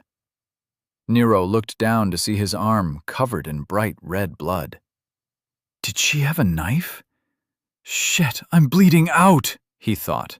Immediately, Nero cast the one healing spell he knew. In his panic, he made the spell form stronger than necessary. Regenerative essence flooded his body, and Nero felt like he was mainlining adrenaline. Part of his psyche was hurled through his body, witnessing each of the little muscle tears heal. All of his muscles felt renewed, and his aches and pains were gone. He wasn't even out of breath anymore. Stunned at the changes, he muttered, "Holy shit." Forcing himself to calm down, he cast a quick cleaning spell. Nero watched as the blood on his shirt seemed to evaporate, along with the dirt and grime. In seconds, his shirt was as good as new, along with everything else. Looking up, Nero saw his opponent being helped to her feet. She had Sergeant Wesker, Nick, Ms. Averett, and a green shirt all fussing over her. Nero figured this would be a good time to address the elephant in the room. You all know that she was here to kill me, right? He asked with some venom. Shocked faces snapped toward Nero. Ms. Averett was the first to recover, and a knife appeared in her hand like it had always been there. Faster than Nero thought possible, Ms. Averett was behind the assassin with a knife to her throat and holding her still. In a cold voice, Ms. Averett said, "No sudden moves. Explain." Both the medic and Nick stood there looking like lumps, while the sergeant stepped back in order to make room in case he had to act. The assassin was frozen in panic. Her eyes were wide in terror and started stuttering. "I'm not an assassin. I was with them. But I'm not anymore. I'm not here to kill him, I swear," she pleaded. Nero walked up to the group and crossed his arms. "She was with the group of assassins that tried to kill me with that challenge thing. It's an awfully big coincidence that she's here now, and was assigned to fight me before I was taught how to defend myself. As the good Sergeant Wesker said, training accidents happen." Sergeant Wesker bristled at that, but before he could say anything, the not-assassin spoke up. "General Branson was there and assigned me here to spy on you. Look, it was a good opportunity to join the elites, but I'm not going to cross you. You're fucking crazy. I'll take my chances out in the wilds before I accept the contract on you. I'm a hunter, damn it. I always wanted to be a hunter. I'm not cut out for this political crap. Let me go and you'll never see me again. I swear." Sergeant Wesker looked like he was just told that Santa didn't exist. No one had told him the specifics of her assignment, and now he felt lost. He had just been told that she should be kept close to Walker. His training kicked in, and he shouted, "Captain, you're needed at Ring 2. Ms. Averett hadn't released her grip in the slightest. She seemed content to just sit there and watch the show. Nick was rubbing his chin in thought, while the medic was just standing there looking confused. Nero didn't wait for the captain, and walked up in front of the not-assassin. Looking her in the eyes, he asked, "What specifically were your orders? Tell me everything." Gulpin, she stood very still as the knife rested against her neck. She said, "General Branson said that he might have a job for me after I told him, and that other lord, that I didn't want anything to do with your assassination. When I met you, I realized you would win, and would probably want payback. I just wanted to make it clear that I didn't want to be involved. He said he could use someone who sees what others ignore. He put me in this training program and asked me to report on your progress. That's it. I just wanted to be a hunter." By the time she had finished, she was nearly crying. Nero looked into her blue eyes, and he could feel that she was being honest. Her psychic field was radiating tiredness and frustration. She didn't want to deal with any of this. Nero felt for her. She just wanted to be a hunter. Nobles and powerful people got involved, and she was dragged into something she didn't care about. "What's going on?" Captain Angelton said in his harsh voice. He walked up to the group and assessed the situation. Sergeant Wesker spoke first. "Sir, it seems Lord Walker has discovered a spy sent by General Branson. You wouldn't know anything about that, would you, sir? Because tainting a training field with politics could be considered treason." His voice was filled with accusation and disappointment. As Captain Angelton's face paled, Nero could see that he was thinking through how he should respond.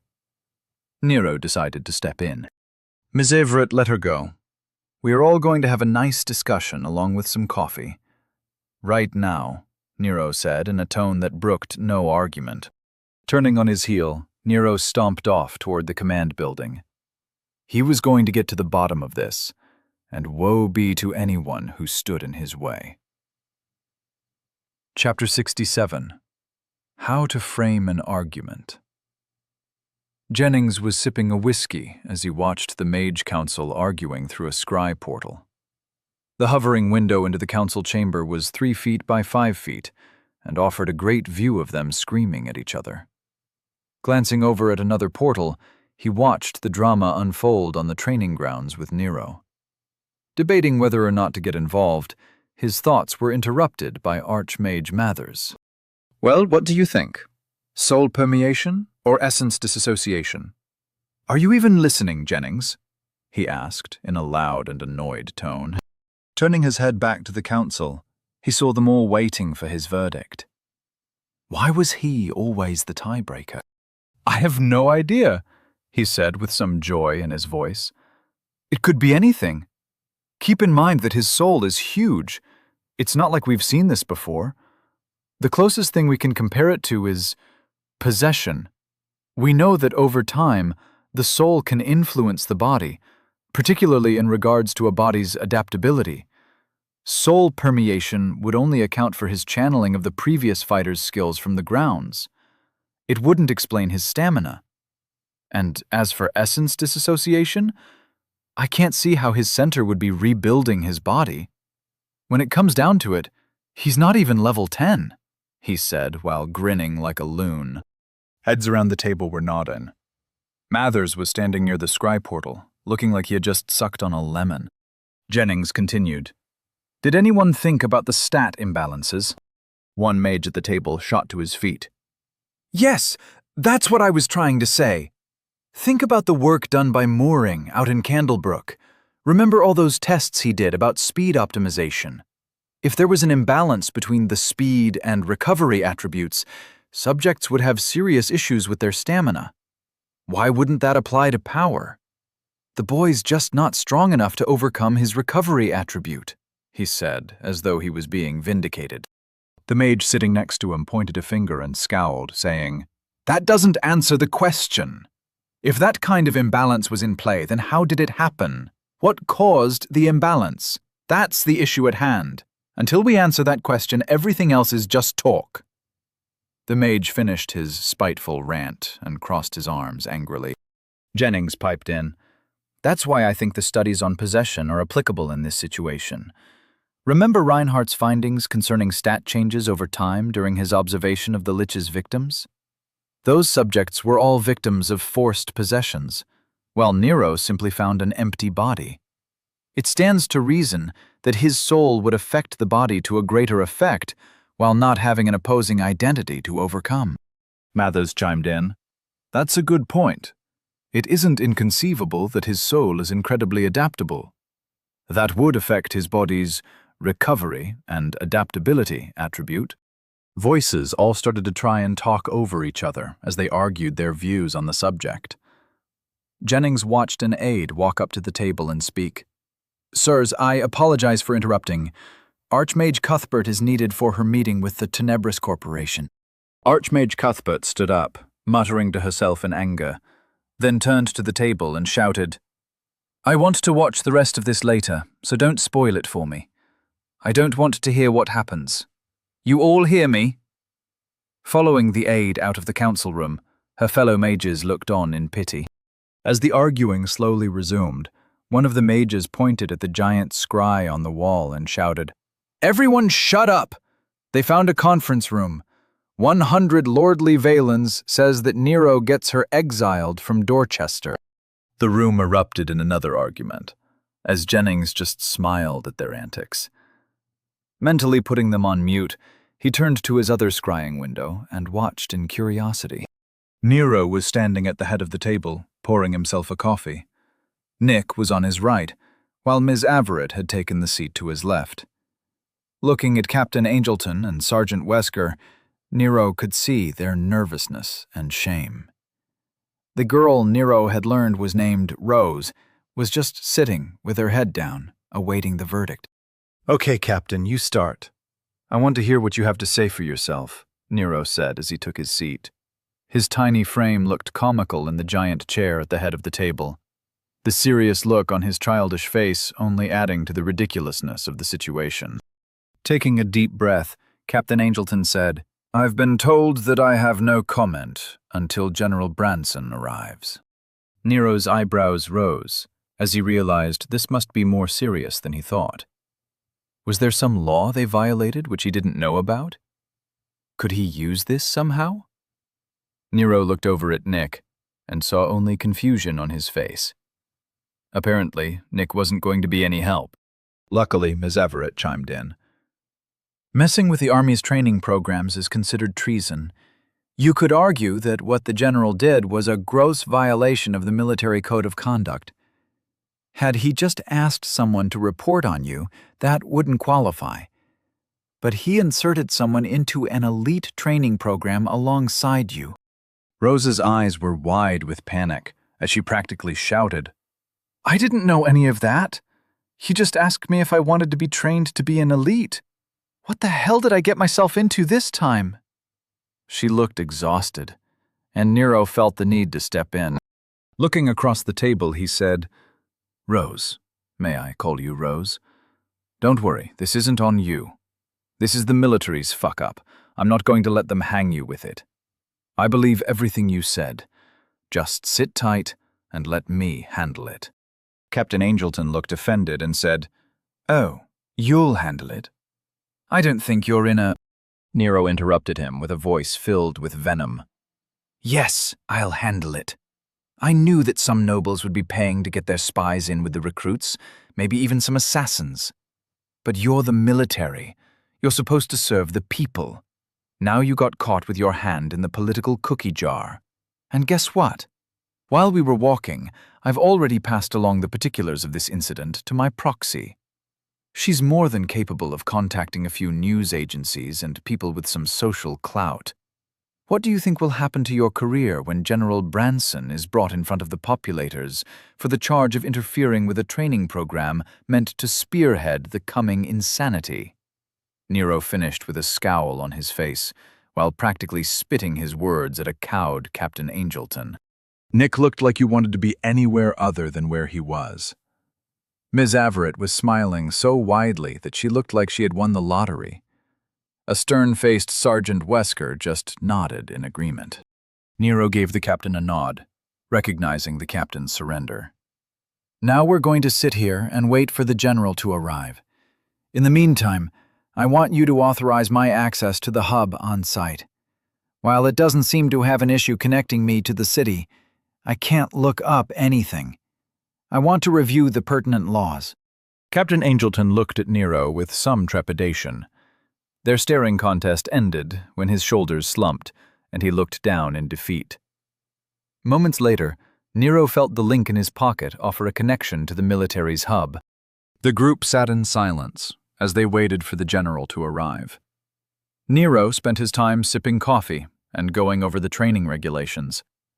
He was also in contact with Vera, who was pointing him toward the sections he had to look up. She was running a tandem investigation with a friend of hers who had some experience with the military's code of conduct. Despite all their efforts, it turned out that the general hadn't technically broken any rules. It was a gray area. Vera proposed that Nero just ask for the spy in question, Rose, to be exiled from Dorchester.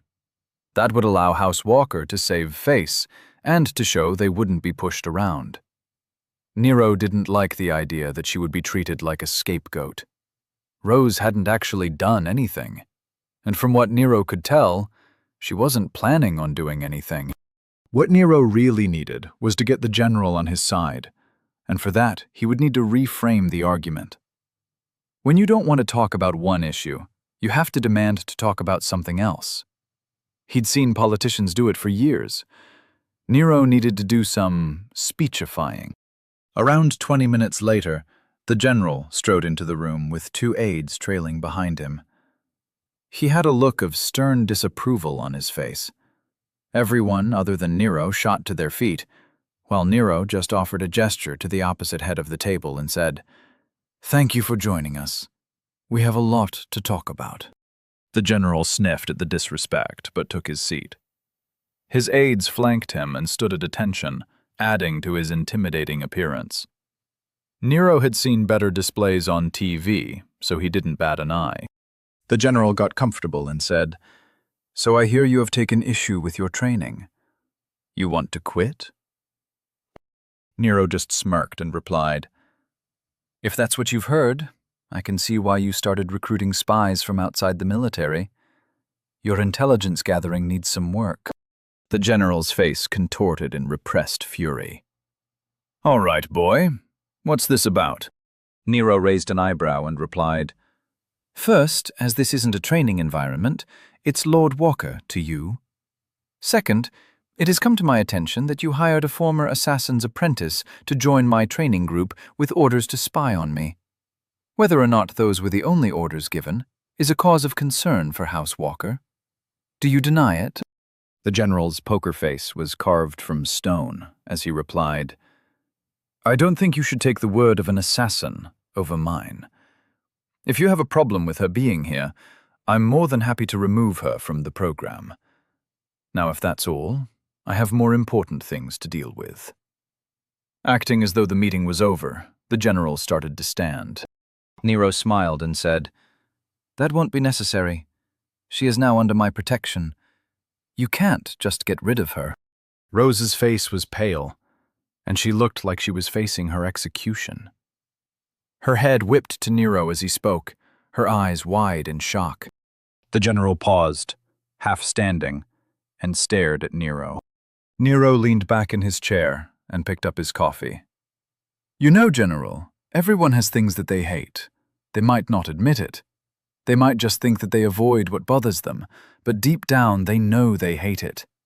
They can try and deny it, find reasons other than hate for their actions, but a lot of the time it boils down to hate," Nero said, as though he was just having a chat with friends.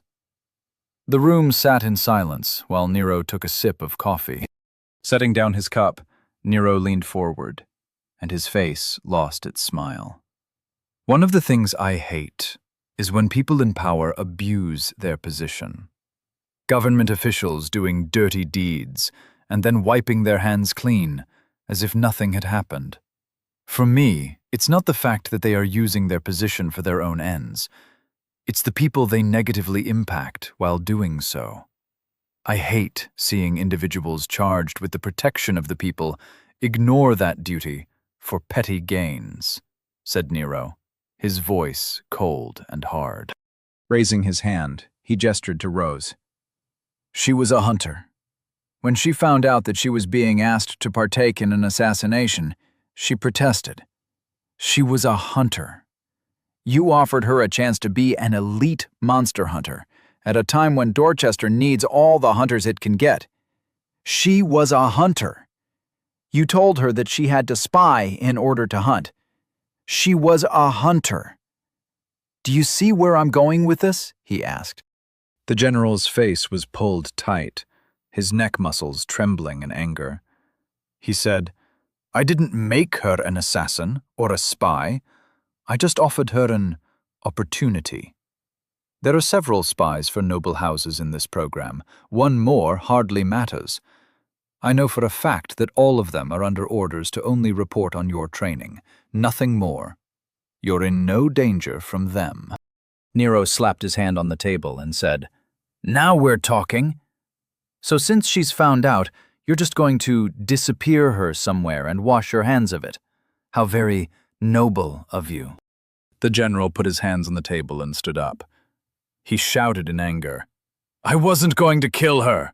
I was just going to send her to another unit. What kind of soldier do you think I am?" Nero didn't seem intimidated and shouted right back, "I think you're the kind of soldier who places a spy in a training program to watch how a new noble progresses.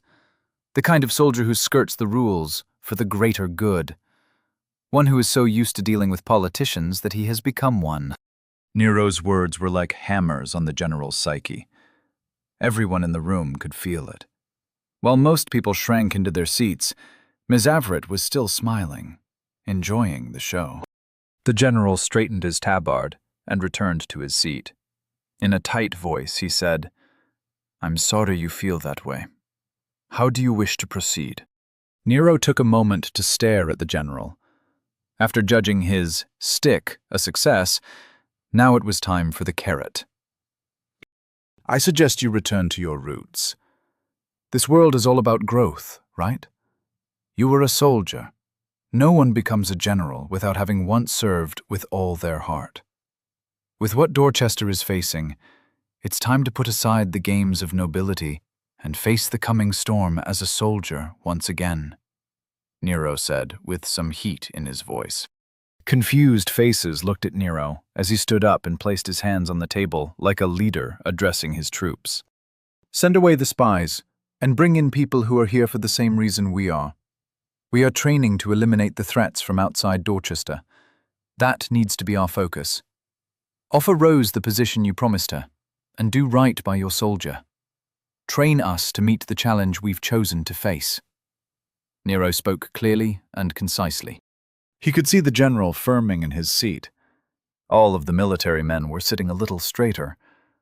Nero knew that anyone in uniform will respond to a good pre-game speech. Standing up straight, Nero raised his chin and tried to look as distinguished as possible. In short, be the general that you know you should be. I read the Knight's Code. I know every officer in Dorchester has to face the trials of knighthood and speak the oath of service. Live up to your pledge and face all enemies both inside and outside these walls. Let no noble stand in the way of your duty to the people you've sworn to protect. Nero was nearly shouting as he finished. The general looked like he was straining to sit still. Even his aides were nearly vibrating in place. The military men were sitting at attention, like they were listening to Churchill shout, "Never surrender." Nero knew it was time to bring it home. Snapping to attention and offering a salute, Nero read the knight's pledge he had brought up on his link. His voice loud and clear, he said, "I will stand in front of the innocent, for my struggle is with the guilty. I will allow no evil to taint my soul, for my struggle is with the corrupt. I am never alone, for I am one of many." As Nero spoke, all of the military men shot to their feet and saluted, every one of them joining their voices to Nero's as he continued, "We stand on the walls and face the wilds, for we know our purpose. We are the Knights of Oglevark, and civilization is our charge. My body, my mind, my soul. I know who I am. My center is respect. My center is duty. My center is me. I am a Knight of Oglevark, and I shall not fail." They were all nearly shouting by the end. Rather than let an awkward silence descend, Nero looked at the proud soldiers standing at attention and said, "That is how I wish to move forward, General." Turning to his left, he continued, "Sergeant Wesker, I believe we still have some time for close-quarters combat, and I know that I have a great deal to learn." After receiving a nod from a stern-faced Wesker, Nero turned back to the general and said, "I'll let you do what you think is right. For now, I believe my training group has an appointment with Training Ring 2. May we be excused, sir?" Nero's eyes were alight with fire, his expression as stern as a 14-year-old's could be. The general was psyched. He looked like he was ready to face a wyvern in single combat. Staring across the table, he locked eyes with Nero and said, "You are excused, Lord Walker. Train well and bring destruction to our enemies." Giving the general a firm nod, followed by a small smirk, Nero turned on his heel and walked out of the room. As the rest of Nero's training group stood up to follow him, they heard Nero from outside the door. "Come along, Sarge. No one's kicked my ass today, and it's almost lunch. I better be crying by dinner, or I'll make you talk to the general again." One of the aides burst into laughter, but quickly stifled it. "Sorry, sir," he said, then followed it up with a cough. Nick and Rose just left, without making eye contact with anyone. while Miss Averett was nearly skipping with joy. The remaining military men looked as if they were struggling to choose an emotion. Pride in their purpose was warring with their confusion as to what just happened. Standing there at the table, they all just looked at each other. The general was the one to break the silence, with a wide smile on his face. "Sergeant Wesker, you heard Lord Walker. I don't think he's bluffing, so you'd better get to it. Captain Angelton, you stay. We've got some changes to make. I'll be damned if I let some useless nobles interfere with our troops." Sergeant Wesker and Captain Angelton snapped off a salute and shouted, "Yes, sir." As the sergeant ran after his recruits, the general sat down and said, "That young man is something, isn't he?" Captain Angelton muttered, "I wish he would be a little less of whatever that something is." The same aide stifled another burst of laughter. "Sorry, sir, won't happen again," he said as he tried, but failed, to look serious. Chapter 68. A World Without Scars. Sergeant Wesker had been training soldiers for the past 10 years. Before that, he'd fought in units that faced Class 3 threats regularly. He'd even faced a few Class 4s and lived to tell the tale. He knew his business. When he was told that he was going to train a new class of elites, he was ready. Elites were offered the best of everything, but thrown into the worst combat environments available. To say he was excited was an understatement on par with pointing at a black brick of meat and calling it slightly overcooked. Watching his 4 recruits train, he was no longer so enthused with the assignment. The older woman was vicious, and to be honest, kinda scared him. The older man obviously didn't want to be here. The young woman was too timid. She obviously didn't want to offend anybody. And the boy was just weird. Wesker had them doing counterattack drills in pairs. One person throws a punch, the other blocks and counters. The older man, Nick, was with the former assassin, Rose, while the boy, Nero, was with the crazy woman, Kathleen. Neither group was doing what he asked, and he just watched as they worked very hard on ignoring the task they had been given. Rose and Nick were making half-hearted attacks at each other, but their conversation was lively. Nick was reassuring her about her future, and seemed to be offering her a job on behalf of his wife. Yet it was Kathleen and Nero who had him hesitating to call a halt to the training. Normally, he'd start yelling and get his recruits to focus on what they were supposed to be doing. Yet, he was hesitant to interrupt the woman and the boy. Kathleen kept knocking Nero down, and the boy kept getting back up. He'd throw a punch, she'd counter it, then knock him on his ass. Wesker had seen her elbow him in the face, kick him in the nuts, throw him over her shoulder to land face first in the dirt, and even grab him by the back of the head and plant her knee between his eyes. Wesker watched as Nero stumbled to his feet, spit out more blood onto the dirt, and said, "Okay, that one hurt a little bit." Rather than wait for a medic, Nero picked a tooth up from the pile of blood he just expelled. After dusting it off, he shoved it back into his mouth with a grimace. Amazed, Wesker watched as Nero cast a quick healing spell, then started jumping up and down as if he were just getting started.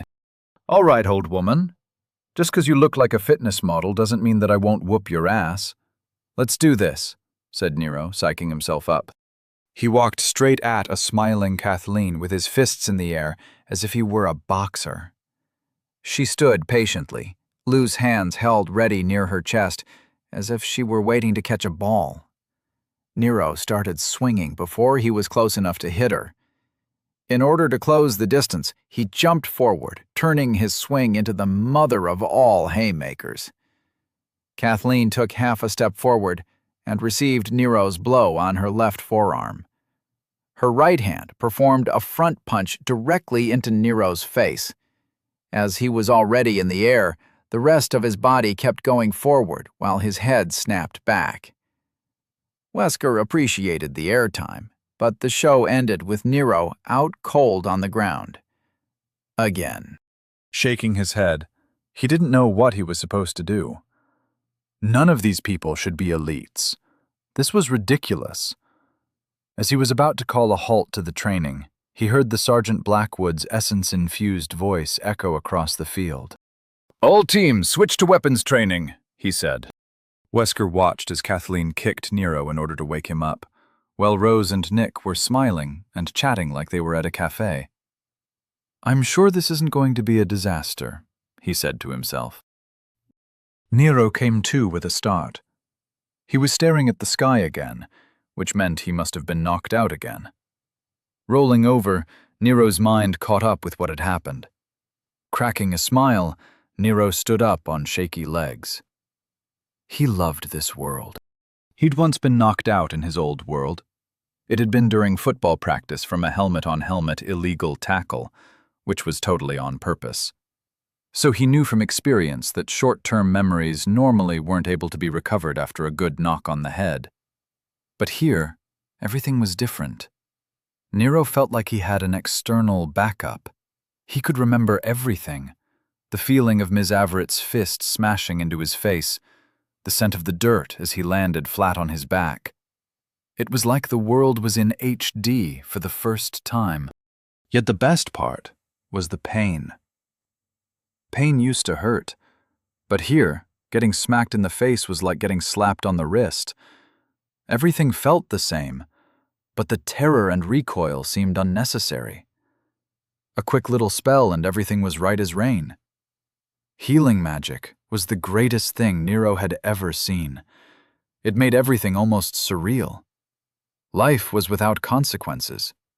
Kathleen even said that the medics could bring people who died, at least those recently killed, back from the dead. Take away the consequences, and pain is just an annoyance, thought Nero. Dusting himself off, Nero felt his face to see how bad it was. Wincing at his flattened nose and probable facial fracture, Nero forced the cartilage back into place. Looking over, he could see Ms. Averett watching him with that infuriating smile of hers. Nero cast a quick healing spell and felt the annoyance go away. Before he could mouth off again, Ms. Averett said, The call went out. We're switching to weapons training. You would have heard it, but you were taking a nap. Did you enjoy it? Nero offered her a grin and replied, You don't get to be this good-looking if you don't take time for proper rest and relaxation. I'm just getting better looking. You didn't knock me out. That was just part of my skincare routine. Turning on his heel, Nero walked off toward Sergeant Wesker. The sergeant looked tired. Nick and Rose were chatting next to him, obviously annoying the poor man. Nero thought he should offer some encouragement, so he said, All right, Sarge, what's next? Hand-to-hand was very informative, but maybe we could learn something. Training is great, but it's kinda hard to practice skills that you don't have. Sergeant Wesker gave Nero a look like he was an idiot. Haven't you been paying attention to the hints from the training field? He asked in confusion. Nick, hearing their conversation, spoke up. Don't mind Nero. He doesn't know how training fields work. Turning to Nero, he continued, Nero, this field has been a training facility for a long time, hundreds of years. The essence in the air here is full of the memories of all those warriors who bled on this field. You need to open yourself up to them. Let them guide you. The forms and basics are easy to pick up if you just listen to the world around you. Nero stared at Nick with a blank look. You're telling me that training here is just getting your ass kicked by people better than you until you finally figure it out on your own? Rose, Nick, and Ms. Averett all replied at the same time. Yes. Nero looked around and saw that they were all serious.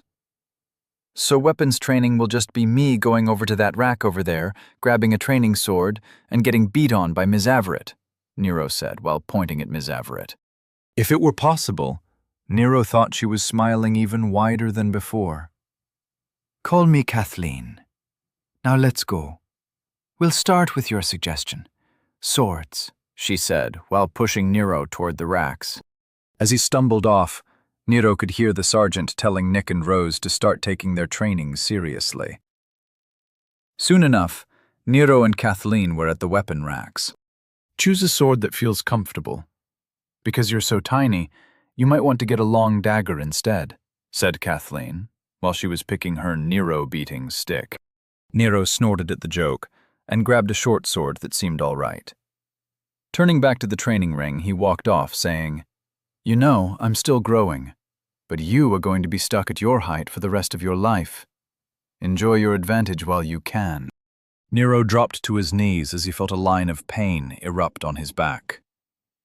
"Pay attention to your surroundings," said Kathleen. Nero forced himself to stand, while Kathleen took her position in front of him. She took a fighting stance, with her one-handed sword angled across her chest, and her feet shoulder-width apart, while her left foot was forward.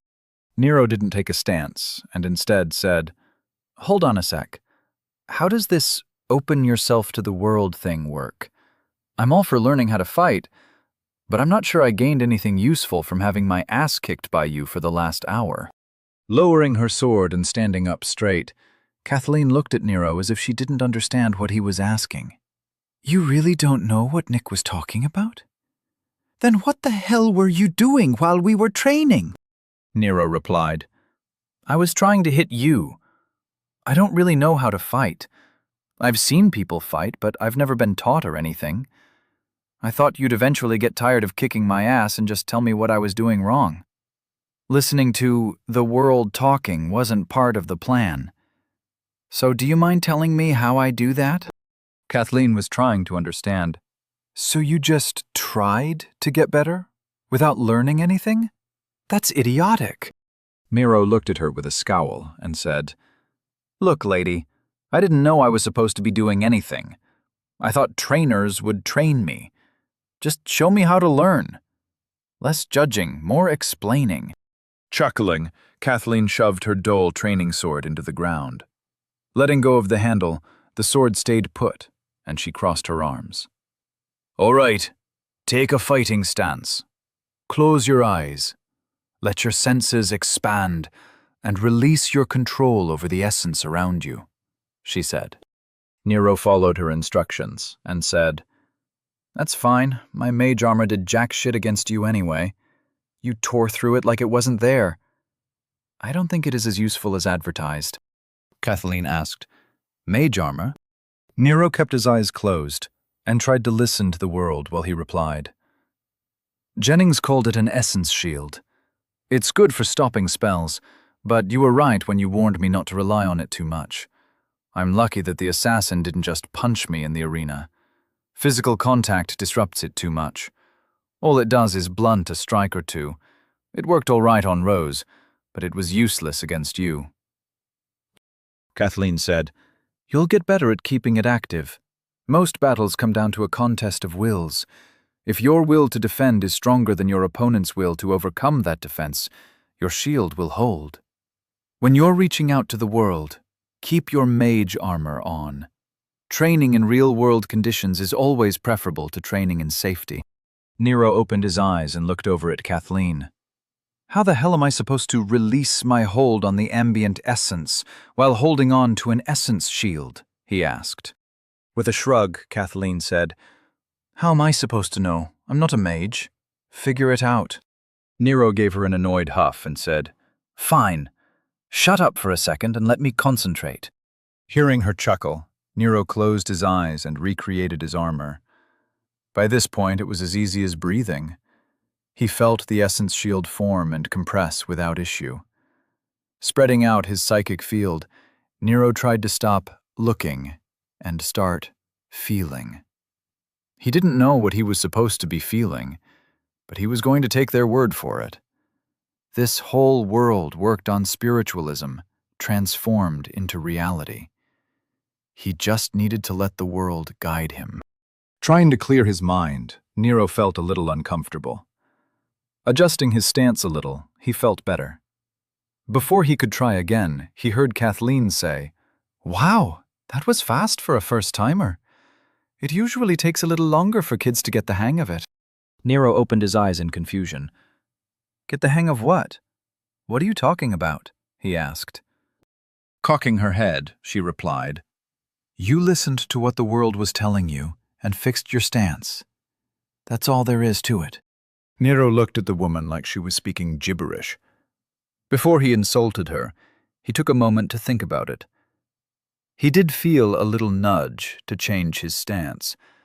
It wasn't like a voice or anything. It was more like a gut feeling. His stance hadn't felt right. Is that an active thing? Could Nero keep that up during a fight?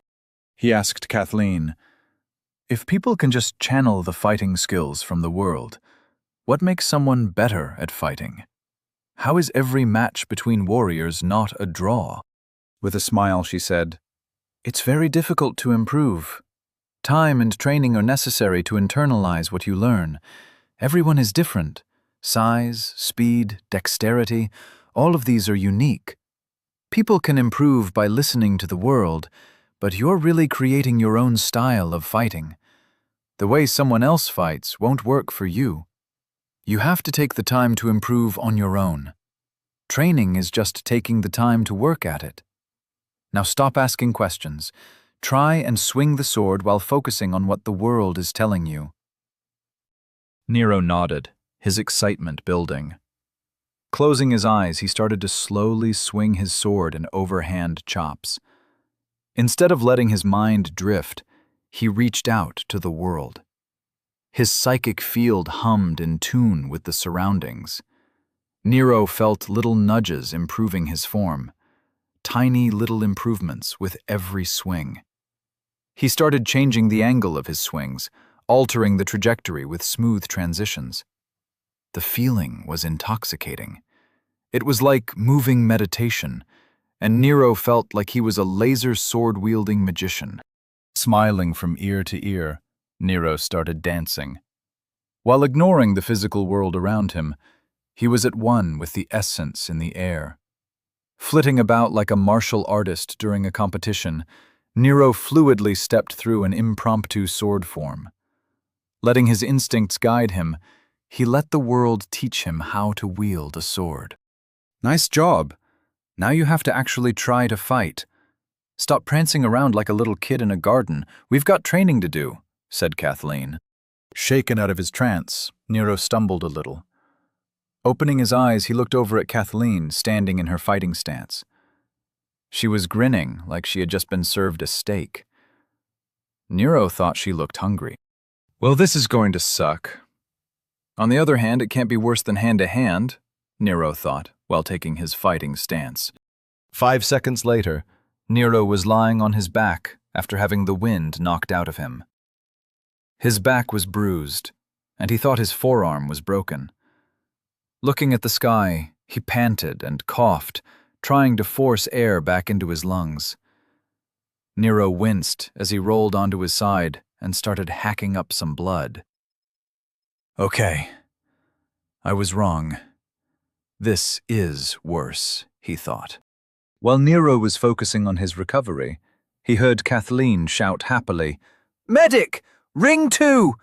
Might want to assign someone to stick around. We've got a delicate flower over here." Chapter 69. And then there were 4. Nick was enjoying training. It was much less intense than he thought it would be. In fact, Rose was a wonderful conversation partner. Interspersed throughout their conversation, they heard Nero cursing out Kathleen, but they were far enough away that they could ignore it. Sergeant Wesker's shouting was much harder to ignore.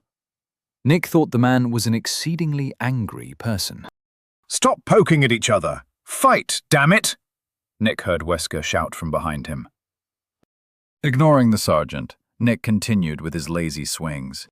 Rose was torn, as she didn't want to offend either of the men. Nick was a noble, and a powerful one at that. If he weren't, he wouldn't be here.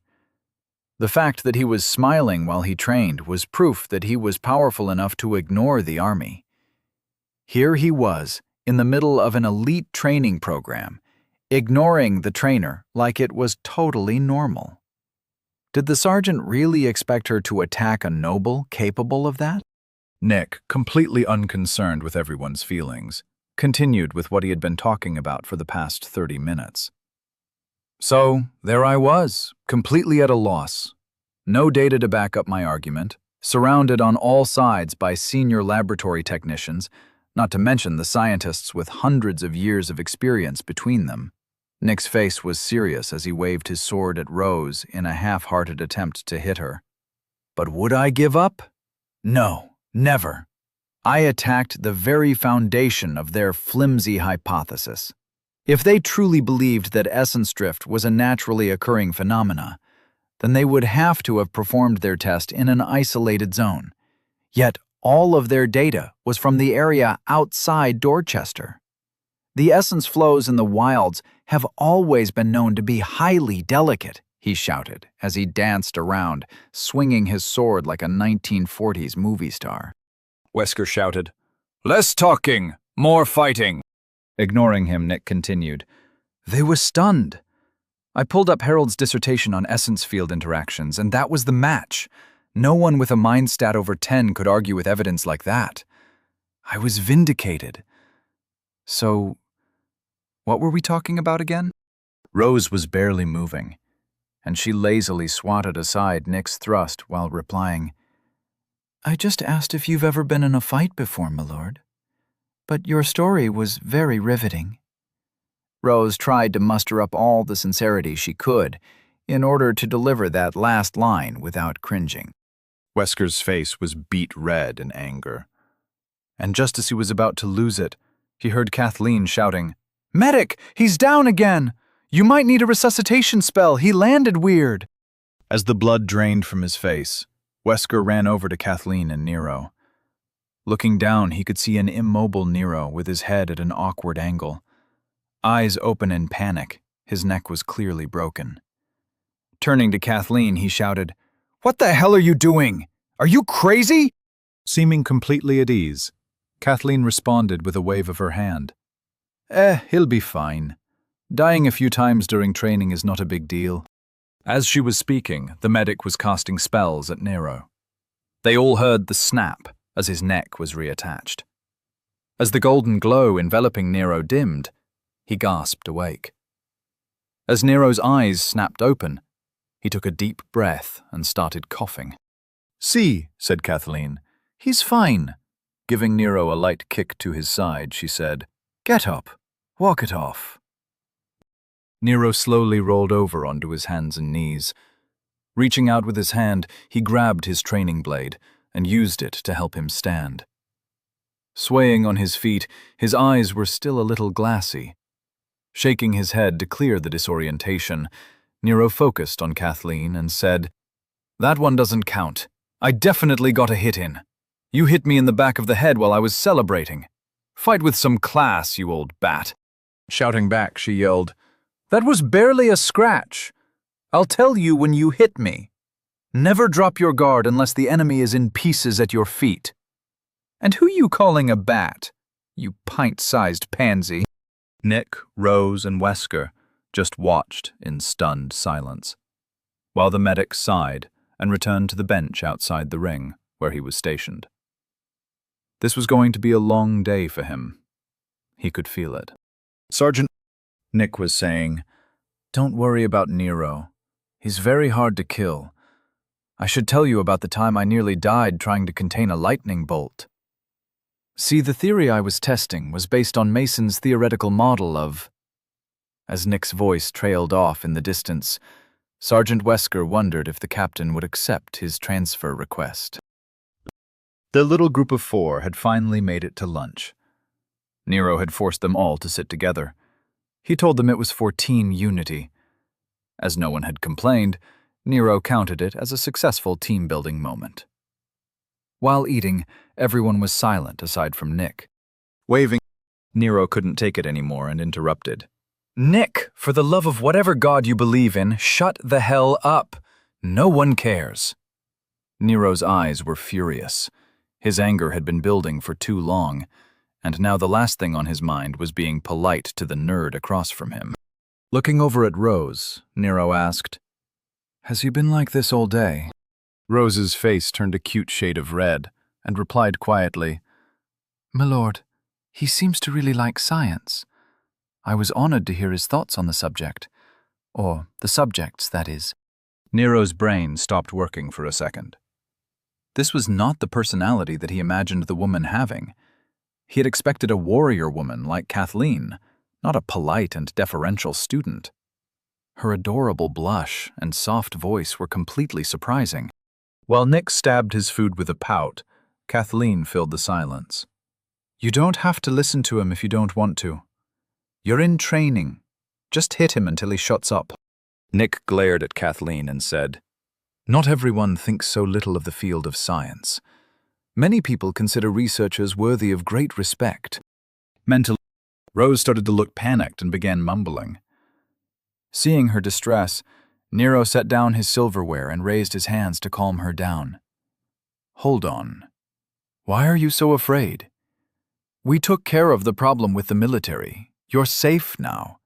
No one is going to harm you. You can speak freely." Rose's eyes darted between them, and Nick realized that she was just being overly polite. He had seen commoners fear nobles like this. It usually meant the commoner had come from a village and had never met a noble. But sometimes there was history that needed to be addressed. The thought of someone hurting this sweet girl made Nick's anger rise. Nick looked at Rose, and his face took on the aspect of nobility. "I understand that you fear upsetting those you see as noble, but have no fear. We will not harm you. If you don't mind, I would like to hear what caused you to fear the nobility. If there is a story, rest assured you will be protected while you share it," he said with a tone of formality. Nero looked confused, but quickly caught up. "If someone has messed with you, trust me, this is the guy you tell. His wife will handle it. You didn't hear it from me, but city lords fear her," he said quietly. Rose offered only a confused tilt of her head. She didn't know what they were getting at. Kathleen jumped in to clear up the confusion. "They're saying that you can say whatever you want. If a noble has harmed you, or if you know them to be dishonorable, they'll take care of it. Don't worry about any danger. These two are more than capable of setting things right." Rose's eyes lit up in understanding, then quickly dimmed. She looked at Nick and Nero and said, "No, there is no noble threatening me or anything. I have never met or interacted with a noble before meeting you both. It's just, based on our history, I want to stay on your good side.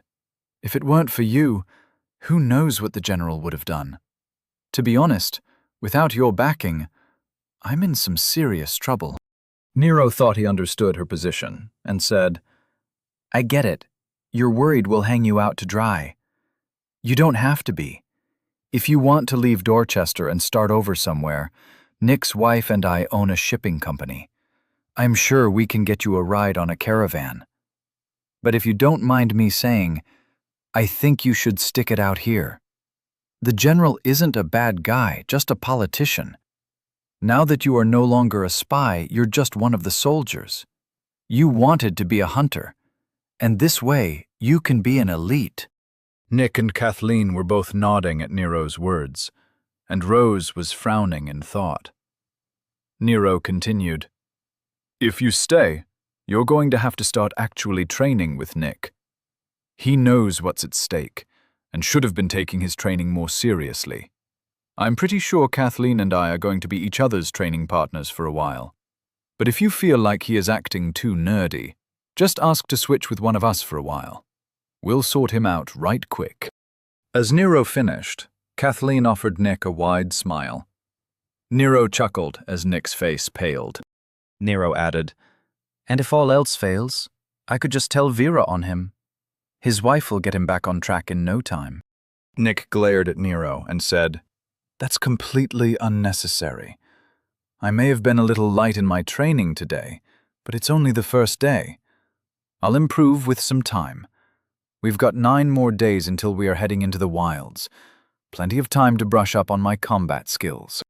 Kathleen snorted and said, "Elite training is meant to be brutal, but all training relies on your will to complete it. If you don't push yourself, you won't grow. No one grows without effort." Nick nodded as his shoulders slumped.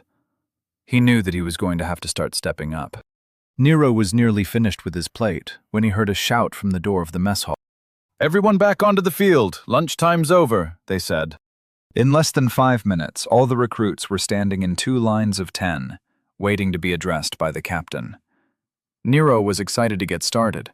This afternoon should be combat casting, or what Nero had decided to call war mage training. Captain Angelton stepped out in front of the recruits, his towering frame casting a long shadow. With his arms behind his back and gigantic chin, Nero thought the captain looked like an action figure come to life. As the captain's eyes took in the recruits, Nero realized that this might not just be about afternoon training. In a loud voice, the captain addressed the recruits. Yesterday I talked about how we were all here to become elites. Regardless of your background, you were united in purpose. Unfortunately, I was mistaken. It has come to my attention that many of you have come here with a different primary purpose. This is not acceptable. The captain started pacing and continued. Noble houses are an integral part of what makes up Oglevark, but the army is no place for politics. The games we play here are about war. Some of you probably thought you could do both, be an elite and a spy at the same time. I won't stand for it. We are here for training, nothing else. If you still want to be elites, come talk with me after you pack. Either way, your time here, short as it was, is over. The captain finished with ice in his voice. Nero could practically feel his blood chilling. Shouting loud enough to make everyone jump, the captain yelled, "Squad 4, front and center!" It took a second or two for Nero to realize that he was on Squad 4. Once he did, he ran up to the front of the lines and took his place next to Kathleen and Rose. Nick wasn't far behind. The captain stood in front of them and said, "Squad 4, you're to follow Sergeant Wesker for afternoon training. Dismissed." As the captain turned to face the remaining recruits, Squad 4 sprinted off toward Sergeant Wesker, who was standing off to the side. When Squad 4 stood at attention in front of him, Wesker nodded in greeting and said, "Verena and Walker are with Specialist Howard for combat casting. Vikander is with Sergeant Peyton for archery and ability training. Recruit Averett, I see that you are proficient in several weapons. What would you like to focus on today?" Kathleen replied in a stern tone, devoid of levity. "I'll accompany Recruit Vikander with Sergeant Peyton. I could use some range time." Nodding, Sergeant Wesker made a note on his board, then pointed to his right. "Peyton's over there at the archery range. You two are dismissed." While Rose and Kathleen jogged off toward the range, the sergeant turned to Nero and Nick, saying, "Follow me. You'll be in one of the training halls. Combat casting outside of a training room is just asking for trouble." Nick and Nero both followed along dutifully, but while Nero looked excited, Nick only looked like he was going to remedial geometry. Nero saw his friend's lack of enthusiasm and slapped his shoulder. "Hey man, lighten up. We're going to be learning how to fight with magic," said Nero with a smile on his face. While the three of them walked into the main building, Nick replied, "Nero, you have to understand. I've already learned how to fight with magic.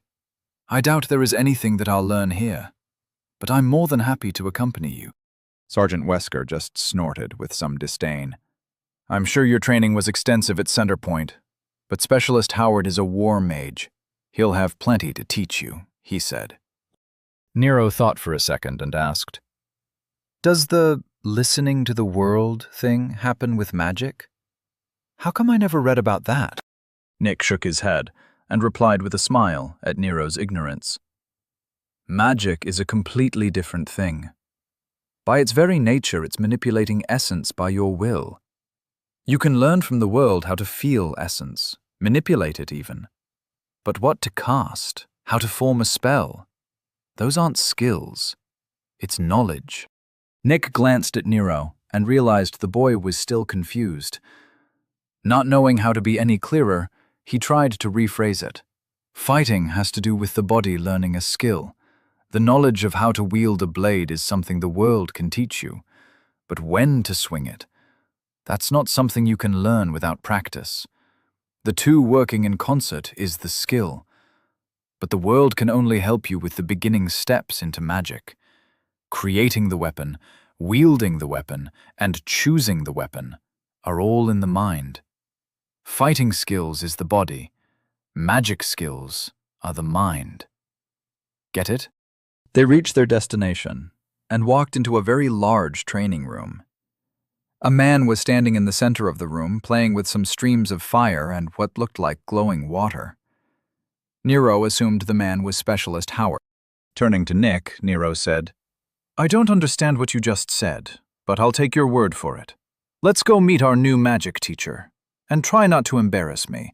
I want to learn everything the guy is willing to teach me, as fast as he can cram it into my head. Nero walked off toward the specialist while rubbing his hands together like he was going to crack a safe. Chapter 70. A common example of an epic realization. Rose and Kathleen arrived at the archery range and headed toward the only person in sight. While approaching, Kathleen spoke up. Are you Sergeant Peyton? The man was sitting on a wooden bench, carefully polishing an unstrung bow. Without looking up, he said, I thought there would be more of you. Is Angelton sending you over in groups? Kathleen was surprised by Rose, who didn't seem as sheepish without Nero or Nick around, as she took the initiative to reply, I think he's busy kicking a bunch of the Noble's spies out of the program. We're probably all you're going to get, assuming that you are Sergeant Peyton, that is. Chuckling, the sergeant set the bow off to the side. It joined a pile of shining bow staves. Standing up, he turned to appraise Rose and Kathleen, while they judged him in turn. He was much taller than them, just over 6 feet. His eyes were so dark they seemed black. His bald head gave him a harsh visage that was probably intimidating to most people, but didn't bother either Rose or Kathleen. His skin was so tan that he might have been black, which caused Kathleen to ask, You wouldn't happen to be from the north, would you? With a smile, Peyton replied, No, I'm from just outside Dorchester. My mother was from Yaxley, though. Kathleen smiled and asked, How'd she end up down here? Peyton was used to every northerner demanding his mother's life story, so he wasn't offended. She came south around 200 years ago, I think. She always said that the world was too big to choose to spend it in the worst place imaginable. According to her, she chose to stay around here when she realized there was nothing threatening around. For her, it was paradise, he said. Kathleen slapped her hand against her thigh and started laughing. Rose looked insulted, but kept her mouth shut. Well, your ma isn't wrong. I was here for the last beast tide, and I wasn't impressed. Hopefully this one will be worth getting involved. You want us to introduce ourselves, or are you just going to read our files? Asked Kathleen. The sergeant said, You're Kathleen Averett. I've heard plenty about you already. And you must be Rose Vikander. I was briefed about you as well. You two have any questions for me before you show me what you can do? Rose shook her head and went to get a bow from the pile next to the sergeant. But Kathleen asked, You going to be training with us, or just sitting on your ass and watching us work for a living? With a bright smile, Peyton summoned his bow from his pocket space. I'd be glad to. Before you let your northern pride make you say something you'll regret, you should know my pillar is accuracy. I wouldn't recommend offering a wager. You'd lose, he said, then walked off to the firing line. Rose was stringing her bow, while Kathleen was picking a stave out of the pile. Both women were watching the sergeant as he started training. The archery range was 1,000 feet deep, but there were wooden posts interspersed along the length. Each post was on a tiny cart, which allowed them to be moved around. Several arrows were already sticking out of several posts, the farthest around 960 feet. The posts in the distance were hard to see. There were small wooden fences separating the firing line from the target area. Each fence created a little firing platform with quivers, a small table, along with a bench. The moment the sergeant approached a firing platform, little red lights erupted in lines across the field, indicating that the field was now under fire. Sergeant Peyton reached out to the quivers hanging off the fence and touched an arrow. Apparently, he didn't like the height they were at, so he adjusted the fence. It rose a few inches, so he wouldn't have to bend over at all when he reached for an arrow. Nodding at his preparations, he looked out into the field. Both Rose and Kathleen had paused in their preparations to watch their trainer. Sergeant Peyton felt their judgmental eyes on his back, but it didn't bother him. If he was going to be their trainer in a skill like archery, he had better be able to shoot under pressure. Taking one more deep breath, he firmed his resolve. As though a silent starting gun went off, he started rapid-firing arrows. He'd draw from the quiver on the fence directly onto his bow, lift, fire, and repeat. Arrow after arrow shot downfield, one every second. He didn't look like he was hurrying. His movements were smooth and controlled.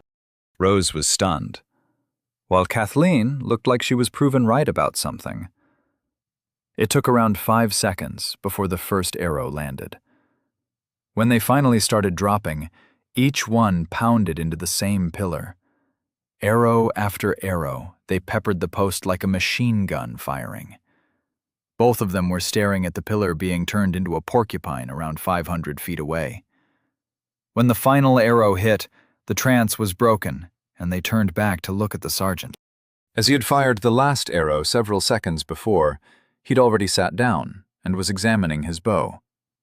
So when Rose and Kathleen looked at him, he looked like he'd been done for ages. Feeling their eyes on him, he looked up with a grin and said, "You all just going to sit there?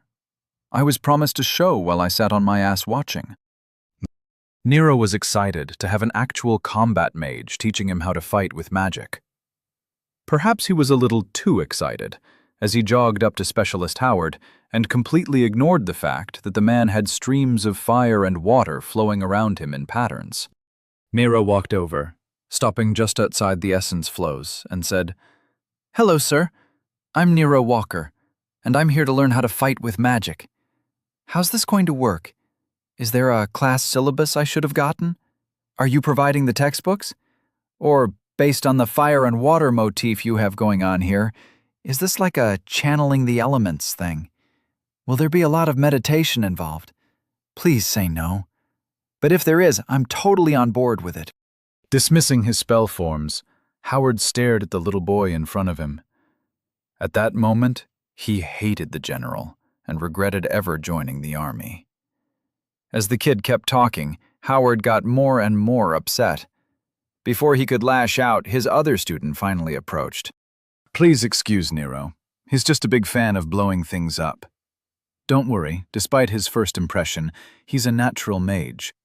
We were sent by Sergeant Wesker for combat casting training. I'm a Centerpoint graduate myself, so I'll probably be just observing. Although my primary branch was in research, specifically theoretical essence manipulation, I fulfilled my combat requirements with full marks. I also try to keep up to date with the current spell form updates, so if you have any questions regarding the current optimal spell configurations, let me know," Nick said with a proud smile. Howard stared at the two idiots like he couldn't believe this was happening. The little kid, Nero, was looking up at him with stars in his eyes. And the research nerd, Nick Salvatore, was trying to treat him like a colleague at a symposium. He couldn't decide who he liked least, and took comfort in the fact that they'll probably be dead in a couple of weeks. With a sigh, Howard said, "I've been ordered to teach you idiots how to combat caste. I have no idea what you think you know. What I do know is, you're wrong. Whether it's your opinion concerning spell forms, best practices, or something you read in a book, I don't want to hear it. I'm going to teach you to fight mages, beasts, monsters, and men. You will shut up, and keep shutting up, while listening to everything I say. If you have a question, raise your hand. If I don't respond, it means that I don't want to hear your voice. So put your hand back down and hope my mood changes. You don't have any questions I want to hear, so follow me." Nero was still smiling. He thought Howard was perfect. But Nick looked like he had been completely gutted. Without waiting for Nick to recover, Nero jogged after Howard, leaving a confused Nick to watch the pair approach some benches along the wall. After Nick caught up, he and Nero sat where the specialist was pointing. Nero waited patiently, while Nick grumbled about disrespectful children. Hands on his hips, Howard started his lecture. Fighting with magic is both extremely simple and extremely complicated. We're not going to cover war magic. He paused as Nero's hand shot into the air. With a sigh, he said, "What?" Nero lowered his hand and asked, "What's war magic? And how is it different than regular magic? How many different types of magic are there?" Specialist Howard was completely confused and looked over at Nick, asking, "The file I was given said that you, a big-time researcher, have been teaching him magic. What the hell have you been teaching him if he doesn't know any of this?" This time it was Nick's turn to sigh. Nero's eyes darted back and forth, waiting for someone to answer his question. Nick said, "Look, I never really taught him anything. He went to the library and got some books. He's been figuring everything out on his own. He's only been casting magic for around a week. Archmage Jennings and I spent a few hours showing him how to use his center for casting. Before that, he was using ambient essence to create raw spell forms. I don't understand anything he does, so please stop looking at me like that." Howard crossed his arms and said, "Then explain to me why he is walking around with an essence shield active. It doesn't seem to be stressing him, and that doesn't happen without extensive training." Throwing his arms up in annoyance, Nick said, "Just ask him. I have no idea how he does half of the things he does." Nero was smiling and chimed in, "I made a deal with Jennings. A couple of days ago, he spent the afternoon showing me how to form my mage armor along with 3 combat spells, and in return, I showed him something cool. But you're right. It was annoying keeping the shield up at first, but I got used to it after a few hours. It's just like walking around with your abs a little tight.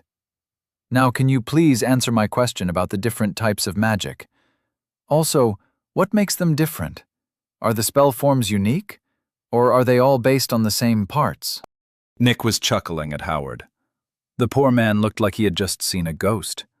He stammered, "You learned to cast an essence shield from an archmage in an afternoon."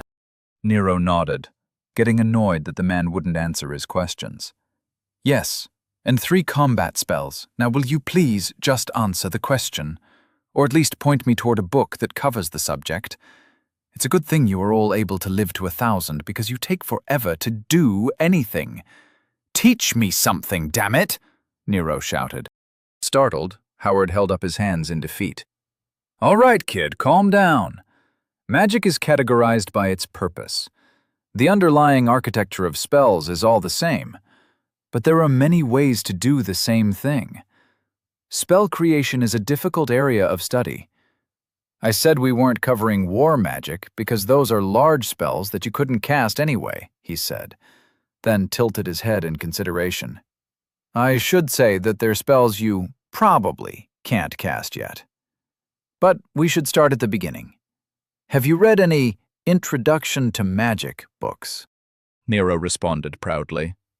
"I've read an Introduction to Essence and a basic spell book on household spells.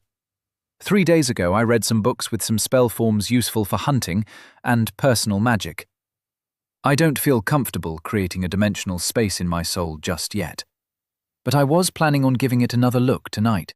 Frowning, Howard asked, "What does an Introduction to Essence have to do with casting magic?"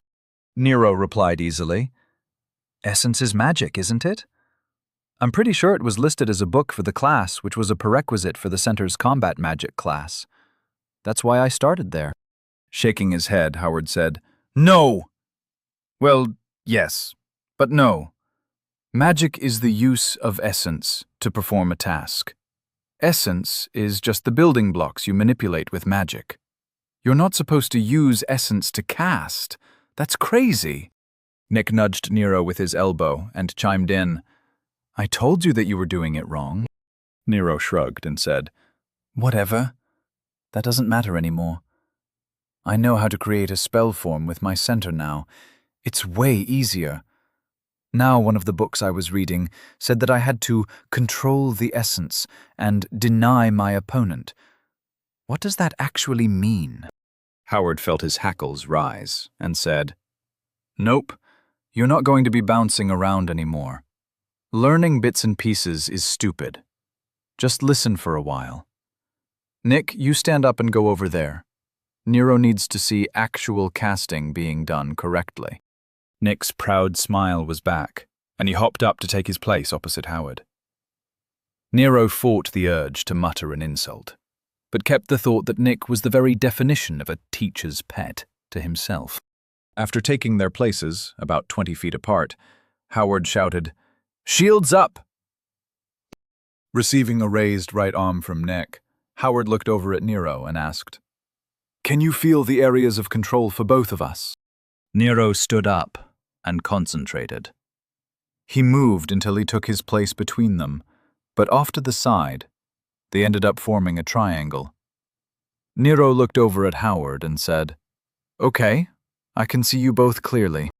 Howard raised his eyebrows and asked, "When you say see, you mean feel, right?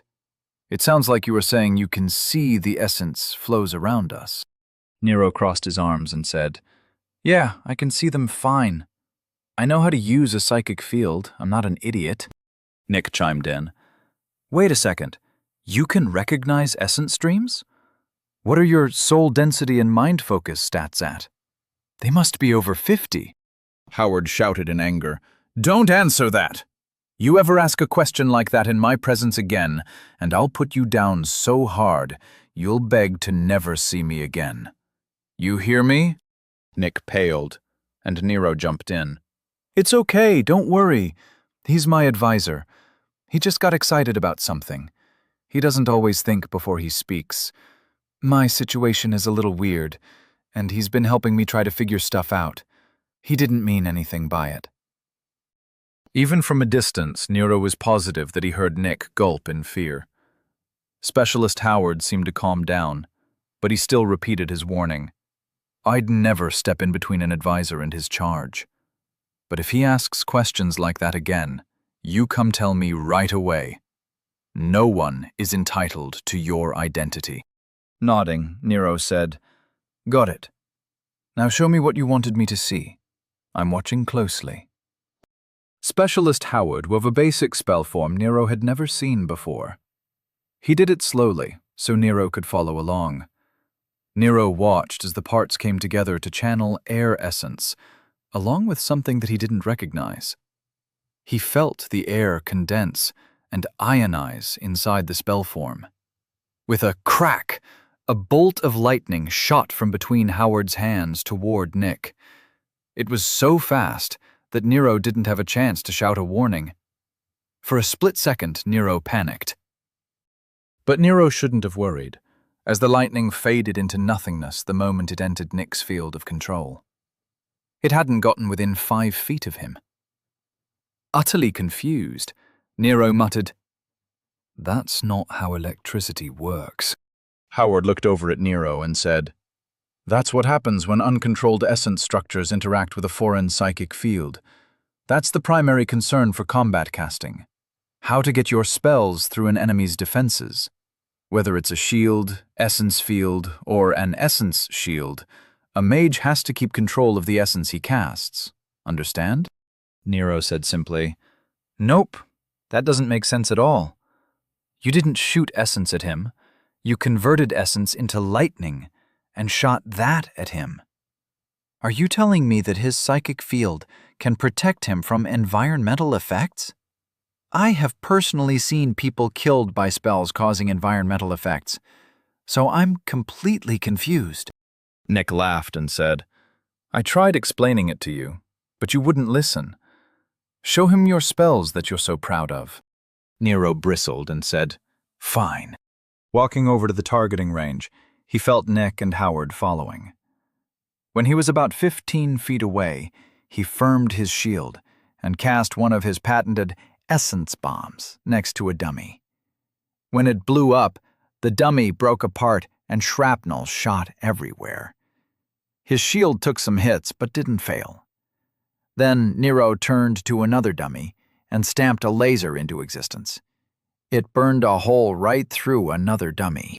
Turning around, he placed his hands on his hips and said, "There. Environmental effects in action. 2 dead enemies." Nick just... Nero stared back, confused. "Huh?" he asked, while Nick burst into laughter. Chapter 71. Major life decision that means nothing. Heather walked into the common room from the hallway with a smile on her face. It was so out of character, both Jerry and Mike looked at her like they didn't recognize her. "We've got the score of a lifetime coming to us," she said, and took a seat on one of the couches. Throwing her feet up on the coffee table, she pulled out a flask and started drinking. Mike set down the sword he was polishing and said, "Well, details, please. You said you heard there was a Wilds contract we might be interested in. Some noble that needs to be lost while making it look legit. What did you find out?" Jerry closed the book he was reading and leaned forward. "All right, so here's what I know," she said, and set her feet down, leaning forward with excitement. "The target joined an elite hunter training program," she said. Hearing that, Jerry reopened his book, and Mike just snorted and picked his sword back up. Holding out her hands like she was trying to calm down a horse, she said, "Listen to the rest of it. The training program is legit, but the noble isn't. In fact, the noble is only level 8 or something. He's a really fast leveler, so he's only 14. He's a commoner who got lucky during the noble war we just had. You can see his arena fight on the link. He thinks he's a mage."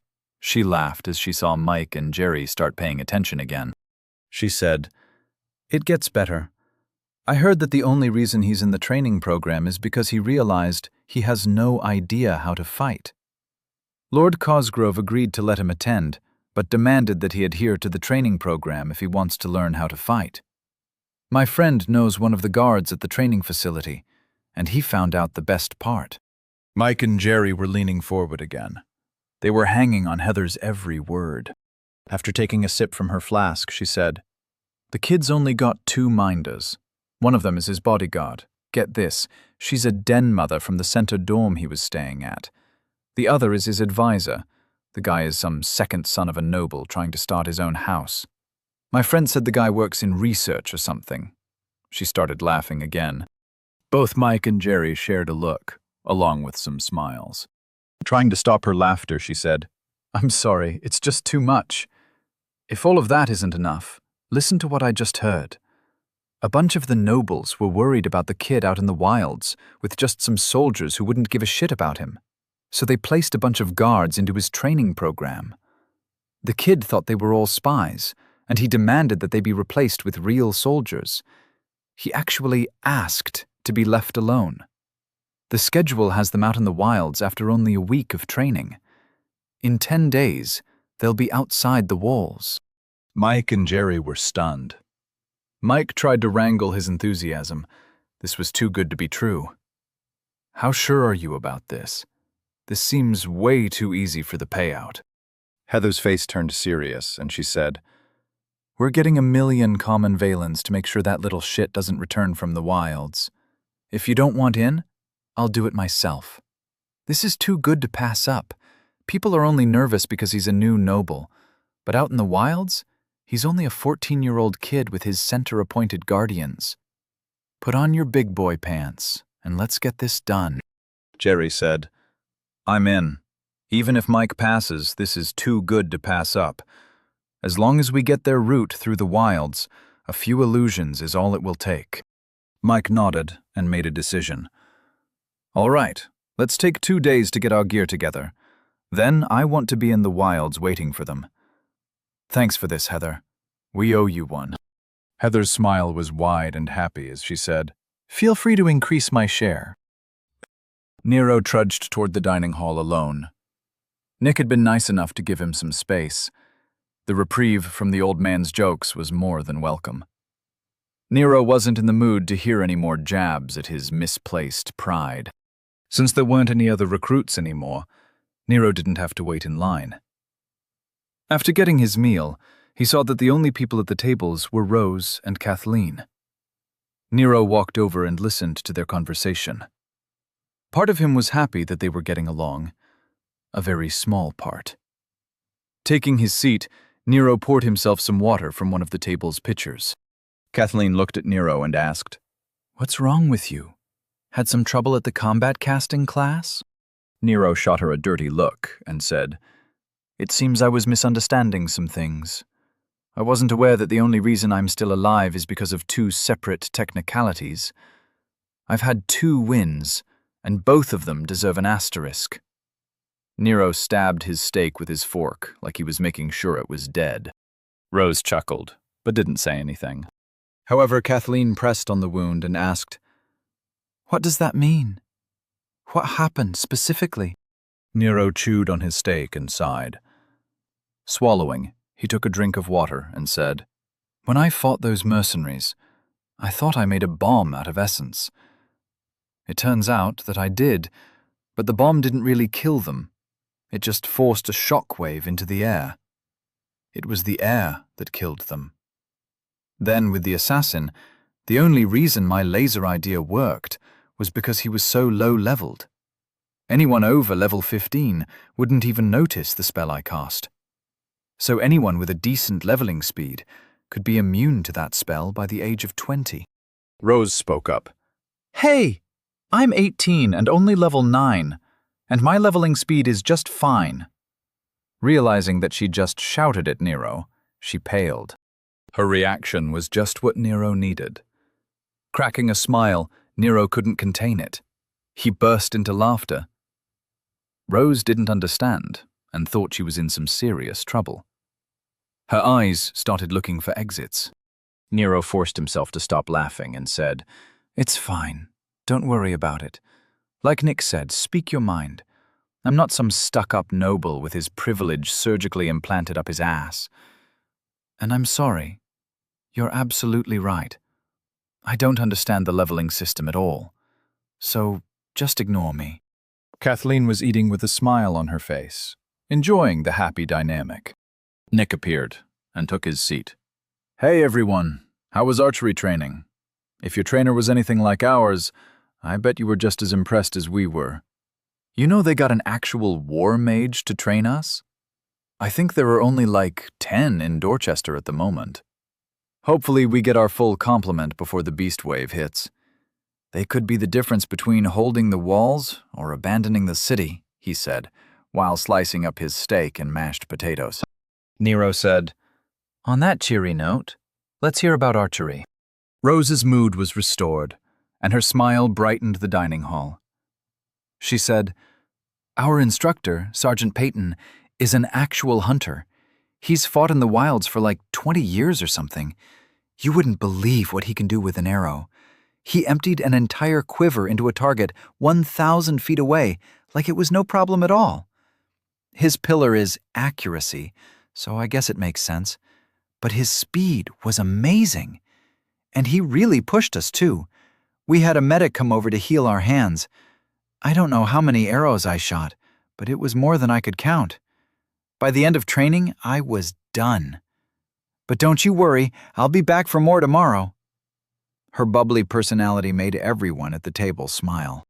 Nero thought back to her face in the conference room at the arena and remembered her stern expression. Comparing it to what he was seeing now, and also that submissive schoolgirl routine she had done to Nick, Nero wondered what she was like under all the acting. Putting the issue aside for the moment, Nero focused on something more important. As he was probably going to level tonight, he'd need his questions about pillars answered now. Speaking up, Nero said, "You mentioned pillars. I have a few questions about those. I read that you were offered a choice at level 10 and then at level 50, right?" Everyone nodded as they ate. Nick pointed his fork across the table at Nero and said, "You're going to be hitting level 10 soon, huh?